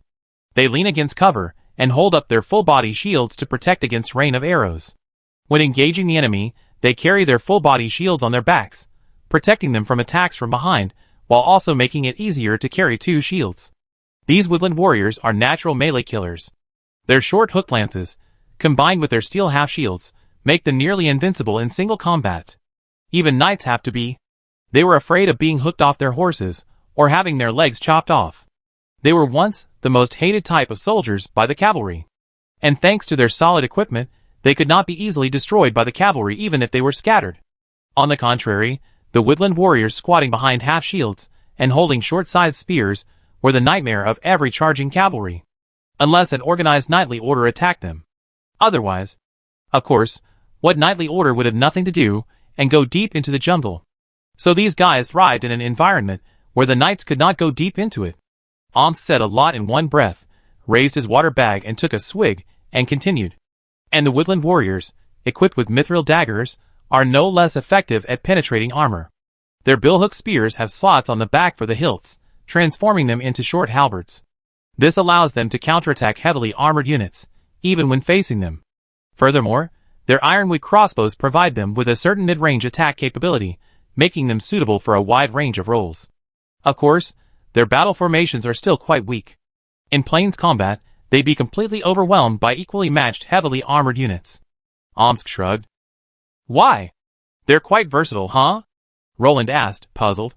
Grimmers without the shield wall skill mean they'd be overwhelmed in a single round. They're incapable of positional warfare, and can't hold their own in defensive positions.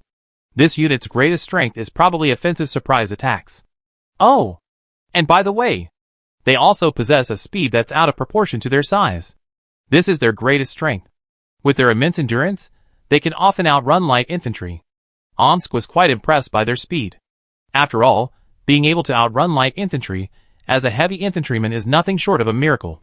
Interesting indeed, they actually use their 2 shields for this.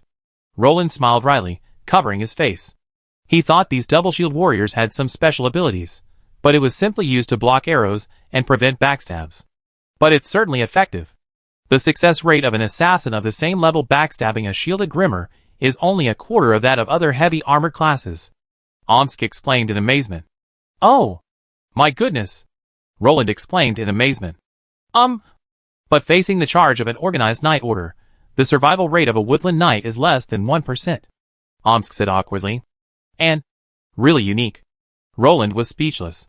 While this guy was capable of many roles, these woodland knights seemed useless against a large army on the plains. Could they survive without the shield wall skill? This was the first time Roland had seen a heavy armored professional without a shield wall. Every profession has its uses. While they're certainly not very useful in a legionary battle, their abilities are maximized in jungles and tunnels like this. Caslow, after completing his inspection, came back and sat beside Roland, smiling at him. That's right. Roland smiled. After all, getting something for free from the system was good enough. Why should he be so picky? This insane system hadn't given him anything useful in ages. He should be content with finally getting a class. After all, he'd given him a champion in urban combat. Chapter 246. Your Highness, rest early. The soldiers are exhausted after a long night. Caslow advised. Maintaining sufficient energy was paramount. Okay, I have another cup of hot tea. Roland agreed with a smile. The 100 kilograms of Tiguanian tea granted by the system upon signing, and was enough for Roland to drink for a long time. Excuse me, you can still sleep after drinking that? Omsk's eyes widened in shock. Of course, if you're sufficiently sleepy, even strong coffee won't wake you up, Roland explained. Omsk didn't bother to complain about Roland's explanation. Crunch. Roland puffed out his cheeks and chewed the dried meat vigorously. It was obvious that the meat was perfectly dried. Even for a foodie like Roland, chewing it was a bit difficult. Well, Your Highness, eating meat before bed can cause gastrointestinal discomfort, Omsk said stubbornly. It's okay. It doesn't matter what it is, as long as it's delicious when you're hungry. Roland waved his hand nonchalantly and continued to work diligently on the dried meat. I'm very worried about Your Highness's health, Omsk whispered to Kaslo. Not only did his king have irregular meals, he often stayed up late, and overeating was a common occurrence, often stuffing himself full from one meal to the next and not feeling hungry all day. There's nothing I can do. I go talk to Grand Duke Nix about it when I get back. Kaslo shook his head helplessly. If Roland knew what they were thinking, he'd definitely say they were narrow-minded. Isn't Roland in the 21st century living happily like this all day? Pulling all night is commonplace, and eating 3 meals a day is the preserve of homebodies. Many people spend their days lying flat on their backs. Seeing the clear foolishness in Roland's eyes, Omsk and Kaslo exchanged a glance and shook their heads. After bidding Roland farewell, they rose and set out to set up the soldiers' campsite. I emphasize again, sleep in armor. Don't sleep too deeply. The conditions aren't great. Just lean against the pillars and spread out blankets for a bit. Kaslo and Omsk kept moving among the soldiers, ensuring their orders reached everyone. Understood. The soldiers nodded in agreement. After leading the soldiers and dividing the areas, Omsk and Kaslo quickly laid hay and covered Roland's bed in the center with a blanket. Although the conditions were simple, it didn't prevent the king from staying comfortable. All right, that's good. Be happy now that you have a place to sleep, Roland said, satisfied, looking at his nest. He had no strict requirements for a place to sleep, rest was enough. Right. Hand out the tents. Have the soldiers sit on the tent fabrics. The ground is too cold. We can't cover everyone with straw, but at least get them off the icy ground, Roland commanded. He didn't want his soldiers to catch a cold if they fell asleep. They thank you for your kindness, Omsk said sincerely. Good morning. I'm going to sleep. Please don't wake me before the orcs attack. Roland threw himself on the blanket. The ground, padded with straw and several layers of blankets, was not uncomfortable. On the contrary, it was incredibly soft. Of course, it would be even more comfortable if he could take off his armor. But Omsk and Kaslo desperately tried to stop him. Thinking back to the troll's attack, Roland shuddered and decisively abandoned this suicidal move. Go to sleep, Kaslo. You should get some rest too. Glancing at the staggering dwarf, Omsk shook his head helplessly and said to Kaslo, Well, I go warn the dwarves. They're in too much danger. Kaslo frowned as he looked at the dwarves, who had drunk excessively in their excitement. One look at the piles of wine barrels revealed that the dwarves had already emptied their entire supply. It was a desperate move, but the effect was obvious. While morale had been significantly boosted, the dwarves' vigilance had dropped to freezing point. Even the sentries were blushing. Hey! Balin! You can't drink anymore! Kaslo shouted, snatching the wine glass from Balin's hand. Sir Dragon Rider? Would you like a toast? Balin blushed happily as he raised another wooden cup and filled it for Kaslo. It's not time to celebrate yet. We only just recaptured some of our lost territory. A deeper darkness still lurks in our path. Lord Balin. Wake up! The war isn't over yet.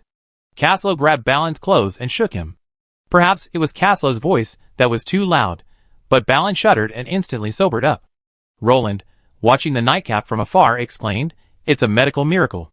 Seeing Balin sobering up a bit, Kaslo set him down and pointed at the staggering dwarves. You're truly brave. Do you think the orcs and goblins won't return?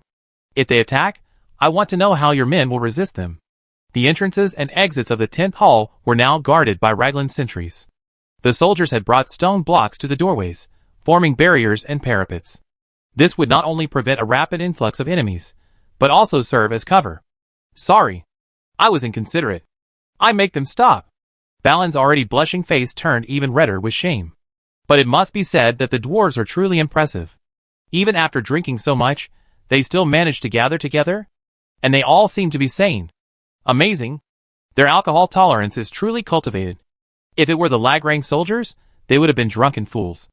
Forget about gathering the troops, just being able to get up would be impressive. Balin quickly ended the dwarfs' revelry. The dwarves gathered together, leaning against each other, and fell asleep. The exhausted dwarves, well fed and drunk, didn't care about the hardness of the floor and began snoring loudly. I think I can't sleep. Roland said weakly to Caslow, who was leaning against a pillar beside him, his eyes closed. What's wrong, Your Highness? Caslow was puzzled. Was he really upset because he ate too much? How can I sleep with such loud snoring? Roland said muffledly, burying his head in the quilt. This. Just bear with it, Your Highness. Caslow's eyes widened. Was this the reason for his insomnia? Didn't the dwarves snore so loudly during their previous camping trips? Roland slept soundly just the same. What Caslow didn't know was that Roland usually went to bed earlier than the ordinary soldiers. After all, he didn't set up the tents or set up the camp himself. He was always asleep before the soldiers went to sleep. Huh? Caslow, look at all the holes in the dome of this dwarf hall. What are they doing in the ceiling? Aren't they afraid the whole dome will fall down? Roland looked up from the ground and suddenly noticed the numerous holes in the dome. This scene seemed familiar. I felt like I had seen it somewhere before, but I couldn't quite place it. It seemed like a memory from Blue Planet. Roland carefully examined the holes in the hall's dome and fell into deep thought. Chapter 247. Why is the hole in the dome still glowing? Roland suddenly noticed a light flickering above the dome. Wait! It's orcs! Roland jumped up, suddenly remembering the scene in The Lord of the Rings. Goblins and orcs swarming out of the caves in the dome, scrambling down the pillars, and quickly surrounding the fellowship. Get up! Everyone! Roland grabbed a sleeping Raglan royal guard beside him, and shook him rapidly. When he opened his hazy eyes, he pulled up another soldier. Your Highness? What's wrong? Caslow, a light sleeper, was awakened by the noise Roland made. He immediately jumped up and grabbed Roland to stop him from waking the tired soldiers. He thought Roland was having a nightmare or something. Your Highness! Calm down! Are you having a nightmare? Caslow asked hurriedly. Wake up, soldiers! The enemy is coming from above. Roland looked up to see a swift orc halfway up the pillar. Sentries! Wake everyone! The orcs are attacking! Roland roared in terror. Clearly, Roland's agility had caught the attention of the goblin vanguard. Though not very clever, they knew that if they allowed this human shouting to continue, their attack would be thwarted. Clang! A crude iron arrow struck Roland's plate armor, then ruthlessly broke and bounced away. This also caught Caslow's attention. Dragon God! Arise! Attack! Prepare for battle! Caslow's roar, imbued with dragon power, was far more effective than Roland's. His voice echoed throughout the hall, its lingering sound lingering in the air. Caslow had actually used his dragon roar skill. Counterattack! The nimble Lordaeron Rangers were the first to react. They drew their bows and arrows, piercing the approaching goblins. In some places, the Lordaeron Rangers' firepower even caused a goblin rain. Excellent archery! Roland couldn't help but applaud as he watched the Lordaeron Rangers fire 3 arrows with one bow. He had never realized his Lordaeron Rangers had such a unique skill before. Be careful! Caslow slashed the arrows aimed at Roland with his sword. Although the goblin's archery skills were extremely poor, and the arrows were not very sharp, and although the danger was not particularly great, it was better to be safe than sorry. If Roland were to kill them with one arrow, his men would have nowhere to cry. What's wrong? Balin, his helmet strapped on, stumbled around, still unsure of how things could have suddenly become so chaotic, having only just taken a short nap. Bang! A goblin swooped down from the sky and slashed at Balin's back. Reflexively, Balin punched the goblin's skull, shattering it. Only when warm blood and brains splattered across his face did he react. Enemy attack! Enemy attack! Get up! Children! Orcs are ambushing us! Meet them! Meet them! Balin leaped excitedly, shouting among the soldiers. Watch out for air raids! Omsk hadn't expected to find himself commanding his troops to evade an airstrike in an underground cavern. This truly left him speechless. Clang clang. A group of Dorwinian heavy-armored swordsmen raised their shields to block the rain of arrows. The scattered barrage of arrows left them speechless. Damn it! They won't even let me get a good night's sleep. Balin muttered, a hint of helplessness in his eyes. Watch out for stray arrows, Roland said worriedly, watching the Lordaeron Ranger fighting back amidst the hail of arrows. Puff, puff, puff. A few soft sounds were heard, and as Roland stared in amazement, a Lordaeron Ranger was shot to pieces. Oh! Dragon God. Thank you for your protection. The knocked-over Ranger actually climbed back up and pulled the arrowhead half embedded in his leather armor, complaining as he did so. Damn goblins. Their arrows are as weak as they are. Huh? Roland raised his black, questioning face. What kind of weird creature was this? Were they so careless about their weapons? Their arrows couldn't even penetrate their leather armor? Was the system's built-in leather armor too strong, or was it just shoddy? I can't believe it. These arrows have been around for hundreds and thousands of years. They're still working? Balin exclaimed, picking up a stray arrow that had fallen beside him. These are our dwarven crossbows. Have they been using the stockpiles left over from Moria? Or is it that they can't ignite the Great Forge? Balin muttered to himself, examining the arrows. King Roland, tell your soldiers to relax. As long as they aren't hit in unarmored areas, these arrows are harmless. Balin shouted to Roland, holding up the rotten arrow in his hand. Thank you for the good news. Roland shook his head. There are always strange creatures, but this year they're especially numerous. Our fully armed men don't look like they could be penetrated by such fragile arrows. Who gives them the courage? Kill! Don't let them gain a foothold. The heavily armored swordsmen of Dorwinion couldn't wait to unleash their might. Gathering their fighting spirit, they swung their great swords and easily cut the goblins in half, blade and all. Your Highness! The sword is embroidered. A royal guard handed Roland a captured weapon. The once sharp, standard dwarven sword was now rusted and broken at its ends. It looks like they plundered the dwarven stockpile again. Looking at the now historical sword, Roland shook his head helplessly. No wonder Balin had been able to lead only a few dozen dwarves to capture Moria and successfully reclaim lost territory. So the enemy was armed with weapons like these? Speaking of which, he'd been distracted by the giant ogre earlier, and hadn't noticed the goblin weapons were so shabby. Be careful, don't let anything go wrong. After patting Caslow on the shoulder and handing him command, Roland stepped aside, hiding behind his shield and watching the show. That stone pillar over there. Rangers, help clear it out. There are too many enemies. Don't let them close in. Caslow commanded methodically. Honestly, this wasn't a battle, it was a massacre. These goblins weren't unarmed, but they were just the worst of the worst. In reality, the moment Roland discovered their sneak attack, the outcome of the battle was sealed. Countless goblins still struggling to climb were shot down by the Lordaeron Rangers on their way down the pillar. Any enemy who tried to gather together would be met with a sudden and catastrophic defeat. The blade storms of Dorwinion's heavily armored swordsmen, and the city guards and dwarves dividing the battlefield, aside from the royal guards protecting Roland while he watched the show, everyone else felt like they were on a picnic. Just stand under a pillar, and a goblin will come scurrying down to chop you down. It was pure delight. It's over. Roland watched the battle gradually subside, feeling his bed defiled. The sight of mangled limbs was unappetizing. Roland frowned, feeling nauseous as he gazed at the mangled goblin corpses. Pack up and get some sleep. Remember to tell everyone to hold their shields overhead. They probably won't attack twice, but what if they do? Roland seemed to say. All right, Your Highness, get some rest. Caslow shook his head. Those goblins were damned. They'd been tormenting everyone since entering the Misty Mountains, and now everyone was eager to crush every goblin they encountered. Chapter 248.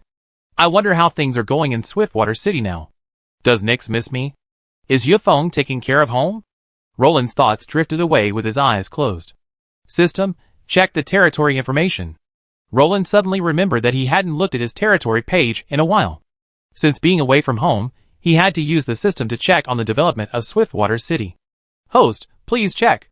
The system's screen quietly hovered before Roland's eyes, visible only to him. Territory, 1, Swiftwater City. Area, 1 kilometer radius. Building units, 1 slightly flawed Lord's Castle, 100 ordinary townhouses, intermediate magic pattern wall, stone well, blacksmith shop, barracks, archer's temple, arrow tower, generals, Caslow, level 3, Renault, level 4, Rattle, level 4, Yufeng, level 6, Omsk, level 6, Apophis Brio, level 3, level 2, Lavian, level 4, Holland, level 2, Special Personnel, Ivy, level 3, Grand Duke Nyx, level 2, Nina Bond, level 1. City Defense Officer, Marcus, level 4, Administrative Officer, Lance, level 2, Troops, 3,405. Holy Glory Knights, 100 level 2 Lagran Knights. Lagran City Guards, 100 level 2 Warriors. Badani Archers, 800 level 2 Archers. Dorwinion Heavy Swordsmen, 100 level 2 Swordsmen. El Nino Rangers, 100 level 2 Rangers. Lagran Royal Guards, 200, level 3, Speedstream Legion, 1,200 Speedstream Infantrymen. Conscripted Light Infantry, 200 light infantrymen. Raglan heavy cavalry, 100 heavy cavalry. Priests, 8 level 2 priests. Mages, 1 level 2 fire mage. Crusaders, 100 lancers. Crusaders, 300 archers. Crusaders, 20 heavy shieldmen. Cross Bohemia Knights, 20. Duchy light cavalry, 30. King's Knights, 16. Garden Knights, 10 level 2 warriors. Population, 12,193, trainable civilians, 3,744. Review: a lonely king led his remnants back to their homeland and built this towering walled city. With the arrival of new residents, the city has become more vibrant and lively. Everything is progressing well. The city's military is formidable, with a wealth of qualified recruits. The city is fully capable of defending itself even against a large-scale attack. Note: while the king is away on an expedition, the kingdom faces the constant threat of a lack of successors. Abilities: 1. As the only city in the kingdom of Raglan in Middle-earth, it attracts the remnants of Raglan. The system will direct a group of wandering Lagrang civilians to this location daily. Hopefully, the Lord will properly accommodate them. 2. Recruitment of civilians from this area is permitted for training as float infantry. 3. The ruling center of the kingdom of Lagrang. The people of Lagrang will receive a faith bonus while in this city. 2. Tupa territory, village buildings, well wall, Lord's Hall, 20 houses. Lord Baron Balder. Subjects, 317. Review: one of the few remaining centaurs in Middle-earth. They serve under King Roland of Lagrang out of gratitude for his kindness. Note: while these centaurs are capable, their small population makes them ineffective in large-scale battles. 3. Lulong Fortress. Area, 1 kilometer in radius. Buildings, 8 dragon-killing towers, 100 heavy crossbow towers, super magic rune walls, war inscriptions. Comment: this is the last proof of the Empire's existence. Beneath the towering Lulong Fortress lie the remains of orcs, the bones of black knights piled high. Evil spirits swear their vengeance here, darkness rests here. The dark walls are stained with the blood of the Dark Alliance, and the entire fortress rests on a mountain of corpses. Overall comment: a thriving kingdom. Despite the turbulent times around them, the resilient people of Raglan still tenaciously defend this ancient land, and their king continues to protect what remains. Suggestion: the kingdom urgently needs more land and population to revive. The Easterlings in the east occupy Dorwinion, and the orcs in the south entrench Dol Guldur. The ruins of Raglan City still await the king's recovery. Roland carefully read every word and slowly closed his eyes. Very good, everything is on the right track. He only needs to continue to develop well. At least, he will have no problem gaining a foothold in the perilous world of Middle-earth. The population needs to increase. The current population is still too small. Cultivating land, recruiting soldiers, and building cities all require a large population. Roland thought to himself. Although he could raise an army of thousands if he were to resort to aggressive military tactics, there were no young and strong men left in the kingdom. Once the population grows, we can radiate out several villages with Streamwind City as the center. The distance from the city to the fields is too far. Roland pondered. Currently, Streamwind City's population wasn't large, and the farmland surrounding the city wasn't far away. Farmers could walk home in a few steps. However, as the population grew, the cultivation of large amounts of farmland would inevitably extend further and further from the city, making travel inconvenient. Therefore, Roland planned carefully. After all, villages couldn't be too far from the city. In the event of war, the city at least had to provide shelter for the surrounding villagers. Ah! A headache. Roland opened his eyes, his nose filled with the pungent smell of blood. The stench, combined with the piles of hastily disposed goblin and ogre corpses, was deeply irritating. I can't sleep. Roland cursed softly, helplessly rising from his seat, drawing his sharp dragon slayer sword and beginning to polish it. Caslow drowsily opened his eyes, glanced at them, then closed them again, and fell into a deep sleep. Did you sleep well, my knight? Roland stared at Omsk with a resentful look. Your Highness, you didn't get enough rest? Omsk asked tentatively, looking at Roland, who looked incredibly pale. Thank you for making this place so bloody. I was so sick I couldn't sleep all night, Roland said angrily. Hee hee. Your Highness, you still need to get used to the battlefield. It takes some time. Omsk smiled nonchalantly. Forget it. I don't think I have many opportunities to go to the battlefield anymore. Roland sighed. As his men grew stronger, he felt his chances of leading the army himself might become increasingly slim. Furthermore, These professional military commanders were far superior to a half-baked warrior like himself. Furthermore, with his family's wealth and power growing, most of his subordinates disapproved of his appearance on the battlefield. Yes. When the king takes to the battlefield, it will be an epic battle, Omsk said meaningfully to Roland. Pack up, let the soldiers eat, and we prepare to march on. Time is running out. Roland nodded. Whether it was the Battle of Lonely Mountain, the Siege of Dol Guldur, or even the current Battle of Moria, every war he had participated in was an epic battle worthy of being recorded in history. Good morning, King Roland. Balin approached, fully armed, with a smile. If you really count the time, it might be noon now. Roland quipped. Ha ha ha. Good afternoon then. Balin laughed. Pack up. We're ready to move on. Roland said sternly. Wait a moment. We still need to collect and bury the bodies of the fallen warriors. Balin's smile faded. As you should. We understand. Roland nodded. Chapter 249. Balin, how's it going? Finished? Roland asked, looking at Balin's figure.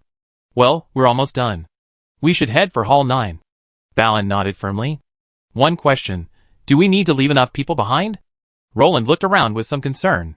After all, these orcs could return and retake this place at any moment. I don't think dividing our forces is a good idea. We don't have many men to begin with. If we spread them out, we might be defeated piecemeal. Balin shook his head, disapproving of the plan.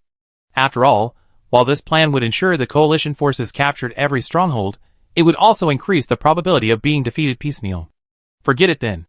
Pushing through all at once is also a good option. Roland shook his head, not insisting. Let's go! Dorwinian heavy swordsman, lead the way.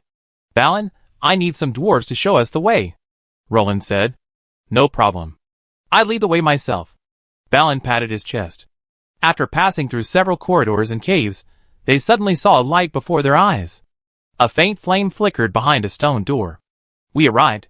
Balin swallowed, clutching his battle axe. Chirp, chirp. The shrill howls of goblins drifted faintly through the corridors, seeming particularly eerie in the deep dungeon. Enemy! Omsk raised his fist, and everyone slowly stopped. Rangers of Lordaeron go scout. Be careful not to be discovered.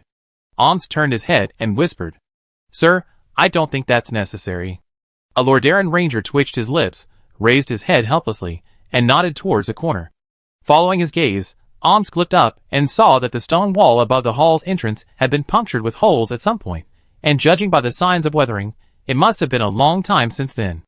Most importantly, several goblins were peering into the caverns, gazing at the coalition forces.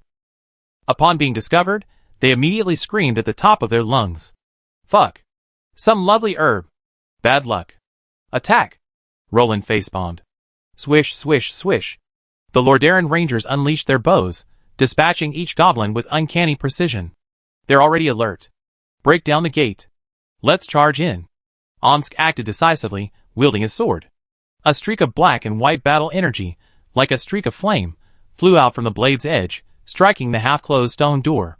Dust and smoke flew everywhere, and the several-meter-tall gate collapsed with a bang. Kill!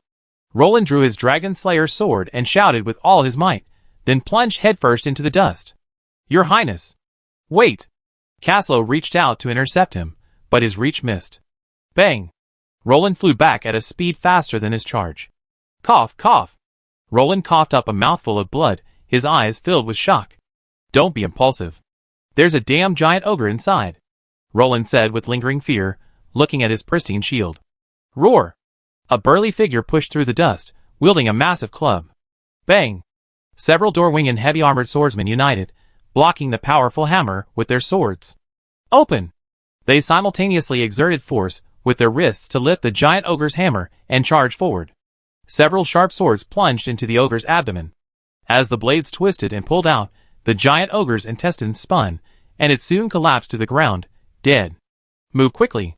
We can't be blocked at the gate, Balin exclaimed hurriedly. Familiar with the terrain, he understood that once blocked at the gate, re-entry would be difficult. The giant ogres were generally very high level, like the one just now, at least level 3. If the entrance was blocked by these giant ogres, the coalition forces would likely pay with their lives. Fight! Sons of Durin! Ah! Balin roared, wielding his battle axe with all his might as he slashed at the incoming goblins. The thin-armed and slender goblins were as cleanly cut through by Balin and his dwarven axes as a hot knife through butter.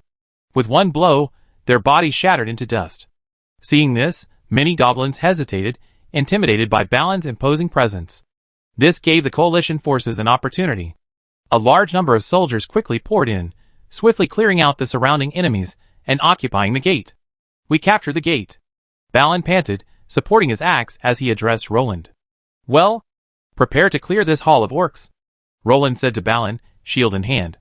The goblins were resisting fiercely, and orcs were already appearing. Ah! Suddenly, a city guard screamed. An orc hidden among the goblins had slashed his leg. Puff! The next second, a sharp steel spear thrust out and pierced the orc's skull with ease. "Pay attention to your formation. Beware of the enemy. Orcs are hiding among the goblins. Be careful." Castle retracted his spear, his eyes filled with worry. "Holy light!" Roland immediately healed the injured soldiers. "The enemy is increasing in number." Omsk frowned, his grip on his sword tightening. "Fight! Sons of Durin! Reclaim our home!" Balin led the orderly, well-organized dwarven phalanx, repressing the enemy step by step. It was clear that the dwarves had learned their lesson from the heavy losses they suffered the previous time. They no longer engaged in reckless displays of individual prowess, but instead adopted a more conservative and safe team approach. The result was a significant boost in the dwarven defenses.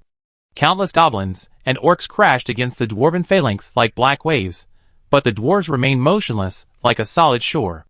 The sharp dwarven axes and spears became a nightmare for the orcs and goblins. The giant trolls that attempted to provide support were pinned down by the guerrilla attacks of the Lordaeron Rangers.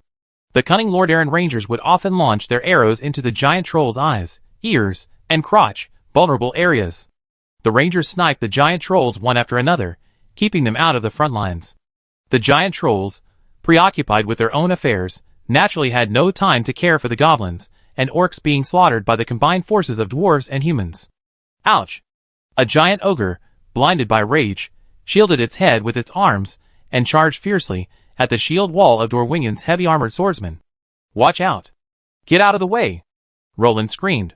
"Roar!" The giant ogre roared, sending a sea of goblins and orcs flying with his hands before slamming headfirst into the shield wall of Dorwingen's heavy-armored swordsman. Bang!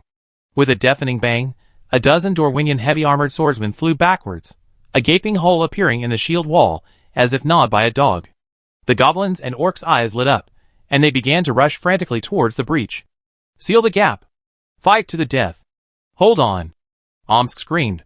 "Guards! Meet the enemy!" Roland drew his sword and held his shield. "Forward!" Roland led the royal guards to block the attack at the critical moment. "Kill!" A cold flash passed through Roland's eyes. "These orcs are playing with fire. They will understand the price of angering a king." Chapter 250. Bang! Bang! Bang! The royal guards, bearing tower shields, stepped over the fallen Dorwingen heavy swordsmen and charged frantically at the onrushing orcs and goblins. A bloody scene unfolded. These royal guards, wielding swords and shields, in close combat, they would discard their lances for long swords, were like hedgehogs, crushing any orcs or goblins who dared to cross their path into a bloody mess. Ouch! The giant ogre, dazed by the blood and trauma, climbed to its feet. It swung its warhammer with all its might, and slammed it down at the incoming royal guards. Bang!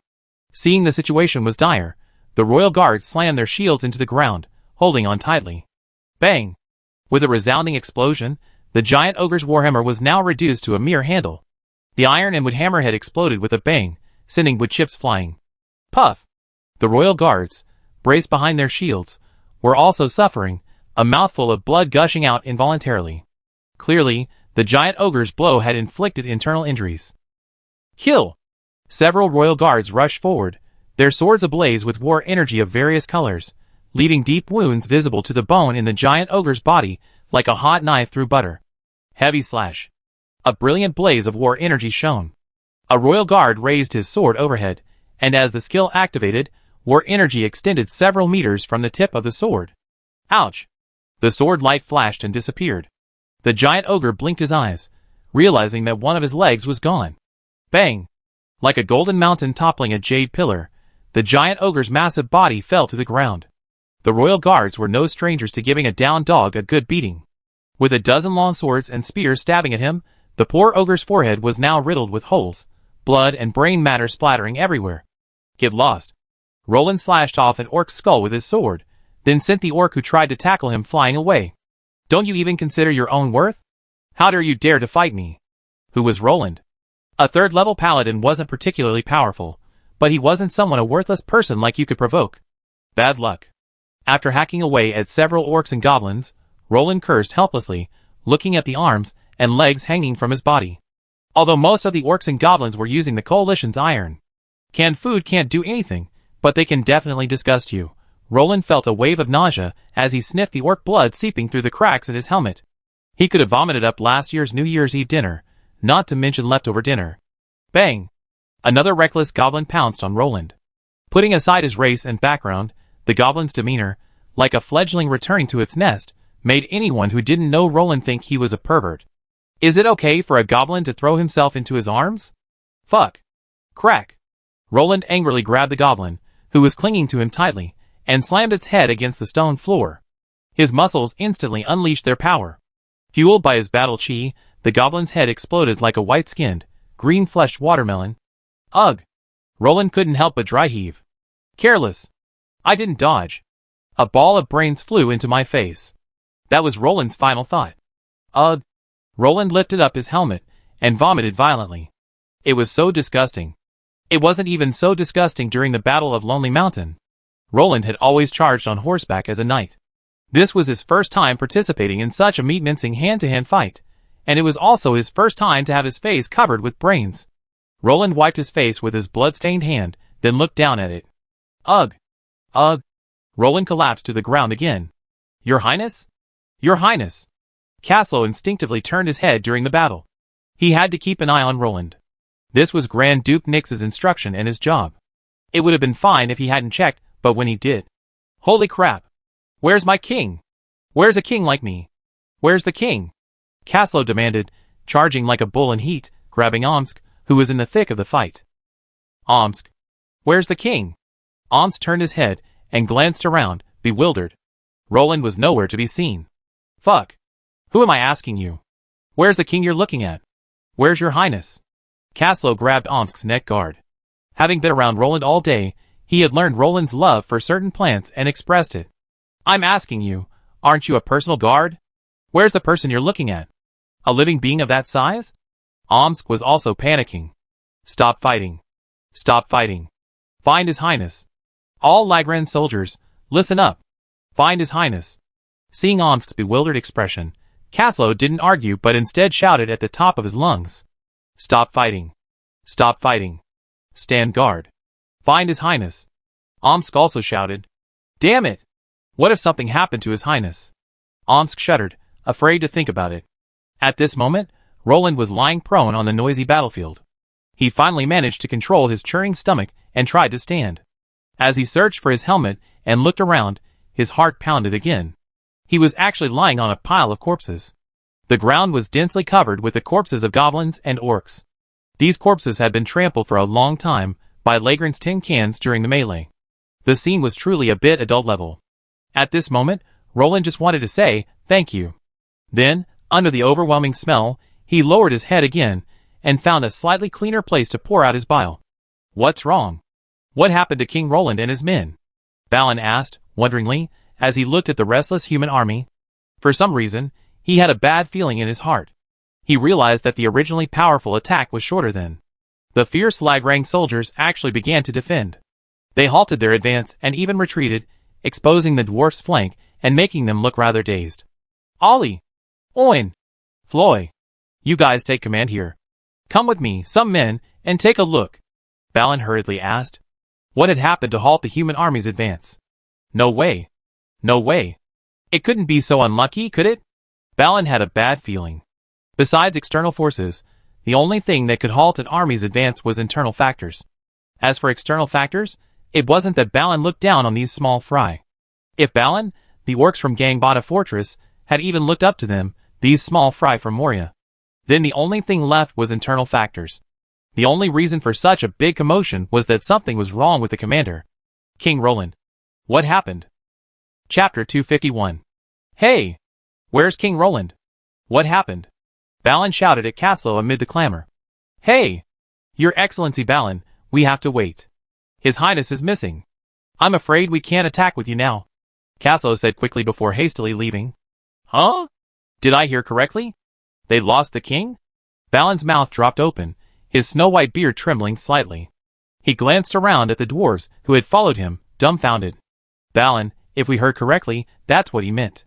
The axe-carrying dwarf warrior shook his head. Oh! By Torino! I swear on my beard! If anything happens to Roland, humans will retreat. Balin was terrified. He knew with a shrewd guess that if a country's king died in battle, the army would certainly withdraw. But there was no ruling out a frenzied revenge. It shouldn't be that unlucky, right? A dwarf asked with a frown. I hope so. Balin shook his head helplessly, his uneasiness growing more palpable. Where's the person? Have you found him? Omsk anxiously grabbed a soldier's arm. No, sir. The soldier shook his head. Damn it. Find him. Find him. Even if you have to dig 3 feet underground. Omsk angrily shouted. Oh no! Omsk. Caslow anxiously approached Omsk. What's wrong? Your Highness, is it? Omsk covered his head in disbelief. No. It's not your Highness. It's your Highness's elven dragon, Smuff, who's gone missing too. Caslow blushed. What? The elven dragons are missing too? What's going on? Tell me. Besides the Balrog, is there anything else here that can hurt the dragons? Even if the elven dragons aren't good at hand-to-hand combat, will they just lie there and let the orcs and goblins hack at them until their scales are broken? Omsk's voice suddenly rose in pitch. It was embarrassing enough that the king had lost one, but now he's lost a whole dragon? This is like pushing a millstone around naked. It's just embarrassing. I don't know. What am I going to kill right now? Caslow gritted his teeth. Ugh. Roland worked hard to purge his bile, his eyes streaming with nausea. The air around him was making him feel sick. He felt like his nose had lost its ability to breathe. In the wilderness, the stench would dissipate quickly, but in the underground caves, it lingered for days. Even more terrifying was the stench of decay and the sour smell of decaying objects left by the orcs, who had already lived here. You can imagine it yourself. Anyway, Roland suddenly felt guilty for his disdain for his own chef's awful cooking. Hey! Have you had enough? A crisp voice came from the air nearby. Roland suppressed his nausea, forced his head up, and when he saw it was his elven dragon, he forced a smile. Unexpectedly, another wave of air surged up, and the next second. Ugh! Oh my god! How did you become King Raglan? Has the Empire's bloodline fallen so low? Even this bloodshed can make the Empire's descendants so despicable? The smith said in a muffled voice, covering his nose with a claw and flapping his wings. You? Flying. Talking. Ugh. Talking. Nausea. It hurts. Roland spat, wiping away tears with the back of his hand. Are you okay? Your army is far away. If an orc suddenly appears. Ugh. The smith threatened Roland pretentiously. Asshole. How dare you underestimate the fighting power of a paladin? You insult me. How dare a third-level Grand Knight fear a mere orc? Roland struggled to his feet and pointed at the smith. Paw! Unexpectedly, Roland collapsed into the pile due to the excessive blood and gore. Are you okay? Seeing Roland still standing for a long time, Smurfette asked fearfully. She quickly flew over to check on him. Ugh! The next second, Roland flipped over and sprang up. He bent down, lowered his head, kneeled down, vomited, all in one breath, his movements so skillful it was heartbreaking. You? Smurfette stopped mid-sentence. She looked at the dent in the pile of corpses made by Roland's punch, the unidentified objects on Roland's chest and legs, and even saw what looked like excrement on his face, which wasn't covered by his helmet. She shuddered and said nothing more. Damn! There are too many pillars here. Caslow shook his head, frowning as he searched through the pile of corpses. Hurry up! His Highness is still waiting for us to rescue him. Omsk sighed, looking at the pillars that obscured his view. Thousands of goblins, and at least hundreds of orcs were entrenched here. Their bodies piled like a mountain, and with these stone pillars obscuring everything, who knew where Roland was? How's the front line? Omsk asked, taking a moment to pause. The dwarves have taken over our position. Those goblins are no match for them. I left the Lordaeron Rangers behind. They provide fire support to the dwarves and ensure no giant trolls charge forward, said Caslow. Alright, more or less won't make a difference. Omsk didn't hesitate, 50 men wouldn't mean much. Search carefully. Perhaps His Highness is trapped underneath. Omsk commanded the soldiers. Understood. The royal guards roared, their anger and shame swirling. As guards, they had lost sight of the king. This was a serious dereliction of duty. If anything happened to Roland, even death wouldn't be enough to atone for it. Oh! Dragon God. Your Highness! A city guard shouted. This lucky yet unfortunate Lagran guard picked up Roland, only for Roland to vomit all over his face. Your Highness, what's wrong with you? Are you poisoned? He ignored the stains on Roland's body, watching the bile he vomited in agony. Let me go! Ugh! Roland, with a flash of fighting spirit, immediately broke free from the soldier's arms and fell to the ground, vomiting again. Having just been swung up by the man, Roland clearly felt something slide down his face and into his mouth. What's going on? Kaslo and Omsk asked the soldier with serious expressions. No idea? When I saw your Highness, he was already vomiting on the ground. Could he be poisoned? The city guard asked anxiously. There were no priests or alchemists in their ranks. Smuff? Do you know what happened? Kaslo asked hurriedly in Dragonese. TSK. How should I put it? It's nothing serious, just a bit of a psychological struggle. After all, that soldier just flung goblin excrement into Roland's mouth. He's been vomiting for a while now. Look at the poor thing. He's almost run out of bile. The Smuff shook his head. The king had truly humiliated himself this time. He was truly grinding the millstone with his bare bottom. It was embarrassing. The entire army knew their king's plight. Kaslo frowned, looking around. He saw Roland's discarded helmet and the obvious human marks on the pile of corpses. He silently walked over, picked up the helmet, and led the dazed Omsk away. Everyone, stand alert 100 meters. Kaslo said calmly. It's okay. His Highness is a little stressed. This is probably the first time he's seen such a scene. Kaslo shook his head, looking at the corpses around him. This was far more horrific than the Battle of Lonely Mountain. The sight of the dead stacked side by side was no exaggeration. The corpses piled 3 layers high were truly terrifying. Chapter 252. Swish, swish, swish. The Smith helplessly cast water magic to wash the stains off Roland's body. Kaslo and Omsk served beside him with towels and other items. Disgusting. Roland saluted, greeting the orcs, goblins, and other women in the family. It was clear that Roland was truly furious. Your Highness, this is real war. No mercy, filled with blood and filth. Omsk said slowly. I understand. This is just disgusting. I never seen such a horrific scene. And do these orcs never bathe from birth to death? Roland helplessly shook the water droplets from his hair. Do you think they care about hygiene? Kaslo shrugged. Come on. Help. Put on my plate armor. This thing is really good. Roland muttered in dissatisfaction. Yes, it can effectively protect us. Kaslo laughed cheerfully. But then again, Your Highness, how did you get yourself into this state? Omsk asked, puzzled. Ahem, I just slipped. And then? Roland struggled to find the words. Be careful next time, Your Highness. A stable lower body is crucial for us armored classes, Kaslo said solemnly, holding his forehead. After all, maintaining balance is something armored classes need to learn. By the way, what's the situation on the front lines? You all came back to see me. Have the orcs been driven away? Have we taken over this hall? Roland asked in rapid succession. No, our soldiers have withdrawn from the battle. The front lines have been taken over by the dwarves. We only have the Lordaeron Rangers left to provide long-range suppression. Omsk explained. God. Are you sure the dwarves can withstand the pressure from the front? Order the soldiers to return. Although you're worried about me, you can't put our allies in danger. Roland shook his head and spoke quickly to the two. After all, while the dwarves had no shortage of professionals, they lacked high-end combat capabilities. A hasty human withdrawal would undoubtedly put pressure on the dwarves. Now, he just hoped things wouldn't get too bad. Balin. How's the situation? Roland could see from a distance, standing atop several orc corpses and slashing furiously. The enemy's blood flowed across his armor like streams. Fight! Children of Durin! Fight! For our homeland!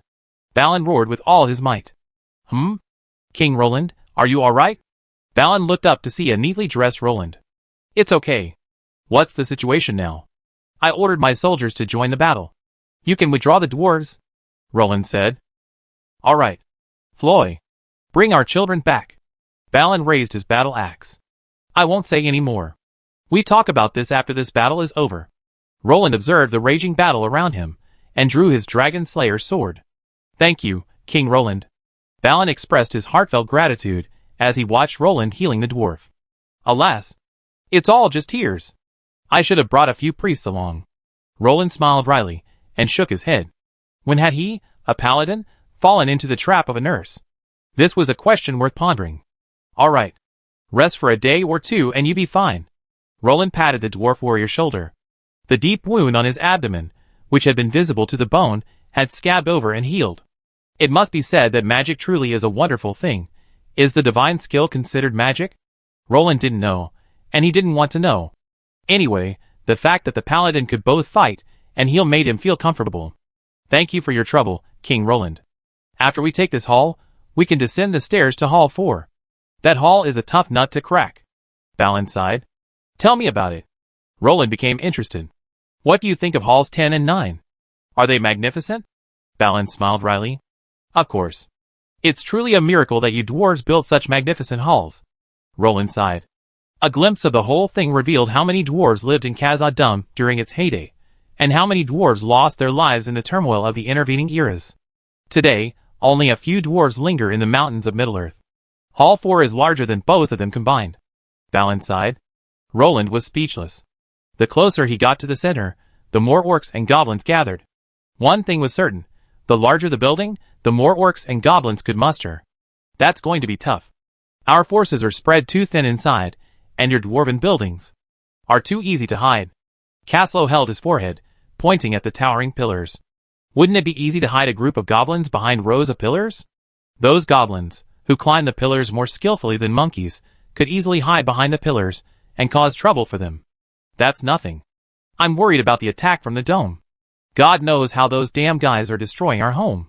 Balin's eyes were bloodshot. Forget it. Let's pack up and go.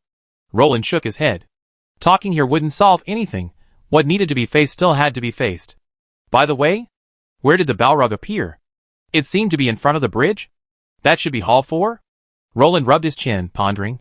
Let's get out of here and get something to eat, Roland suggested. He realized he was a little hungry, but the current environment wasn't ideal for eating. Okay, but we need to hurry. We must have alerted the orcs and goblins deep inside, Balin suggested.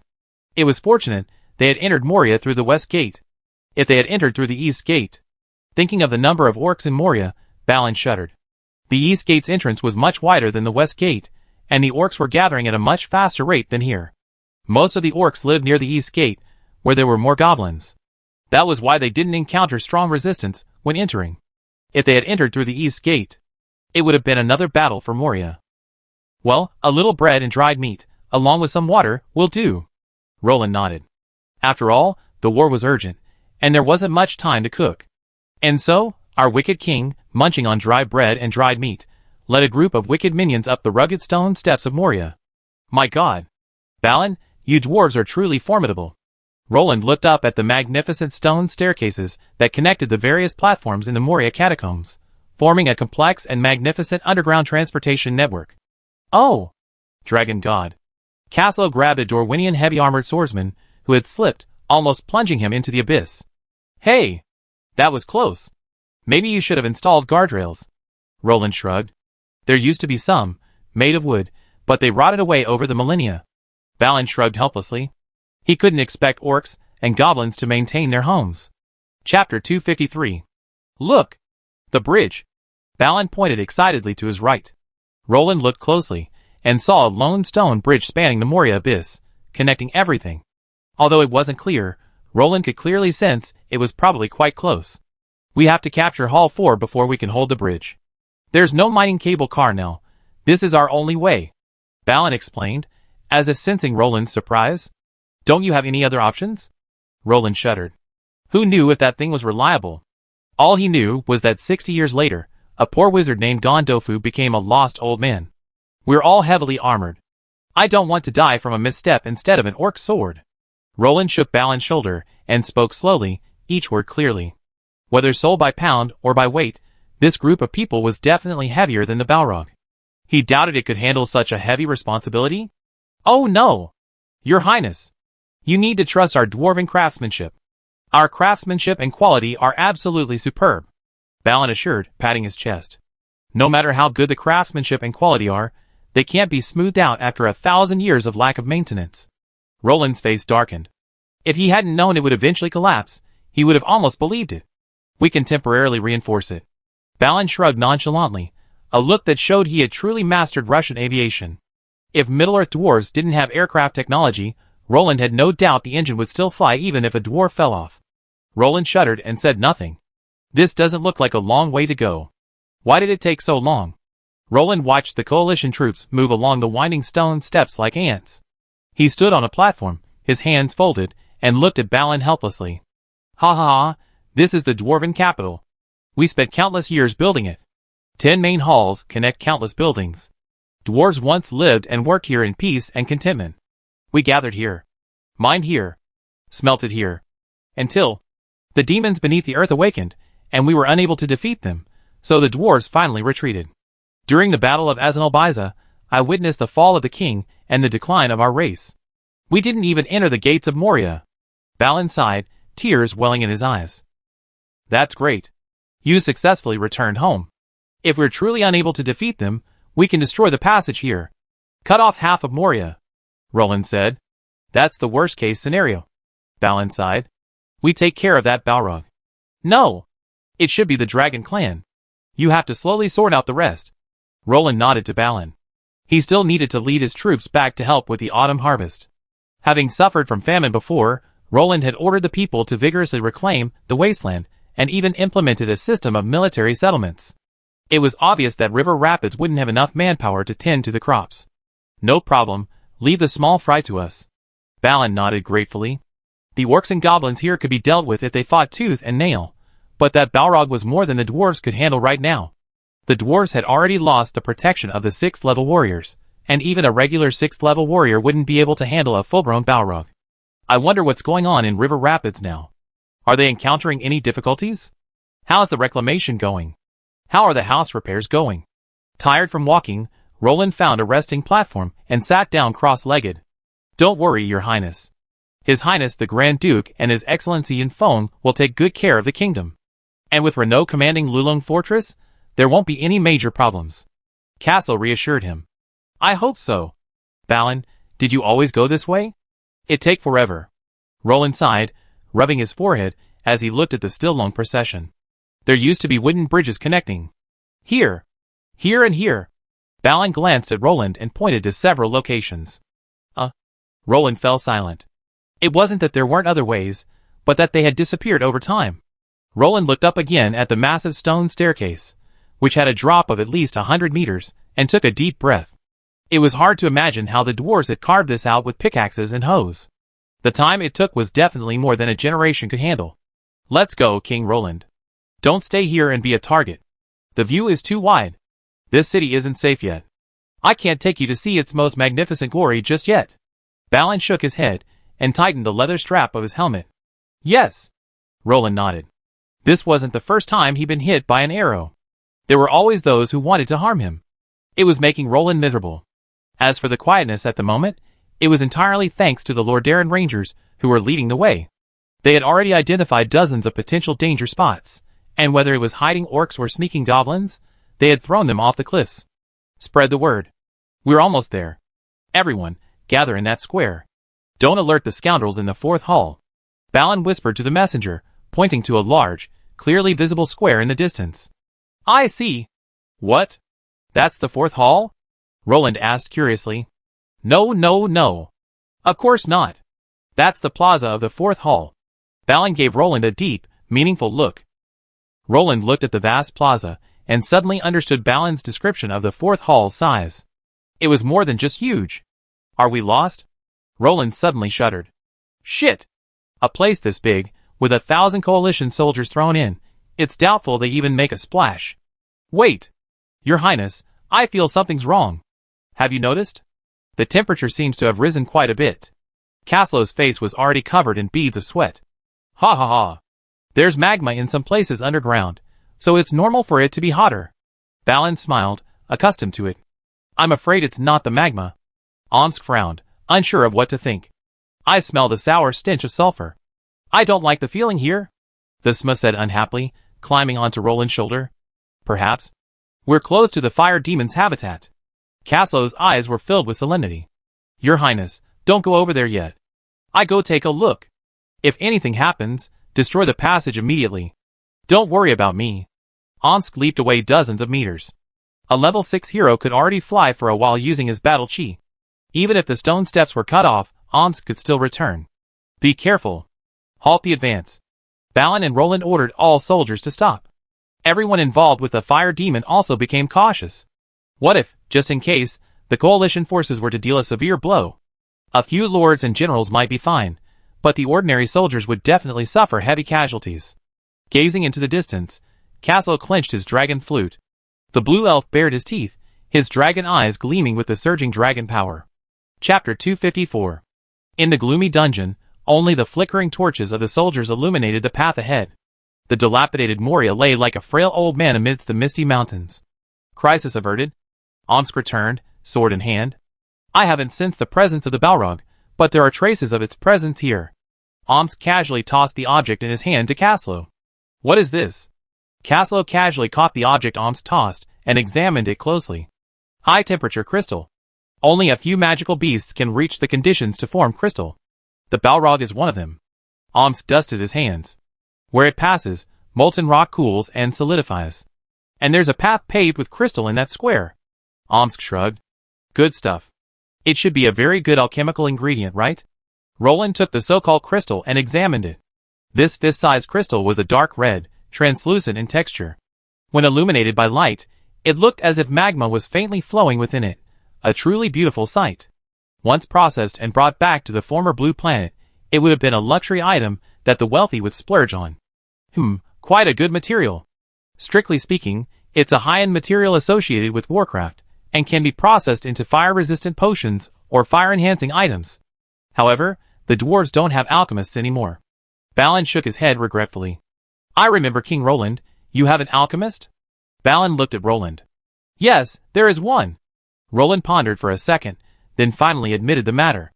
After all, it couldn't be concealed. That's great. We can put these things to good use.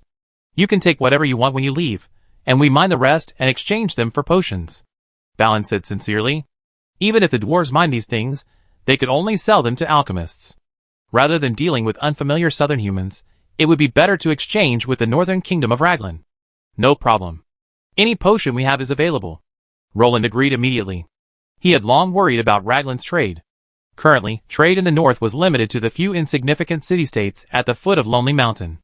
Roland had always hoped to spread trade routes throughout Middle-earth. After all, if you wanted to make money quickly, you had to engage in commerce. The development of Raglan depended on trade. The kingdom could craft magical equipment and high-level alchemical items. Those were Roland's current advantages. Moreover, after Saruman's evil turn, he would have one less formidable competitor competing for his business. Saruman was known not only as a wizard but also as an alchemist. The world-famous Urukorks were created by the alchemical genius, Master Saruman. Let's go to that square first. Roland and his group waited for a moment, then, finding no movement, immediately set off again. Oh my god! That Balrog climbed up from below. Caslo followed the traces of the stone crystals to the edge of a cliff. Because of the angle, it was on the stone steps just before, so no one could see it. It seems the road won't be a problem for it, Balin said grimly. After all, its ability to climb proved that this Balrog had a terrifying range of activity. Anywhere could become its potential habitat. Be careful. Roland glanced at the people studying the crystal passages. In the system space, invisible to Roland, the petrified dragon egg was quietly absorbing the strands of fire energy floating in the crystal veins. Looks like there are quite a few crystals, Roland said, gazing at the crystal mark extending toward the hall. This fire demon isn't asleep. It must have awakened. Look, the crystal path here branches off into several branches. That means it's been back and forth several times.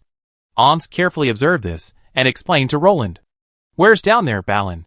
Roland crouched down, and asked slowly. Down there? Down there's the residential area that emanated from the fourth hall. Balin thought for a moment. I hope you remember correctly. We have to go around here. It's too open here. If the fire demon attacks us, we'd be in tatters. Roland quickly stood up and ordered. Enter the hall. Eliminate all enemies. Roland drew his dragon-slaying sword and pointed it forward. Whoosh! Suddenly, a whistling sound echoed from the dome. Bang! A stalagmite several meters long fell from the sky.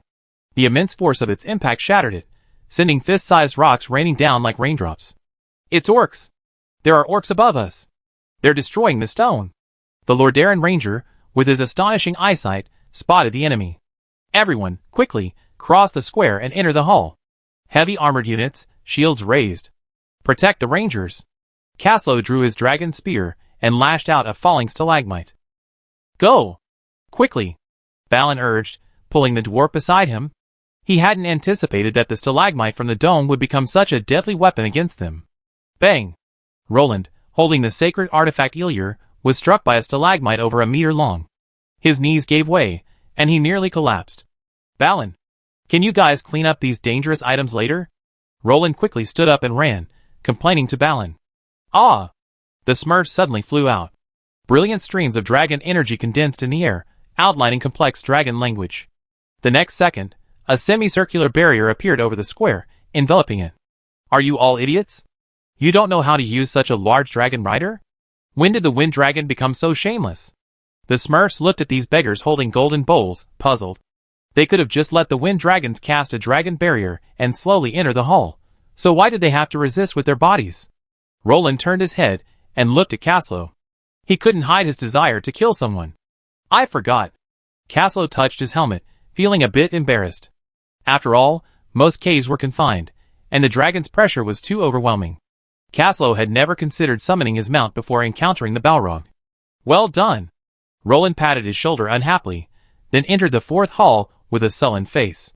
Such noble creatures! Such great power! Balin sighed heartily at the petite smurf. The dragons were truly a terrifying and powerful race. Let's go, Balin. Let's see what's going on inside. Roland stopped and said to Balin. Ignoring the devastation wrought by the orcs and goblins overhead, the entire team felt relaxed. After all, the dragon's barrier was beyond the reach of these small fry. Did you see anything? Roland asked with a smile. We're not far from the Balrog. Balin replied with a wry smile. There are no traces of orcs and goblins here. They must have been frightened by the pressure of the Balrog and stayed away from this area. After all, the breath of the Balrog is too strong here. Roland casually picked up a stone crystal, weighed it, and smiled. Chapter 255. As expected? Omsk said, as he entered the fourth hall, his expression clear as if his suspicions had been confirmed. Oh! Turin! Balin collapsed to his knees in grief.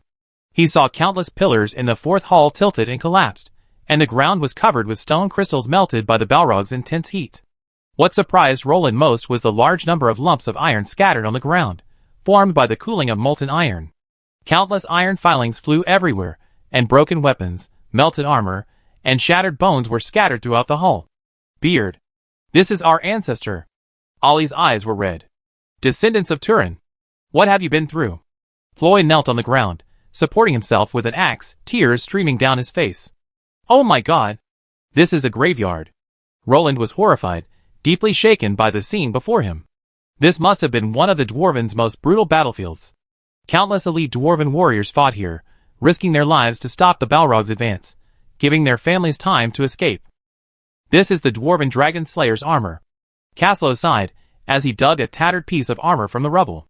Even after the ravages of time, it still looked rugged and thick. It's still usable. Dragon Slayer armor that could withstand dragon flames has been battered like this. Dragon God. What kind of Balrog are we facing? Omsk gazed at the armor, torn at the waist. The remains of its former owner's upper body still remained within the armor, but it had been reduced to bones. Looking at the obvious burnout gap, one could imagine the terrifying nature of this Balrog. He must have been caught in the Balrog's flaming whip, and his waist melted. Roland shuddered at the sight of the hideous wound. This is Hall 4. We need to find Hall 3, Massable Hall, and then the bridge. Once we cross the bridge, we find the royal palace. Balin said bitterly, wiping away his tears and steeling himself. Massable Hall? Wasn't that where the Fellowship of the Ring encountered the Balrog? Roland's mind suddenly stirred, a sudden memory returning. Be on guard. The Balrog might be hiding nearby. Roland was extremely cautious. He had seen the dwarf's dragon-slaying armor melted by the Balrog, and he wasn't sure if his own lord's armor could withstand a Balrog's blow, but he wasn't about to try. This is serious. Your Highness. Your Excellency Balin. You should come see this. Dragon God. Caslow's horrified voice echoed. Roland had rarely heard Caslow speak like that. What happened? Roland poked his head around some rubble. Oh no! Oh! God! Turin! Have mercy on your descendants. Why has this happened? Balin quickly stepped forward, carefully examined the remains, and then burst into tears. Who is this? Roland looked curiously at the remains kneeling on one knee amidst the ruins of several stone pillars. Time seemed to have miraculously preserved their remains, as if nothing had happened. No! His remains have turned to stone. Roland's pupil shrank as he examined them closely. These are the remains of a dwarven overlord. He seems to have used some secret method of sacrificing his life, and after the effects of the method wore off, his life force burned out, transforming him into a stone statue. Caslow said with respect. Wait. That's a dwarf? Why do I feel like he's taller than me even when crouching? Is he a giant? Roland asked, puzzled. It's a dwarf. He's gone into a bloodlust frenzy. His blood is boiling with rage. Maybe he even has the strength to move mountains. A series of combat techniques have taken over his form. Didn't you notice his armor has been ripped apart? Oms pointed at some debris around him. Who is he? Roland couldn't help but wonder about the identity of this former dwarf overlord. He was at the pinnacle of the warrior class, rank 6, after all. How could he have died in such an unfortunate way? It looked like he was fighting for his life. The cracked, curled axe in his hand told him his opponent was the Balrog. Sadly, it looked like he failed. He couldn't stop the Balrog and died here. Nairn! Son of Durin 6. Nairn I. Omsk, well versed in history, quickly searched his memory for this man's identity. So it's him. Roland nodded immediately, as if understanding. At that moment, he suddenly understood why Balin was weeping so bitterly. This was their ancestor. Their former king. More and more dwarves arrived. They all saw the towering figure in the ruins, their petrified face clearly visible. More and more dwarves shed sorrowful tears. Their eyes, weeping in agony, were filled with rage and murderous intent. An unknown will coalesce within the hearts of all the dwarves. Military spirit? Or military might? Omsk keenly sensed the difference in these soldiers. Their demeanor had fundamentally changed. After this battle, as long as they survive, the dwarves will have a legion worthy of the Ironfoot army. Caslow, who had also come to Omsk's side, said with deep emotion. Little did he know that the future, the renowned Skullcrusher Legion, was being born today. He was a great king, and a worthy king.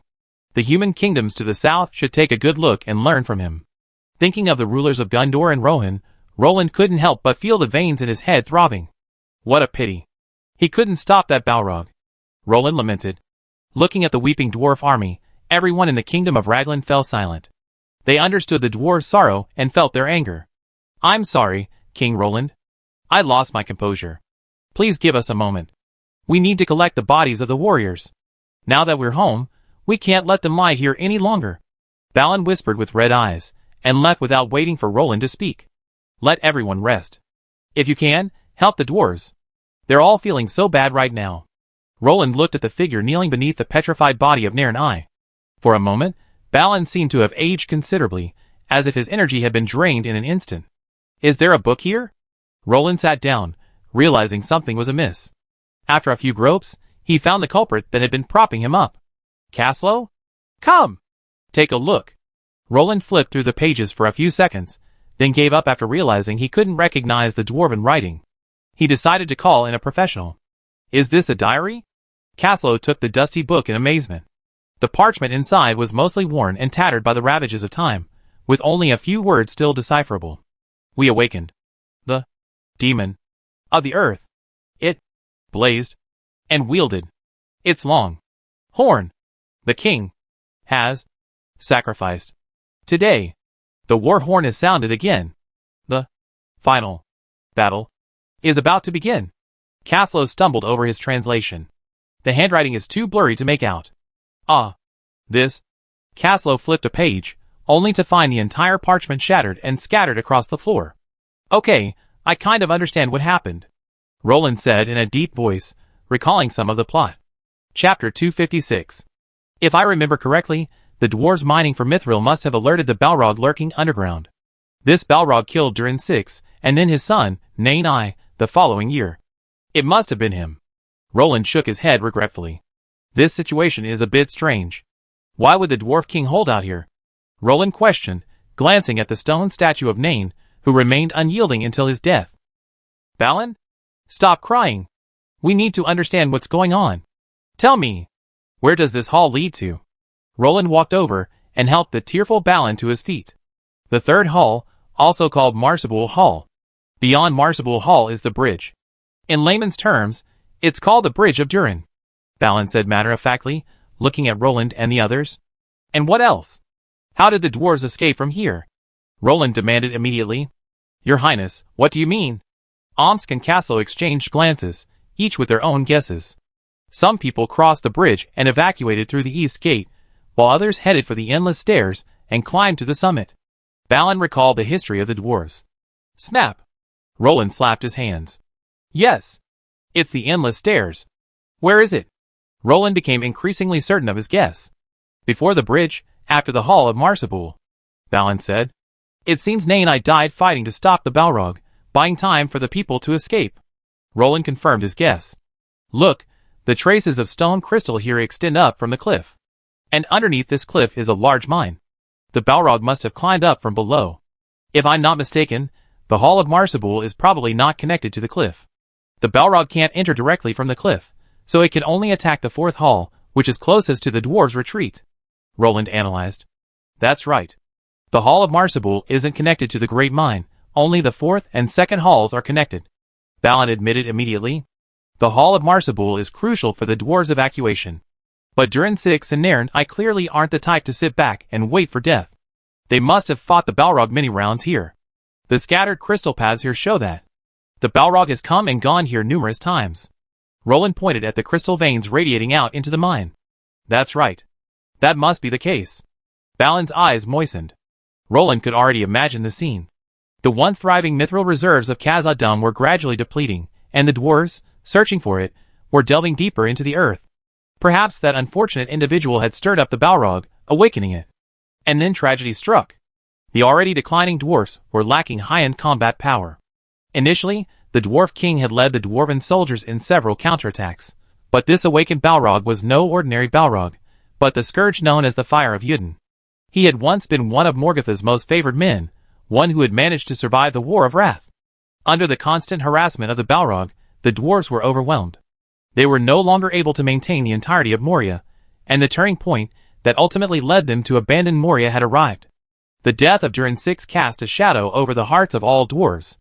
Led by King Nain I, the grieving dwarves began to defend the fourth hall and summon their people to evacuate.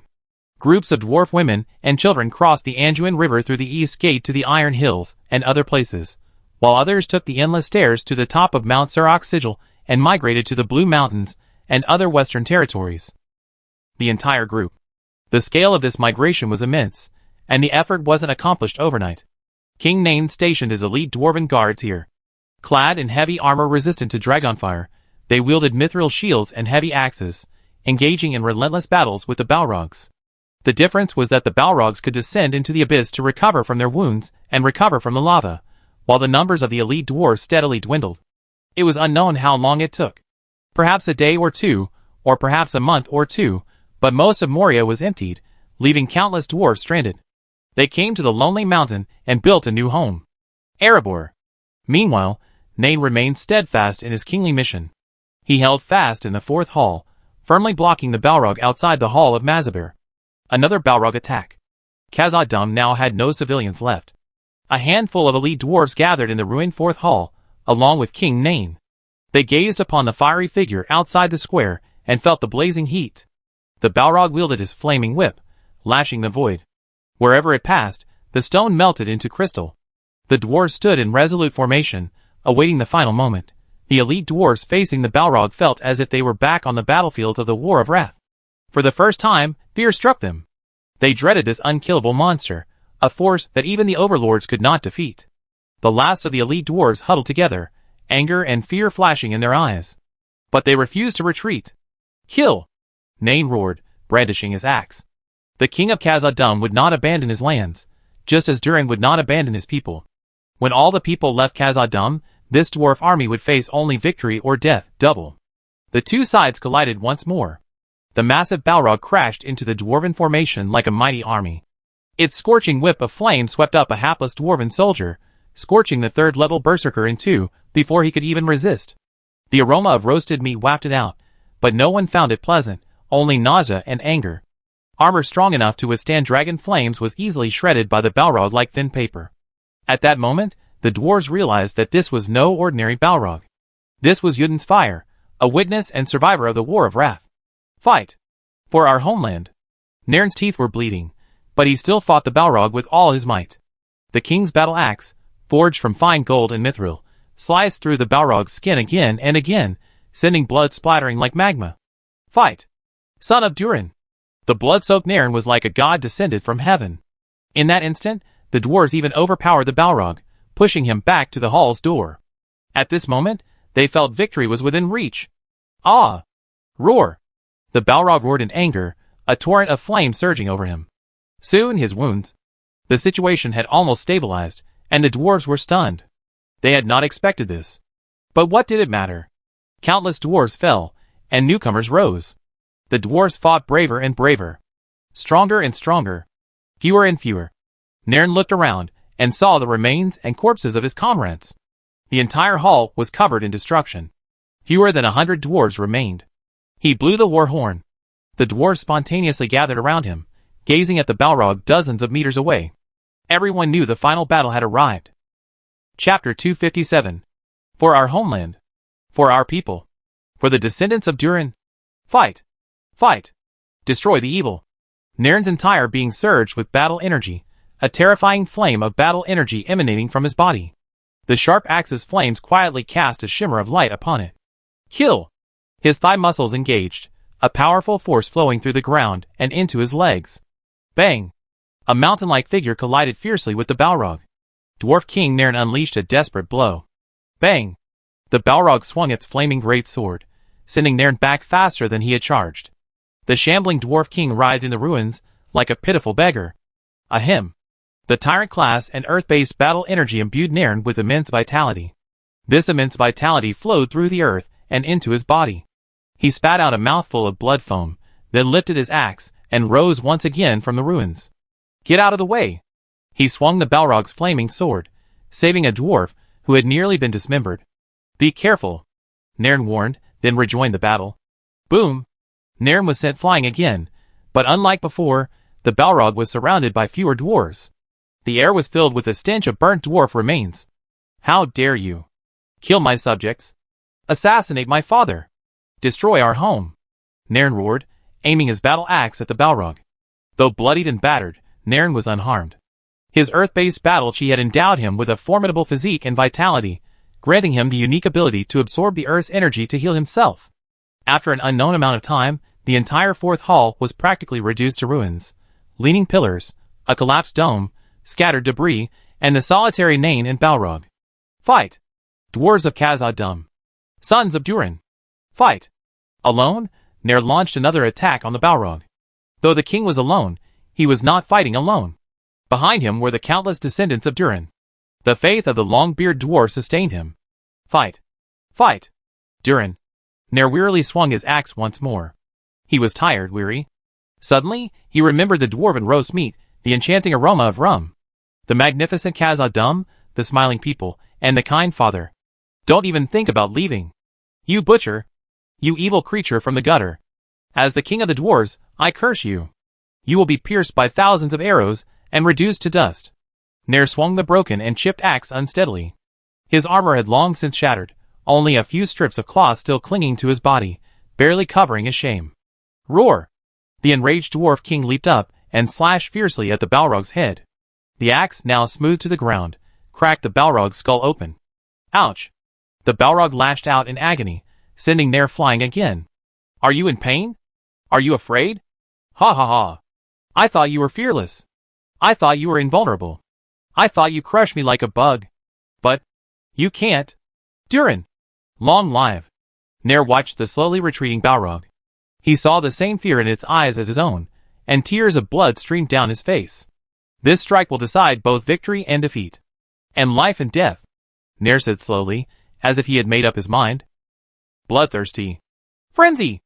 He slowly walked towards the Balrog, dragging his now old battle axe. His eyes turned crimson, and his muscles began to bulge. Blood boils with rage. He calmly took steps, leaving deep footprints on the hard stone.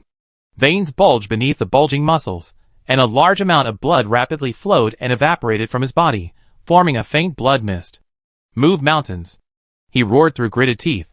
His bones began to stretch, and his originally short frame began to expand like a balloon. His size exploded, and at nearly 3 meters, no one could tell he was even remotely related to a dwarf. Burning blood. He roared those 2 words in a hoarse voice. The secret art of burning blood. A warrior's life or death skill, as unique as a knight's sacrifice. Once activated, it cannot be deactivated. Nairn's blood began to burn, energy gathering in every inch of his body. A nearly 10-meter-long axe blade extended from its axe. He grew weaker, but his eyes grew brighter. Suddenly, he seemed to see the hope of victory. The Balrog feared. He trembled. He feared Nairn's devastating blow. This blow was the product of a tyrant's entire life's energy, an existence that even the gods feared. This blow. May the gods forgive. Nairn leaped madly, swinging his arms. The axe blade, condensed with his entire life's strength, slashed a graceful crescent, bringing death from the sky. Ugh! Roar! Oh! The Balrog wailed in agony. For the first time, it felt the fear of death. In that moment, it seemed to see the true god descend upon the earth. The devastating blow nearly severed its shoulder in 2. Bang! The struggling Balrog flung Nain once again, but he fell into the rubble and lay still for a long time. Ahem! What a pity! The light in Nain's eyes dimmed slightly. He stared at the axe in his hand, the now-bent blade just lodged in the Balrog's spine. Almost, alas! Let's go, children, never return until we defeated the Balrog. Leaning against the ruins, Nain stared at the wailing and dying Balrog and sighed a few times. Although the Balrog's injuries were severe, as long as it wasn't killed instantly, it could still recover. It was only a mortal wound. Alas, Khazad-dûm, how can I save you? Feeling the strength rapidly draining from his body, Nain gave a wry smile. He struggled to hold onto the collapsed pillar, and slowly pulled himself up. Watching the Balrog retreating into the abyss, Nain, the last king of Khazad-dûm, shed a few tears. I can't let this end. Sons of Durin, I tried my best. I can't fight anymore. Nairn, powerless, finally collapsed to his knees amidst the ruins. The fire of Yudin? I declare in the name of the dwarf king Nairn I will defend this place. The dwarven city ahead. No evil shall enter. Nairn, forcing himself to hold on, roared at the Balrog as it vanished over the cliff. You? You will never set foot in the dwarven capital. I will suppress you for eternity. If you dare to set foot here, your wounds will sear your heart. Nairn's voice was powerful and impassioned, but his body slowly began to petrify. This was the Earth's backlash against him. Overdrawing his body, burning life and absorbing the Earth's power, he would eventually merge into the Earth. May you be safe. Nairn smiled at the last moment, a smile of peace. From then on, a lone stone statue stood in the ruins of the 4th hall, firmly guarding the Hall of Mazabir behind it, and suppressing the Balrog's steps. The Balrog is down there. Roland withdrew from the memories of time and space, his expression grim as he gazed at the cliffs outside the square. Chapter 258. What's going on, King Roland? Balin approached, grief-stricken. He couldn't care less about his grief. The mere mention of the Balrog terrified him. The spirit of your King Nain I remain stationed here, eternally suppressing the Balrog. The Balrog has never entered the 4th hall, meaning it lies in the abyss beneath our feet. Roland recounted the history he had witnessed to Balin. Oh my god! The Great Mine? The Balrog is still in the Great Mine? How are we going to find him? Balin said in panic. The Great Mine was arguably the deepest in Middle-earth. Who knew how deep the dwarves had dug? But finding a Balrog hiding there was like looking for a needle in a haystack. And the Balrog was the key to this war. If he wasn't dealt with, Moria could be conquered again at any time. After all, the dwarves couldn't just return and do nothing, right? They had to mine. What if they alerted the Balrog again? The Balrog retreated into the abyss only out of fear of Nain Ai's power and residual influence. But the next time the Balrog emerged, the dwarves wouldn't have another Nain. This is troublesome. Now we have to make a decision. Should we clear out the orcs in Moria first, or find the Balrog and slay him? Roland shrugged helplessly. Sorry, Balin, we have to return before the autumn harvest. After all, we can't stay here for long. We should be able to stay here for over a month. Roland said to Balin after some calculation. Oh! For the love of Turin. Balin grabbed his hair, caught in a dilemma. He was certain that the Balrog was seriously injured, and due to the residual power of Nairn, he would definitely not be able to cause trouble in the short term, but he was definitely a time bomb. And although the orcs and goblins were also a big problem, the dwarves could still wipe them out if they were willing to pay the price. Think it over, Balin. We await your decision. Continue on or wait here. Roland patted his shoulder in solace. Kill it! How dare that damn Balrog attack a silver dragon? Kill everyone we see. Hey! That wind dragon. Get out now. Follow me down and kill it. Roland had barely finished his words when the smurf in his arms flapped its wings and flew out, its eyes filled with anger and hatred. Hey! Hey! Hey! Stop it! Come back. Don't be so mad. I don't know any dragons skilled at underground combat. Don't take any chances. Roland quickly reached out and grabbed the madly suicidal elven dragon. Let me go! Catch me again, and I bite off your claws. Dragons aren't skilled at underground combat. You see for yourself today. The smurf struggled, flapping its wings. Caslow! Send Cardo to talk her down. This dragon's gone mad. Roland was flung aside by the suddenly enlarged elven dragon, landing on his butt. The 10-meter-long elven dragon no longer possessed its former docile and adorable demeanor. Instead, it exuded a noble and majestic presence. Its narrow eyes glanced at Luo, who had presumptuously attempted to capture the dragon with his bare hands. The smurf folded its wings, ready to glide down into the vast mine. Bang! The smurf, even poised for a leap, was pinned to the cold ground by a massive dragon claw in a rather unsightly manner. The 20-meter-long storm dragon, Cardo, raised its head to the heavens and let out a clear, fervent roar. Its powerful claws suppressed the tiny elven dragon, a fellow elven dragon, and Cardo's eyes revealed a look of human disdain. Just you? Are you going down there to feed the Balrog with your weight? The abyss isn't as vast as the sky. There's no room for you to cast spells. You can't even break free of one of my claws. How can you possibly fight a Balrog? Cardo sneered, his sharp fangs flashing a cold light. The blood of the storm dragon, a creature that has battled the Storm's Eye for years, flows through Cardo's veins. Legend has it that wherever a storm dragon appears, devastating storms are inevitable. Imagine the strength of a storm dragon traversing this storm. Along with the golden dragon, black dragon, and fire dragon, this dragon is considered one of the most adept at hand-to-hand combat. Roar! Let me go! The smurf, so humiliated and furious, spat out a breath of elemental dragon breath. That's it? A tickle? Under everyone's horrified gaze, Cardo withstood the Dragon Master's Chaos Dragon Breath, a blast of all elemental energy. Have you had enough trouble? Don't you think you caused enough trouble? The mature Cardo looked helplessly at the smurf pinned under his claws, speechless. This little fellow truly loves to mess around. That Chaos Dragon Breath was certainly not easy to resist. It was all thanks to the powerful defense of the dragon scales and Cardo's swift defense, otherwise the affected area would have been completely torn apart. Stop messing around. Your Highness has his own considerations. Remember, you are loyal to the Empire. Kaldor warned, reluctantly releasing his claws. The young elven dragon might be treating war like a joke. He couldn't defeat the Balrog with mere fervor. Just because this race could hunt down the Silver Dragon Rider, we shouldn't be careless. Furthermore, this is the fire of Yuden that destroyed the Dwarven Kingdom. A survivor of the War of Wrath. Any disregard will cost a life. Alright, stop it. Come back, smurf.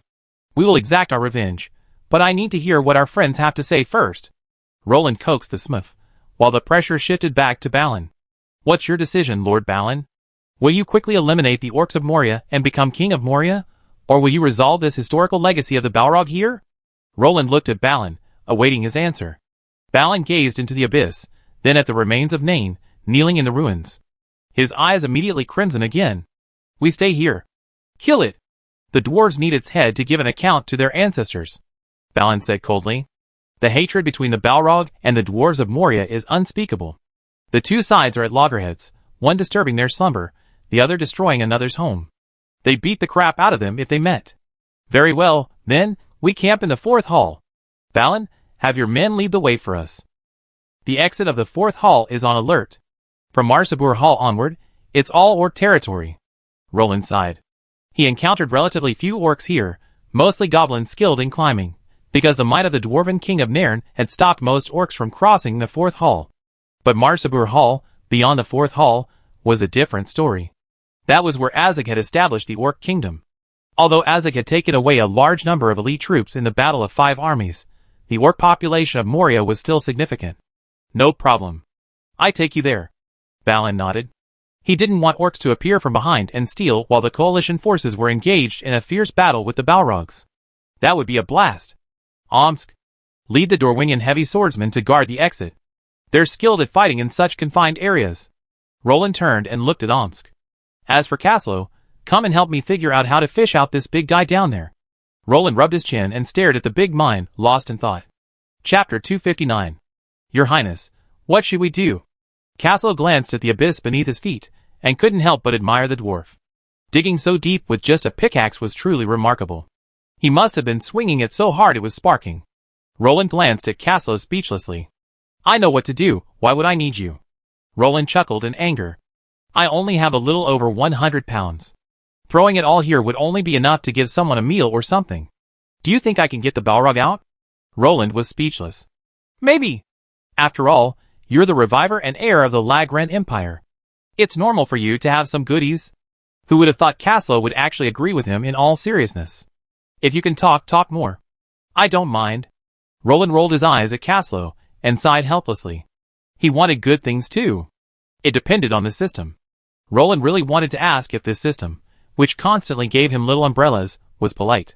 How about we have Cardo use his dragon might to intimidate it? After all, a high-level magical beast like this has a strong sense of territory and won't tolerate anyone being presumptuous in its presence. Caslo suggested. What are you standing there for?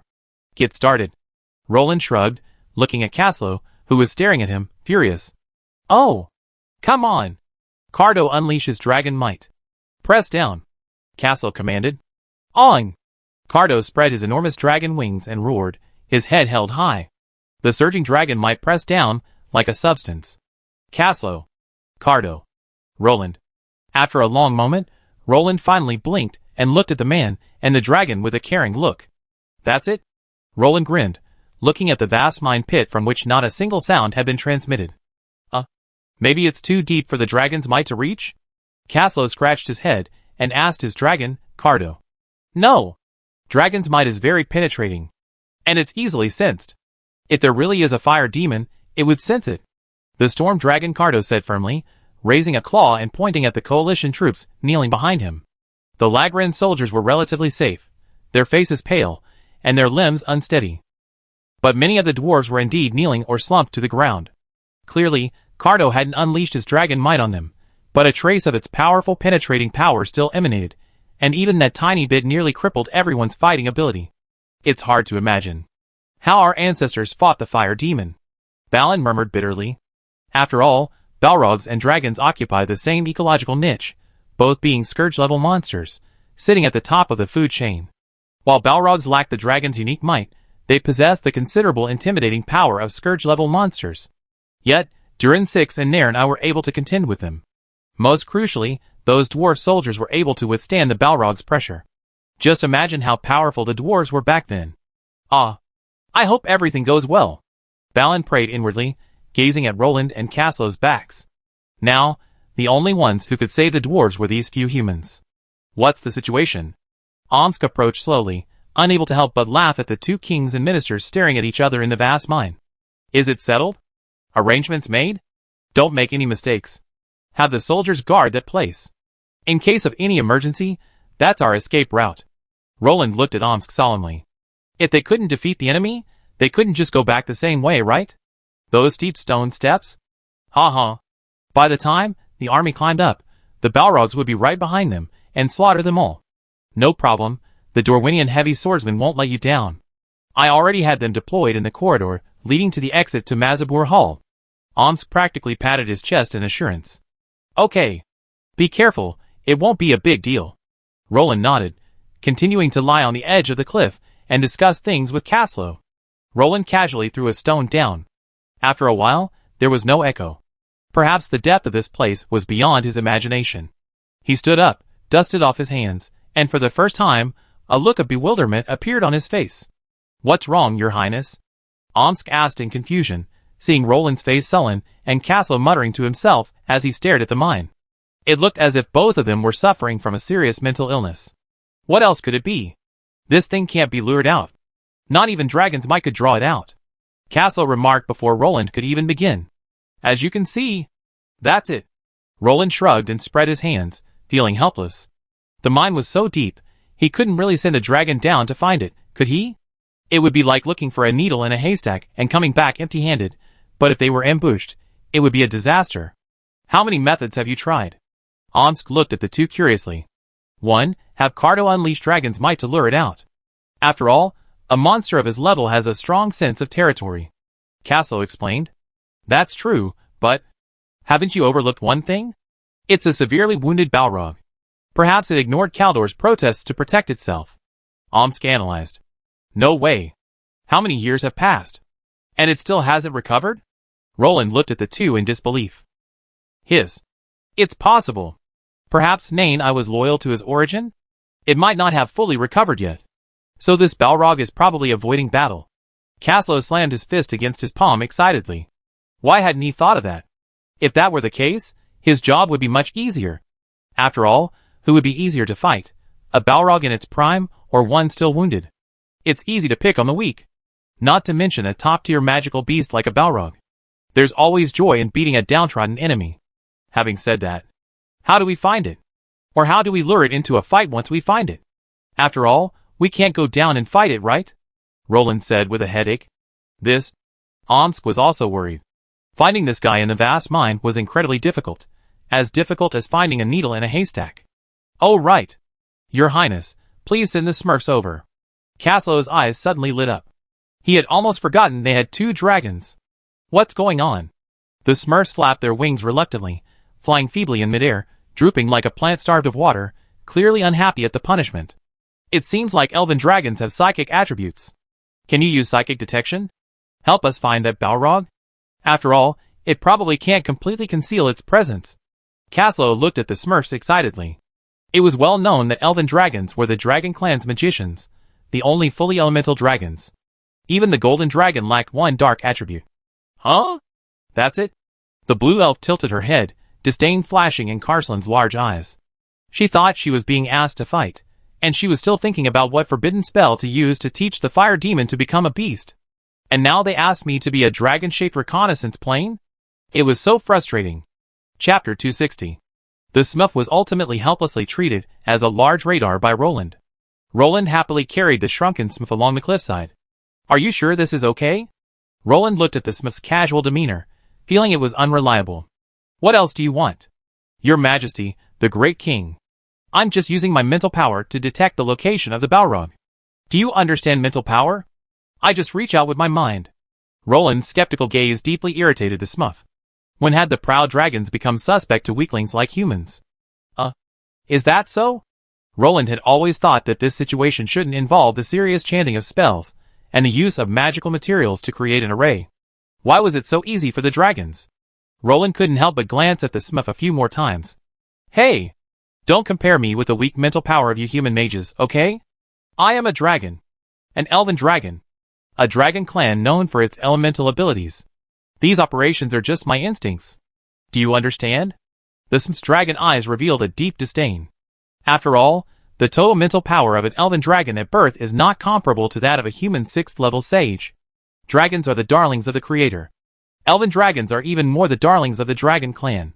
The natural elemental master makes elven dragons have powerful combat power in their childhood, but the corresponding creator has given them strength while also making their population scarce. Especially after that period of dragon.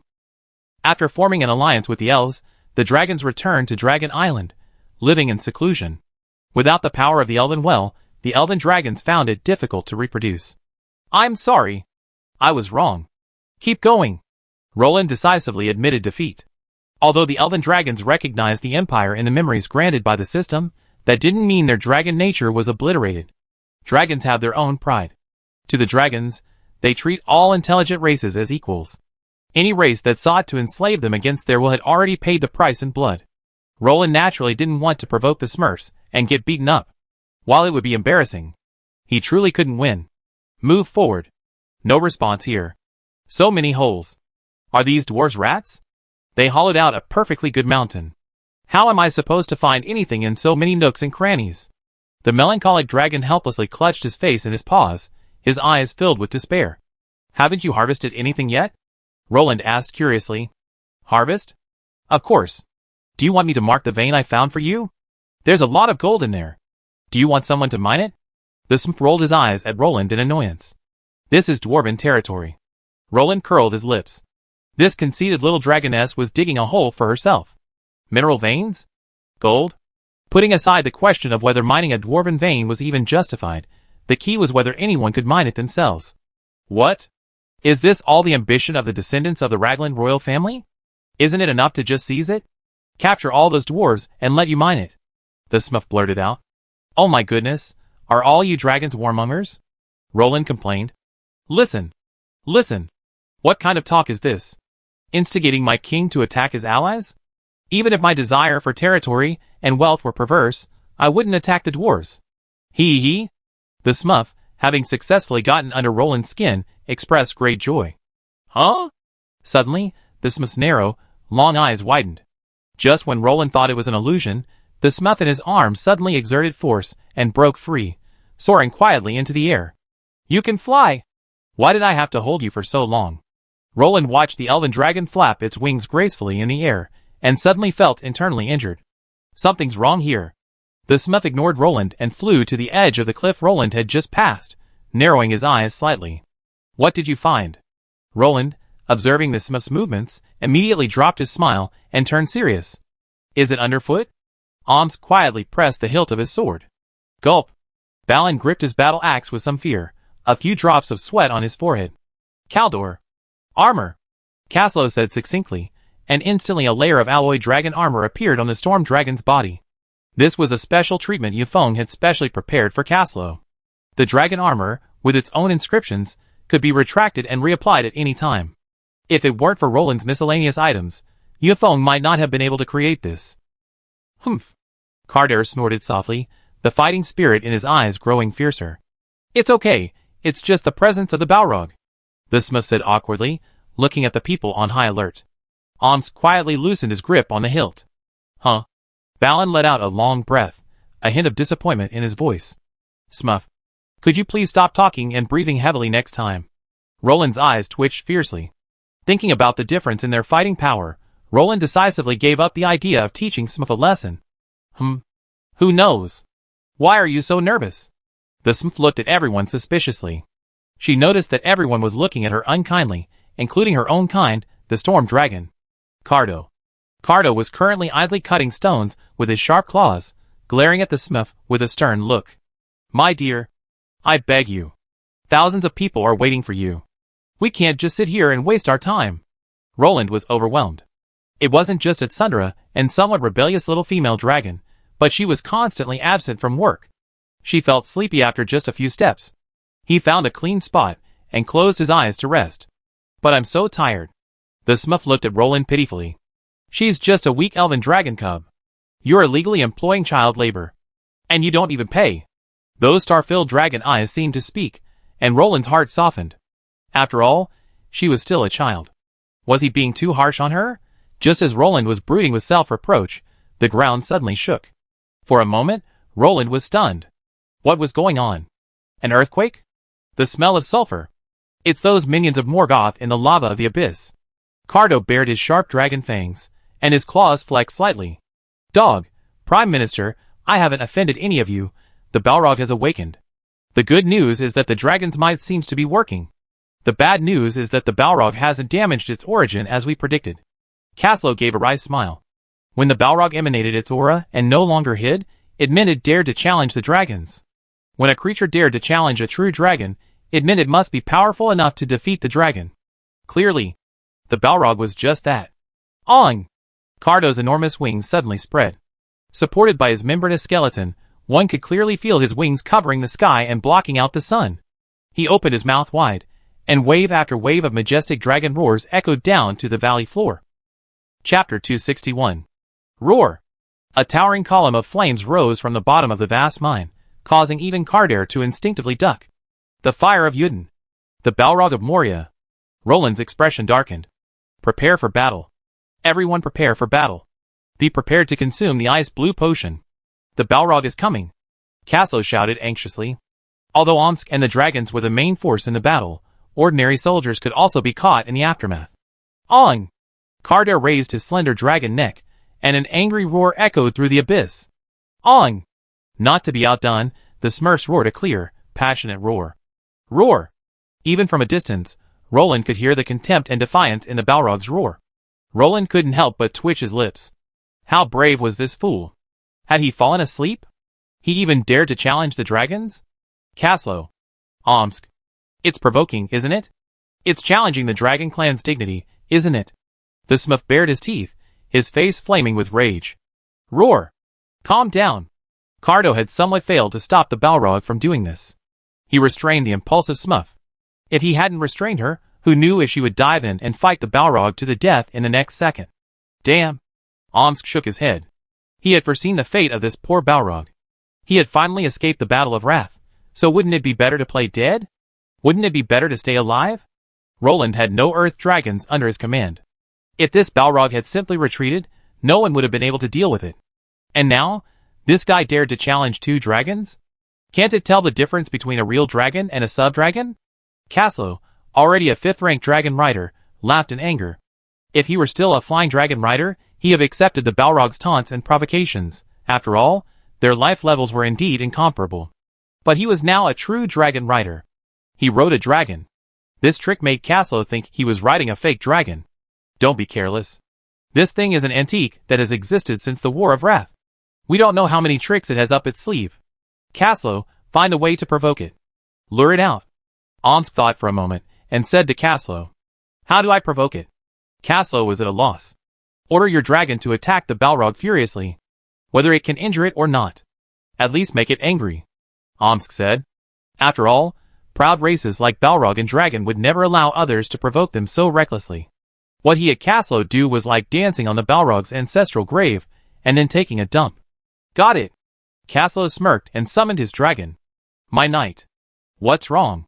Kardo, feeling displeased, felt his pride insulted. Of course I kill it. Let's do this. Caslo and his dragon began communicating with each other through telepathy. Will this work? Kardo tilted his head and looked at Caslo in confusion. We know after we try it, Caslo shrugged. Ah. Roar. Kardo roared to the sky, inhaling a huge gulp of air. Whoosh. The next second, a stream of blue dragon breath several meters thick erupted into the large mine. Dragon breath? Will it work? It might not even reach the Balrog. The range is too short. Roland shook his head in disbelief. This isn't just ordinary dragon breath. It's the ultimate breath of a skill. Its range is over 10,000 meters. Caslo shook his head and laughed. The storm dragon sucked in vast quantities of air and compressed it, even draining a whole area into a vacuum during the initial activation of the skill. Dragon God. Roland watched as the dragon breath, emitting a faint green light, illuminated the stone walls of the large mine and penetrated deep into the earth. After hearing Caslo's words, Roland no longer had any doubts about the destructive power of this thing. Boom! After a long moment, a violent roar echoed from the large mine. It must be a layer of rock that's been breached. Omsk poked his head in to take a look. Smurf, are you sure the coordinates you provided are correct? Omsk's face grimaced. There had been no movement for a long time. Could it be that they were just empty? Are you questioning the elven dragon's mental strength? Smurf's expression was unkind. No, no, no. I'm not questioning the elven dragon. I'm simply questioning you. Omsk shrugged. Ouch. A faint howl drifted up from the abyss. Hit! Roland excitedly pumped his fist. Not enough. Perhaps this isn't enough to provoke it into losing its mind and attacking us. Caslo, give him another hard blow. Omsk shook his head and said to Caslo. Got it. I leave Kardo to you. Caslo patted Kardo's thick back. Huh? Kardo opened his huge mouth and frantically inhaled, compressing. Ah! Another cyan dragon breath plunged straight into the Moria mines. Ouch! This time the Balrog's cry was pitiful. Wow! The Smurf wagged her tail rapidly, but at her current size, what difference would a wagging tail make? Roland immediately backed away. You breached its defenses. Its blood is spilling. I can feel it, the Smurf said solemnly. Be careful. Omsk warned quickly. Get out of the way. Caslo quickly called out to his dragon. Boom! A column of searing lava shot up into the sky, nearly brushing past Cardo's body. A dragon wouldn't die from such a blow, but it certainly wouldn't feel good. How dare you fight back? Caslo! Smuff! Attack it! Beat it so hard its mother won't recognize it. Roland, still terrified by the terrifying column of lava and fire that nearly took him to her death, then launched into a furious curse at the Balrog. Balin fell silent as he watched Roland, who seemed to be standing on the moral high ground at the edge of the cliff, grumbling like a shrew, wishing the Balrog's 18 generations of ancestors good health. What had caused a polite king to become what he was now? Was it the darkness of human nature? The decline of morality? Balin vaguely remembered a great man saying, "When someone curses for wealth, that person is guilty. When someone curses for bread, society is guilty. When someone curses for dignity, the world is guilty." Manual headbutt. Balin shook his head, watching the storm dragon and the elf dragon arguing with the Balrog, and silently sat on the cold stone slab. Dragon God. Are you planning to destroy the entire Moria mines with this firepower? Omsk frowned as he watched Balrog and Kaldor unleash their abilities. When he saw the Smurfs, spewing elemental breath like a turret, his head immediately drooped. Stop causing trouble. Are you setting off fireworks? Do you think your breath can really hit anything? Omsk said to the Smurfs, pointing at their abilities that had lost their power mid-strike. It seemed only Kaldor and Balrog were engaging in a real fight, while the Smurfs were like mascots, lighting up the mines. Chapter 262. Boom! The Cyan Dragon's breath and the scorching flames collided, sending a violent shockwave surging. Everyone standing in the square could feel the distinct shaking. It's climbing! Cardo turned to look at his knight, awaiting Caslo's command. Your Highness! Caslo looked at Roland. He needed Roland's instructions at this moment. Will it die if we attack it from this height? Roland asked gravely. I'm afraid it only suffers some scratches. Caslo's expression changed, but he remained honest. Let it up. We're here. We meet it where the dwarf ancestors fought. But this time, we kill it. Balin. Assemble your troops. Omsk. Assemble our forces. Roland said coldly. At your command? Balin exclaimed, waving his fist excitedly. He knew that if this battle went smoothly, Moria would truly return to the dwarves, and he would be the hero who would reclaim Moria. Master of the great mine, King of Moria. Balin. Wherever your thoughts lead, our swords will point. Omsk knelt on one knee and pounded his chest. A shattered nation cannot obscure our former glory. Dusted battle flags cannot blind our eyes. Fierce enemies cannot break our pride. People of Raglan. Rise. We fight for the future. Roland roared, raising his dragon slayer sword. All the soldiers stood, gathering around their king. The fear and anxiety in their eyes had been replaced by fervor. This was their king. They fought for him. Fight! Fight! Children of Durin. Behind you lies the place where Durin's glory fell. Today we will regain our glory. The spirits of our ancestors watch over us. We may fall today, but the enemy cannot walk over our corpses. Fight! Children of Khazad-dûm. Declare war on darkness. Balin brandished his battle axe, mobilizing the dwarven expeditionary force. However, the dwarves didn't need mobilization at this moment. The dwarves' eyes were bloodshot.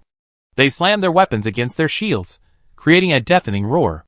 Like their ancestors millennia ago, they formed a phalanx, a dwarven phalanx etched in their very bones, marching in measured steps out of the ruins of the fourth hall. Behind them, the sarcophagus of Nain gleamed brightly in the torchlight. Strangle the Balrog. Reclaim our home. Balin's hands trembled with excitement.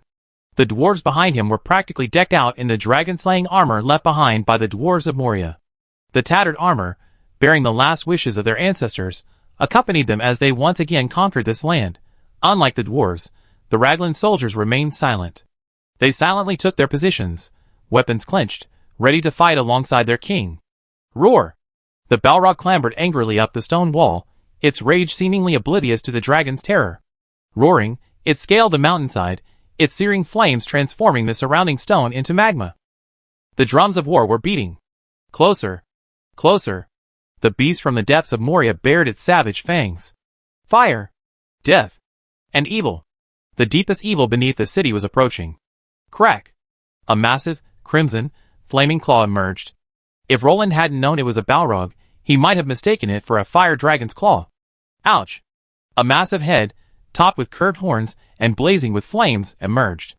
Lava flowed across its ferocious face, and its heavy breath mingled with the scent of sulfur and smoke, a remnant of the War of Wrath. The fire of Yuden had descended upon Moria once again.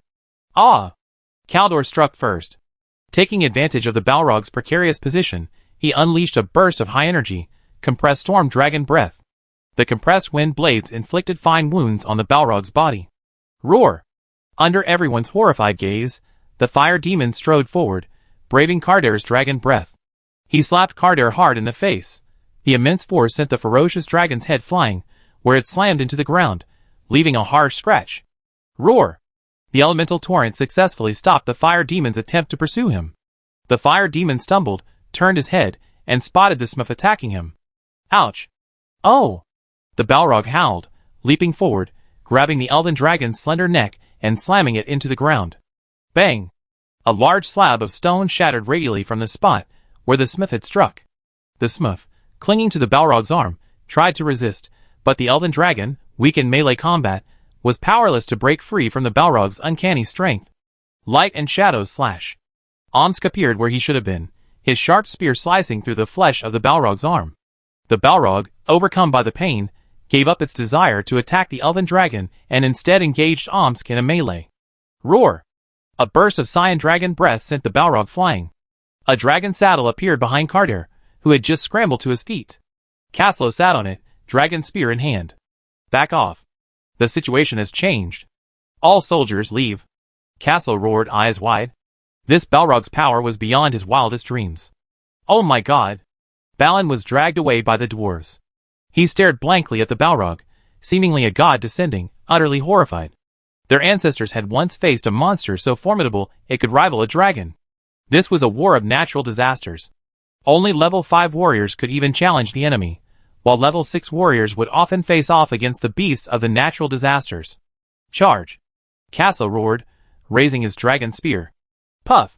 The sharp adamantine spear successfully pierced the Balrog's tough skin. Blood gushed out, and the Balrog howled, striking Kardar with a heavy elbow as he attempted to engage it in hand-to-hand combat. Bang! The massive dragon body fell to the ground, and Kaslo, perched on the saddle, was flung forward. Ong! The furious Cardo rushed forward directly towards the flame spewed out by the fire demon, and his sharp dragon claws cut the fire demon's skin wantonly. Whoosh! A cyan dragon's breath surged forth. Judgment of light and shadow. A black and white giant sword descended from the sky. Roar! A searing flame swept over. Boom! The three forces collided, the blast sending a wave of blast sending a swarm of soldiers flying. Ah! The enraged elven dragon shook its head, finally coming to its senses. The Balrog's brutal attack had even caused her mind to go blank. The Smurf, filled with new and old grudges, madly enveloped herself in a torrent of elements and charged towards the Balrog. Ouch! The Balrog, having repelled Omsk, caught sight of the approaching elven dragon from the corner of his eye, then spun abruptly, raising his massive foot. Boom! Ouch! Ouch! Ah! A heartbreaking wail echoed throughout Moria. The elven dragon Smurf was crushed beneath the Balrog's feet.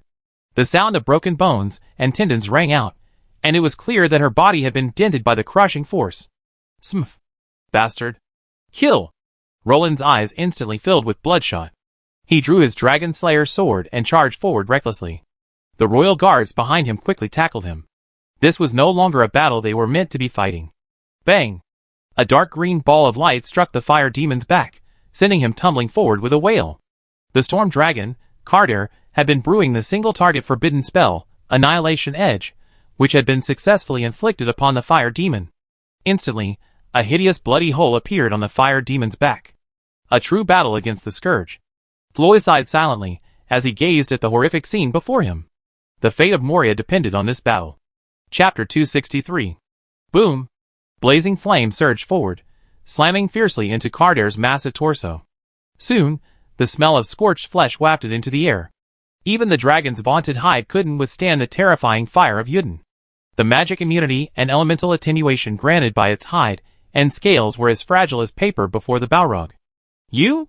Just a lowly dragon. What qualifies you to challenge me? The Balrog slowly uttered the ancient dragon language, gazing disdainfully at the storm dragon before him. While the elven dragon was powerful, judging by the Smurfette's current combat prowess, she wasn't worthy of the Balrog's respect. Asshole. Damned reptile. You have no right to insult the dragon race. Ong!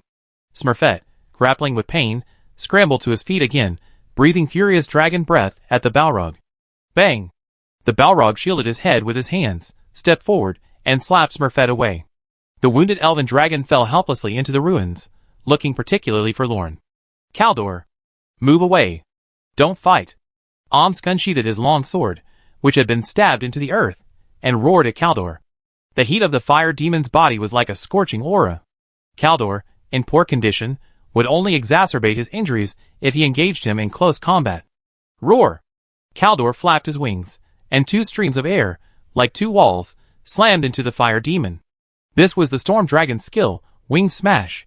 The air walls, carrying immense kinetic energy, slammed into the fire demon's sides, smashing him inward like two giant hammers. Ouch! The fire demon howled, spat out a mouthful of blood as hot as magma, clearly suffering internal injuries. Ong! Having secured his victory, Carter and his knights immediately circled around the Balrog, constantly using dragon breath to block the Balrog's advance. Oh! Omsk lowered his back, slashing at the Balrog's ankle with his sharp sword. The Balrog, caught in the ambush, flew into a rage, summoning a flaming whip and lashing it wildly. Omsk, the instigator, desperately dodged the Balrog's attack. As both top predators in the food chain, Omsk and the Balrog knew the other was capable of killing the other. Caution would ensure their survival. Roar!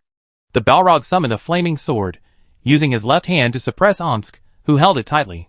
With his other hand, he concentrated a rich fire element and flung it at Carter. Ong! Carter glanced at the burnt hole in the stone wall, and with lingering fear, he distanced himself from the Balrog again. How's it going? Smurfette, are you alright?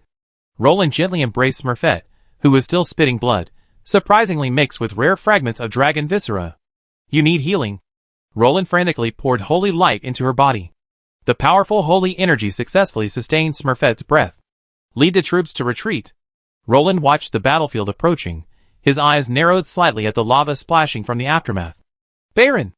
Lead the men to retreat 100 meters. Roland warned. Oh my god! Roland adjusted his helmet, watching the shattering rubble, nearly frightened to death by his own bouncing. Shoot! Support our men! Roland called to the soldiers behind him. Although the power of one individual's attack was insignificant, with unity, it was possible to break through the dragon's defenses. Kill! Legrang's soldiers rapidly launched arrows at the Balrog. The steel arrows were like thorns to the Balrog, unable to penetrate its defenses. But when quantity becomes quality, even gods can be harmed by mortals. And what's more, it's not a god. Raise your shields. Form a formation. All the Lagrang soldiers quickly swallowed ice blue potions, and a pale blue shield slowly rose over them. Boom! The next second, thick tongues of flame passionately embraced the Lagrang soldiers. Ah! It burns me! A royal guard, who had barely withstood the Balrog's attack, frantically threw his shield. The once gleaming golden shield was now blazing red with flames. Ballin! Leave the square! We can't participate in this battle anymore. Roland hated to admit it, but he couldn't deny the fact. This was already the battlefield of the Scourge. Boom! Boom! Boom! The elven dragon spewed out dragon breath of various attributes, like a cannon in high gear. Fireworks danced before everyone's eyes. Seeking death? You're provoking the great fire demon.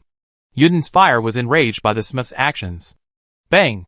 The fire demon, who was about to attack the Smith, was suddenly grabbed by the tail by Carter and thrown to the ground. Asshole, you ah! The fire demon was thrown to the ground before he could react. As he tried to stand, he was met with Carter's long-breathed dragon breath. Roar! The cyan elemental breath pierced the wound on the fire demon's torso, sending him wailing and spitting blood. Ah! The Balrog summoned all his strength, finally sending Cardo flying and successfully standing up again. You will all die. You will perish here like those bugs of your ancestors. The bloodline of Durin ends here. The Balrog roared. Who? The Balrog seemed to detect the coalition's intention to retreat, and quickly rained down meteors on their heads. Die!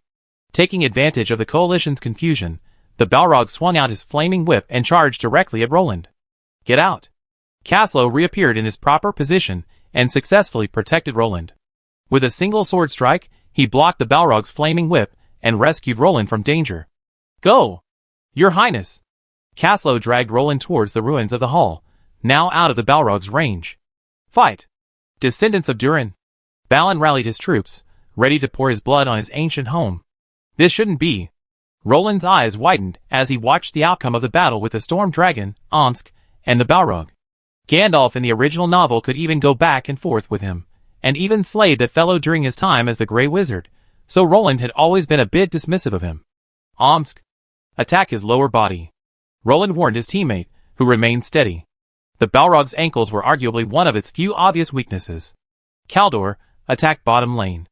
Kaldor obediently threw himself upon the Balrog, pinning it firmly. Immediately, the dragon and the Balrog engaged in another fierce battle. Ah! Kaldor swung his claws, wielding sharp wind blades that pierced the Balrog's body. Roar! The Balrog fought back without showing any weakness, its earth-shattering flame searing Kaldor's body. Chapter 264. Die, you bastard! The azure dragon breath madly washed over the fire demon's body. The compressed wind blades mixed and it sliced through the fire demon's flesh, tearing it apart.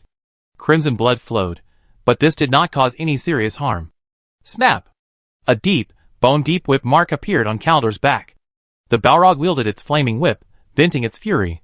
The two scourge-level behemoths, after a lengthy battle, showed no sign of fatigue.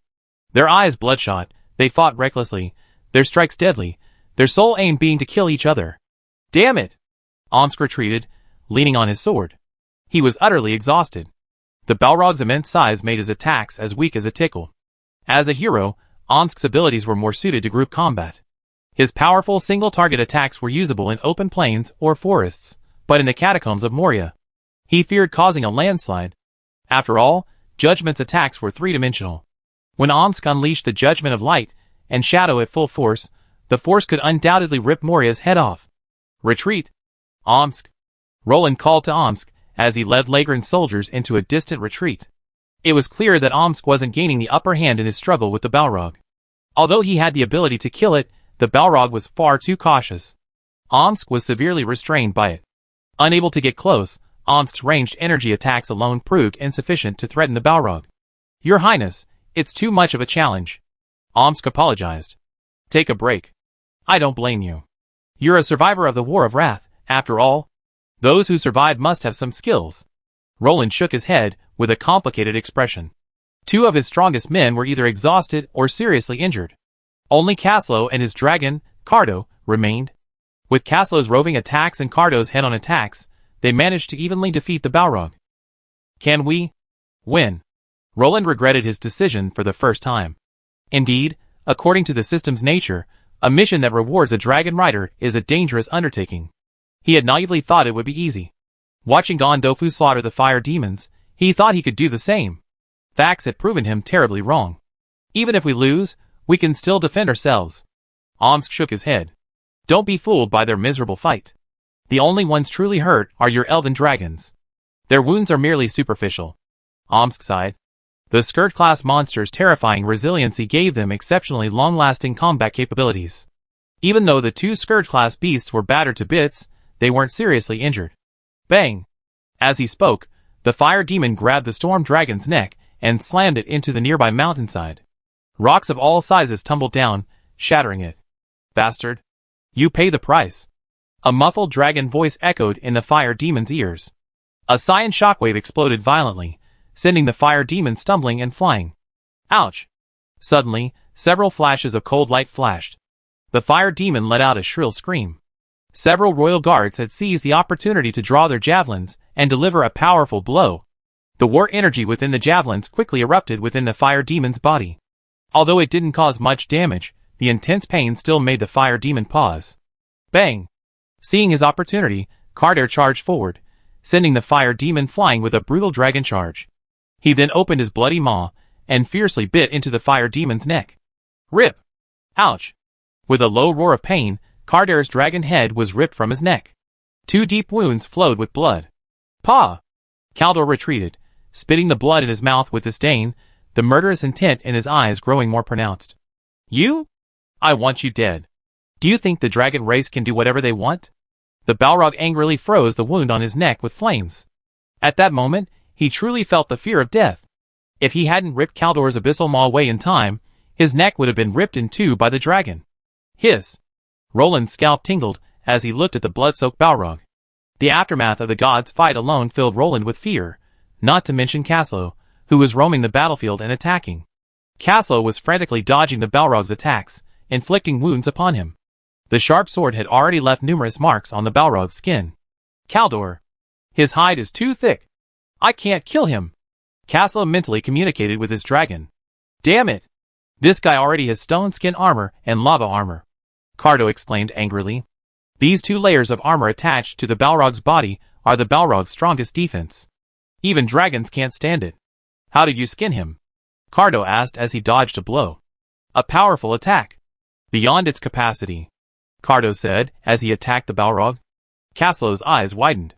If there was a way to break through the Balrog's defenses, why would he ask you? Let's hold it back for now. We can only try to wear it down.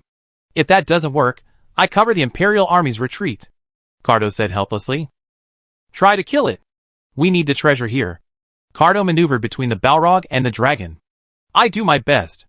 With a promise, Cardo once again engaged the Balrog in a fierce battle. Too close. We can't attack. The Rangers, watching the 2 massive monsters writhing and grappling on the ground, opened their arms to Roland. Damn it! How could this happen? Roland angrily punched the ruins. King Roland. Or perhaps we should retreat. Balin approached with a worried look on his face. The dwarves were helpless against a behemoth like the Balrog. Where are your black arrows? Omsk suddenly had an idea. He remembered the dwarves' weapon against the behemoths. Black arrows? For dragon hunters? Perhaps they'd be in Mazabir Hall. Balin's brows knitted together. He couldn't guarantee the existence of such weapons. After all, so many years had passed. Aside from the black arrows hidden in the secret armory, the rest had long been snatched up by the orcs. Your Highness, take your men and Lord Balin and search for them. Return as soon as possible. I hold the Balrog back. Omsk, resting for a moment, drew his sword and addressed Roland. Now, only the dwarves' black arrows could provide them with support. Other weapons were powerless against the Balrog. Would black arrows work? The dwarves certainly tried it back then. But the Balrog clearly wasn't dead. Roland expressed some doubt.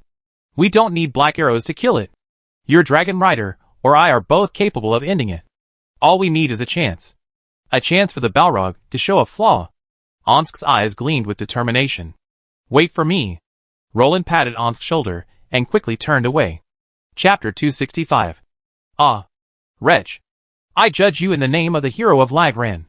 Omsk roared, covering his entire body with battle energy before slamming fiercely into the Balrog. Balin. Hurry. Roland anxiously grabbed Balin. Damn it. The road's blocked. Balin stared in amazement at the rock-filled passage before him. Fuck. What's going on? Roland couldn't help but curse. Oh my god. It must be the aftermath of the battle that shook the rock archway here. We have to move it, Your Highness. A royal guard said after carefully examining it. What are you standing there for? Use your skills to blast it open. Roland commanded the royal guards. No. Your Highness. Wait. Several guards quickly embraced Roland, who was about to draw his sword to attack. Why are you letting go? They're still waiting for our help. Roland said unhappily, being held tightly. Your Highness, are you crazy? If you do it again, what if these illegal dwarven structures become too bad and bury us all? Several royal guards were on the verge of tears. If such a thing really happened, who would they turn to for justice? What illegal structures? This is the great product of dwarven industry. Balin was furious. This? Roland took a long look at the pile of rocks before him, and thought they had a point. Although he didn't understand engineering and architecture, he knew that load-bearing walls couldn't be removed, otherwise they would definitely bury him and his men. Balin, aren't you dwarves natural masters of underground construction? Do you have any ideas? Roland slapped his head, and suddenly remembered that the expert was right next to him. He quickly pulled Balin over to take a look. Wait, let me see. Balin took out his hammer, and tapped it left and right, leaning over to listen to the sound of the stone. It should be possible to move it. There's no danger of a landslide, but it's better to be gentle. Balin put away the hammer, and said to Roland. Forget it, let us do it. We're more familiar with digging than you. Balin looked at Roland and said, it's better to let the experts do it than let humans waste time. Sorry. Speed up. Our people are waiting. And this also depends on whether you can reclaim your home. Roland said, looking Balin in the eye. I know the importance of this. The dwarves won't let you down. Balin nodded firmly. Children. It's time for us to use our skills. Open this road. For Khazad-dûm. For our home. Balin encouraged the dwarves behind him. King Roland. Please send your men to transport the mine stones. Balin said, finding Roland. All right. Ding-ling slang. Ding-ling slang. The dwarves dropped their axes and picked up pickaxes, hammering down on the rocks. Countless shards of stone shattered and flew into the air. Where are the others, your highness? Caslo glanced at Omsk during the fight. They gone after Black Arrow. Omsk gasped. Can they make it? Caslo asked worriedly, gazing at the tough-skinned Balrog. That thing has slain dragons. Omsk's words dispelled Caslo's concerns. Looks like we have to buy them some time. Caslo shook his head and once again joined the fray, battling the Balrog. Snap! A flaming whip lashed out at Omsk's side. If he hadn't rolled to the side a few meters, that lash would have nearly killed him. Damn it! Omsk cursed as he parried the incoming whip with his sword.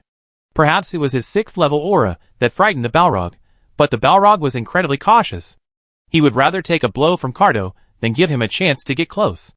Alas! What a pity! Omsk sighed and retreated, continuing to search for an opportunity to strike the Balrog. The surging battle spirit in his palms then dimmed. Help! Omsk! I need to rest. Caslo panted, retreating from the fire demon's attack range. He stared in horror at the two behemoths still engaged in battle. Half a day had passed, and yet, both sides had only left each other with countless scars. Their terrifying endurance and vitality were evident. This fire demon has so much combat experience. Slippery as a loach. Caslo complained to Omsk with a look of resentment. You're facing a survivor of the War of Wrath. If you weren't more capable, you have been slaughtered by the coalition forces. Omsk smiled indifferently. It was precisely because of this fire demon's extensive combat experience that it could simultaneously engage multiple forces. Rest, leave it to me. I can hold it off for a while, Omsk said with immense pride.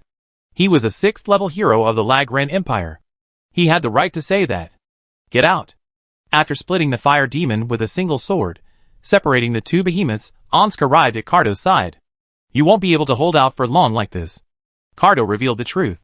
The price Omsk paid for his heroic sword strike was a significant reduction in the duration of the battle. No way. We can't give it a chance. I have to hold it back. Or kill it. Omsk's eyes surged with murderous intent. It's very cautious. Even if it's exchanging wounds with me, it won't let you get close. It knows you can really kill it. Cardo shook his massive dragon head. The fire demon across from him was no fool. It knew the storm dragon didn't have any powerful single-target forbidden dragon language spells, so it could fight him without hesitation. But it wouldn't let Omsk get close to it. It could sense that Omsk truly possessed the power to kill it. Is there any way I can trap it? Omsk licked his lips and grinned. Earth and with dragons can, but I can't. Cardo expressed his helplessness. Maybe the Smurf can. But she's seriously injured, Cardo said worriedly, gazing towards the 4th hall. After all, she was one of his kind. Although this young female dragon liked to play and act recklessly, she was still a member of the dragon clan. As a senior, Cardo had an obligation to look after her. Are you exhausted? Are you feeling powerless? You cannot utterly destroy me. I am the fire demon.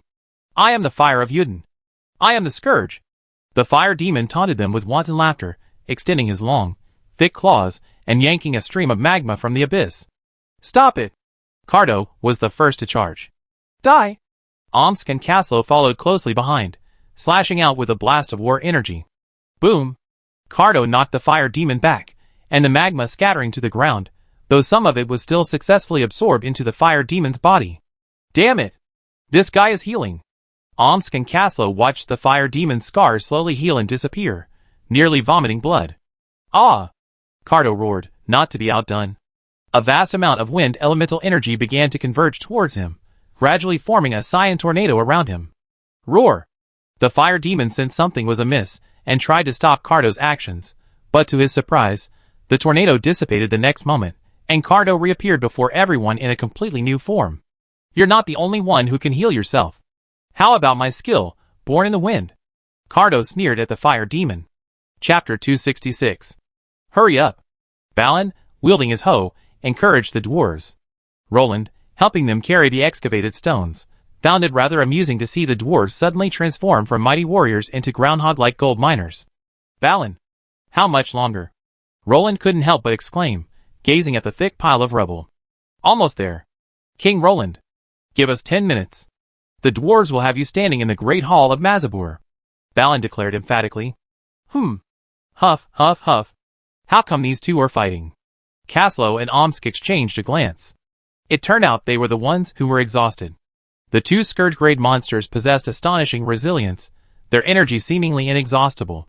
Combined with the healing abilities essential for looting and raiding, Caslow and Omsk could only say that the epic description of a 3-day, 3-night battle was truly literal, not an exaggeration.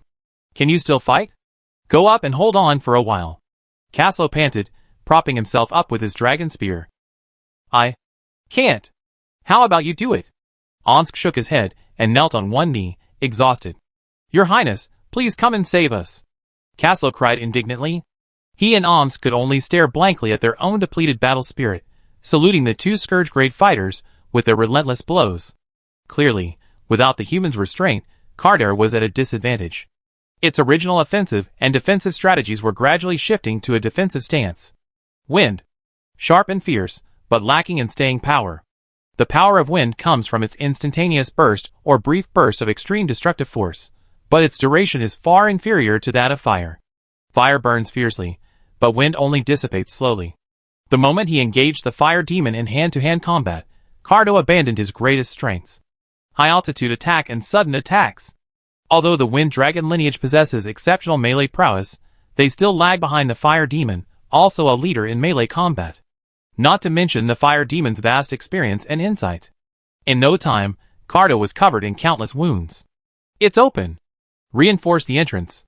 Balin exclaimed excitedly, and the dwarves accompanying him took out planks and nails and began to secure the entrance. This shit. Won't it collapse? Roland asked, looking at the low cave entrance, which was only wide enough for a human to pass through by bending over. Don't worry, King Roland. The reputation of dwarven industry is as strong as our weapons. Balin patted his chest. Gulp. Roland swallowed, looking down with some concern, and followed Balin inside. It was then that Roland realized that the cave entrance these dwarves had carved was modeled after their own physiques. Judging by Balin's swift, unfazed gait, he seemed unfazed. Mazabur Hall. Balin marveled at the magnificent stone archway. Stop lamenting. Find the black arrow. Watch out for attacks from orcs and goblins. Roland interrupted, patting him on the shoulder. Puff! A novice Lordaeron ranger shot a hiding orc with his bow. Attention, brothers! Orcs are within. The rangers shouted to their companions, quickly knocking arrows on their longbows and advancing with the troops. 1, 2, 3. Boom! 1, 2, 3. Boom! Boom! The heavy wooden door collapsed, and a group of dwarves successfully used battering rams to knock open the door to a side hall. The soldiers behind them quickly filed in. Enemy! Requesting reinforcements. Soon, a dwarf stumbled out, covered in blood, shouting at the top of his lungs. Attack! A nearby group of Raglan city guards heard the dwarf's cry for help and immediately rushed over. What's going on? The leading squad leader asked. There are goblins in there. Lots of them. At least hundreds. Several of our men are trapped. The dwarf said breathlessly. Lead the way. The squad leader immediately waved his hand, signaling an attack. Soon, the ferocious Raglan city guards poured into the side hall. A fierce battle erupted, but soon it quieted down, and a dwarf human force emerged, carrying the wounded. No black arrows found here. The squad leader shouted, marking the entrance. Let's go! Next point. Did they encounter something? Caslow asked anxiously, gazing at the spot where Roland had disappeared. Don't let your imagination run wild. Regain your fighting spirit. Omsk immediately scolded. He knew that with the army at his disposal, Roland could now dominate Moria, save for this Balrog. Oh! Caslow shook his head, banishing those thoughts. Have you found anything? Our people are waiting for that thing to save their lives. Roland asked anxiously. King Roland, calm down. We're looking. The dwarves don't produce many of them. Give them some time.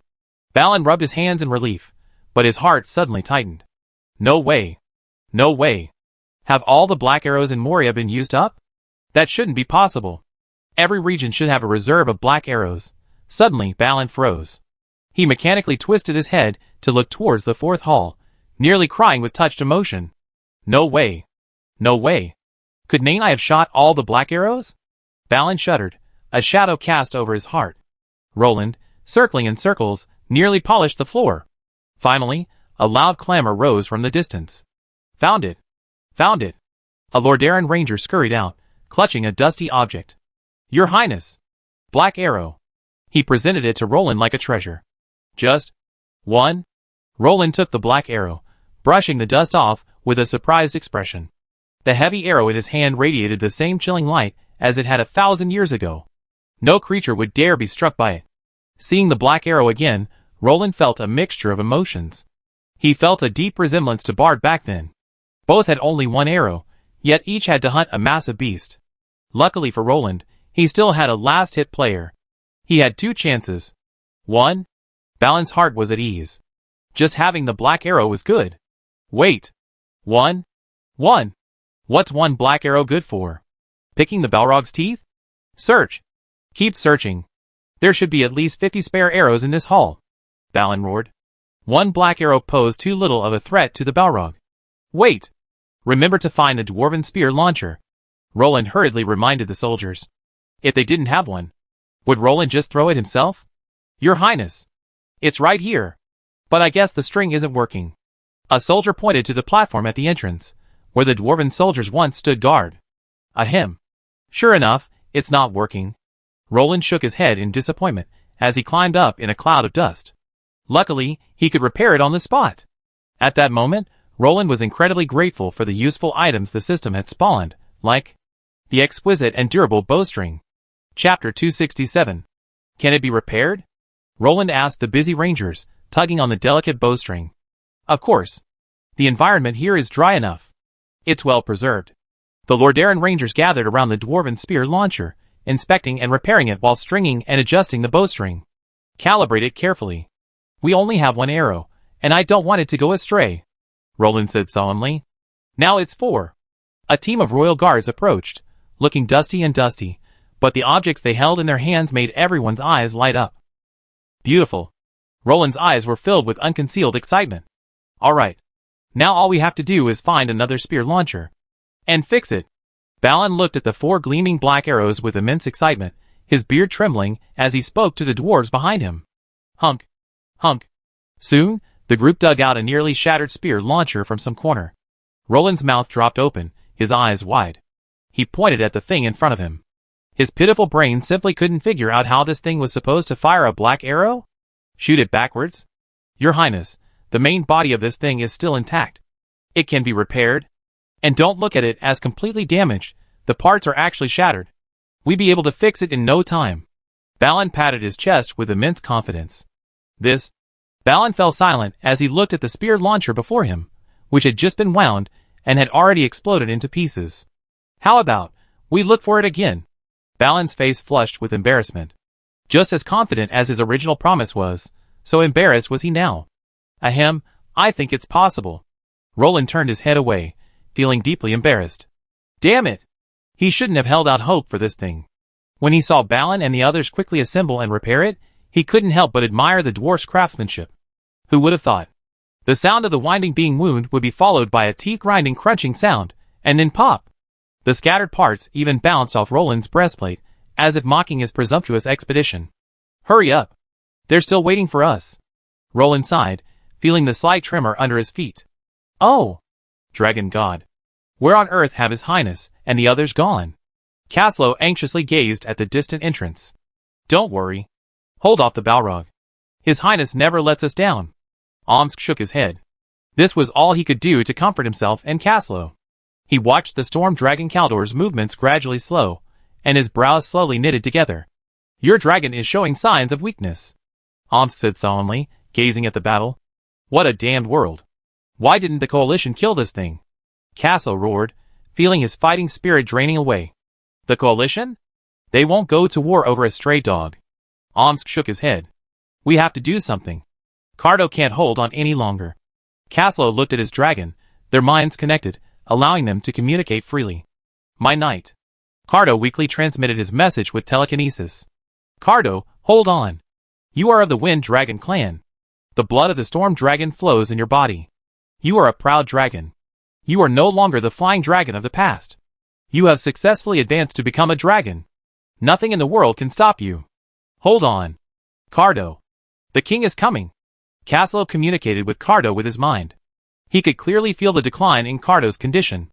How could a young dragon be the opponent of a cunning and battle-hardened fire demon? The strong dragon bloodline can only bring him, the capital, to stubbornly resist the fire demon. When his dragon power gradually becomes insufficient, that is the moment of his defeat. I do my best. My knight. If it's impossible, please leave here. If possible, take my kin with you. Go to Dragon Island. Tell our elders everything here. They will avenge me. Cardo responded, though his tone lacked much hope. The madness hidden within him gradually revealed itself. Roar!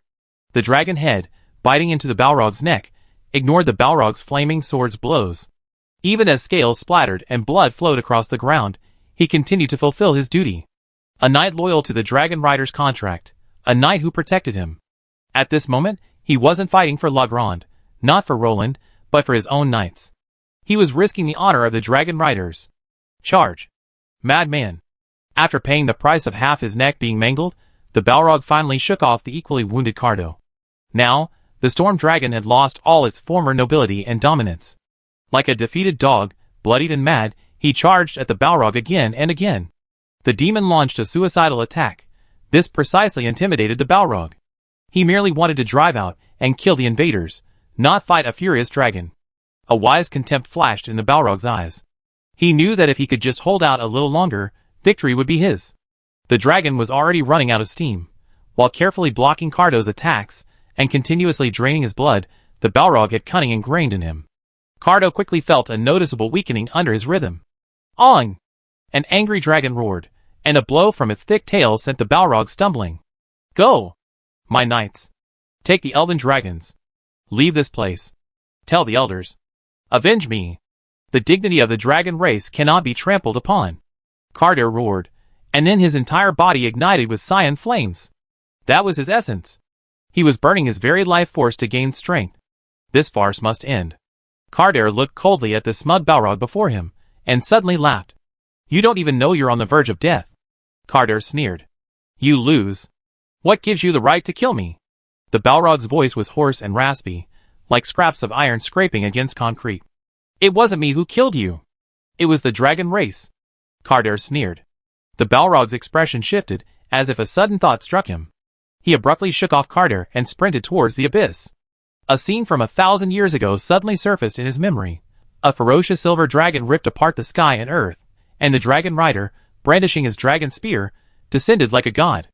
That day, in the unknown north, 5 Balrogs, who had intended to march south to join the battle, fell asleep alongside the dragon and its rider. The repression inherited in his bloodline once again awakened the Balrog's memories and fears. Don't go! Stay! Kong Yu Jing Tian. Cardo's entire body surged with cyan dragon power. He was about to unleash one of the storm dragon's few forbidden spells. A spell that could seal off an entire area. He would use his life to imprison this fire demon, leaving it for future generations of the dragon clan to judge. Swish! Suddenly, a flash of black light brushed past Cardo's body and sank into the fire demon's belly. In that instant, Cardo felt a surge of death. Ah! The fire demon screamed miserably, but now, because the forbidden spell was slowly taking effect, its dodging movements were as slow as a snail's. Cardo! Stop! Caslo nearly cried with joy. His Highness had returned. Black Arrow? Cardo immediately pulled away from the fire demon, ceased burning his life force, and the forbidden spell naturally subsided. Recognizing the Black Arrow, Cardo's eyes were filled with fear. It was simply meant for slaying dragons. Puff! Another Black Arrow flew, but this time with uncanny precision. It successfully struck the Balrog's knee. Combined with Cardo's wind elemental blockade, the Balrog was practically trapped. Roar! Wind chains once again bound the injured Balrog, and this time, it could no longer break free. Chapter 268. You've been entrenched here for so many years. It's time to put an end to it. Roland stepped out from the shadows. Did you ever imagine this would happen? The dwarves are back. Valen's beard trembled as he gazed at the prostrate Balrog. One after another, figures emerged from the darkness, their determined gazes piercing the Balrog's heart. It's time to put an end to this. Sin! You will be judged. Omsk straightened up, his greatsword emitting a dazzling white light and a biting black aura. The Knights of Light and Shadow are a combination of contradictions. We never surrendered. Today we're back. Floyd gazed at the Balrog with an indifferent look. History will be forgotten, but glory will illuminate the hearts of people. Caslo once again summoned his fighting spirit and drew his sword against the Balrog. This sword was the sword of a dragon knight. It was the legacy of the dragon knight spirit that had been passed down for thousands of years. You cannot defeat me. My defenses are impenetrable. The Balrog roared, trembling, its fierceness fully revealed. We can't. Where's the black arrow? Using a dragon-slaying arrow against you is the highest form of courtesy. Roland sneered, revealing the dwarven spear launcher behind him. A black arrow rested quietly on the dwarven spear launcher, inscribed with the rings of history. The black arrow, emitting the aura of death, made the Balrog's legs tremble, and it trembled, trying to escape back into the abyss. Puff! A dull sound echoed, and the black arrow ripped through the Balrog's tough skin and tenacious lava armor, cleanly and efficiently, like a hot knife through butter. The arrow struck the Balrog's chest again. It wailed, trembled, shuddered, and roared. The once uncrowned king of Moria had now reached his end. You think you can defeat the dragons? A true killer move isn't a storm dragon. Roland laughed as he explained to the Balrog. Why didn't the dwarf king kill you back then? I'm sure you know the reason better than I do. Roland calmly looked at the frantic Balrog and recounted his fate in the most ruthless tone. I have to say, Scourge-level monsters are truly the creator's favorites. You're too powerful. Your life force is so high that even a 6th-level professional can't match it. So, you have the capital to fight the dwarves. Let me think about it. Roland pretended to be lost in thought. Interesting. You harness the boundless energy within you to manipulate the elements and fight the dwarves. The dwarves must have shot you with black arrows many times back then, didn't they? But back then, you barely took any damage. Whether in terms of vitality or the elemental power within you. So even if the dwarves dealt you a heavy blow, you could still recover quickly. Because the dwarves couldn't drain your vitality. You recovered more than their attacks. It was Nain's blow that nearly killed you, wasn't it? But what a pity. If there had been another dwarf there to deliver a black arrow, perhaps I wouldn't have had so much trouble today. That blow cost you a century of recuperation. Although you nearly perished, you managed to pull through. But there's a twist this time. The Raglan army isn't dwarves. We have dragon riders. Ha ha. Roland laughed heartily. You didn't expect that. You actually face a scourge creature of your own life level against you. You're starting to wear out. You thought you could defeat or even kill this dragon with your experience? But our killer moves have never been his. Roland narrated with a murderous, heartbreaking slowness. Roar! Lowly humans. I will slay you all. You cannot kill the fire demon. I am immortal. The fire demon roared, gathering his fighting spirit and burning the wind elemental chains that Kaldor used to control it. Yes. It's really hard to kill you without a sage. But 4 black arrows should be enough.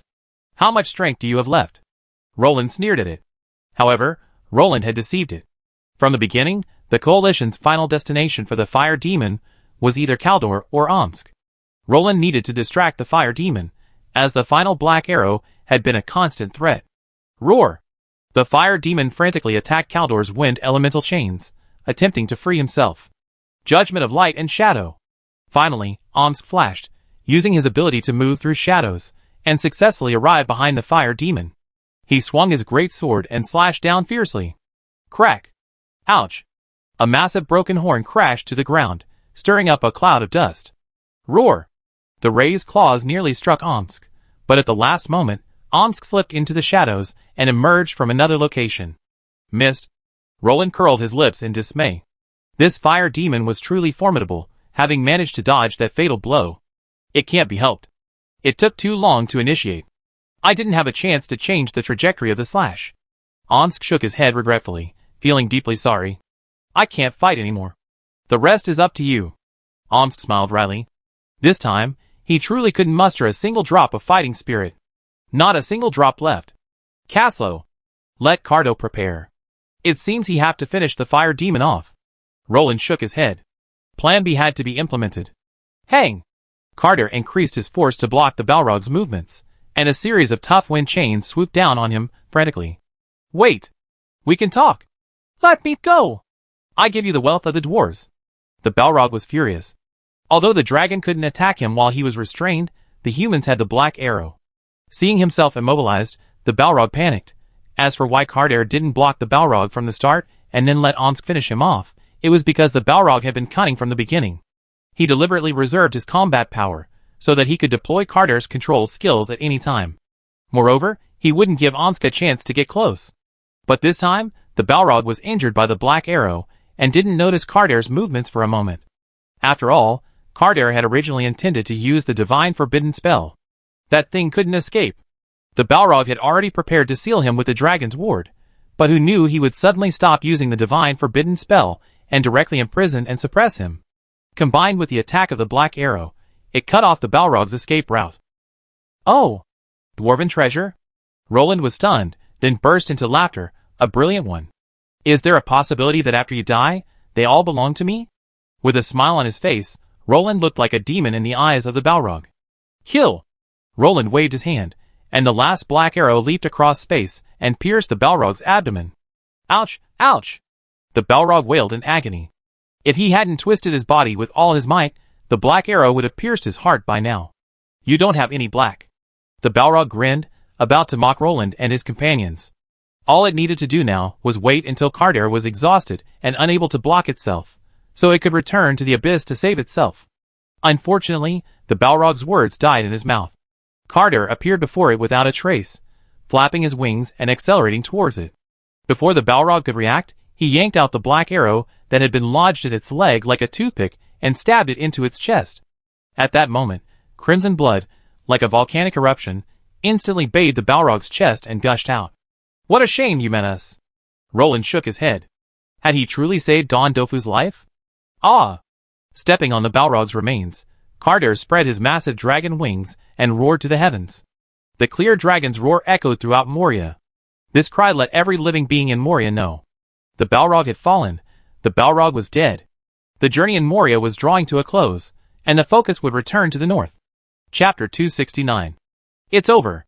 Roland slumped down on the ground, panting. Yeah. It's over. We won.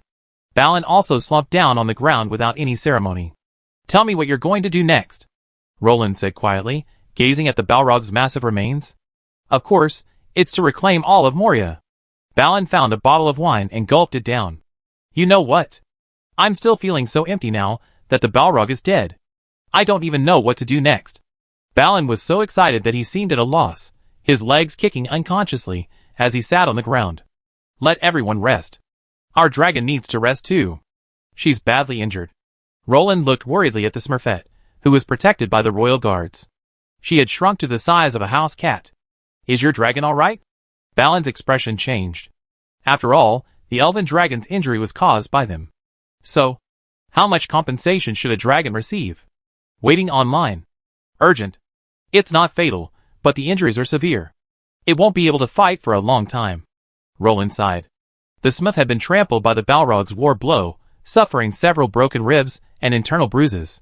Outwardly, it looked fine, but Cardo told Caslo that his own kind had suffered severe internal injuries. Is there anything we can help with?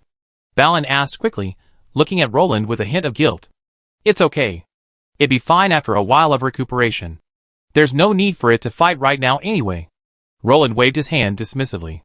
Even an elven dragon was a pure-blooded giant. Its vitality was incredibly strong.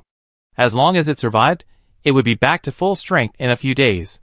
After all, elven dragons were the most natural of the dragon species, possessing a wealth of life-saving and recovery skills. Your Highness, this is for you. Blood-soaked Caslo handed Roland the fire demon heart he had just dug out. Thank you very much. Go down and wash up and get some rest. Roland took the fire demon heart and threw it into the system space. Omsk. Led everyone in cooking. Get everyone something hot to eat.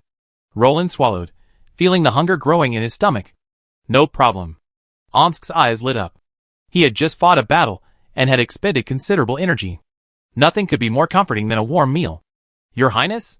Lord Omsk sent us to ask for ingredients. And our cooking utensils. A team of Lordaeron Rangers approached, whispering to Roland, who sat disgracefully on the ground. Oh! Okay, no problem. Look. Roland began to search the system's airframe awkwardly. He asked someone to cook, but they hadn't provided him with pots, pans, or ingredients. Thank you, Your Highness. If nothing else, we return and report. The Lordaeron Rangers brought some soldiers to help them transport the supplies to the open space in the square.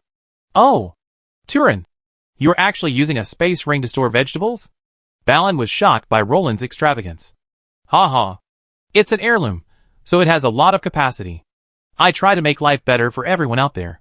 Roland smiled and shook his head. He was grateful for the vastness of the system's space, which allowed him to store all his miscellaneous belongings. I go see what they done. Roland swallowed as he smelled the aroma of baking bread. Omsk, what are they doing? Roland looked curiously at his soldiers busying around the campfire.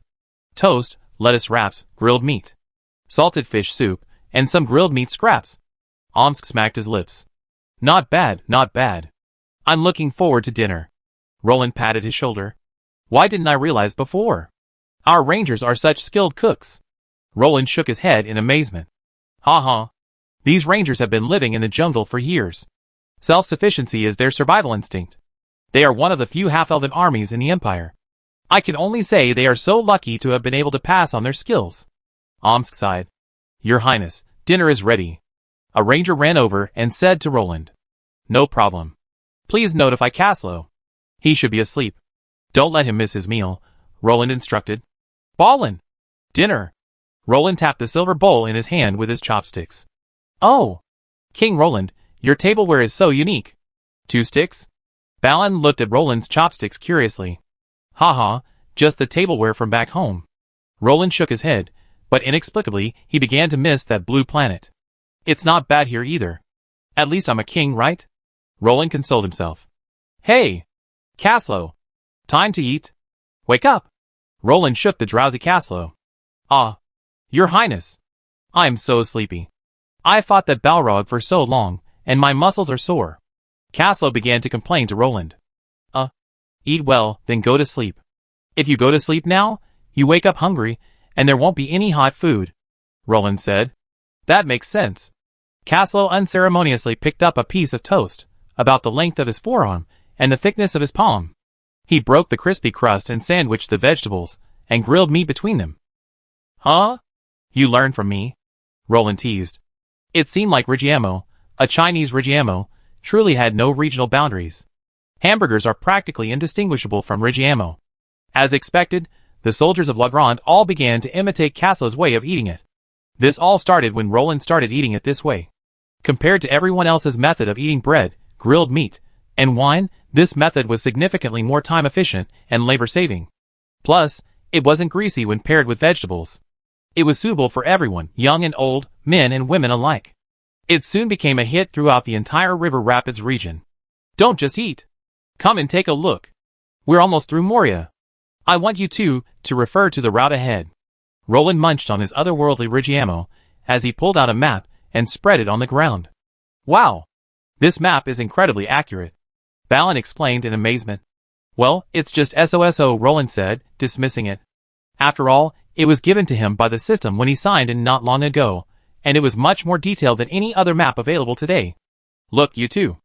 Should we return to Rivendell from the West Gate, cross the Misty Mountains, cross the river at the Old Pass, and take the Old Forest Road back to Riverstorm?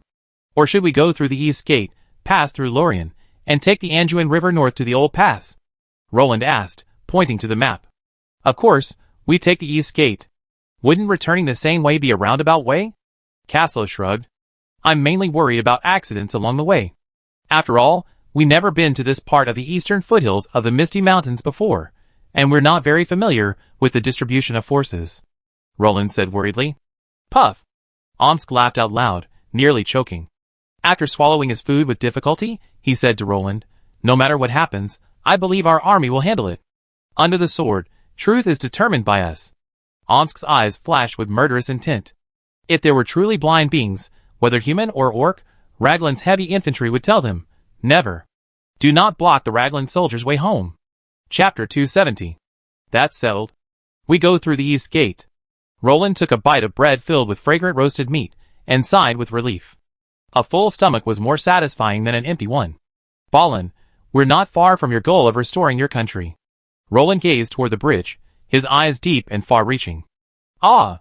Yes! Thank you for your help along the way. If it weren't for you, we would have no hope of restoring our country. Khazad-dûm would never be able to welcome his people back, and the remains of our ancestors would remain here, desecrated by the evil spirits, Balin said gratefully. Roland stared silently at Balin. How could this stalwart old dwarf have known that, in a parallel world devoid of him, he had single-handedly led dozens of dwarves to recapture the city at his own expense? The only flaw was that they hadn't defeated the Balrog.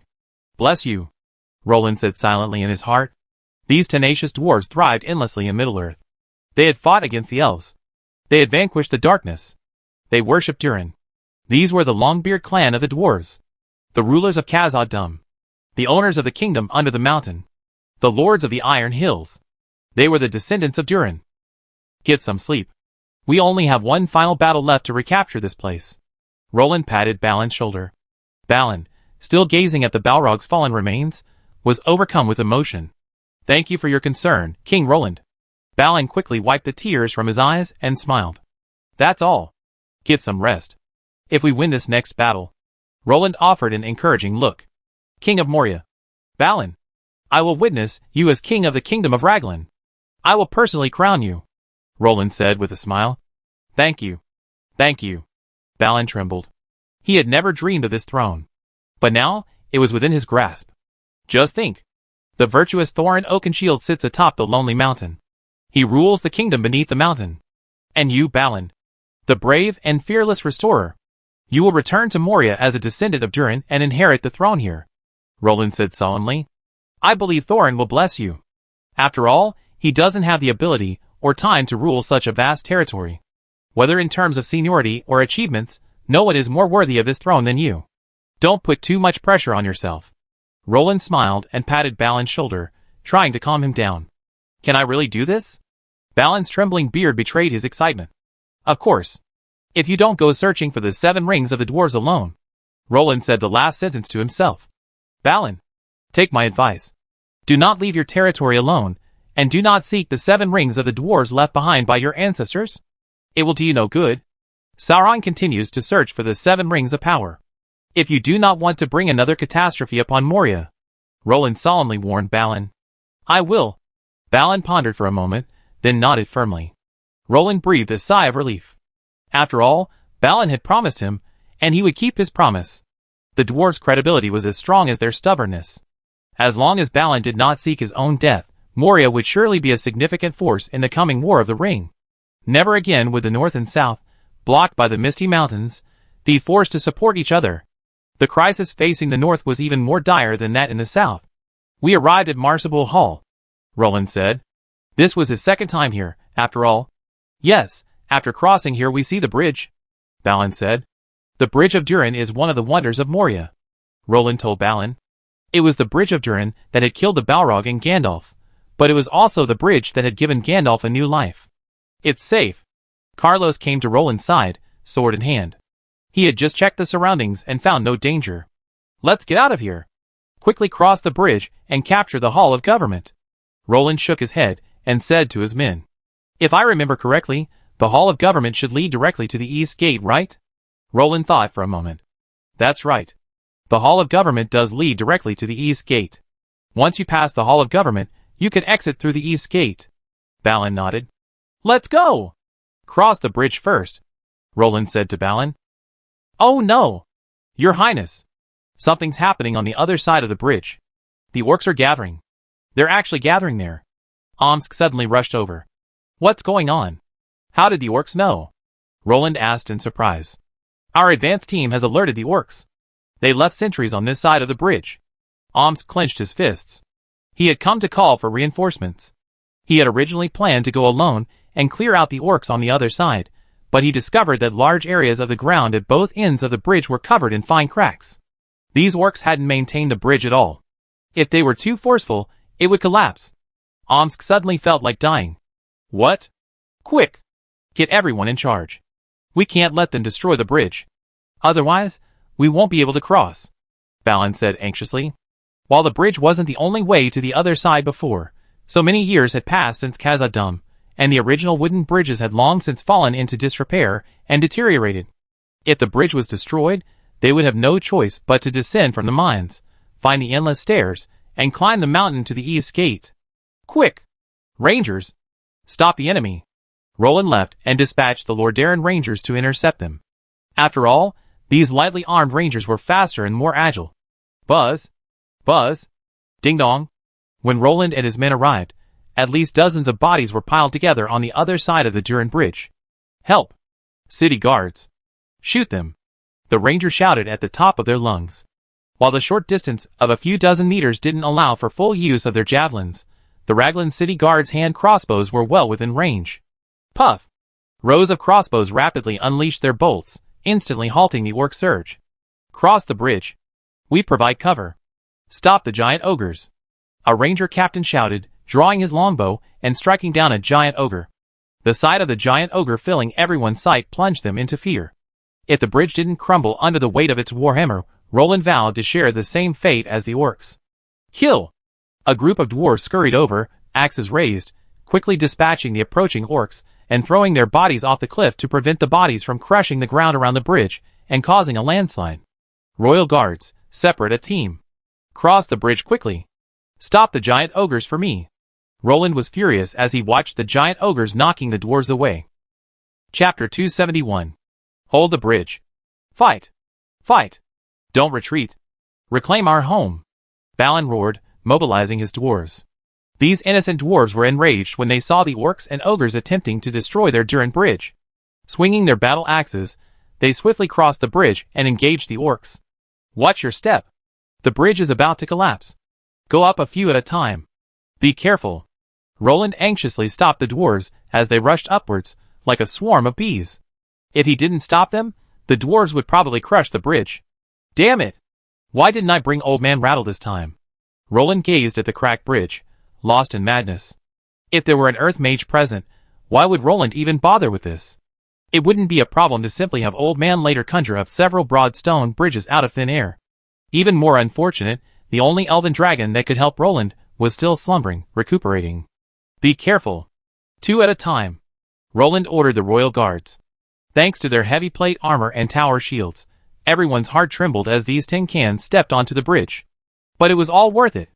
By the time the first royal guard had gained a foothold at the other end, the attacks of the orcs and trolls had become a desperate, last-ditch counterattack. With the precise coordination of the Lordaeron Rangers, the royal guards, relying on their superior equipment, plunged into the orcs' ranks. A bloody storm ensued. Even against the massive trolls' powerful attacks, the royal guards were able to counterattack and contain them with ease. Omsk, go ahead and take out those threatening targets, Roland ordered. While he couldn't let his hero fight unchecked, he could still deliver precise kills. With Omsk's abilities, he should have no problem taking out those giant ogres. Your Highness, Caslo said eagerly, his eyes brimming with fighting spirit. Don't join in the fray, it's chaos over there. Roland watched as hundreds of people fiercely engaged in a battle in an area less than 1,000 square meters. Orcs and dwarves were constantly being thrown out of the fray, but Roland didn't see himself thrown out. After all, the royal guards of the past were no match for these random people. Push! Under Balin's command, more and more dwarven soldiers crossed the bridge and began to counterattack the orcs. With their iron will and determination, they began to push the orcs back. 1 meter. 2 meters. 3 meters. The orcs were driven back step by the coalition's frenzied attacks. Even more shameless, they not only had to fight the coalition directly but also endure the precise fire of the Lordaeron Rangers. The unlucky ones would even face a barrage of crossbow fire from the Raglan guards. After all, those Raglan guards cleverly aimed their crossbows behind the royal guards. Even if they hit their own men, it wouldn't matter, those crossbow bolts wouldn't be able to crack the royal guards' shells. But for the orcs, it was a nightmare. Their crude leather and iron armor were as fragile as paper against the Raglan's elite arrows. Even the royal guards' fighting speed was slower than the Raglan guards' indiscriminate fire from behind. Drive them away. Don't let them get close to here. Balin chopped off an orc's thigh with an axe and swung it back, and a big orc's head flew up. Fight! We must fight! Drive out these damned orcs. Our hope of reclaiming our home lies just ahead. That's the heart of Khazad-dûm. Our long for home. Fight! Children of Durin. For our descendants to stand here again. Fight! Balin roared excitedly. This was the closest he had come to his dream. TSK! These guys are so ruthless. We already repelled 3 waves. Roland panted, looking at the wound on his arm. Although he healed it with his own skills, it was still painful. Roland had just used his right arm to block the giant ogre's hammer. He should be thankful for the omnipotence of this lord's armor. Otherwise, Roland's hand would have been twisted and deformed today.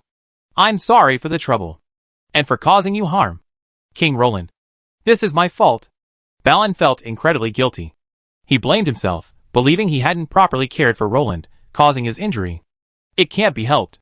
I underestimated the enemy. Roland smiled awkwardly. If he hadn't been courting death, how could this have happened? That powerful hammer strike nearly sent Roland flying. Are your men all right? Do you need me to heal them? Roland asked solemnly. It's all right. The rest of them don't need it anymore. They returned to the embrace of their ancestor Durin. Balin covered his face and shed tears. How many are left? Roland sighed.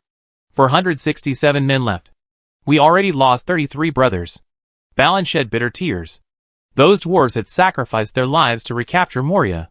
This is why the Lagrang army suffered virtually no casualties in the coalition. Unlike the dwarves, humans fought for resources. Win or lose, as long as no one was hurt, Roland was in no doubt of it. But for the dwarves, this was their homeland, and fighting for it naturally meant fighting much harder than humans. This resulted in the tragic loss of many dwarves. It was all worth it. Your descendants will be grateful. They were all heroes. Roland said slowly, gazing at the dwarf bodies covered in cloth lying on the ground in the distance.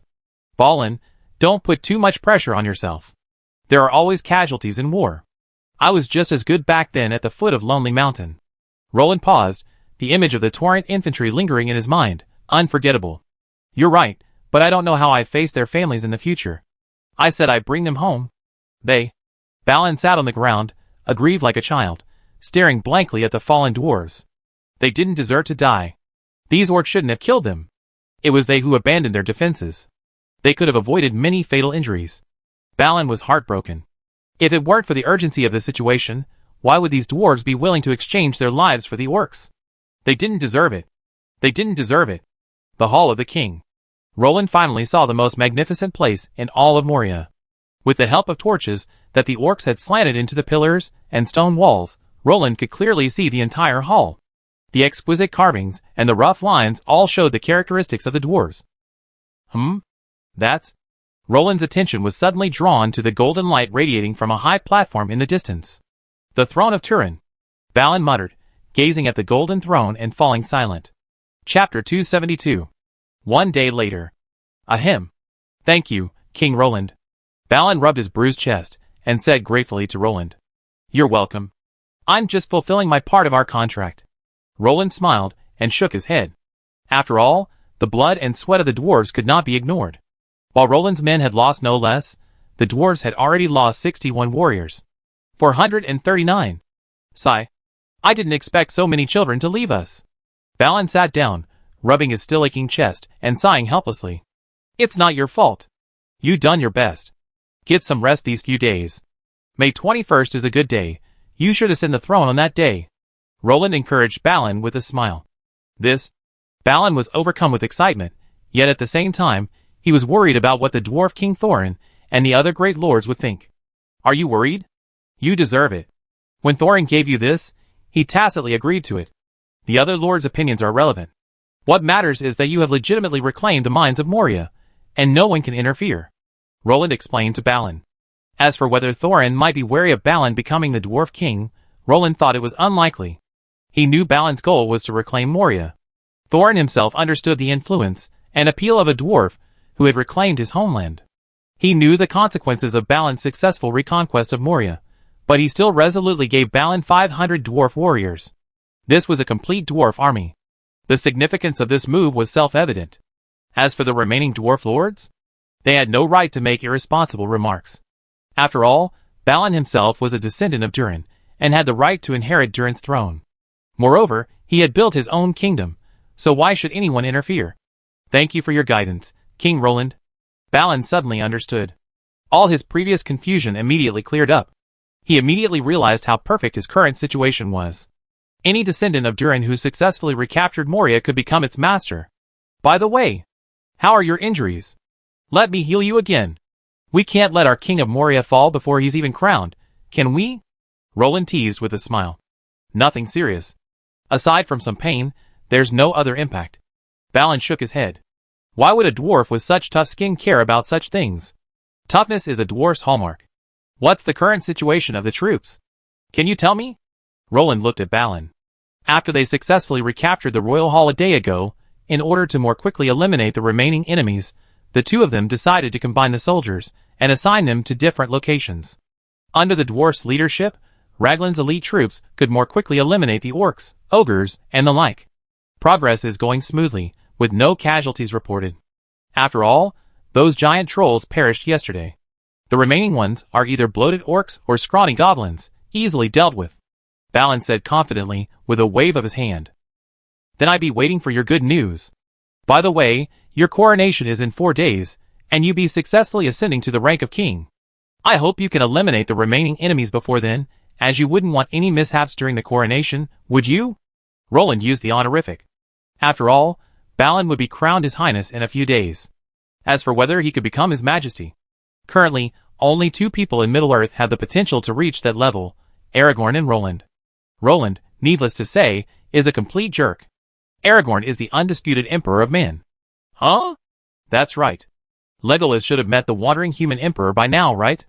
Roland thought with a touch of mischievous amusement. Of course. I will eliminate the remaining enemies in this city, and there won't be any accidents at the ceremony in 4 days, Balin said firmly.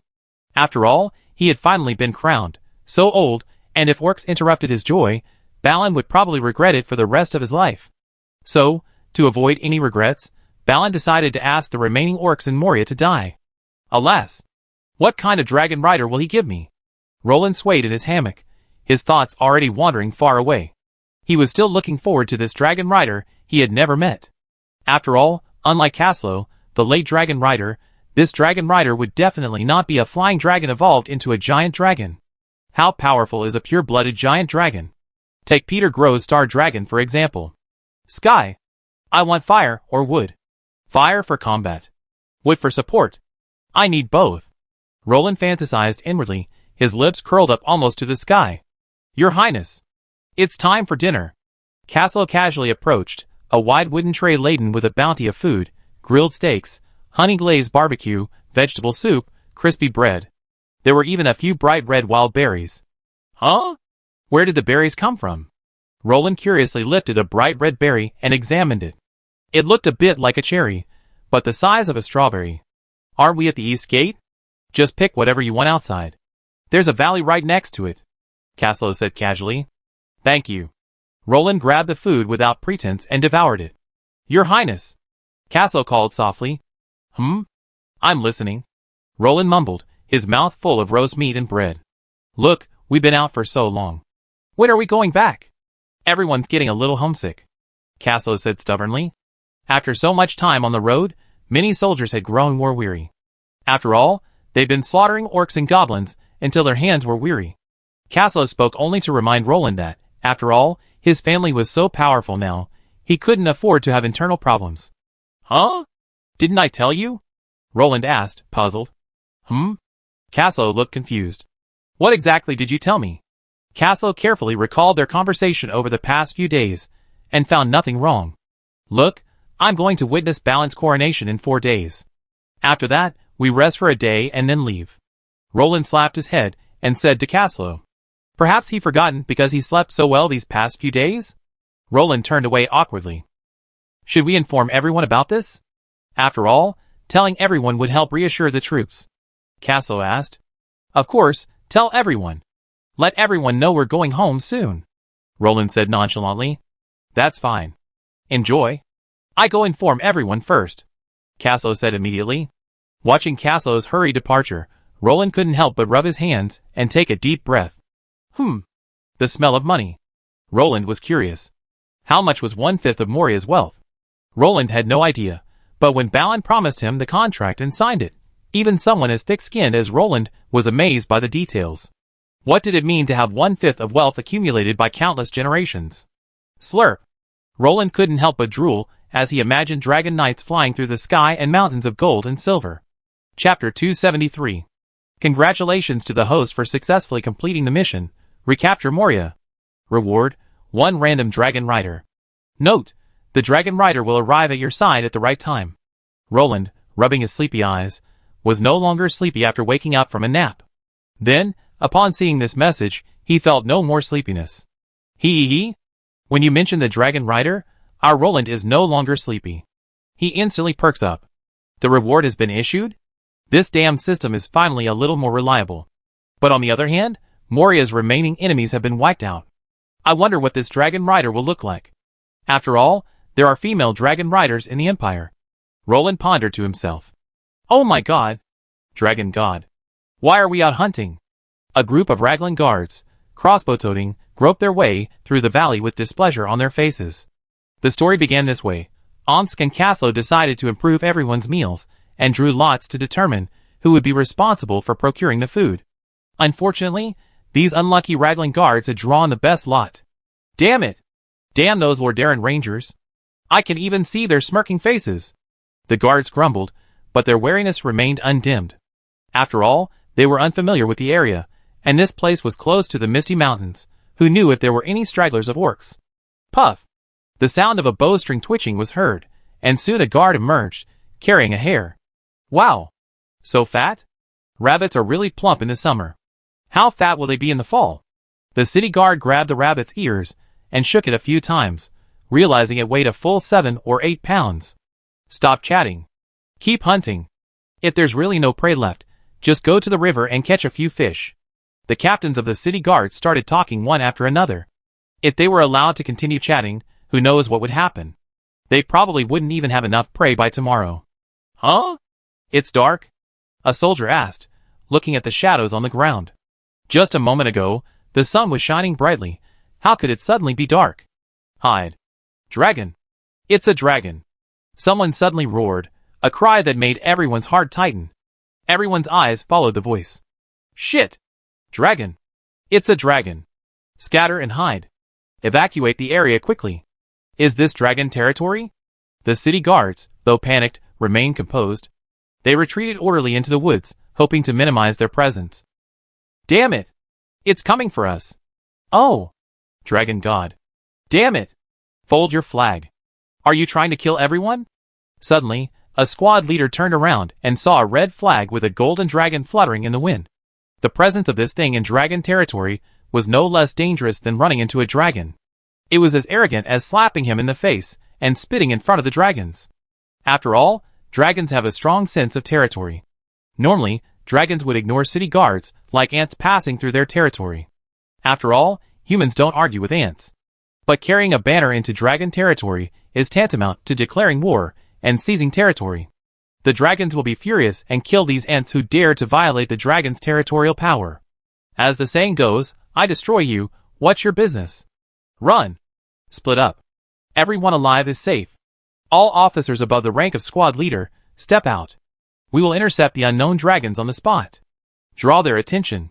The captains of the city guard shouted, their eyes filled with fighting spirit. They fear no death, only betrayal and oblivion. Shoot! A scattering stream of arrows flew out, but to no avail. The pitiful height of the shot couldn't even reach the dragon's exhaust. Kill! Several squad leaders drew their swords and charged forward. Boom! The dragon's heavy body slammed to the ground, and soon it folded its wings and quietly gazed at the ants below. Uh-huh. We're here, Renoir. Where's the Imperial flag? You saw it just now? And now it's gone? A clear female voice echoed from the dragon's back. Oh! There are some soldiers down there? They're attacking you? Oh!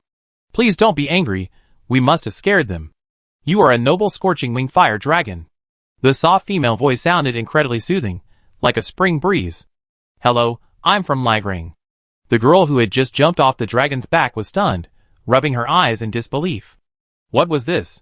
The thin tin cans exclusive to the Imperial capital?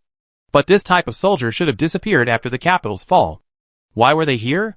What the girl didn't know was that the captain of the Lagrang City Guard, who had previously been determined to die, was also stunned by the familiar dragon saddle on the dragon across from him and the authentic dragon armor on the girl who had jumped from its back. What the hell? The kingdom's second dragon knight? How could it be possible? For the kingdom of Lagrang, the mere fact of 2 dragon knights was enough to forcibly restore the title of empire. After all, 2 dragon knights could suppress the fate of the nation. Stop! Who are you? The cautious city guards leveled their spears at the dragon, ready to fight for their lives. Huh? You city guards are so bold. Even if you don't greet me politely, you should at least salute. What do you mean by pointing a gun at me? The girl helplessly spread her hands, indicating that she meant no harm. We only have one dragon rider. Tell me who you are and where you're from.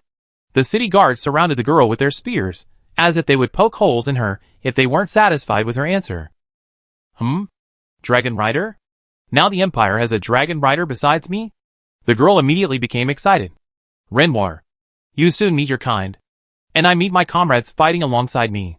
The girl said happily. Dragon rider? A scorching winged dragon? A female knight. Roland slapped his head as he listened to his subordinate's report. Someone's here. No one except Roland had expected a dragon rider. As a result, communication problems almost led to a fight between the two sides. Your Highness. Dragon rider Ajax. At your service. Ajax immediately recognized the true leader among the crowd. Ajax? A nice name. This is your scorching winged dragon? Well trained. What's his name? Roland asked curiously. Him. His name is Renoir. Ajax immediately introduced them. Hello. Ajax, dragon rider of the blazing winged fire dragon. Hello. Caslo, dragon rider of the storm dragon. After the introductions, both parties experienced a peculiar change of heart. They were no longer alone. Their legacy hadn't yet died. By the way, how did you find yourself here, Ajax? Roland asked curiously. Someone in the north said they seen the Empire's flag, so I thought I'd come and try my luck. I didn't expect I actually find it. Ajax exclaimed excitedly. There's no empire anymore. It's a kingdom now. We're not big enough to be an empire. Roland gave a wry smile. He knew his own abilities. He drank like that after just a few dishes? He must be crazy. The empire isn't just a fancy name. It's a place of responsibility. At least the main battlefield of the War of the Ring is right under the fortress of Lulong. Ha ha ha. Applause for the Lord of the Rings Dark Zone Fantasy crossover. Chapter 274. Welcome home, Ajax. Roland gave Ajax a gentle hug and smiled at her. Where do we live now? In the Vault of Moria? Ajax asked in surprise, never expecting the kingdom of Raglan to have fallen to the point of burrowing underground. What are you thinking? Of course not. Didn't you ever visit the Lonely Mountain when you came from the north? We're currently living in River Rapids. Yes, the River Rapids you remember. But it's nowhere near as grand as it was in its heyday, Roland said unhappily. He would rather die of poverty, starvation, or be mauled by orcs than burrow underground, okay? Huh? I don't think I saw the Lonely Mountain. Ajax tilted her head and thought for a moment, naively saying. Roland looked at this adorable girl. If it weren't for the scorching winged dragon beside her, he wouldn't have believed this was his own dragon rider. Are you really a dragon rider? Roland examined Ajax with suspicion. Of course. Absolutely genuine. I'm from the Anthony family. Look! Ajax summoned his fighting spirit, the blazing flames rising several meters high. The Anthony family? You're from the Dragon Rider family. Roland's eyes widened. Here. Ajax pulled out a badge and waved it at Roland. The thorny rose emblem of the Anthony family on it pricked Roland's eyes. Amazing. Roland managed to utter a single word after a long pause. When talking about the Dragon Riders of the Lagran Empire, we have to mention the Dragon Rider families. Like most countries, resources are always controlled by the nobility, and the Dragon Rider families are the aristocrats among the aristocrats. The descendants of this type of family are more likely to have offspring who are compatible with dragons. Their probability of becoming Dragon Riders is far higher than that of the ordinary reserved Dragon Riders of the Empire. Every Dragon Rider family must have a Dragon Rider as their patron. The Anthony family is the best among them.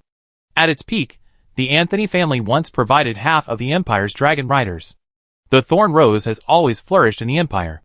Even when the Empire finally fell, the Anthony family still had Dragon Riders left.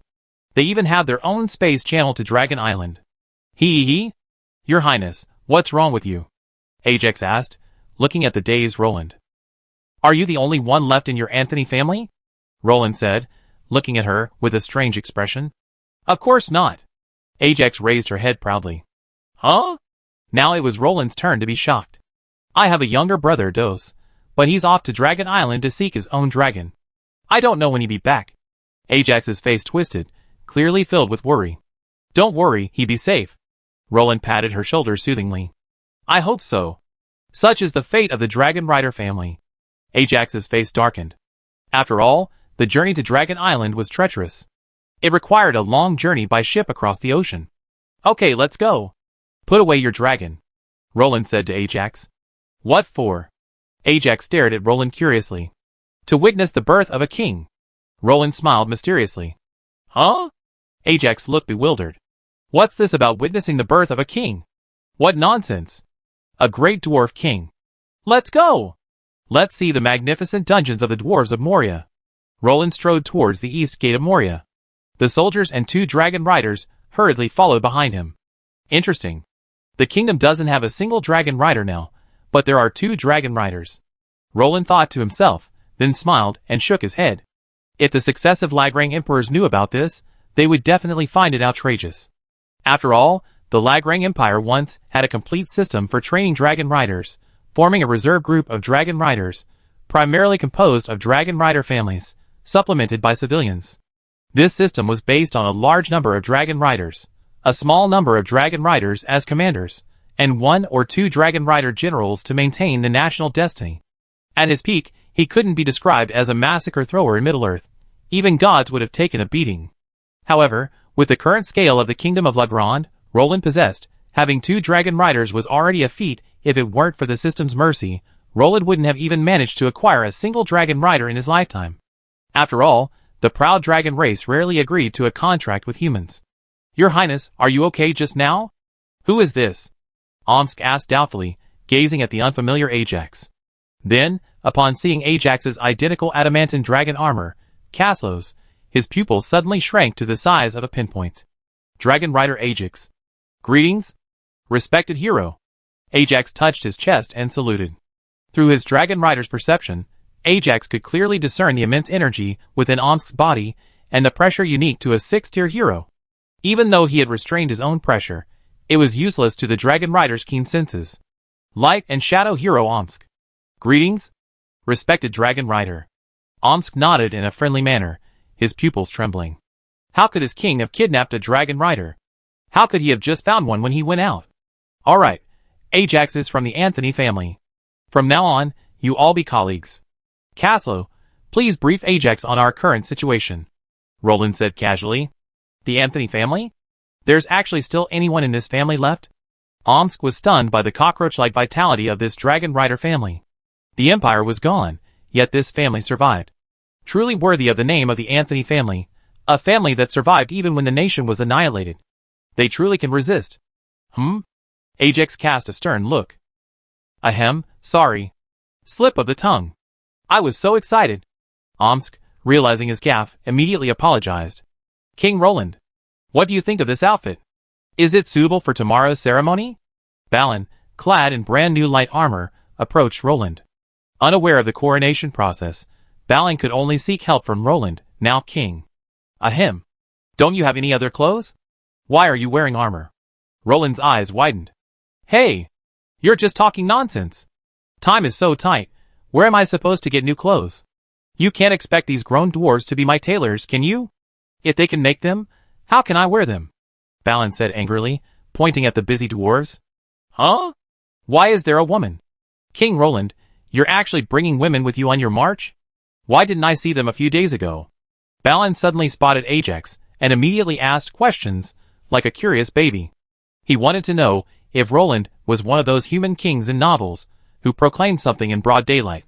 Get out of the way! How disrespectful of your elders! That's our kingdom's dragon rider. Roland nearly cursed at the gossip blaming in Balin's eyes. Aren't dwarves supposed to be stubborn and honest? Why are they so gossipy? Their imaginations are as good as humans. Dragon riders? You have 2?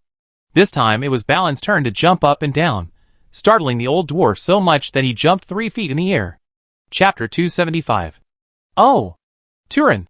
My goodness! You actually have 2 dragon riders. Both of them are dragon generals. Balin was dumbfounded. Hey! Old friend. Relax. Maybe in the future there will be more than 2. Roland patted Balin's shoulder and teased. Oh! Give my regards to your great dragon god. Am I being overly partial to you? Balin teased Roland. No, no, no.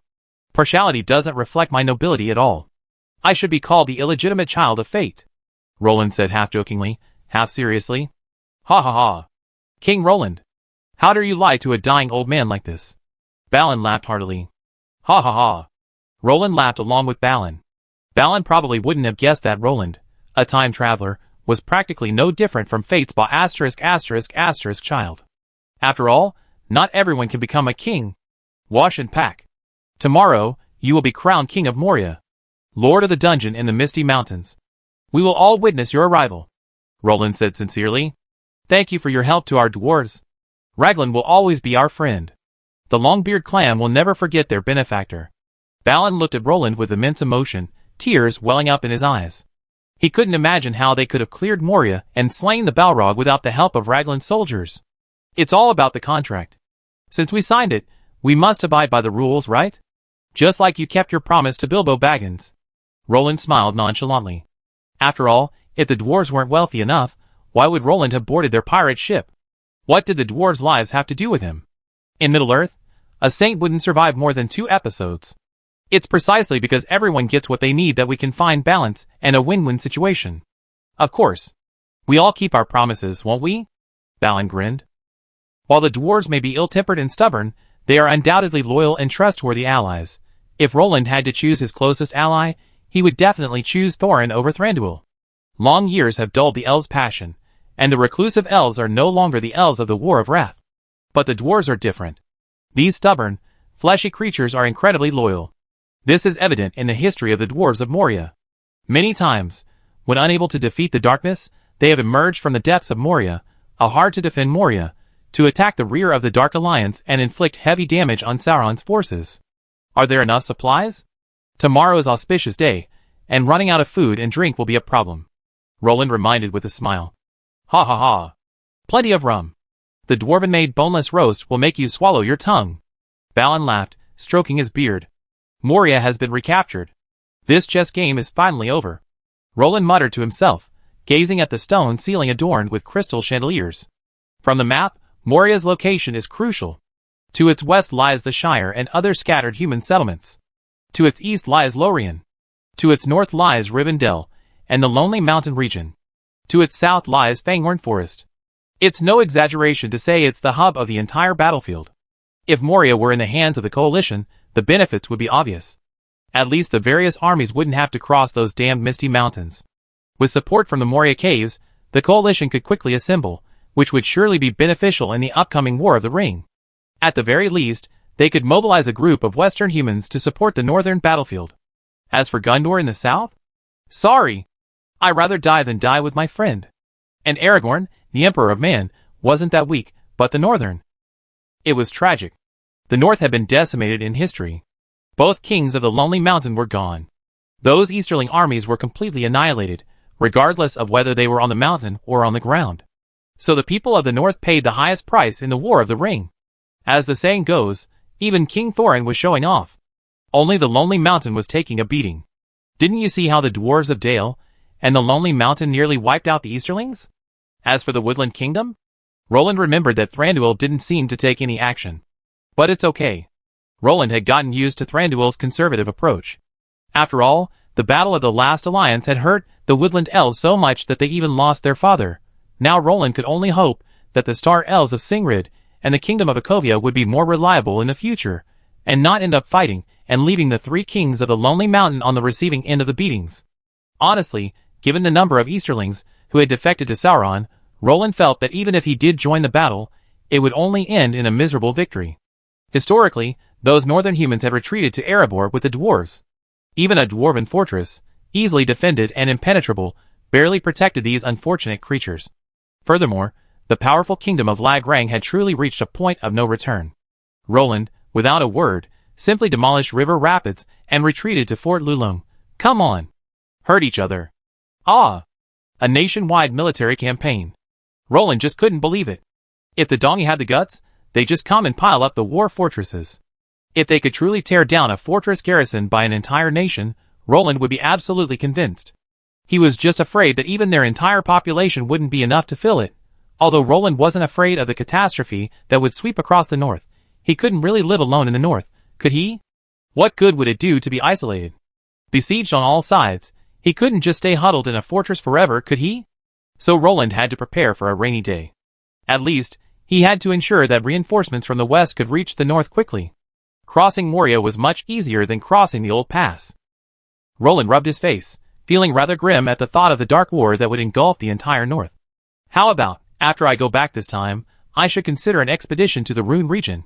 And by the way, I can avenge that girl Nyx. Roland's mind instantly scattered when he thought of this. It makes sense. What a good idea.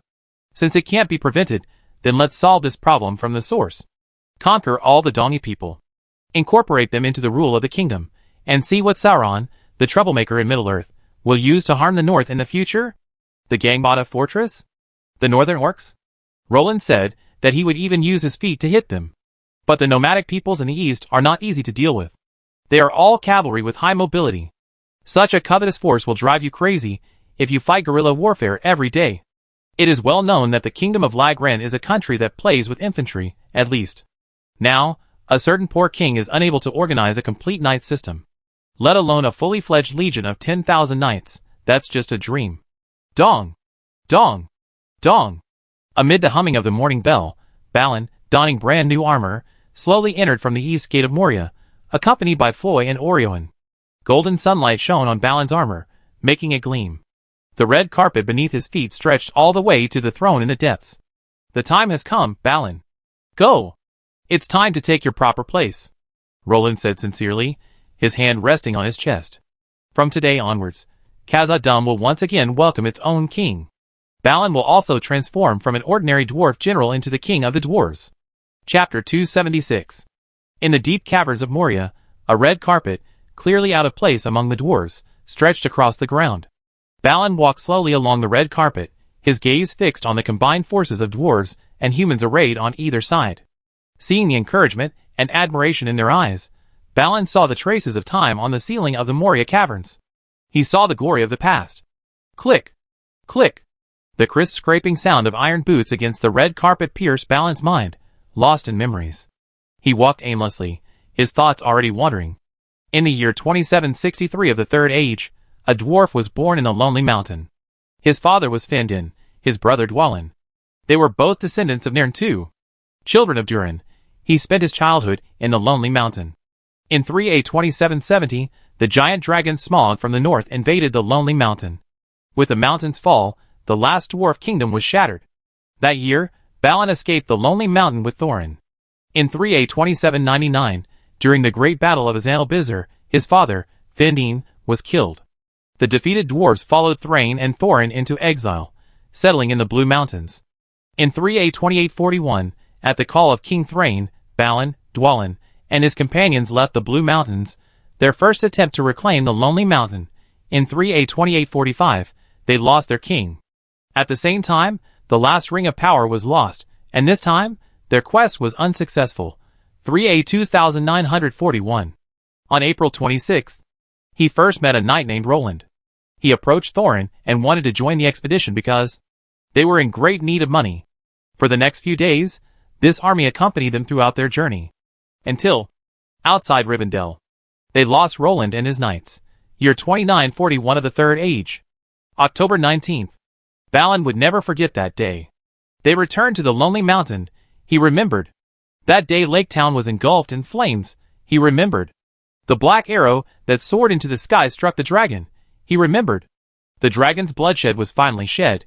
Its remains tumbled into the ruins, its vengeance avenged. But he wasn't happy.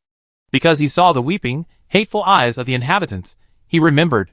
The army of the Woodland Kingdom arrived at the foot of the Lonely Mountain, seeking to reclaim the White Stone. He remembered.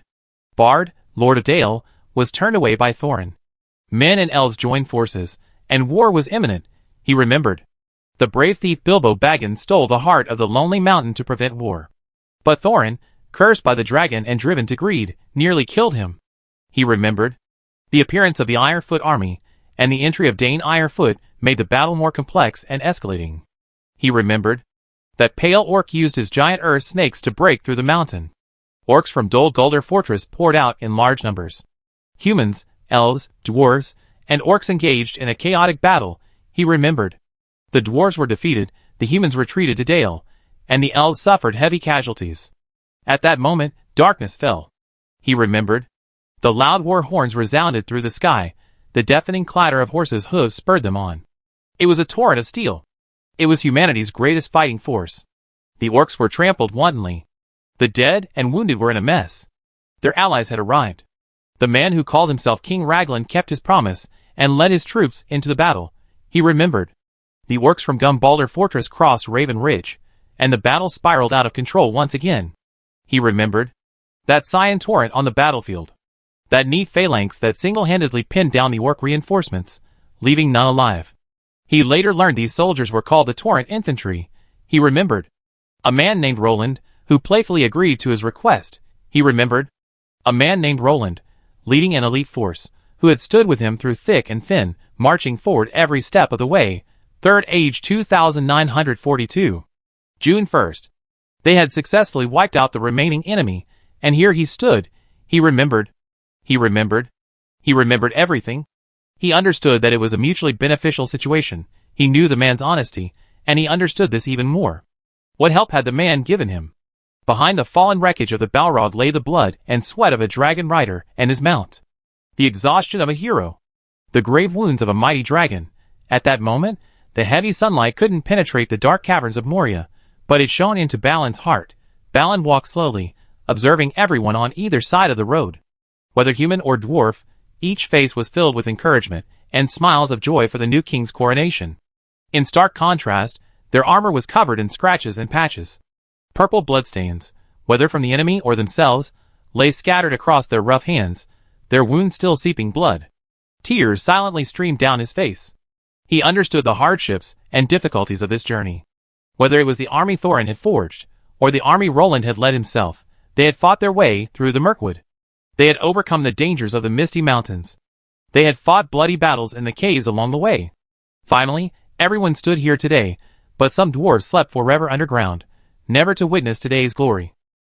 The light of Moria's crystal lamps seemed to soften. Closer. Closer. The throne, once unattainable, was right before their eyes. Standing beneath it were Roland and his captains. Congratulations, Balin. Roland chuckled. Is all this true? Balin gazed dazedly at Roland, clutching the golden crown. Of course it is. We have written a new history with our pens. The story of Middle-earth will be rewritten by us. We have changed the future. Roland, who knew the future well, sighed to himself. He was like a butterfly, gently flapping its wings, yet it would later stir up a typhoon. Middle-earth, gently? Do you have some misunderstanding about gently? You call that flapping wings? You call that stirring up a tornado. Thorin is still alive. Balin's future will only be better. The dwarf's strength has been strengthened, and the east and west are now connected. A blunt sword is as weak as a blunt horse. Sauron, what can you possibly do to fight me? Roland sighed inwardly, watching Balin, his beard trembling with excitement. Come forward, Balin. Claim your honor. Roland beckoned. Balin walked over, looking lost. Very good. The height is perfect. No need to bend over. Roland gestured and teased. Hey! Are you mocking a dwarf's height? Roland instantly shattered the somewhat solemn and dignified atmosphere. Balin, descendant of Durin, grandson of Farin, son of Finin. You fought in the battle of Azanalbizir. You fought in the battle of 5 armies. You led your troops to recapture the ancient dwarf capital of Khazad-dûm. Your deeds will flow through the ages in epic poetry. The dwarven people will sing your name. The world will remember your great deeds. I, King of Raglan, Roland, I am here to witness your coronation. From now on, your name will be called King. Behind you will hang the royal banner. You will protect the throne and your people. You will swear to protect the defenseless under your rule. You will shelter every citizen stricken by darkness. Your honored name will be sung in dark caves and towering mountains. Balin I, Great Lord of Moria, King of Khazad-dûm. Your Highness. Congratulations. Roland solemnly placed the crown of power on Balin's head. Thank you, King Roland. Balin's nose twitched, tears welling in his eyes. Bahrain will finally be crowned, and the great dungeon once again welcomes a new king. Chapter 277. Blessings to you, King Balin. You are now Balin I. Rule this land well, it has been desolate for too long. Roland sighed, as he gazed at the lifeless Moria. Years of war and disrepair had taken a heavy toll on Moria. Many roads and bridges had vanished, leaving many places impassable. Of course. I will. Next time you come, you see a true dwarven city, Balin said firmly. By the way, you haven't successfully activated the central furnace yet, have you? Roland asked, a thought catching his eye. Of course, Roland remembered the central forge of Erebor. It had been extinguished for years, only to be reignited by Smaug's dragonfire. And the forge in Moria? It had been extinguished even longer.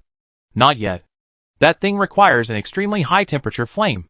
Balin followed Roland's gaze, and saw the graceful Ajax, and the tiny Renoir, a blazing dragon, wrapped around her arm. Perhaps I found the flame to ignite it, if you don't mind. Balin stared intently at Renoir. Indeed, there's no flame hotter than dragonfire. If there is, it must be a higher-level flame.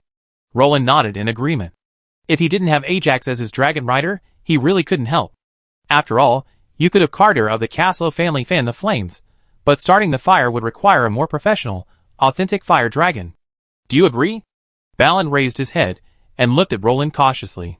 After all, without the help of the fire dragon, it would take the dwarf at least several months to ignite the thing. You have to ask Ajax about that. I can't decide on such matters. After all, it's not a battle requirement. Roland shook his head. Ajax was different from Caslow. Dragon Knights trained in formal training were proud, and would obey their lord's orders in the service of war. Beyond the first instance, not even the king could order them to do anything against their will. What? Why does Caslow obey Roland's every word? And even act like a bootlicker?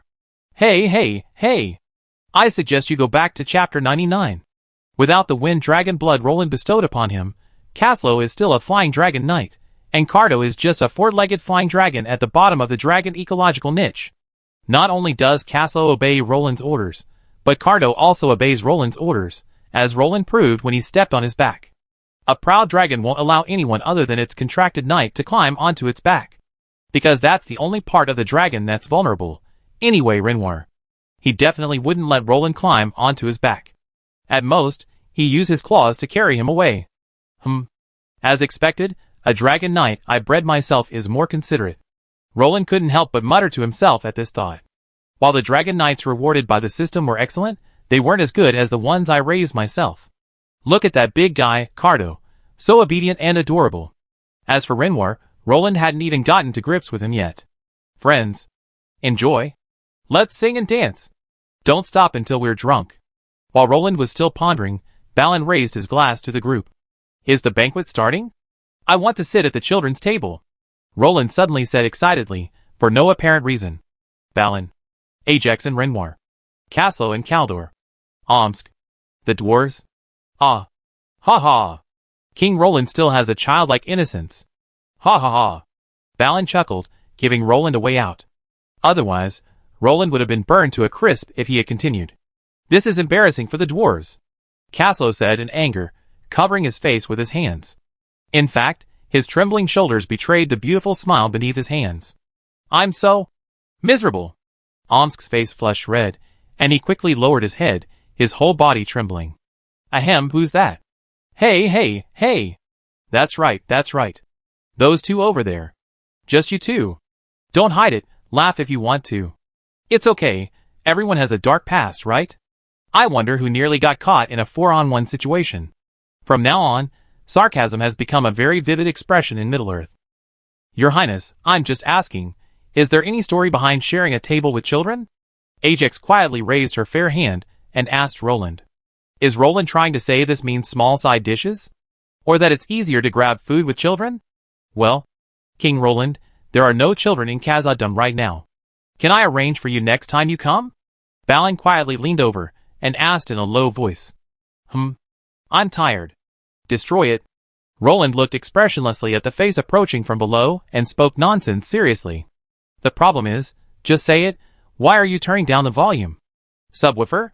You might as well not have turned it down. With that voice, I think everyone here can hear it, okay? My lifelong reputation is gone. Roland casually tore off a piece of grilled pork chop, watching everyone stare at him, whispering and pointing. System? Still alive? Roland called out to his nemesis, the system, expressionlessly. Always alive. The system was also aloof. Do you think it would be okay if I killed them? Roland was already planning to silence them. After all, if word got out, he'd definitely be a scoundrel, he thought. Rumors are truly terrifying. System doesn't recommend this. Because you can't win. The system gave him no respect. Ah! Thank you for your honesty. After a while, everyone finally moved on from Roland's move to the children's table and began to feast. Aside from the necessary security personnel, almost everyone participated in the feast. There were juicy roasts, fragrant honey-fried steaks, flaming rum, scorching bread, and even sweet candied fruit. To stock up on supplies for the feast, Roland not only took out the various food items the system had gifted him, but also had Caslo ride his dragon to Bree for a shopping spree. It must be said that using a dragon rider for delivery was probably a first in Middle-earth. Ajax, the core furnace here is still extinguished. The Dwarf King hopes you can help them light it. What do you think? Unlike Caslo, who acted on his word, Roland had to be polite to Ajax, who came from a dragon rider family. After all, a former dragon rider commander was, in a sense, on par with the emperor. A dragon rider commander could stand on equal footing with those grand dukes and kings. Oh! Your Highness, what do you mean? Ajax asked, her eyes twinkling. It's up to you. If you're willing, go and help. If not, I won't force you. I guess Bahrain will come to you soon. Roland shook his head indifferently. Chapter 278. What? Ajax agreed. Roland immediately guessed, looking at Balin's delighted face. Of course. Ms. Ajax is truly beautiful and kind-hearted. She's a dragon rider, yet so approachable. Balin gushed endlessly, flattering Ajax in front of Roland. Roland glanced up at Ajax, who was squinting a little distance away. To the dragon rider's perverted hearing, such a short distance was no different from a whisper. It was clear that women needed compliments, as Ajax herself was, clearly appreciating Balin's words. Stop, stop, stop! Okay. Let's get down to business. Seeing Balin almost extolling the origins of Middle-earth, Roland quickly stopped him. If he didn't stop, Ajax would be his ancestor, according to their seniority. Ahem. Okay. King Roland, what are you talking about? Balin coughed twice, easing the awkward atmosphere. Ahem. This time it was Roland's turn to feel embarrassed. He shyly extended his right hand, gently rubbing his thumb and index finger together, making the universal gesture. Asking for money. Balin was startled, then looked at Roland awkwardly and faltered. Balin, you know. My army has paid a heavy price, and my kingdom is in ruins. While I understand you also need a large sum of money to revive Moria, the kingdom of Lagrang simply can't afford it. Roland, assuming Balin was about to owe him money, immediately turned ruthless. King Roland, with all due respect, I'm afraid there might be a problem with the profit-sharing agreement we previously agreed upon. I'm willing to give you half of Moria's wealth as compensation. Balin said, his head lowered in embarrassment. Half? Half is too little. Half. Are you crazy, Balin? Roland jumped up. Holy crap. Half of Moria's wealth? What an astronomical figure. Millennia accumulated wealth, and they're giving me half? This isn't a reward, this is robbery. Even robbery can't make money as fast as Roland's. With all due respect, you might be a little disappointed. Balin's face revealed an ambiguous expression. How could that be? Let's go, Balin. I go pack them up. I'm not bragging. This spatial storage device, inherited from our empire, is big enough to hold all of Moria. Roland boasted about the vastness of the system's space. What? That's all? Balin, are you kidding me? It's okay, you don't have to give more. I just want the wealth stipulated in the previous contract. Roland stared in amazement at the mountain of gold before him. While the appearance of this mountain of gold was impressive, it was definitely not even 1/10 of the gold in Erebor. Alas! You misunderstood King Roland. Moria's wealth is well known, but have you ever considered the enormous wealth the orcs must have consumed when they occupied this place? Damn it! They're thieves! Robbers! Balin fumed, his eyes bulging with anger. Roland was dumbfounded. He pulled out a mirror he used to check in. Excellent! From left to right, they looked like a misfit, and from right to left, they looked like idiots. In fact, Balin hadn't lied to Roland. The orcs had indeed been profiting from the dwarves' wealth. They didn't produce, nor did they know how to plan. They exploited Moria's treasury like a fish in a pond, squandering it recklessly. Otherwise, how do you think the fortress of Gunbaitle was built so impregnable, becoming a thorn in the side of everyone in the north? Even as it relied on Moria's gold to build his powerful orc army. Congratulations, host, on achieving 400,000 in wealth. The system's voice chimed. Great. Both decimal and whole numbers. Adding it up to the previous total makes it 500,000. Roland almost laughed out loud. Logically, Moria's wealth should absolutely surpass Erebor's. The dwarves' millennia of digging are no pushovers. They even dug out Balrogs from the Earth's core, not to mention gold and mithril. But the difference is that Moria was occupied by orcs, while Erebor was occupied by the dragon Smog. The dragon's greed is even greater than the dwarves. Smog attacks any creature that attempts to steal the treasure, and those bandit-like orcs will squander the wealth in the caves. This has led to Moria being even poorer than Erebor. It seems the North has you, the dwarves, to thank for this. Thank you so much. Arm the orcs to the teeth. Roland smiled wryly. Those orcs have no shortage of standard dwarven and human weapons. Never underestimate the human underdog. After all, for gold, those unscrupulous profiteers would even sell their own mothers to brothels. Roland knows with his ass that those damned human smugglers have definitely sold a lot of weapons to the orcs. After all, aside from the industrial assembly lines developed by the Middle-earth biologist Saruman, the orcs' smelting skills elsewhere are truly lame. This can be seen with the orcs of Moria. Despite possessing the world's largest mines, the orcs of Moria are still pathetically using weapons left over from the Dwarven era, and their own weapons are even more crude. Even the core forge of Moria is destroyed. If that thing had been running, the orcs would have been fully armed to the teeth over the years. Just thinking about Roland made him feel frustrated. He fought his way from the southern Heaven Gate to the eastern Pumlai Road. No!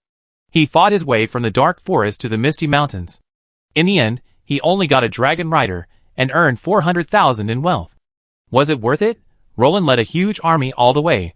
I'm the wrong one, remember that. Roland actually performed a hurricane in Middle-earth. He really hurled himself fast.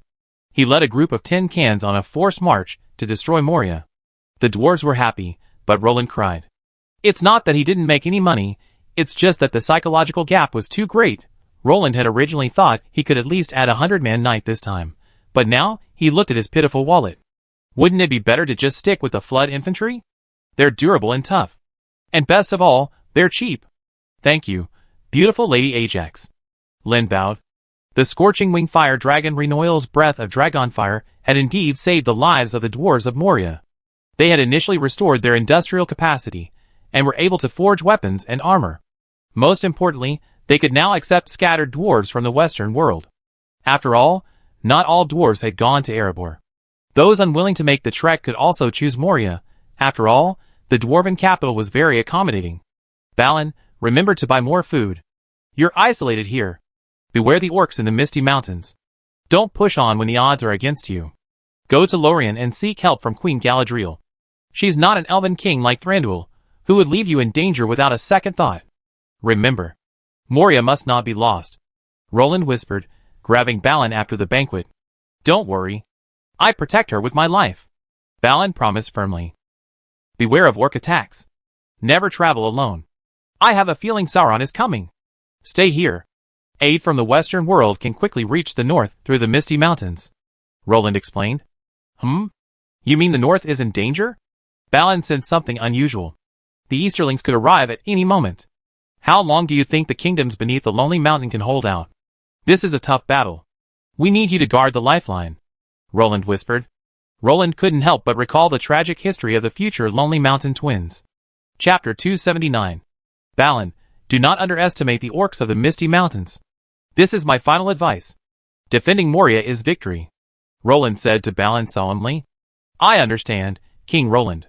Unfortunately, Moria's population is still too small. Balin said with some emotion. Wait for the news of Moria's recapture to spread throughout Middle-earth, and the dwarves of the western world will return home. Your shortage of manpower will soon be alleviated. Roland looked at Balin. Besides, you only need to guard against the orcs from the fortress of Gambata. The orcs in Dol Guldur have already been crippled. With Lorien blocking the way, they won't be able to so brazenly cross the elves to attack you. But beware of sneak attacks from small groups of elite orcs. Roland instructed. After all, Balin's death was caused by a small group of orcs attacking and killing him while he was alone exploring the shores of Mirror Lake. Roland could only do his best to remind him, but he couldn't guarantee whether history's powerful ability to correct the situation would be corrected.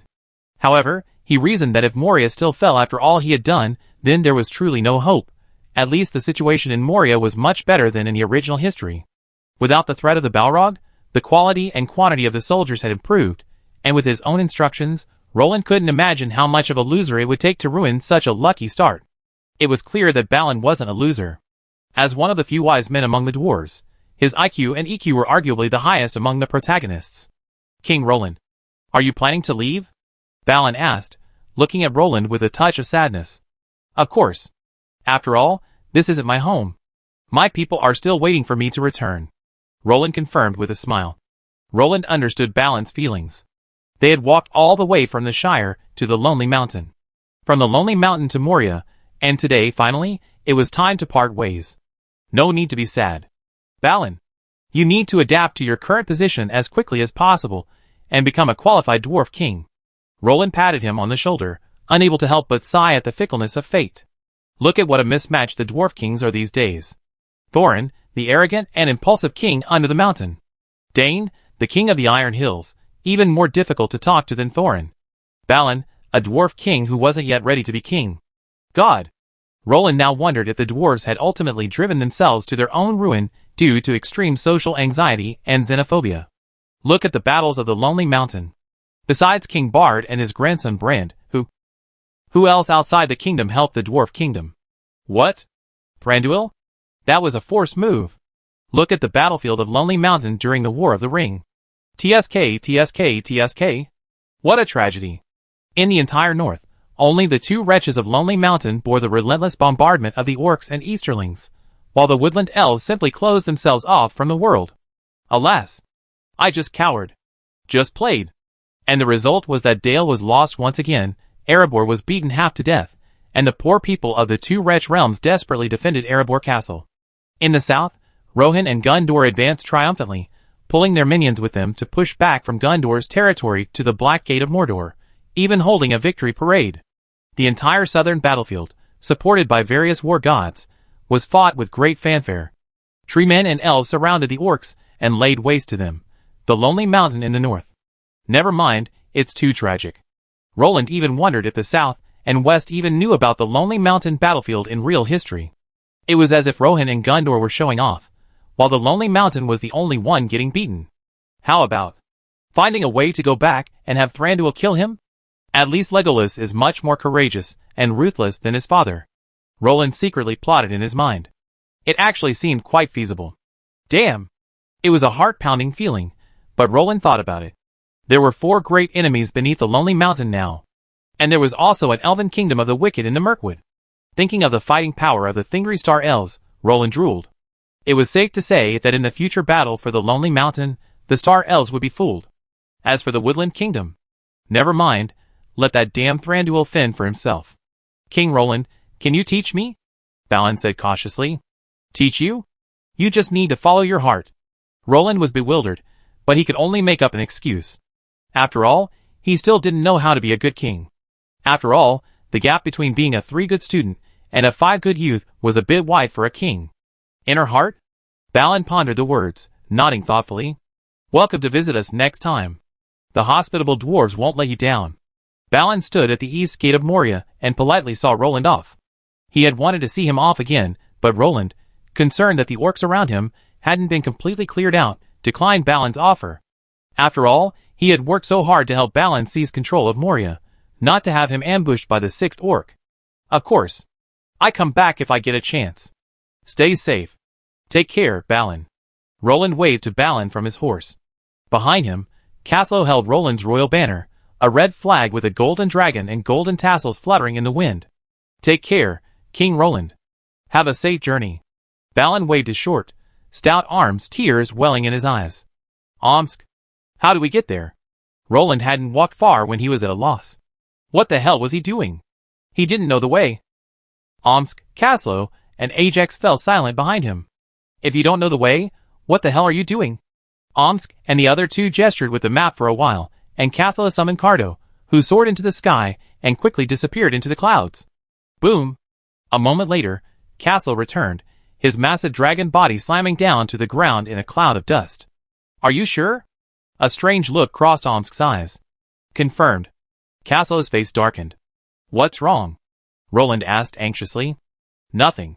Under your wise and powerful leadership, we successfully lost our way. Caslo just tried to find our location, and we're ridiculously off. Ajax had successfully learned a great new skill. Sarcasm. Ahem. How could that be? Maybe just a little off. Roland coughed dryly, trying to cover up his embarrassment. Oh! Dragon God. Thank God. Thank God for the Silver River blocking your way. Otherwise, you could lead us to conquer Mordor. Ajax pointed in the correct direction, which was clearly far from the one Roland had led everyone in. I clearly followed the map. Roland's eyes widened in disbelief. Forget it, Your Highness. Don't lead the way anymore. It's not for you, Ajax said speechlessly, covering his face. Roland's mouth twitched, but he didn't respond. After all, the direction he had taken was indeed a bit off. Chapter 280. We passed the Dinmel Valley. Just ahead is Lorien. Caslow spread out the map and said to Roland. Oh my God! How could we end up in the Golden Forest? Roland covered his face with his hands, filled with shame. We have to go north. To the Graden region. Omsk, wearing a helmet, spoke in a muffled voice. What's the situation in the Graden region? We don't know. Roland shrugged. It doesn't matter. They're not under Imperial rule anymore. Ajax spread his hands, his face filled with resignation. One day we reclaim our territory. Roland stared at the map. We could actually consider taking the water route, Roland suggested. After all, they could go directly from the Silver River to the Anduin River, and then sail to the Old Pass. Crossing the Elven territory is ridiculous enough. Going upstream is a bit impractical. Ajax spoke directly, without any regard for King Roland. Let's go along the eastern slopes of the Misty Mountains and head for the Graden region. At least it's more open here and less prone to ambushes. Omsk rubbed his brow, a little weary. Damn! It's a shame we didn't bring the knights. Roland lamented. What a waste! Knights aren't needed to deal with scattered orcs. The heavy infantry are already giving them a lot of respect. Graden region? Wait! Our people have been here before. Roland suddenly slapped his head. He had sent Baron Lance to escort the Goblin Prince, Jesse Ava, past this place before. Roland still had the map they drew stored in his space. Baron Lance. Caslow understood. I remember there's a human settlement in Graden. Caslow and Roland searched Lance's map together, comparing it to their own. Here. Graden Plains. To get there, we have to cross the Anduin River. Caslow scratched his head. We better go there. After all, we need to keep in touch with the human settlements. Although they've broken away from our rule, they still be citizens of the Empire in the future, Omsk suggested. It doesn't matter, but Lance says the people here are still very ignorant. Our city's young magician, Nina Bon, came from this settlement. She was almost killed, and it was Master Lance who saved her. Roland winked mischievously. Everyone burst into laughter in understanding. It's true that the hero saving the beauty drama is always a good show. It's like this. Caslow looked at the bewildered Ajax, and immediately pulled her aside to tell her the story of this settlement. Asshole. We should destroy it. Bring it under Imperial rule. Ajax waved her fists in anger. It was clear that these fools, and those greedy lords irritated her. Calm down. This is basically how all the humans in Middle-earth are these days. Can you kill them all? Roland glanced at Ajax, who was furious like a dragon. Oh! I'm a soldier. Fighting violence and upholding justice is my duty and mission. Ajax pouted in dissatisfaction. Fool. Ah. Roland gave Ajax a loving look and sighed. You fool. War is a continuation of politics. But soldiers are not pawns of politicians. Fools, like you are most likely to be deceived by those ambitious people. Roland shook his head. Fortunately, he didn't have such a strong desire for expansion. If it were another warmongerer, she would probably be fooled by this girl. Unbeknownst to Roland, in this obscure place, he uttered a statement that would astonish future historians and earn him countless adoration. War is the continuation of politics, and soldiers are not pawns of politicians. The Chronicles of Roland the Great, Emperor Lagrange. We are not warmongers. We simply seek to protect our subjects. As for the ignorant majority, we are powerless to stop them. Roland shook his head. He was not a warmongerer by nature. The stability of an agricultural people meant they were never keen on war. What's wrong? Is that strange? A king not keen on expanding his territory? Roland smiled mysteriously at the stunned Caslow and Omsk. Watching Omsk and Caslow nodding frantically, Roland couldn't help but twitch his lips. His dream had always been to live the luxurious life of a king, enjoying delicacies every day, a life without the rigors of a 996 workweek, the service of beautiful maids, marrying a stunning queen, and having children. Alas, things didn't go as planned. He was born in the Third Age, a rotten age. Elves and dwarves were still a tad bitch, and humans still lived under the protection of the two races. Moreover, the darkness hadn't yet left Middle-earth, and the years of war had driven him to despair. Actually, I just want to live a stable life. Roland sighed. In the beginning, if he hadn't wanted some money, he wouldn't have joined the expedition to the Lonely Mountain. Later, if it hadn't been for Renault's insistence and consideration of the commission, he wouldn't have participated in the Battle of 5 Armies. Later, if it hadn't been for the reasons of the lips and teeth are cold when the teeth are gone and one cannot allow others to sleep soundly beside one's bed, he wouldn't have gone to Dol Guldur to cause trouble for the ringwraiths. Now, due to the pressure of the war in the north, he can only go to Moria to get a dragon rider and some gold coins. Alas, life is so unpredictable. Roland sighed. He didn't know what the future held, and he wasn't sure he'd ever see that day. But when he thought of Nyx's smile, Roland clenched his fists. You're disturbing me. Even a god would kill you. Let's go! Let's get to the Grayton region first, then find a way to cross the river. Roland shook his head, clearing away his scattered thoughts. Watch out for the orcs here, Roland commanded. Understood, the crowd replied. Lulong Fortress. What's going on? Renault, dressed in armor, stood on the city wall, a look of surprise on his face. The orcs of Dol Guldur were causing trouble again? I don't know, General. The spies say an orc army is moving towards us. Apophis Brio stood before Renault, bowing his head and clasping his fists. Damn it! At this awful time. His Highness isn't here.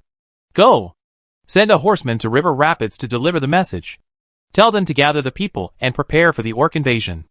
Tell His Majesty Yifeng that the safety of River Rapids and the Grand Duke is in his hands. I will live and die with Lulong Fortress. Raynor gazed at Dol Guldur in the distance, with a murderous look on his face. I understand. General Raynor, there aren't many soldiers in this city. Do we need reinforcements? Asked Apophis Brio, descendant of the Grand Duke of King's Landing, frowning. Raynor raised a brow. There are only 400 Bedanian archers, 100 Crusader lancers, 16 King's Knights, and 3 priests left in the fortress. Should we ask for help from River Rapids? Apophis Brio frowned. What? Are you scared? Raynor frowned. Afraid? Would a man from the King's Landing family be afraid? You're insulting the honor of the King's Landing lion family. Apophis Brio leaped up like a cat with its fur standing on end upon hearing this. I'm just afraid you can't hold this place. The Kingdom South is no longer protected. Apophis Brio sneered. Gathering the civilians will take time and manpower. We call for help, but how many can make it? Those Knights of the Cross Bohemia? Or those heavy cavalry? Or even the Holy Glory Knights? Do you want River Rapids? Those are River Rapids' defenses. Are you counting on the support of the River Rapids infantry, or the conscripted light infantry? Raynor snorted disdainfully. When they arrive, they either collect the orcs' bodies, or we collect ours. And they might even risk their lives. We rather not. Raynor held his sword with a domineering hand. Today, the Kingdom of Lagran. Raynor, the defender of Lulong Fortress, stands right here. Tell those scoundrels in the depths of the dark forest.